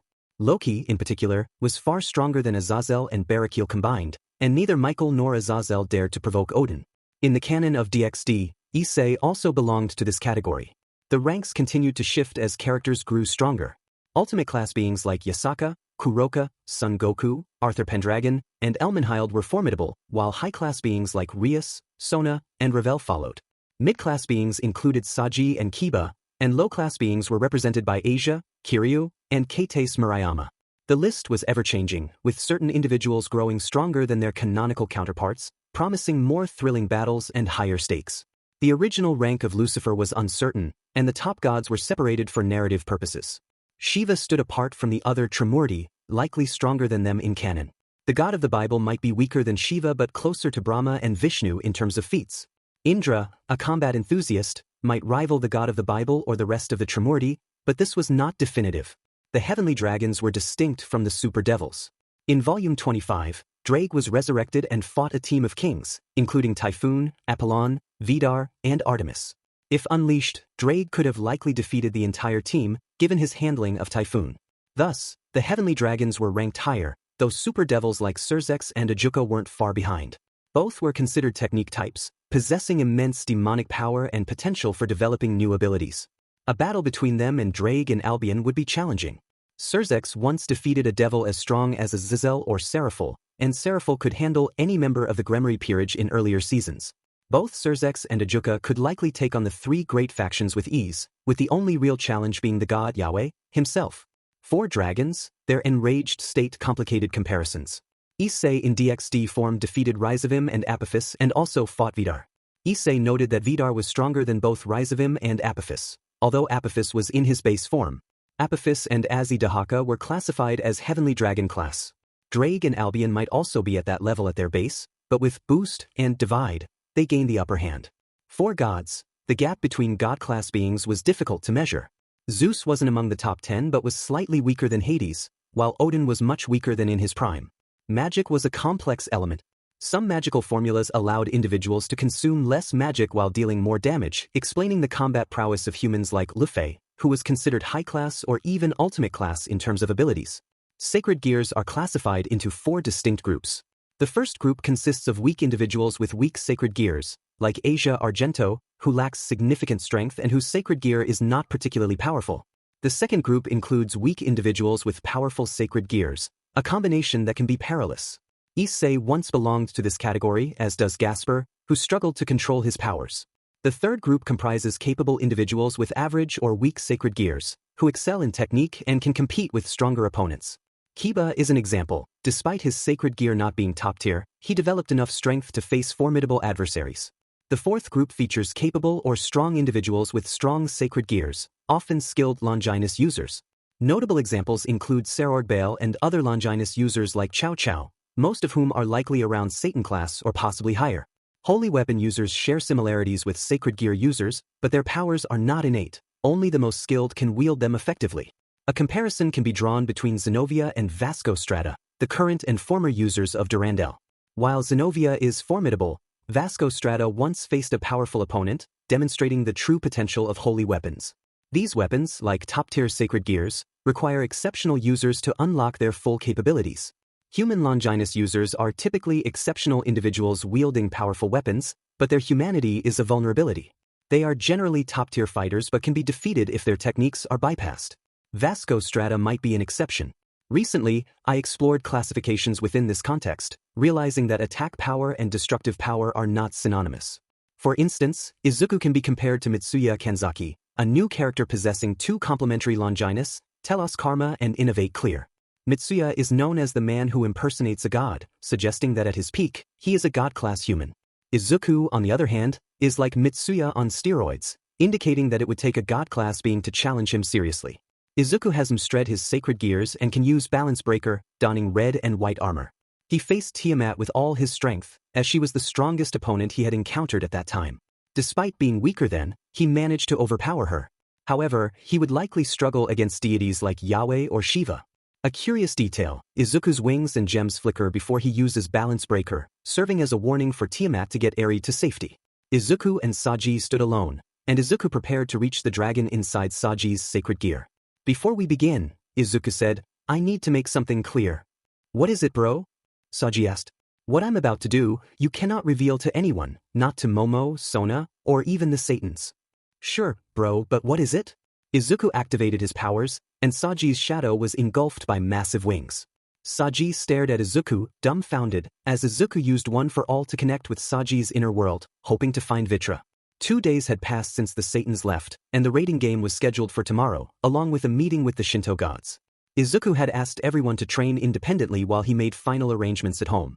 Rias was on the balcony of her mansion with Kunu, playing.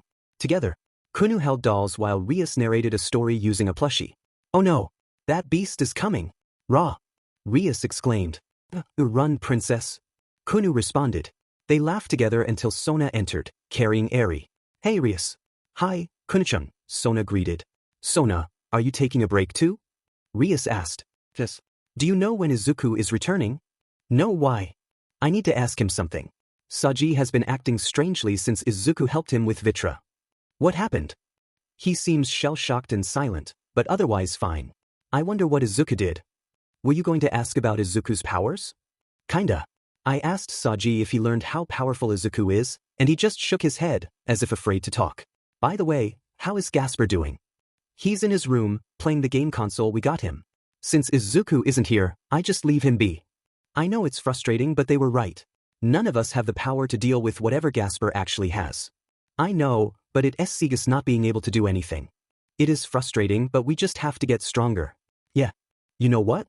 Let's join in. You were playing with dolls, right? We were. Rias turned to see Kunu still playing by herself. The four girls started to play until Sona's phone rang. Hello. Izuku? Yes, I can. I am on my way. What happened? Rias asked.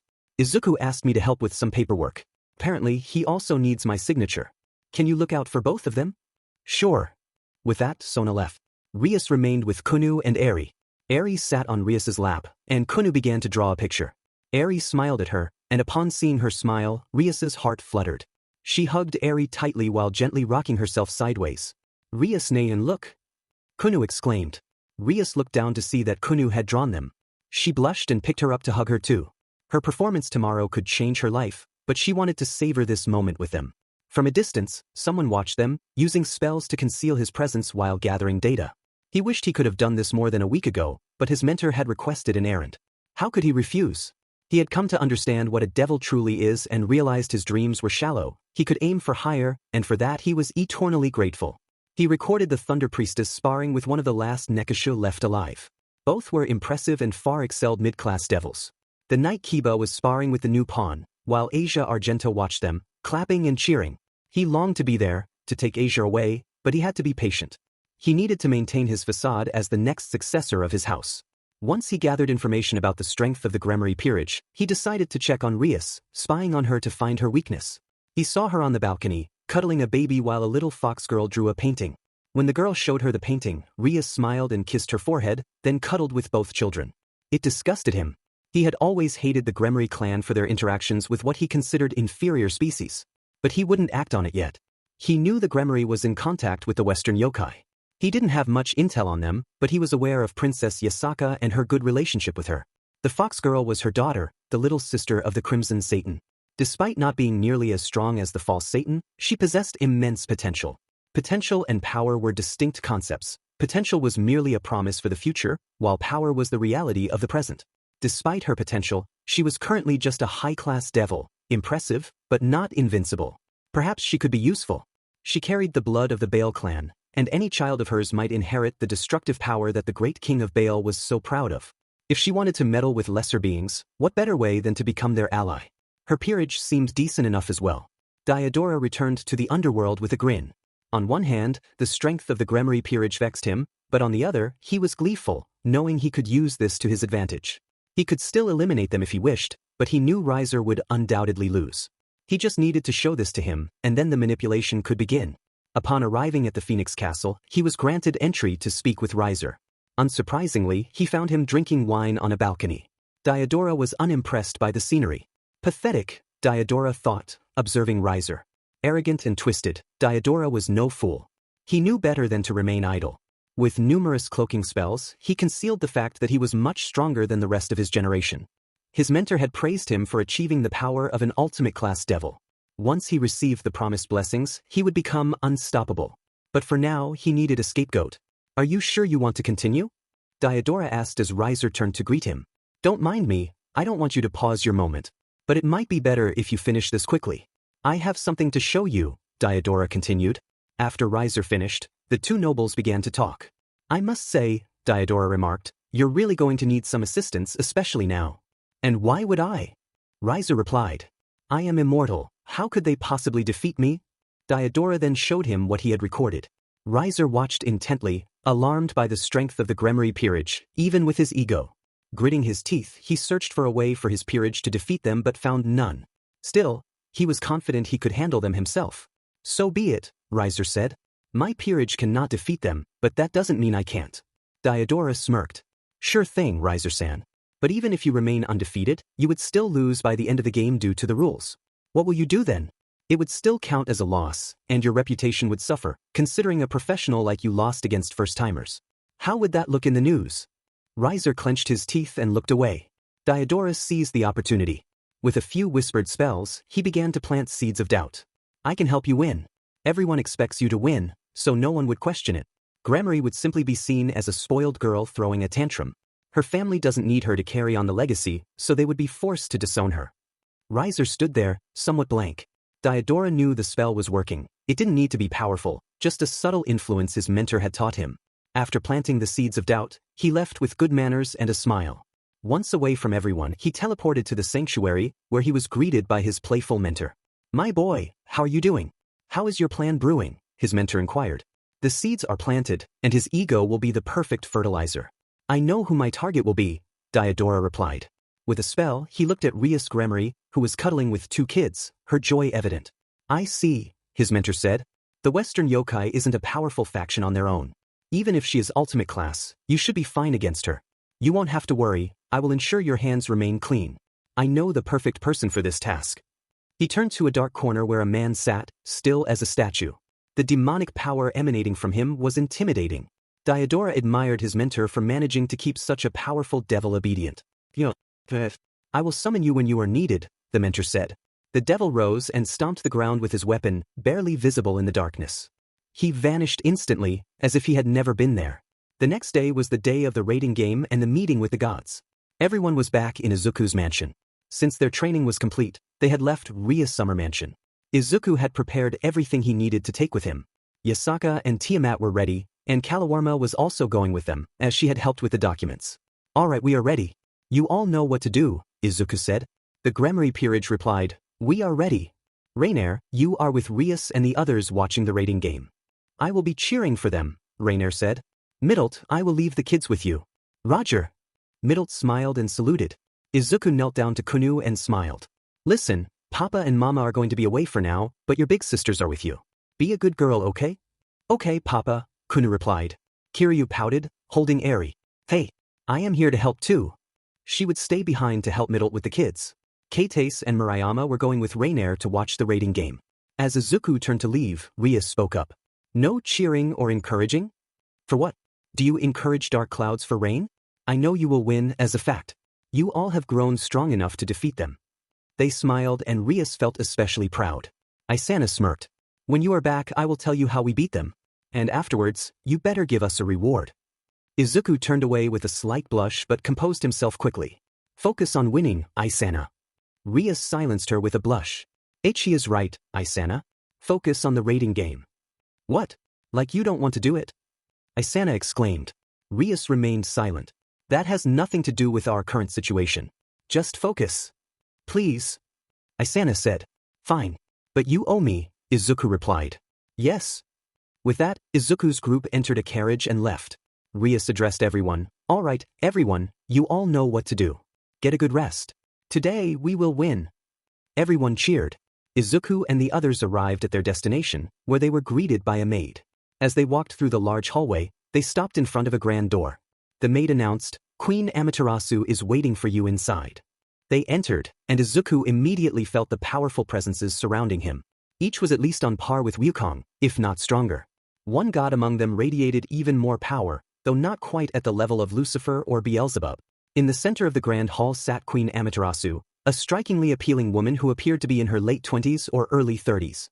Her red and orange hair framed her face, and her yellow eyes shone with authority. She wore a traditional kimono, similar to the other deities present. Beside her stood a god with a commanding presence, his long black hair tied in a topknot. He was clad in traditional Japanese armor and held a katana, exuding an aura of power. Queen Amaterasu addressed the gathering. "Princess Yasaka, Queen Tiamat, welcome. And the gentleman between you is your new guardian, Izuku Midoriya, am I correct?" Yasaka bowed, Kalawarma knelt, and Tiamat offered a slight bow. Izuku, however, was preoccupied with observing the gods around him, who returned his gaze with equal curiosity. Yasaka rose and confirmed, "Yes, my queen, this is our husband, Izuku Midoriya, the blood rabbit and our new guardian." Tiamat added, "He is also my heir." Amaterasu nodded, acknowledging the information. "Yes, I heard. Imagine our surprise when we learned a human was able to subdue the Dragon Queen. But it seems we are not the only ones curious here." Izuku inquired, "Oh? And who else?" A voice answered, "That would be me." A flash of light revealed 2 figures. One was an old man with a long white beard, a blue right eye, and an artifact over his left eye. He wore a crown adorned with gems and held a spear. Izuku narrowed his eyes, recognizing the old man's power, which rivaled that of Queen Amaterasu. Beside him stood a girl around Izuku's age, with blue eyes and light silver hair. She wore armor resembling a leotard, reinforced at the chest and neck, with elbow-length gauntlets and thigh-high stockings under knee-high boots.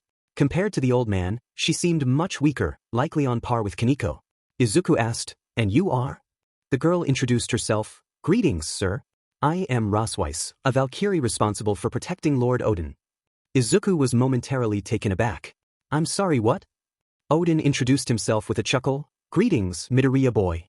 I am Odin, the chief god of Asgard." Izuku's eyes widened in recognition. "You are the Allfather from Norse mythology." Odin laughed. "You've heard about me. That's good." Izuku turned to Rosweiss. "And you are?" Rosweiss replied, "I am a Valkyrie responsible for protecting Lord Odin." Izuku raised an eyebrow. "You mean your shield?" Odin laughed heartily. "You've got good eyes, boy. No wonder you were able to pick such good-looking wives." He grinned, rubbing his beard. Rosweiss interjected, "Odin-sama, this is no place for indecency. Please think of your position, you are representing our faction here." Odin teased, let me have my fun. This attitude is exactly why you couldn't find a man." Rosweiss blushed. "That has nothing to do with my romantic life. I'm just a Valkyrie who didn't have time for a relationship."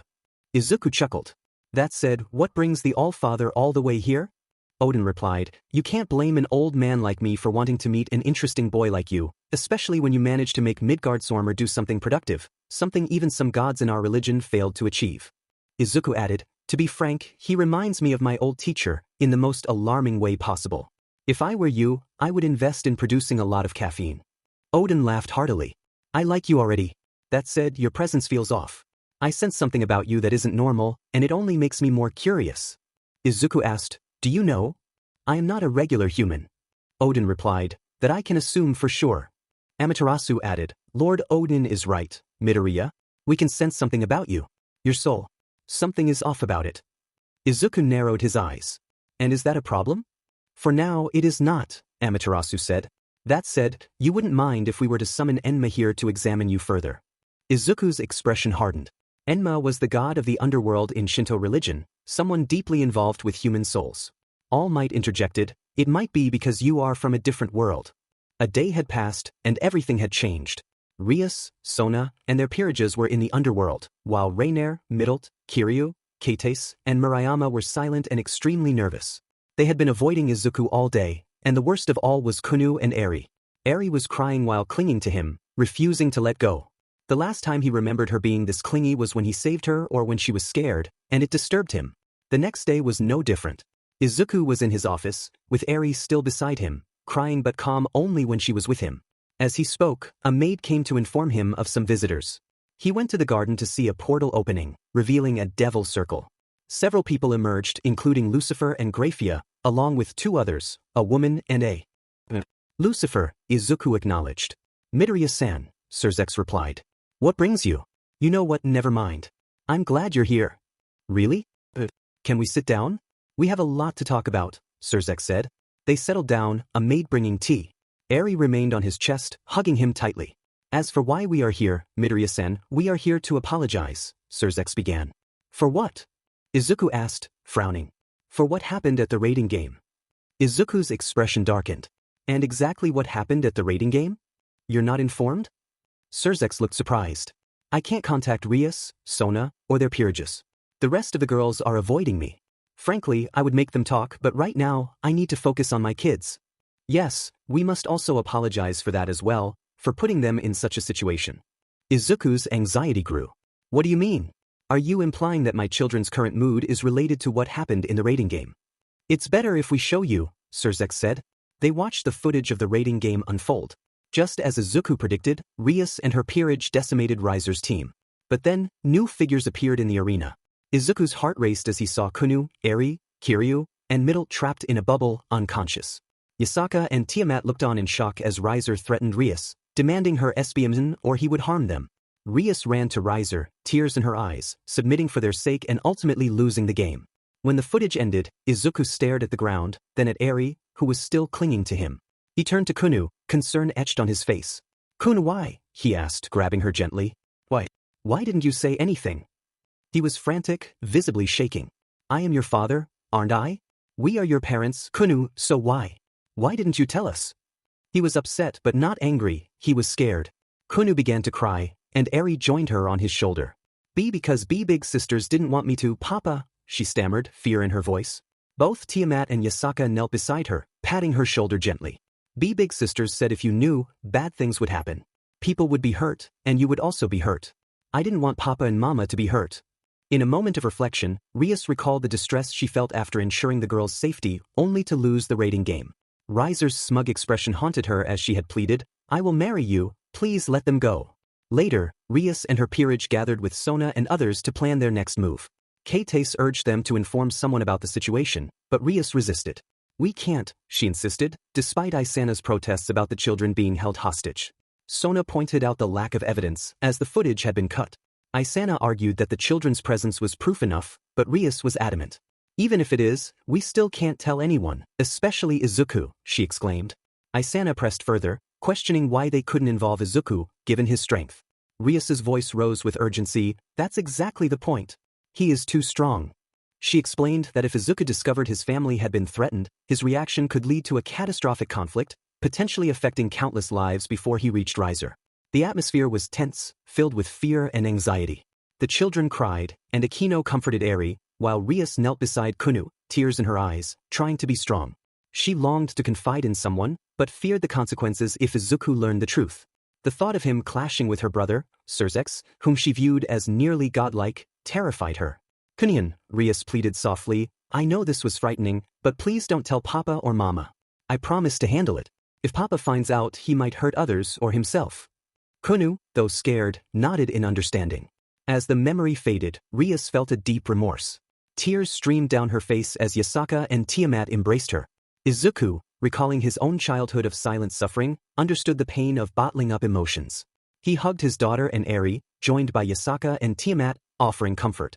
Though gentle, Izuku's gaze was distant, his emotions simmering beneath the surface.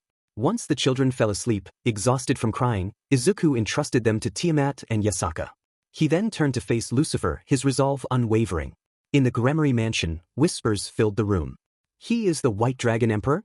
Kiba exclaimed, disbelief echoing through the group. Akino and others were equally stunned. But if he is... Tsubaki trailed off, while Sona pondered the significance of his power. Rias explained, that sacred gear has a history among the three great factions. Even the Satans were intrigued. Ho-ho, so he possesses a Longinus, Serzex noted. Falbium found it unsurprising, while Seraphil was astonished by the revelation of divine dividing. Kunu whispered about her father's wings, and Yasaka confirmed, Papa finally stretched his wings. Ajuka questioned Indra's obsession with fighting Izuku, to which Odin and Amaterasu hinted at an impending spectacle. Zeus commented on Izuku's possession of another powerful artifact. As tension mounted, Izuku and Indra locked eyes. Ravel, standing behind Izuku, watched him with awe. Indra launched a lightning attack, but Izuku, with a smirk, prepared himself. Using Reflect Boost, he caught the blast and pushed Ravel to safety. Activating boosted gear, he returned the attack with increased force, sending Indra reeling. As the dust settled, the room fell silent. The Satans rose for a better view, and Seraphil dropped her drink in shock. This is... Ajuka began, while Seraphil gasped, no way. Serzex muttered in disbelief, and Falbium exclaimed, impossible. Chaos erupted in the Gremory mansion. Nobles shouted in disbelief, questioning the reality of what they witnessed. Even Izuku's friends were stunned. Rainer, Middelt, Kaneko, and others stumbled back, while Akino, Sona, and Rias were pale and sweating. Saji and Kiba, close to Izuku, were equally shocked. President? Sona-senpai? Why is everyone losing their minds? Isana asked. Kates echoed the confusion, while Murayama wondered about the significance of the wings and gauntlet. Asia inquired if they were sacred gears, and Akino confirmed, Longinus class. Divine dividing. Tsubaki added, and Longinus class boosted gear. Kaneko exclaimed, how can he possess both? As Isana and Asia sought answers. Momo questioned how Izuku wielded the power of the heavenly dragons simultaneously. The girls echoed the term, heavenly dragons? Sona explained the history. During the Great War, nearly every race chose sides, except for the dragons, the strongest beings. Two dragons, Drake, the Red Dragon Emperor, and Albion, the White Dragon Emperor, clashed, their battle spilling into the factions' war. Rainer added that their destructive power forced the factions to unite against them. Everyone was shocked. Isana gasped. Kiryu asked if angels, devils, and fallen angels all joined forces, and Kalawarma confirmed, yes, even the leaders. Asia stammered, G-God and devil fought together. Sona continued, explaining that only a united front could defeat the heavenly dragons. Their souls were sealed into artifacts, becoming Longinus-class sacred gears, boosted gear and divine dividing, both now in Izuku's possession. Kaneko was bewildered, asking how this could be. Kaneko, sounding scared, said, but Senpai is so. What? Isana asked. Middle. Explained, most known dragon emperors, especially the red dragon emperors, have horrible reputations for being extremely cruel and destructive. They are especially feared among the three great factions. The devils had been taught to fear the heavenly dragons, a generational fear instilled since the Great War. Even Izuku's friends were fearful. The Satans watched in shock, while the gods, including Poseidon, Zeus, and Thor, were impressed. Zeus remarked, so it was true. Poseidon found it interesting that the heavenly dragons had reunited since the Great War. Serzex laughed, ha, now I get why Indra is so obsessed. Now I want to get down there and fight too. Ajuka noted, wait, I thought the boosted gear and divine dividing had opposing powers. Tannen arrived with several other devils, Yulong trailing behind him. The first devil was a man with gray hair and eyes, dressed in a gray business suit. Beside him stood a woman with cherry blossom-colored hair and horns, wearing a red formal dress and heels. The last was a blonde man in a black suit. Honestly, Tannen remarked, the polarity between the two powers should have torn him apart. The fact that he's unharmed is another marvel. The devils turned to Tiamat and Yasaka, who were calmly sipping tea, and gave them a thumbs up with smiles. Hello there, a voice greeted. The two women turned to see two devils approaching. Oh, it's you, Tiamat acknowledged. Do you know them? Yasaka inquired. Tiamat introduced them. The gentleman is Daihauser Belial, champion of the raiding game. Next to him is Roygun Belphegor, the number 2, and finally, Bazita Baden, the number 3 in the raiding game. Nice to meet you too, Roygun said. What brings you here? Seraphil asked. We wanted a front row seat to observe the battle. Is that a problem? Daihauser replied. Not at all, Yasaka assured. Please, take a seat. I can't blame you for wanting to witness our husband's glorious strength firsthand. Kunu chimed in excitedly, Papa's wings are out, and he's wearing the big gauntlet too. Yasaka simply smiled at her daughter's enthusiasm, knowing it was normal for kids her age to mispronounce words. Tiamat patted Kunu's head. That's right, sweetie. Papa is going to fight seriously now, Tiamat said. Wait until he puts on his armor, Yasaka warned. Yasaka, no. Tiamat exclaimed. You know he will do it. Yasaka insisted. You've never seen him put it on. And when he does, we're out of here. Tiamat cautioned. What armor? Tannen asked. Tannen, hush. We don't talk about the armor. Tiamat shivered. Curiosity piqued. The others wondered about the armor, especially given Tiamat's reaction. Suddenly, they felt two powerful auras emanating from Izuku and Indra, signaling an impending clash. Lucifer and Ajuka quickly intervened. Whoa, Indra-sama, Midoriya-san, hold on a second. Serzex interjected. Oi, Lucifer. I've waited long enough for this. Get out of my way. Indra shouted. No, I'm not stopping you, Serzex pleaded. But could you please move further from the city? We don't need god-class beings fighting nearby. Izuku and Indra exchanged glances with the super devils, then ascended into the sky, landing in a distant valley. Revel accompanied them. Is this better? Izuku asked. Better, Ajuka confirmed. But, Lucifer. Izuku called. What is it? Serzex responded. How about a deal? If I beat this guy, I get to claim the right to marry Rias Gremory and Sona Citri, Izuku proposed. The devils were stunned by his proposition, while Rias and Sona blushed with excitement. Would Izuku really go that far to defeat Indra for them? Deal. Serzex agreed. Sure thing. Seraphil added. Many devils were shocked to see both Lucifer and Leviathan agree. Haha, you think you can beat me, boy? Indra laughed. I'm not confident, Izuku declared, removing his top and tying it around his waist. Using his right arm and an arm created with black whip, he revealed his extremely toned physique. Ho, that's not the body of a rookie, Falbium commented. This is gonna be entertaining, Serzex remarked. So that's the deal with the left arm. Interesting, Ajuka noted. A giggle from Seraphil caught their attention. She had hearts in her eyes. Sonatan surely is my sister, sharing my taste in men, Seraphil said. Impressive, Grafia added. Wow. He is buff, Roygun exclaimed, not hiding her blush or gaze. Even Revel blushed, recalling how she felt his muscles when he shielded her from Indra's attack. I will admit he is impressive, Amaterasu acknowledged. Back in the castle, those who admired him blushed as they overheard other devils commenting on his impressive physique. Rosweiss blushed intensely, covering her mouth while trying to look away. Izuku smirked with confidence, releasing his dragon aura, shocking everyone with the powerful presence of the heavenly dragons. Even those hundreds of kilometers away felt the overwhelming power. "I know I can beat you," Izuku declared, his determination evident. Indra smirked back, releasing his own aura in response. After Izuku stopped his aura, he began to glow, activating a new order. Dragon scale, his bones hardened, and he placed several enchantments on himself, including one to ease the pain from the backlash of One for All. Suddenly, Izuku powered up to OFA 240x, engulfed in a tremendous surge of energy. The wind generated by his power destroyed the forest, and those in the Gremory Castle could see the clouds being blown away. The ground shook violently, and lightning created large craters around him. The gods were impressed, recognizing the power he had displayed before, while the devils were shocked by the drastic change. Izuku's friends were amazed, and even the Satans were taken aback. "I knew he was toying with Riser, but to this extent?" Falbium exclaimed. "He easily surpasses Satan-class devils." Graphia added. "Is this Izuku's real power?" Saji questioned. "He was simply playing with Seruniel," Rainier remarked. "How strong are you, Izuku?" Akino cried out. Indra looked at him with a smirk and sent a powerful blast, but Izuku reflected the attack effortlessly, sending it in another direction where it destroyed a mountain. "Such a powerful attack," one noble gasped. "And he just backhanded it like nothing," another added. Izuku and Indra exchanged blows, their fists colliding in the air and creating a massive shockwave that devastated the valley. The intensity of their power forced the gods to erect a barrier for protection. "Such power! This boy is definitely god class," Poseidon remarked with a smirk. Izuku launched a kick, covered in lightning, but Indra blocked it, and they engaged in an intense brawl. Izuku attacked with sharp, blade-like strikes, but Indra parried and dodged. After a series of exchanges, Izuku managed to land a hit, sending Indra's head upwards. Seizing the moment, Izuku crouched for a spinning kick, but Indra flipped backward, using the momentum to his advantage. Izuku then unleashed a claw attack that cut through a mountain, but he quickly used the recoil to dash backward and attempt another kick.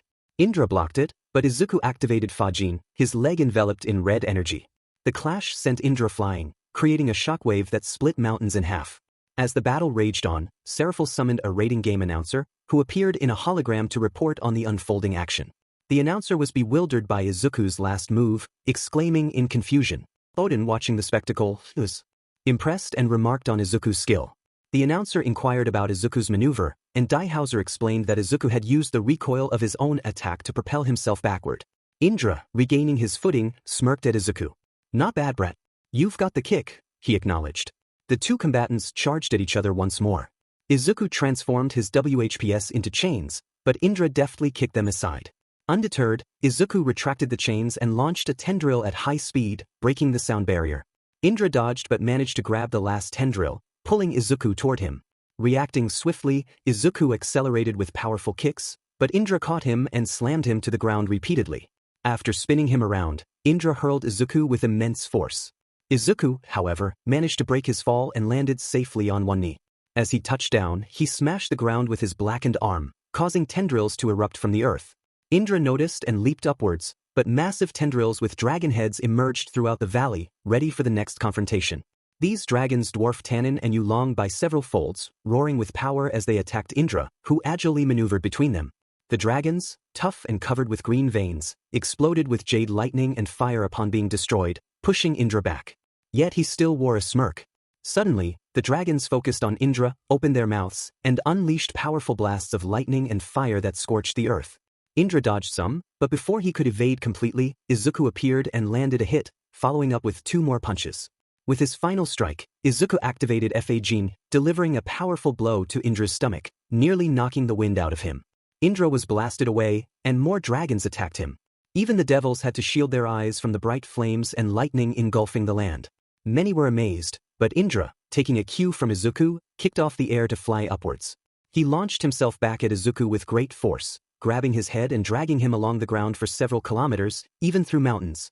Izuku regained his footing and wrapped his body around Indra's arm. With immense strength, he held on and slammed Indra to the ground, crushing the mountain beneath them. Just as he was about to gain the upper hand, Indra managed to lift him despite being restrained and activated his powers, intending to blast Izuku backward, knowing he wouldn't be able to block it. "Divide!" Indra shouted as Izuku was hit by the attack, but Izuku managed to cut its power in half, expelling it from his wings as violent energy. Still, he was sent flying and landed on a mountain, creating large clouds of dust. He blew them away as he got back up, slightly wounded but overall fine. He cracked his neck and rotated his shoulder, preparing for more. Everyone watched in shock, especially those who weren't god class.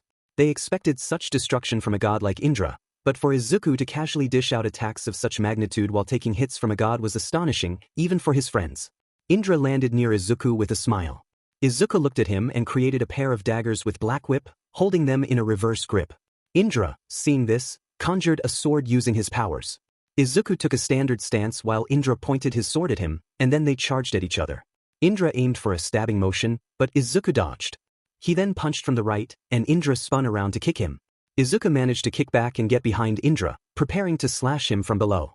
Indra jumped upwards with a front spin, trying to cleave Izuku from the ground. But Izuku saw this and, with his right fist covered by his gauntlet, struck downwards as if breaking a brick. The clash sent them both away, and as they regained their footing, they charged at each other again. Indra slashed from the right while Izuku attacked from the left. Their attacks clashed, generating immense power and pushing them both back. Izuku landed and instantly saw Indra dash at him with his sword. Without his weapons, Izuku didn't hesitate. Indra kicked, but Izuku dodged, hardening his black whip palm and reinforcing his gauntlet. Indra slashed, but Izuku parried it with his hands. As Indra continued his relentless assault, Izuku blocked and parried, slashing back while Indra changed grips on his sword. This relentless attack strained Izuku's danger sense, but he persevered. Suddenly, Indra prepared to slash him while holding the sword in a reverse grip, but Izuku caught the sword with his hands and pulled him, causing Indra to lose his balance. Izuku then delivered an uppercut with his right fist, combining it with a power boost. His arm glowed with a lighter red aura of Fagene and the darker red aura of energy. Indra felt a jolt of pain in his stomach, sending him flying. He pierced through the clouds and stopped midair, covering his mouth and looking up, then began to laugh. "Ha! That was a real punch," he exclaimed, revealing his injured chin. The announcer marveled, "Amazing! The blood rabbit managed to make a god bleed." Izuku flew upwards, looking at Indra, who was just as injured from the onslaught of attacks, his eyes slightly red. Indra taunted, "Are you finally going to use your real power, boy? I know you're holding back. All the gods watching us do. You said you would give me a fight. I'm waiting for it." Izuku simply stared at him, ready for what was to come. Izuku glared at Indra, deep in conversation with the vestiges. Izuku expressed his longing to unleash his full power, but All Might reminded him of the potential consequences. Didn't Tiamat and Yasaka say that harming a god is disastrous for the human world? All Might cautioned. Izuku was confident it wouldn't be a problem as long as Indra dodged. Drake, amused, encouraged Izuku to use his fire. Izuku asked Indra if he truly wanted this. Indra, with unwavering confidence, declared, "Boy, who do you think I am? I am Indra, king of gods and god of war. Anything you throw at me, I can take it." Izuku remained silent, simply observing Indra. Suddenly, tension filled the air, especially for Tiamat. Sir?" Tiamat exclaimed in concern. Izuku raised his right arm and charged a blast of fire, but this one was different. Instead of the usual light green, this fire was a darker shade. Indra smirked, preparing to block it, but then Amaterasu jumped up in panic. The other gods' eyes widened, and the dragons, aside from Tiamat, were also shocked. "Indra, dodge. That is not regular fire." Amaterasu shouted in alarm. Indra heard the warning and instinctively dodged, but not entirely. He flew away, wincing at the pain in his forearm, now marked with a burn. The blast continued its destructive path, reducing everything from plants to mountains to ash. Everyone froze, staring at Indra's injury. The gods were on edge, rising to their feet, while the devils were confused, sensing the tension. Rias and the others were terrified at the sight.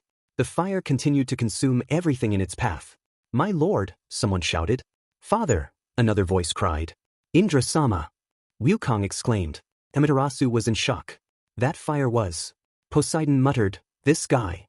Tanin whispered, "Tiamat." The Satans turned to Tanin, who looked pale. "That fire was..." Tiamat acknowledged, "I know." "What was that?" the announcer exclaimed. Odin frowned.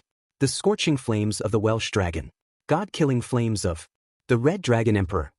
Tanin explained, "During his glory days, Drake once possessed flames so powerful they could burn anything to ash." Everyone was shocked to hear this. But Izuku didn't stop there. He took a deep breath, combining Albion's reduce and smoke screen, and blew a massive dark purple cloud of poison from his hands. This time, Indra wasn't smirking. He instantly flew away as the poison gas descended, affecting everything below. That gas, Zeus remarked. Oi Tiamat, those attacks. Yulong called out. You don't have to tell me twice.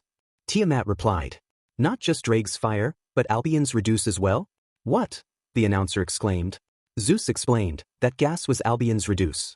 Despite his appearance, Albion was actually a poison dragon. His poison, just like Drake's fire, had the power to decay anything. Tanin added, Tingy he is. Then it dawned on them. The time he hit Indra and made him bleed was Drake's claws of the red dragon that can pierce any form of defense, whether physical or magical, Tanin continued. And the time he backhanded Indra's lightning was Albion's reflect, wings of the white dragon that can reflect all magic attacks, Yulong added. He can use every ability the dragons once wielded in their prime, Tiamat concluded. How is he able to use them? Zeus wondered. None of the previous hosts of either of the dragons could have used those powers, even in Juggernaut Drive. Wukong noted. Izuku landed back at Gremory Castle, carrying Surzex and Ajuka, who were immediately taken by devils to check on their condition. Izuku stretched his wings and body, cracking his neck and feeling more relaxed despite still being injured. Man, I'm glad that city back then was empty, Izuku sighed. Izuku, his friends shouted, rushing to him, including Yasaka and Tiamat with the kids. Kunu hugged his leg. Papa! Izuku crouched down to hug her better. At the same time, Eri reached out for him, wanting a hug too. Izuku used his black WHP to gently grab her and pulled her in for a hug. You are hurt, Papa. Kunu exclaimed. Don't worry, sweetie. This is nothing. I don't even feel the pain anymore, Izuku reassured her. Kunu buried her head against his chest, and he patted her head. Sorry, little kid. I guess I scared you a little bit. It was scary, Kunu admitted with a smile, but it was awesome. You were all red and white and green. Your black arm was so huge. Hee hee, I'm glad, Izuku chuckled. Asia rushed to him with tears in her eyes. Izuku, please let me heal you. You are heavily wounded. Izuku stood up to reassure her. Asia, you know by now that injuries like this aren't a bother to me. Besides, as you can see, I'm not bleeding. Not even a bit. But... Asia started. It's okay. Come here, Izuku said, letting Eri and Kunu go to their mothers and then hugging Asia, patting her gently. I'm all right. She simply hugged him tightly. After that, he turned to the others. So how was the show? Brew, are you even human? Saji exclaimed.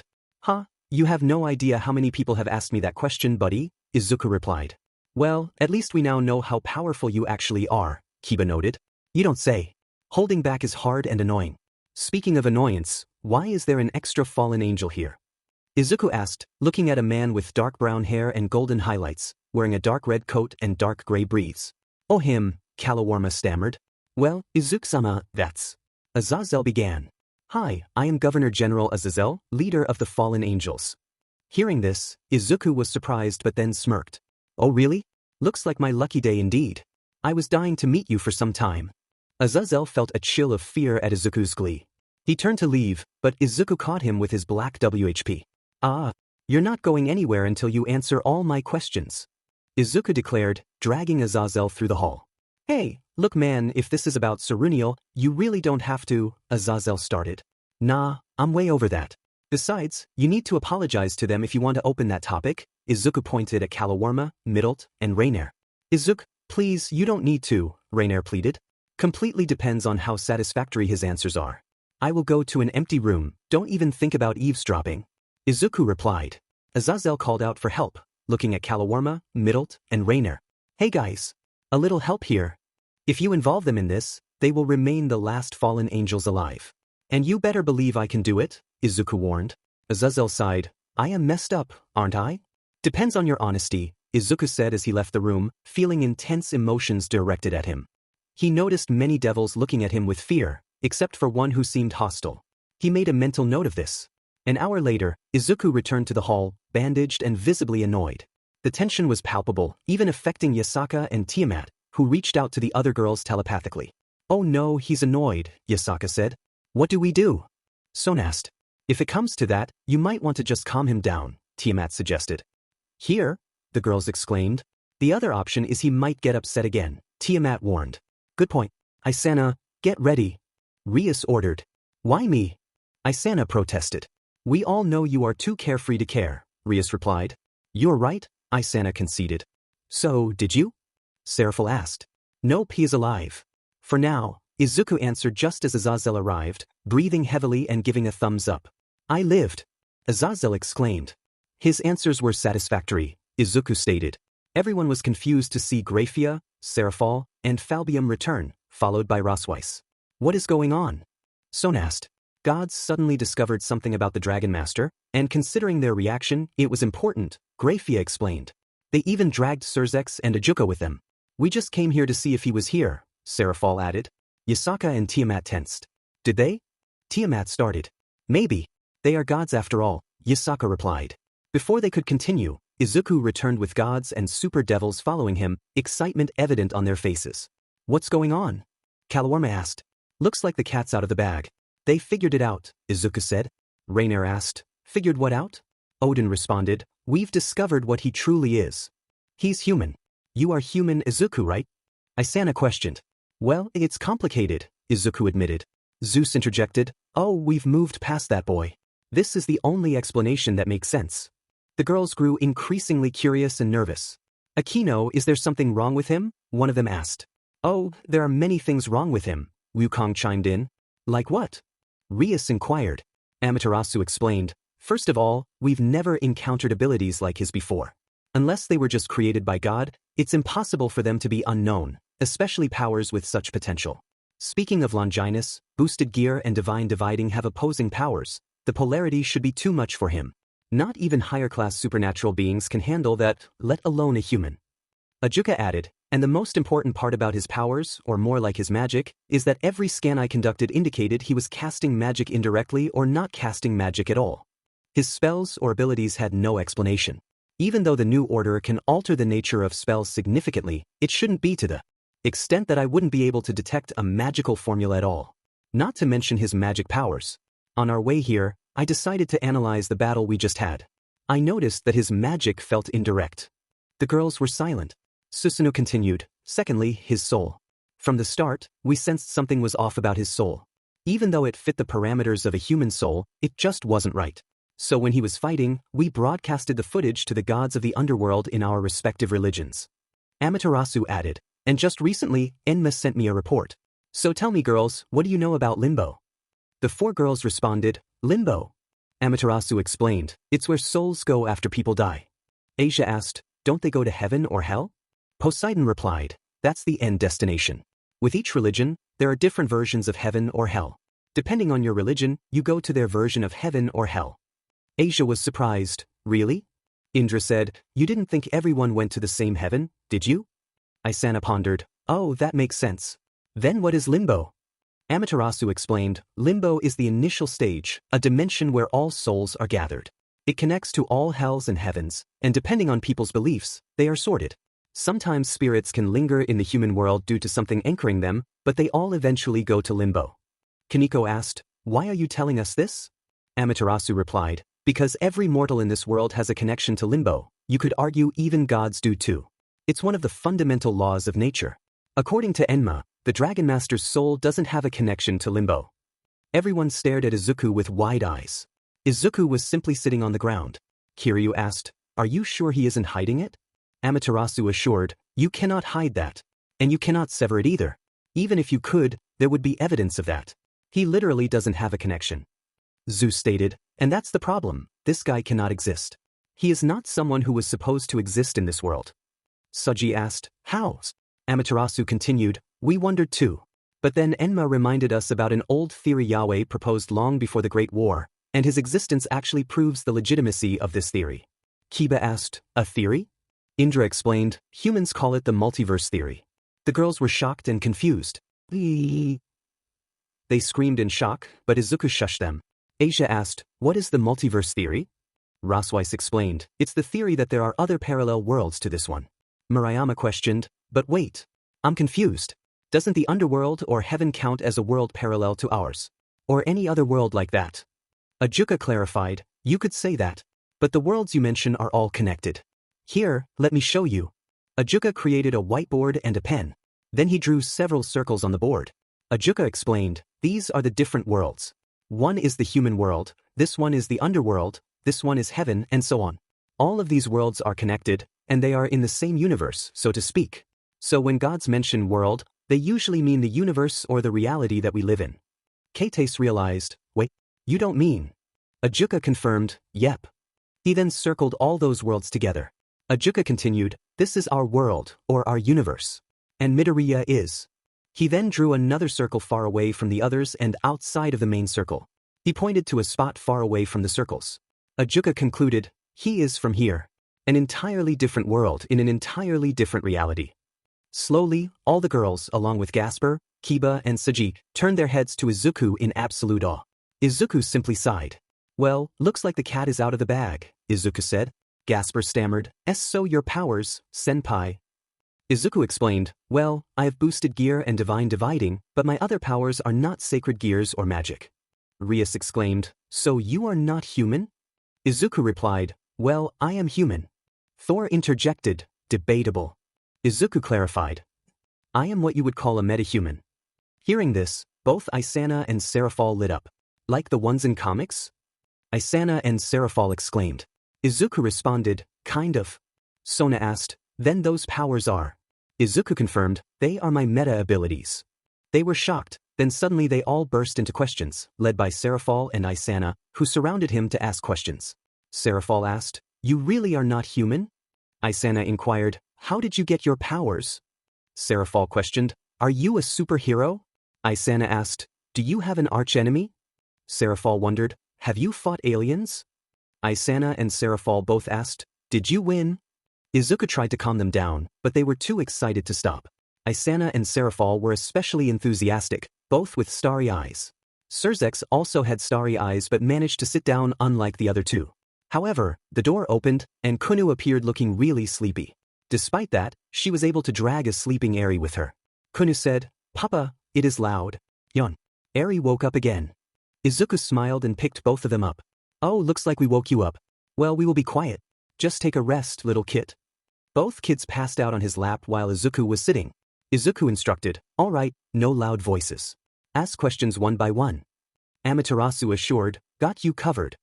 Amaterasu cast a spell on both Eri and Kunu. That should do it. Izuku thanked her, thanks. Surzex asked, so your powers? I get that two are sacred gears, but what is the nature of the rest? Falbium inquired, and who or what are you really then? Graphia questioned, and if you really are from another universe, how are you here? Izuku began, well. Izuku took a deep breath, preparing to share the intricate history of his world. Honestly, it's all quite complicated, he began. But perhaps it's best if I start from the very beginning, the history of my world and how I came to be here. Trust me, it all connects.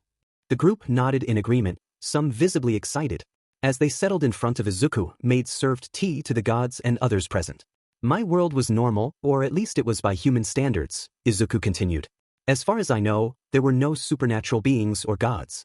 However, in the early to mid-21st century, humanity began to develop metahuman abilities. The first confirmed power was seen in a baby boy in China, born glowing with bright light. From there, people worldwide started developing superpowers, which later became known as quirks. Odin paused, then smiled knowingly. Ah, that's why. Exactly, Izuku replied. Isana began to speak, that? Sorry, Isana, but I haven't finished yet, Izuku interrupted gently. I know you were about to say that's awesome, but it really wasn't. The mutation in the human gene was too sudden and random for science to explain. Mass panic ensued globally, people couldn't distinguish what was human anymore. That's unfortunate, Seraphol commented. The world naturally focused entirely on this issue. Scientists tried to study and understand the phenomenon, but sadly, they found nothing. This new strand of DNA was so unexpected that they had no explanation for it. In a rash decision, it was declared alien, causing unprecedented panic. What followed was the first age of quirks, or as some call it, the dark age of quirks. That doesn't sound horrible at all, Wukong remarked sarcastically. It was, Kudo interjected, his voice resonating as he appeared with the other vestiges. During that time, many extremist groups emerged worldwide, dozens per country. From human purity groups viewing quirks as abominations to religious cults seeing metagenes as the devil's work, many hunted metahumans simply for existing. Society collapsed globally, countless cities lay in ruins and chaos reigned. That's so horrible, Asia gasped. It was like everything that could go wrong did, like in some comics, Isana added. Trust me, it was a combination of all the bad endings, Kudo said. You had to endure all of that? Kaneko asked. Not me, Percy. But they did, Yoichi, Kudo, and Bruce especially. They are from that era. That must have been terrible. You have my condolences, Odin expressed. Appreciated, Yoichi replied. But those times have long passed. The modern day is at least better. Serzex interjected, wait, I have to ask. Since this quirk isn't exactly a sacred gear, why are there souls here? Oh, them? Yeah, I'll get to that in a moment. While chaotic, it wasn't without hope. I know. Heroes appeared. Serafal exclaimed. Sona was about to speak, but to everyone's surprise, Serzex covered her mouth, still starry-eyed. Well, she isn't wrong. In the US, the first heroes emerged, about 118 of them, to be exact. They were the first superheroes of the world. Over time, more heroes appeared, and so did more metahumans. Eventually, people started calling these meta-abilities quirks. The number of people born with quirks increased, and regular people began to die out. After generations, a superhuman society was formed. By the time I was born, over 80% of the world possessed quirks. 80% of humans? One of the gods exclaimed. Fascinating. Indra added. A long time must have passed, in human terms at least, Zeus remarked. It sure did. Izuku then pulled out his wallet and produced what seemed like an ID card. This is my hero license. A hero license? Son asked. When quirks and heroes became a thing, law enforcement refused to weaponize their quirks. At the same time, the number of heroes was increasing worldwide, doing things outside of the law. To address both situations, it was declared that heroes would become trained professionals like the police. We call them pro-heroes. This is my license to be a hero. You can obtain one by attending hero academies, similar to what Sona is trying to establish. I attended UA High School, the best hero school in the country. I see. I can actually see that happening. A law or regulation must be put in place to ensure people don't go crazy while using their powers, especially those with strong quirks. Izuku handed the license to Serafal, and many quickly surrounded her to take a glance at it. Serafal herself had stars in her eyes while looking at it. So cool. Wait. She paused, then her eyes widened. This date. Holy cow, you are from the 23rd century. July 15th, that's my birth date. Iya? All of Izuku's friends were amazed. You are also from the future as well? Isana exclaimed. Awesome. Serafal added. Yeah. And that's the kind of world I am from. Very interesting, Odin said. What about them though? And your powers? Izuku simply stared at them. Remember when I said everything connects? Let me explain. I've already explained the world's history, but there's more. You see, when heroes first emerged, they weren't the only ones. On the other side of the world, specifically in Japan, life was just as chaotic. However, their situation went from chaotic to even worse. How so? Poseidon inquired. Because around this time, a man appeared, possessing what I could describe as the most limitless power possible, Izuku explained. Limitless, huh? Indra mused. You see, quirks in general have three categories: transformation, emitter, and mutation type. As research progressed, people also started to categorize them based on their capabilities. Some abilities are just more powerful than the rest, and there are some that can only be considered as Longinus-class quirks. Although in his time such classifications were abandoned, in our time, we call such abilities Omega-class quirks, Bruce added. He was the first to possess such a quirk. This man had one such quirk, Izuku continued. He was a man without a given name, but everyone knew him by the name of his quirk, All for One. All for One. Wukong repeated. Your power's name but backwards? Interesting, Susanoo noted. He had the power that allowed him to take and give quirks from others with no upper limit to how many different quirks his body could hold, Izuku explained. Considering your world, that sounds extremely powerful, Odin commented. Indeed, imagine a man who can take and give sacred gears at will, Ajuka said. Or a guy wielding every single Longinus out there, Falbium added. With his powers, in exchange for their loyalty, he took away the quirks of those who didn't want them and gave quirks to those who desired power. In a blink of an eye, he built himself an army of followers powerful enough to conquer countries. And by all means, he was no saint. If anything, he was evil incarnate, Izuku said. Had he conquered the world? Poseidon asked. Surprisingly, he did not, Izuku replied. Really? How come? Poseidon pressed further. Izuku assured Graphia that he would get to the point. She inquired about the connection between the power and him. Izuku explained that there was once a man with a frail younger brother who, despite his weakness, had a strong sense of justice. This brother, like the man, was nameless. To make him stronger, the man forcibly gave his brother a quirk he had stolen, a quirk that allowed him to stockpile power. Over time, the younger brother realized he wasn't quirkless. He had a seemingly useless quirk that allowed him to pass on quirks. This quirk combined with the stockpiling ability, creating a new power, one for all. Izuku revealed that he was the 9th holder of this power. Yoichi, the younger brother, recounted how he knew he wasn't strong enough to fight his brother back then. So, he stockpiled as much power as he could and transferred the quirk to a new holder, hoping it would eventually accumulate enough power to defeat his brother. The group reacted with amazement, especially Izuku's friends. Zeus surmised that the people present were the previous holders of this power, which the vestiges confirmed. He questioned if the power had stored their souls. Izuku clarified that it was more complicated, explaining that in his world, DNA stored not just genetic traits but also a person's consciousness and memories. He mentioned that those who received organ transplants often experienced personality changes and that All for One, when taking quirks, also took a copy of their consciousness. Susanoo and Poseidon speculated that it might be akin to taking a piece of their souls. Izuku agreed that it was a possibility and noted that this was one reason All for One never conquered the world. He couldn't suppress all the minds and souls he had taken. Seraphal understood that those people discouraged him from world domination. Izuku added that One for All stockpiled more than power. It stockpiled everything including DNA and quirks, which is why the vestiges were present with him. Susanoo identified Yoichi as the brother in question, and Yoichi confirmed his identity as Yoichi Shigaraki, explaining that his brother named him because he was his first possession. Ajuka sensed something was missing and pointed out that Izuku was the 9th holder, yet there were 9 vestiges. Izuku clarified that quirks take years to develop, and the original stockpiling quirk was taken when its holder was too young to appear as a vestige. This explained why One for All showed different characteristics with each holder. Ajuka noted another discrepancy: 10 people, including Midoriya, but only 8 powers. Izuku explained that Kathleen wasn't a vestige of One for All, and she confirmed she wasn't supposed to be there. Ajuka accepted this and focused on the 9 people with 7 different powers. Izuku revealed that he and All Might were among the 20% who were quirkless, which surprised the group. He expressed gratitude for being quirkless, as it allowed him to understand the nature of quirks and One for All better.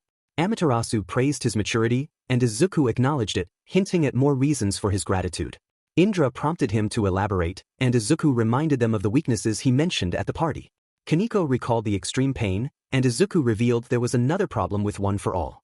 Higake explained that quirks could be taxing on the body, like having an organ one shouldn't have. During the dark age of quirks, All for One's followers suffered complications because their bodies weren't made for the quirks they received, leading to severe consequences. Asia questioned why people would want another quirk, and Izuku explained that All for One liked to play with and modify quirks. He combined them to create more powerful abilities, but these were even more taxing on the body. Initially, he gave these secondary quirks to people to make them stronger, but their bodies rejected them. Eventually, he combined them within his own body before passing them to his followers, creating what they called half-and-half quirks. Poseidon likened the situation to the Sephiroth Graal going unchecked, and Susanoo agreed it could be dangerous. Kates asked about the Sephiroth Graal, and Graphia explained it was a Longinus-class sacred gear from the legends of King Arthur. She urged Izuku to continue. Izuku revealed that One for All was like other quirks, a discovery made after Higake's death. The group turned to Higake, who explained that as the original holder of Danger Sense, he avoided All for One and was the only vestige who never encountered him. He possessed One for All the second longest and lived in the woods, cultivating it further. However, as he did so, he fell ill and eventually died of old age. The group waited for more, hanging on his words. Higake explained the dire situation, revealing, "The problem was that I was too young to die of old age back then. It wasn't age that killed me, One for All drained my life force. It turns out One for All will kill anyone who already possesses a quirk." He gestured to the scar on his face, a testament to his ordeal. The revelation left everyone stunned, especially Izuku's friends, who looked at him with concern. "We discovered this through Yagi," Higake continued. "The rest of us died battling One for All, we wouldn't have noticed otherwise. He wielded a much more powerful One for All for a longer time." All Might added, "And I managed that because I was quirkless. Think of it like a cup. One for All is the water that fills it. If the cup is already full, adding One for All will break it. It needs an empty cup. Both Midoriya and I were empty cups, so we could wield One for All properly." Sona asked, "So only regular people can wield this power?" "I wouldn't say that," Izuku replied. "Remember when I kickstarted your sacred gears using my powers? That's the second reason I hesitated. We were quirkless but we're still superhuman compared to you. If I gave you One for All, you might end up like the unlucky ones I mentioned earlier. I don't know what would happen if a devil or any supernatural being got this power, but I'd rather not risk it." Kiryu, Kates, and Murayama swallowed nervously, while Kaneko looked frightened. Izuku continued, And that's the deal with the vestiges and my power. Graphia inquired, I see. What about Kathleen? You said she wasn't supposed to be here. Yeah, Izuku confirmed.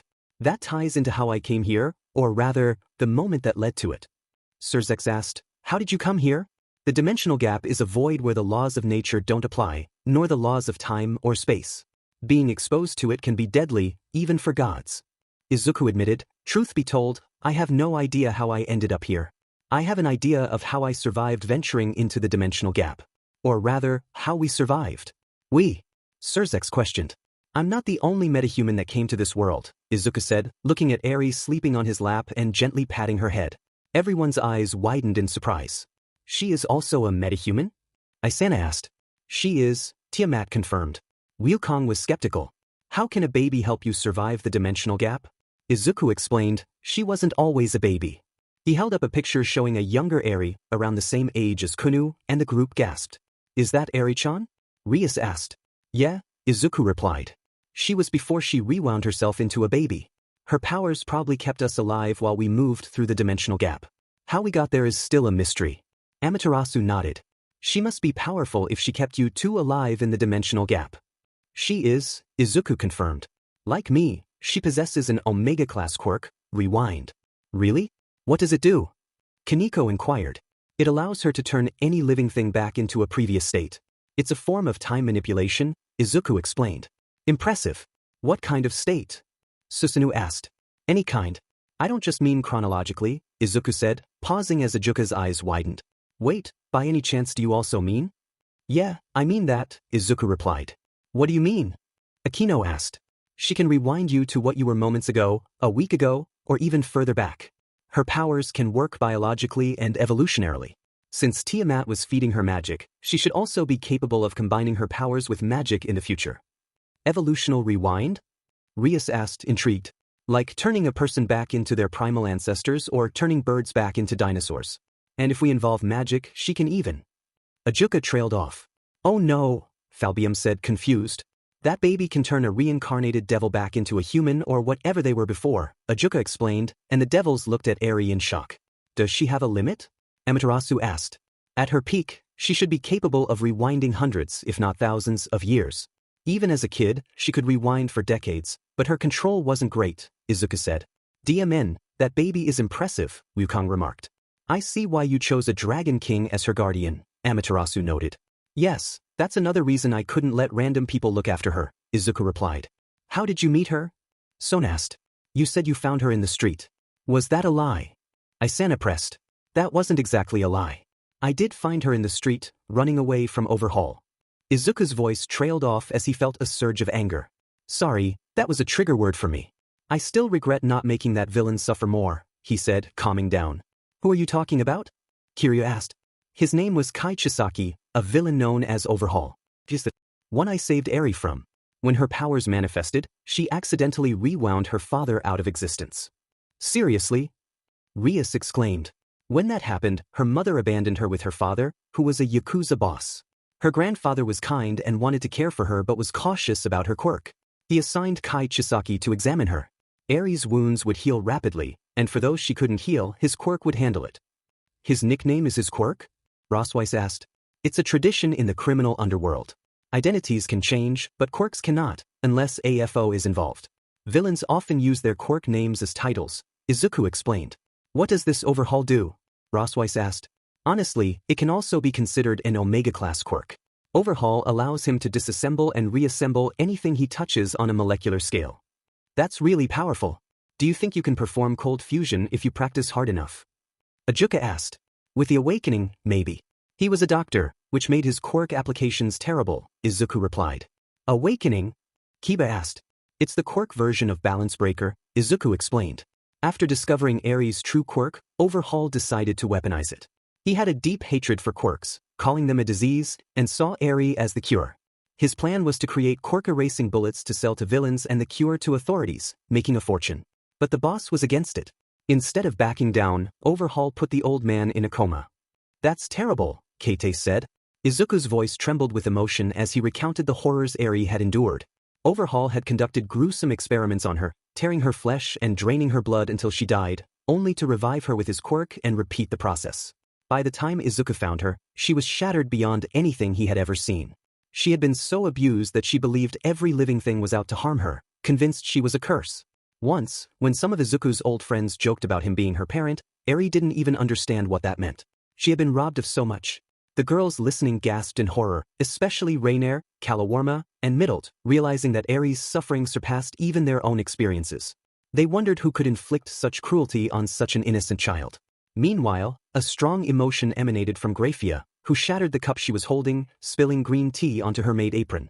Rias was particularly tense, seeing her usually stoic sister-in-law so upset. Graphia, Rias asked, what happened to this man? Don't worry, Izuku assured her. In a flashback, Overhaul lay defeated on the ground, motionless within the monstrous body he had created by fusing with his companions. Now, only a head remained, and he protruded like a tongue due to the damage Izuku had inflicted. Exhausted and unable to use his quirk, Overhaul watched in fear as Izuku approached, carrying an unconscious Eri on his back, determined to stop him.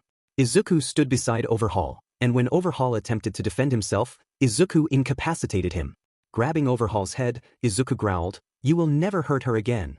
As Izuku carried Eri past the others, they noticed the severe injuries he had sustained. The strain of using 100% OFA had taken its toll, but Izuku remained undeterred. Even when he eventually collapsed, he ensured Eri was unharmed, using his body to cushion her fall. The flashback ended, and Izuku continued, "He was the first person I ever stopped in such a way. I never regretted it and I never will." Surzex, releasing a strong intent, remarked, "It's a shame his soul isn't connected to our limbo. I would love to meet him face to face." The devils turned to Lucifer, who stood smiling, biting his lips so hard that blood covered his chin. Rias stared in horror, realizing her brother's capacity for rage. All Might then spoke. "After the incident, Nizu and I used our connections to allow Izuku to take custody of Eri. It was the best decision we ever made. It gave Izuku a new purpose in life, and I get to have a granddaughter," he said with a smile. Odin observed the situation. With magic, All Might patted Eri's and Kunu's heads, caressing their hair. Izuku, recalling his past, explained, "I was fighting a war." "Against AFO?" Indra inquired. "Yeah. It's not surprising he's still alive in my time," Izuku replied. Indra speculated, "With a power like that, it makes sense he would find a way to stop aging." "He did. And yes, I fought him," Izuku confirmed. All Might added, "He wasn't supposed to fight him, but sadly he did." "Why do you say so?" Wukong asked. "When I inherited OFA, I left the country to train as a hero before returning to Japan to face him. More than 8 years ago, I thought I had finished him off. But 2 years ago, he returned, and this time, like me, he had a successor even deadlier than himself," All Might explained. Saji remarked, "Oh, that doesn't sound good." Izuku continued, "AFO had many goals. Unable to suppress the consciousness within himself, he searched for a successor who could. He found that person, Tomura Shigaraki." Yoichi elaborated, "My brother had a god complex. He punished those he hated, but his hatred was not true, lacking the destruction needed for Demps. Tomura was different. He hated the society that made him what he was, and his longing to destroy everything made him the perfect being to wield AFO's quirk even better than my brother."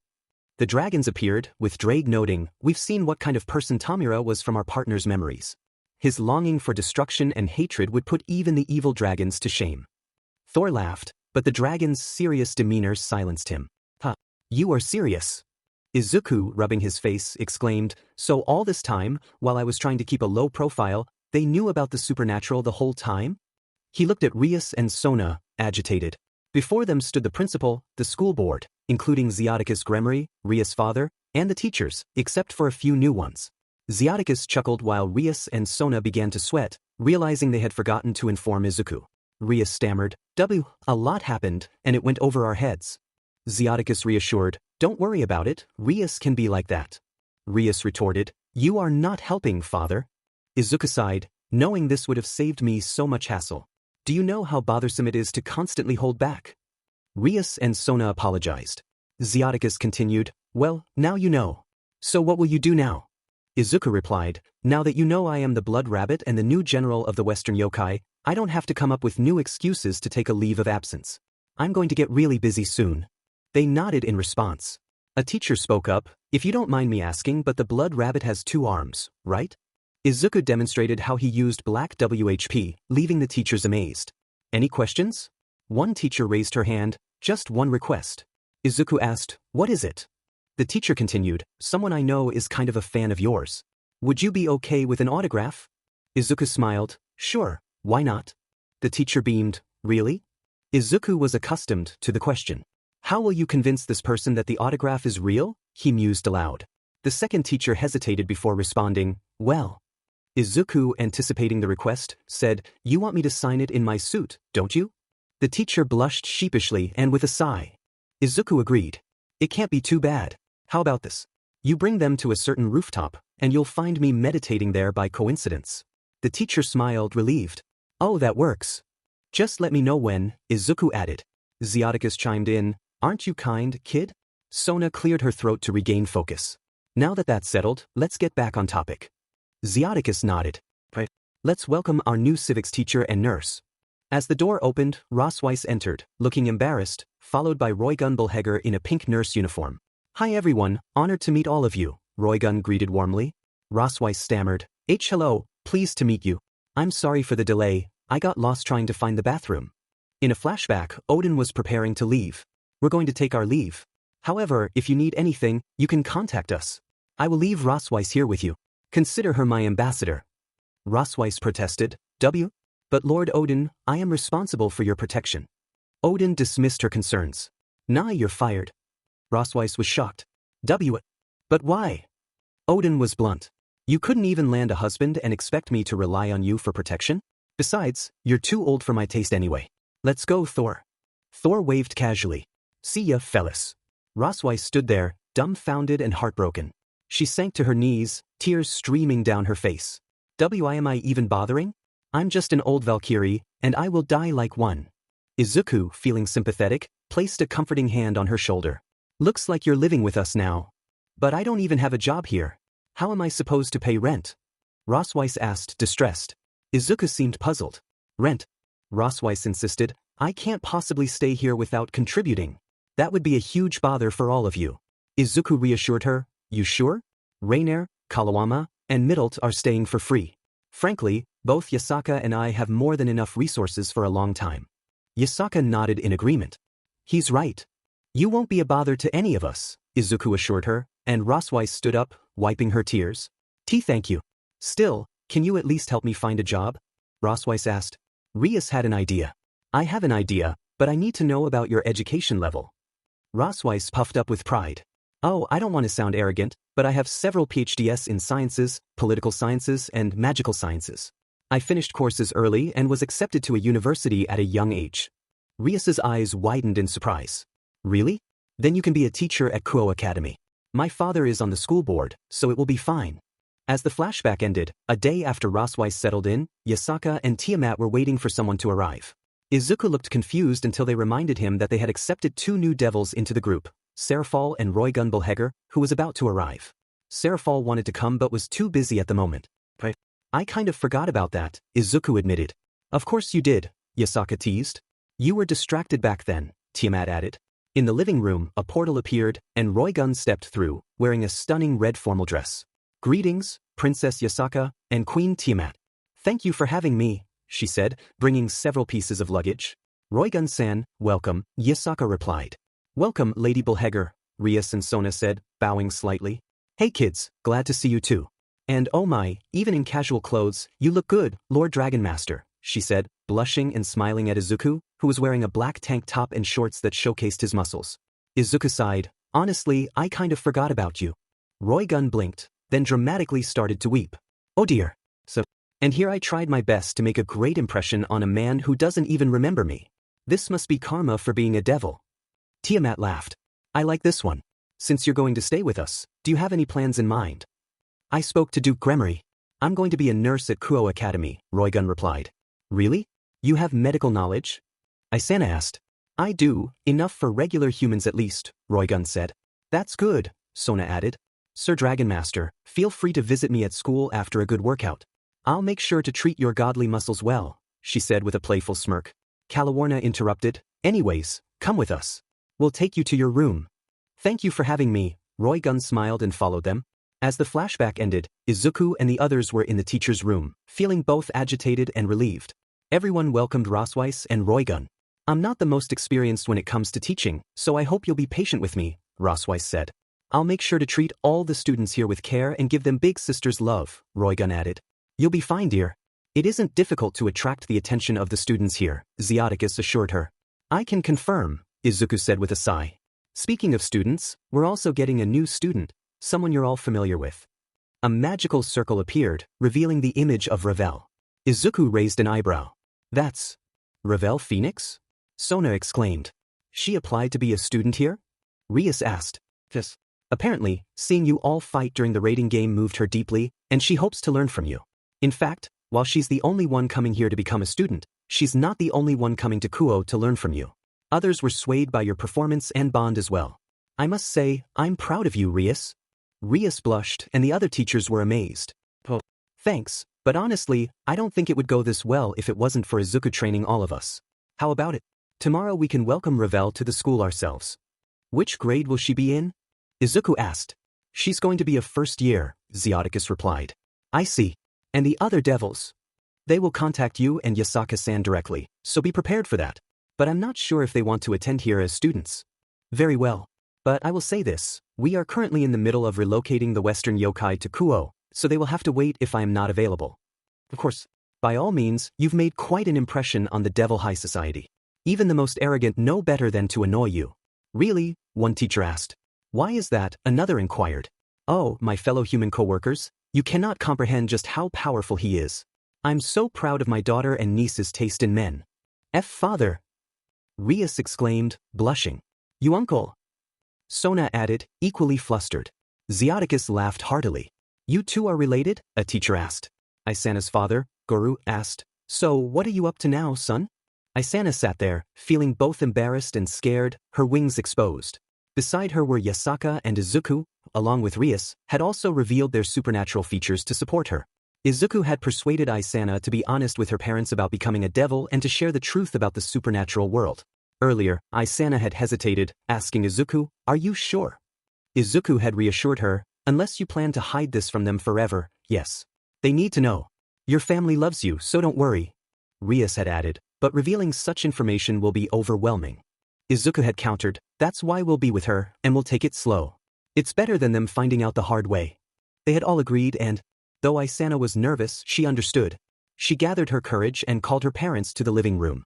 Now, Miki and Goro were staring at their daughter, trying to process the shocking information. Miki said, so, supernatural creatures really exist, and you are a devil now. Rias clarified, she became one. Yes, she is a member of my peerage. Turning to Izuku, Goro asked, then you are. Izuku interrupted, no, I am human. I have powers, but I am human. He demonstrated by emitting green lightning from his hand. The parents were speechless. Devils sounded evil, at least according to the Bible, but they knew their daughter. Isana was looking at them with worry and fear. Goro asked, how did this even happen? Isana hesitated. I died. Both parents went pale. Miki exclaimed, what? How? When? You don't look dead. Her voice was panicked, as she always struggled with such matters. Goro tried to calm her down.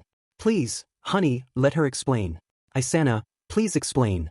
Isana took a deep breath. It happened recently. I was being chased by a fallen angel. He attacked me. I was lying on the ground hurt. That's when the president here found me and reincarnated me into a devil. Izuku added, she basically saved her life. He looked down, recalling that day. Goro asked, but why? Why would a fallen angel want to hurt you? Isana raised her arms, and a large sword appeared. Both parents were shocked. Izuku explained, this is called a sacred gear. They are magical artifacts created by the God of the Bible and given to humanity to fight back against the evils of the supernatural world. Isana possesses an unknown sacred gear. Because of that, they thought she could be dangerous. Both parents exclaimed, dangerous? Izuku continued, it's more complicated than that. The fallen angel was part of a rogue faction. He couldn't identify the sacred gear, so he didn't take the risk. Normally, sacred gears are sealed within the user, and supernatural factions can detect them due to the magical power they emit. However, they can only be properly identified after manifestation. Some sacred gears are more common in history, allowing factions to guess what they might be even before manifesting. Unfortunately, that wasn't the case with her. Even after manifesting, hers remains unidentified, so the fallen angel simply attacked her instead of taking the risk. They tried to process this. Goro then asked, then is she in danger? Rias reassured them, do not worry, Izuku already dealt with that rogue faction. Izuku nodded. Isana looked distraught, clenching her fists, fearing the worst. She imagined her parents' disgusted looks, calling her a monster. But to her surprise, they stood up and placed their hands on her. Miki said, "I know that look. Remember the time you accidentally burned the oven while trying to cook? You never touched a single pan since, fearing you would mess it up again. I know you have changed drastically, but I can see that you are still our Isana." Then they hugged her. Something within Isana snapped, and she began to cry as she hugged them back. Izuku smiled, witnessing the strong family bond. Once the moment passed, they turned to Rias. Miki said, "Gremlin, thank you for reviving our daughter." Rias replied, "It was my pleasure. She is a dedicated member of my peerage." They turned to Yasaka. Goru said, "Thank you for accepting her, Miss Yasaka. When you said you were married to Izuku, we feared for our daughter. But it seems like everything is going to be fine." Isana added, "Yes. It's not official, but I am part of his life and I am happy." Both parents responded, "Good. Izuku-kun, we don't know what to say. We now realize that her life will be drastically different, and we cannot do much anymore. So please take care of our daughter." They bowed before Izuku. Before they could fully bow, Izuku stopped them. "I already intend to do that, so there is no reason to beg me for it. I have already welcomed her to the family, so please, do not bow before me." Hearing this, Isana's eyes went wide. They stared at him, and he gave a reassuring smile. Izuku asked, "I can call you father and mother, right? Or am I overstepping boundaries?" Both replied, No, you can. "Thank you, son. We are happy to call you that." Izuku said, "I will take care of Isana, just as I will take care of others." Goru added, "I don't want to be rude, but would you also be fine? There seems to be lots of dangers." Izuku didn't take offense. He simply laughed. "I will be fine. While it sounds dangerous, most supernatural creatures aren't exactly that difficult to handle. Even ordinary humans can do it as long as they are smart about it." Isana chimed in, "Don't worry, Izuku is ridiculously strong. Even gods think twice before messing with him." Miki, sounding amazed, said, "Really?" Isana giggled with excitement and starry eyes. "Yeah. And Mom, Dad, I must tell you, Izuku is actually the blood rabbit." Hearing this, they instantly stared at him in disbelief. Izuku simply got up and transformed, or more like his hero suit manifested. The parents just stared at the infamous super vigilante appearing in front of them. Then he took his mask off and stared at them. Izuku said, "I am allowed to have hobbies." After some time, they spent a good time together. Yasaka and Izuku even invited them to live with them so they could be more exposed to the supernatural world. They were hesitant at first, not wanting to be a bother, but Izuku convinced them. Yasaka warned, "Just one warning. Isana has only gotten bolder since becoming a devil and joining the group." Isana teased, "Speaking of, you still owe me, babe." Izuku turned to her, noticing her smirk and blush. She suddenly launched herself at him, settling on his lap and facing him directly. "Remember you said you'd take me out if we won the rating game?" Isana reminded him. "Technically, we did, and you still haven't made a move." "Oh that," Izuku replied. "Don't worry, I haven't forgotten." Everyone else watched them, the parents confused by the voices before sighing at their daughter's antics. But seeing her happy made them content. Isana grinned with starry eyes, but Rias pulled her back before she could get too excited. "Isana! Not here!" Rias admonished. "Senpai! I've been waiting long enough for this." Isana protested. Yasaka suggested, "How about a date? Just you and him. I can arrange a nice restaurant." Izuku sighed, using black WHP to pull Isana back onto his lap. She faced him, surprised and blushing. "You know what, fine. How about it, Isa? You, me and a date," he proposed. He leaned in to whisper something that made Isana blush furiously, biting her lip to calm down. Later, Isana was in her room, preparing for her date with Izuku. Determined to make it magical, she sat at her desk with a demonic magic circle active in front of her. A projection of Seraphal cheered her on. "That's the way, Isana-chan. Keep going." Seraphal encouraged. Isana focused with closed eyes, eventually achieving her goal with a smile. Satisfied, she left the room with a proud smile. Thirsty from her efforts, she headed to the kitchen, where her mother was happily chatting with Yasaka and Tiamat while they cooked together. Since moving into Izuku's house, her mother had bonded well with the Fox Princess and Dragon Queen. "I'm glad we moved here," Miki said. "I love cooking for everyone but never got the chance. Thank you for letting me do this." "With pleasure," Yasaka laughed. "And by all means," Tiamat added. "With how much MSTR can eat, you can never cook too much." "Go big or go home, then," Miki declared. "I'm going to enjoy being here." "Isana, I didn't see you there," Yasaka said. "You must be really dedicated to your date tonight?" Isana nodded eagerly. "I even picked the dress."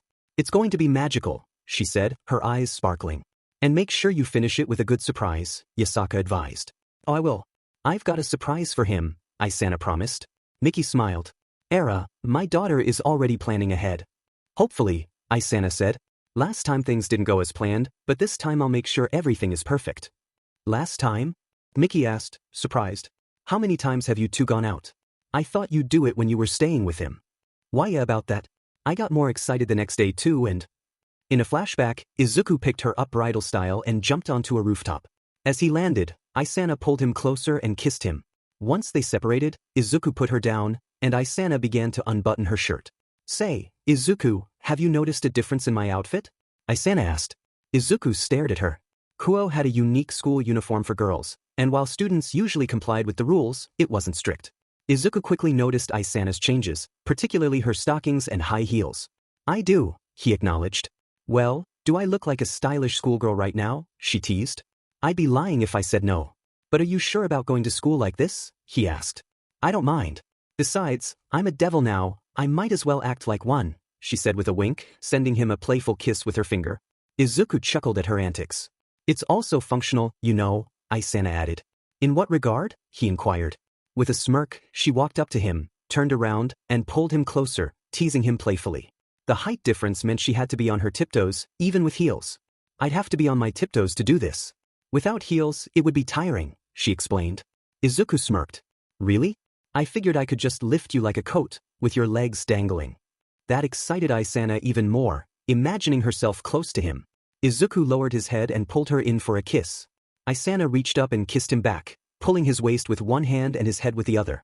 Izuku used Black Whip to reach for her skirt, adjusting her shirt with his other hand. Feeling the warmth of the moment, Isana smiled. She pulled back and crouched down, the heels making it easier. She looked up at him, smiling. I'll never get enough of this, she giggled. Izuku created a chair with Black Whip and sat, allowing Isana to be close. They maintained eye contact, enjoying the moment. Keep this up.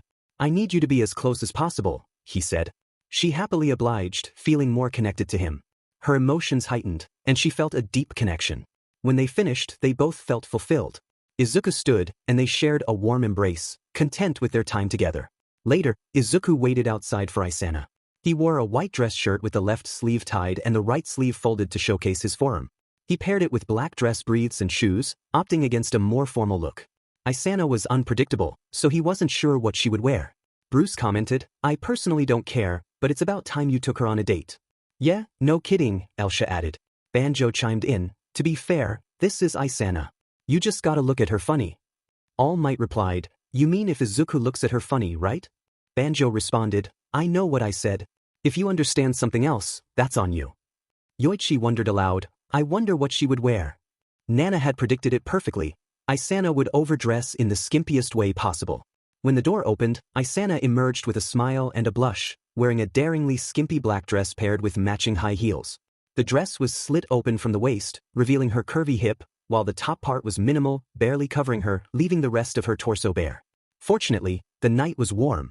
Izuku noticed her back was fully exposed and made a mental note to ensure she wouldn't have to bend over too much. Hey babe, I'm ready for our date. How do I look? Isana greeted, leaning closer with her hands behind her back, grinning with a blush. Izuku blushed as well. He was growing accustomed to her bold side, but tonight she looked stunning. You look great, Ayase. I like the dress. Her smile brightened even more as she wrapped herself around his arm.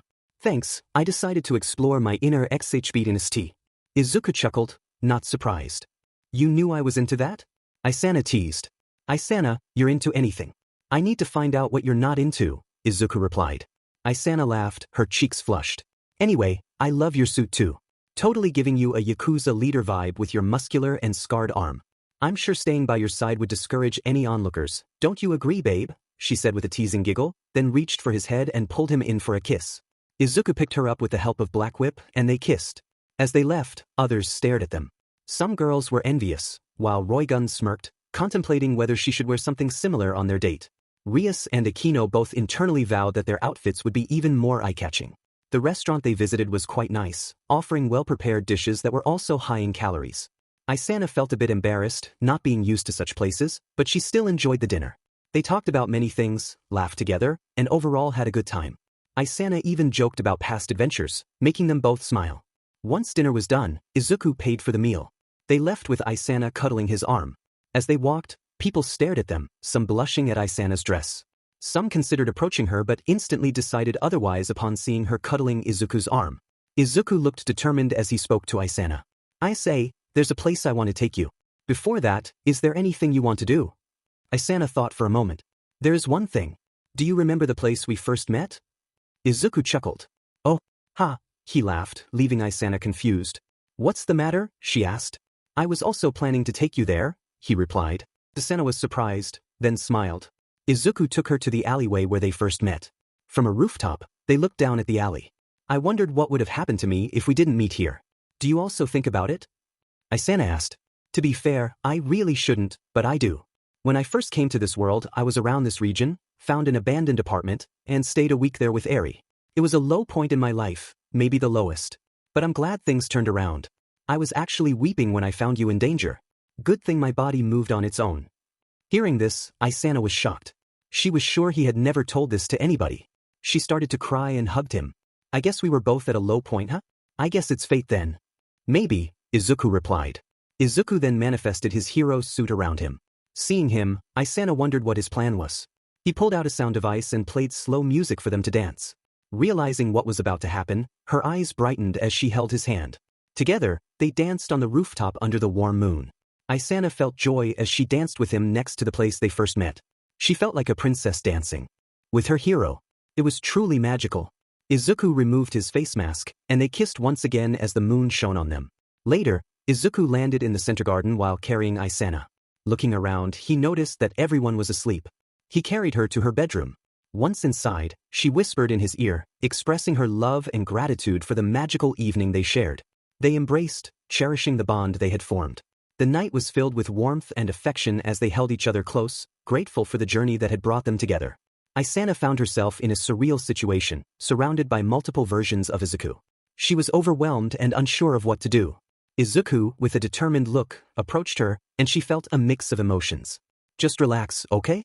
We're going to work together on this, he reassured her. He gently lifted her onto a table, ensuring she was comfortable. Isana looked around at the clones, feeling a bit nervous but also curious about what was to come. The clones were attentive, making sure she felt at ease. Remember, you're not alone. We're all here to support you, Izuku said. As they continued, Isana tried to focus on the rhythm and the sensations, finding a surprising sense of calm amidst the chaos. She realized that despite the intensity, there was a strange harmony to their actions. I think I'm starting to understand, Isana admitted. Izuku smiled, knowing that she was beginning to find her footing. The clones worked in unison, each contributing to the experience in their own way. Isana felt a growing sense of connection and trust. You're doing great. Just keep breathing and let yourself go with it, Izuku encouraged. With each moment, Isana became more attuned to the experience, feeling a sense of liberation and empowerment. She was surprised by her own resilience and the support she received from Izuku and the clones. I never thought I could handle something like this, but here I am, Isana said. You're stronger than you think, Isana. We're all here to help you see that, Izuku assured her. As the experience reached its peak, Isana felt a profound sense of accomplishment and gratitude. She realized that she had faced her fears and emerged stronger on the other side. You did it, Isana. I'm proud of you, Izuku said. Isana smiled, feeling a deep sense of satisfaction and relief. She knew that this was just the beginning of her journey, and she was ready to face whatever came next with confidence and courage. Izuku lifted Isana up gently, noticing her blissful smile. She seemed overwhelmed but happy. How was it, Ayase? Did you enjoy it? Izuku asked. Yes, definitely, she muttered, still catching her breath. Izuku gently lifted her into his arms, savoring the closeness as they shared a tender, love-filled kiss. He carried her to the shower, where they relaxed together, letting the warm water cascade over them.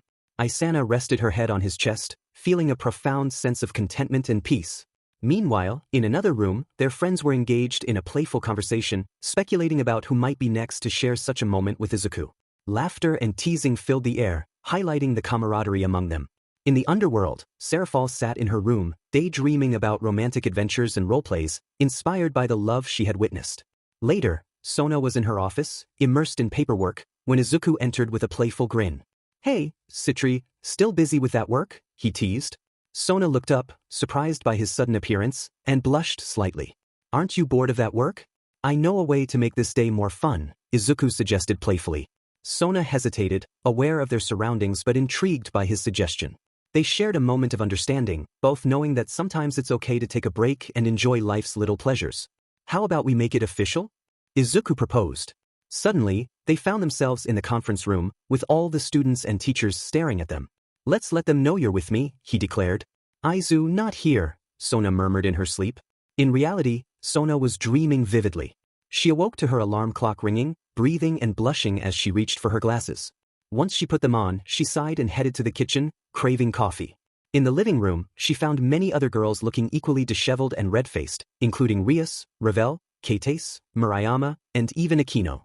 She sighed, realizing they were all in the same boat.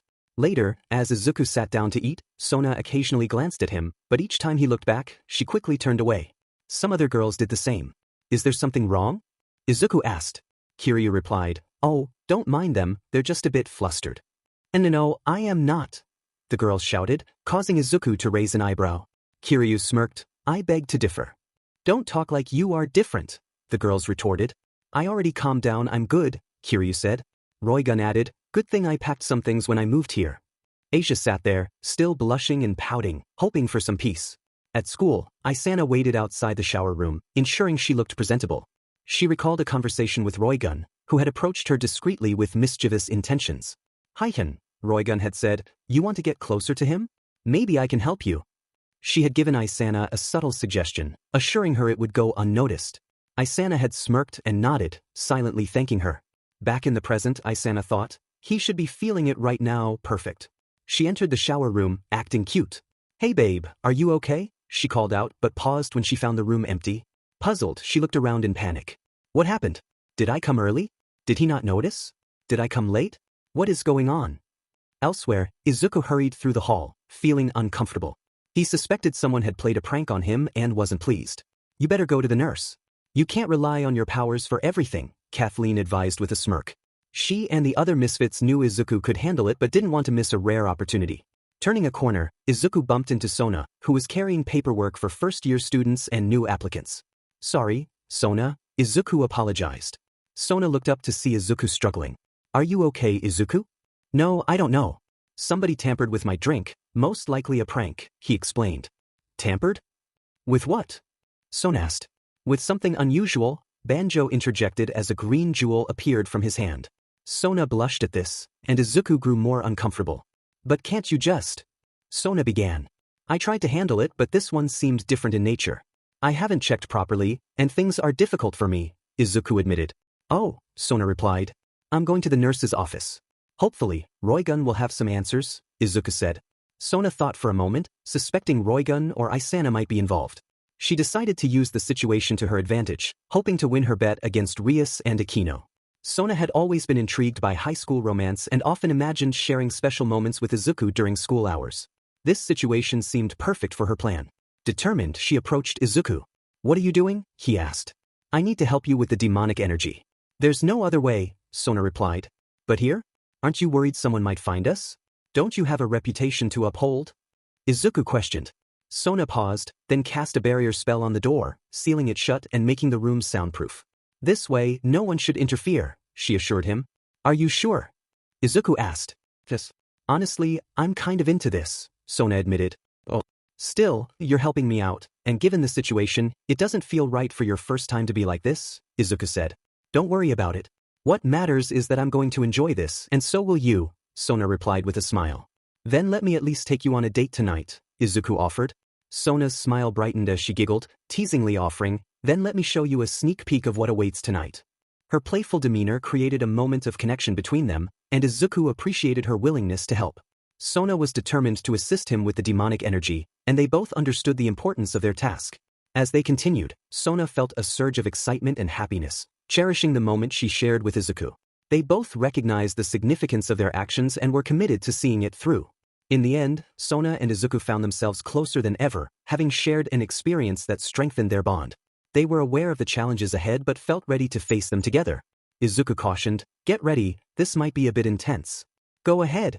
Sona responded eagerly. Izuku carefully guided Sona as she prepared for the challenge. Despite his gentle approach, Sona could feel the intensity of the situation.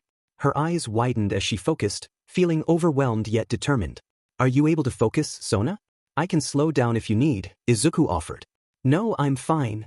Sona insisted, doing her best to concentrate despite the overwhelming experience. She closed her eyes, striving to maintain her composure. As Izuku continued to support her, Sona felt a new level of excitement she hadn't experienced before. She began to understand why others were so captivated by him, allowing herself to relax and enjoy the moment.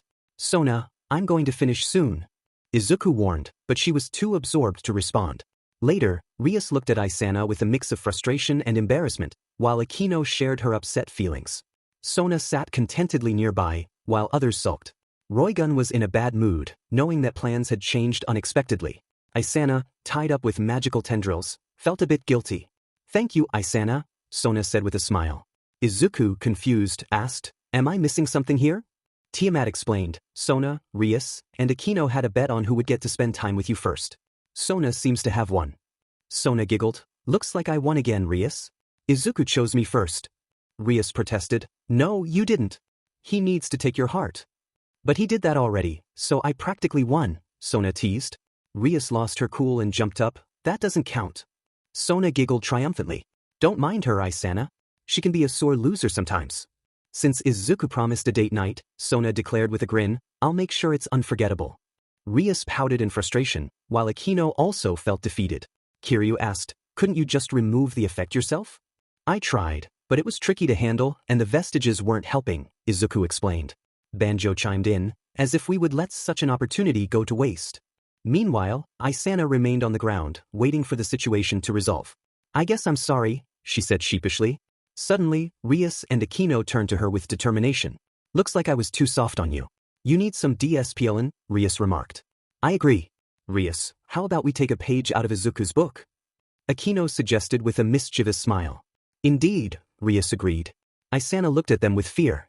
What do you mean? Akino, Roigun-san, do you mind if we borrow a few things? Rias asked.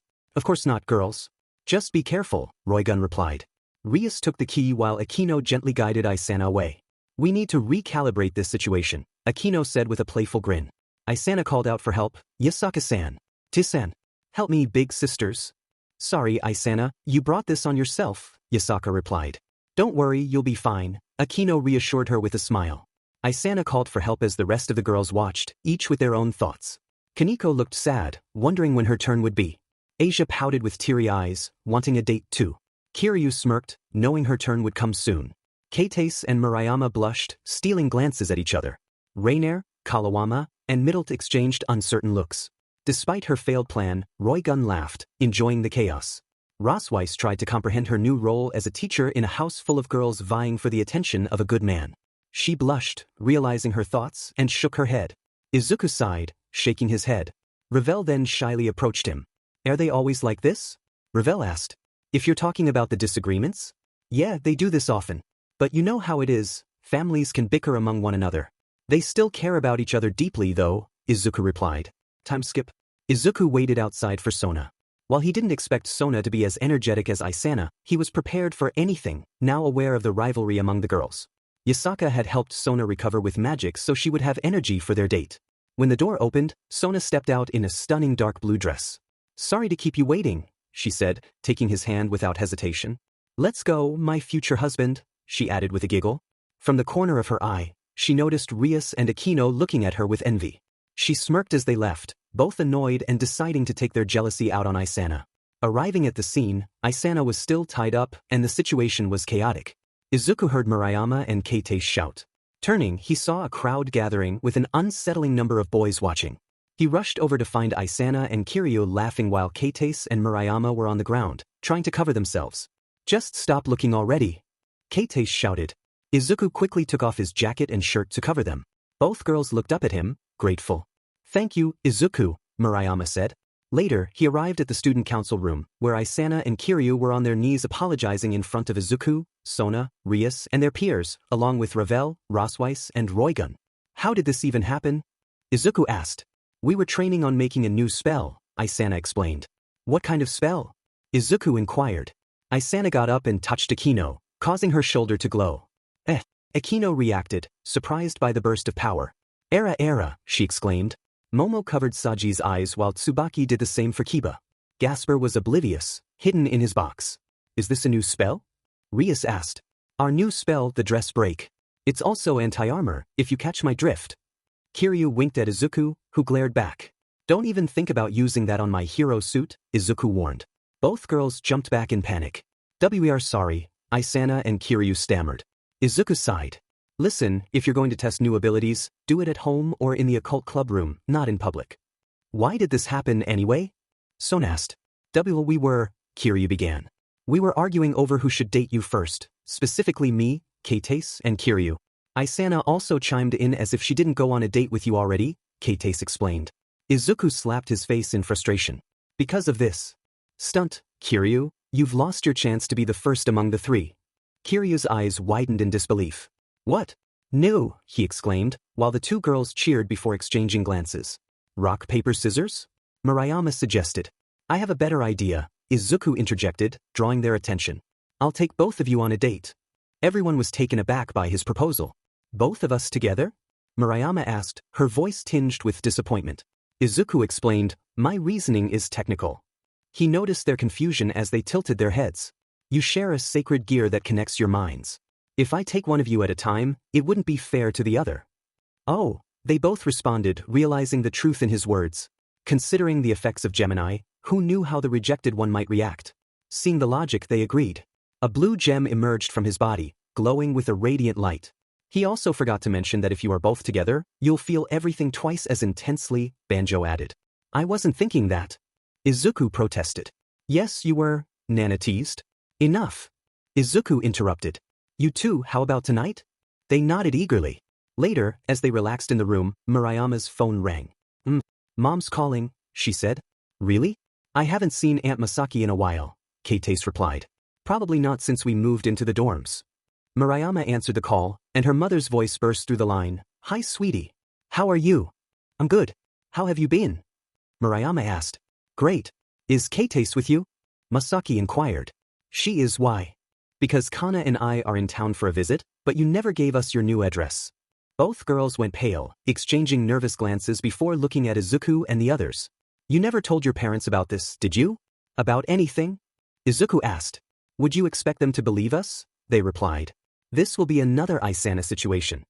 Later, Kana questioned, and what kind of person is interested in dating both of our daughters?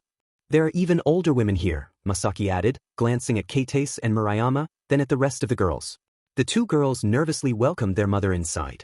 While impressed by how affluent Izuku seemed, they were still concerned about their daughters dating him. Now that they realized his group included many more women than just their daughters, their opinion of Izuku was less than favorable.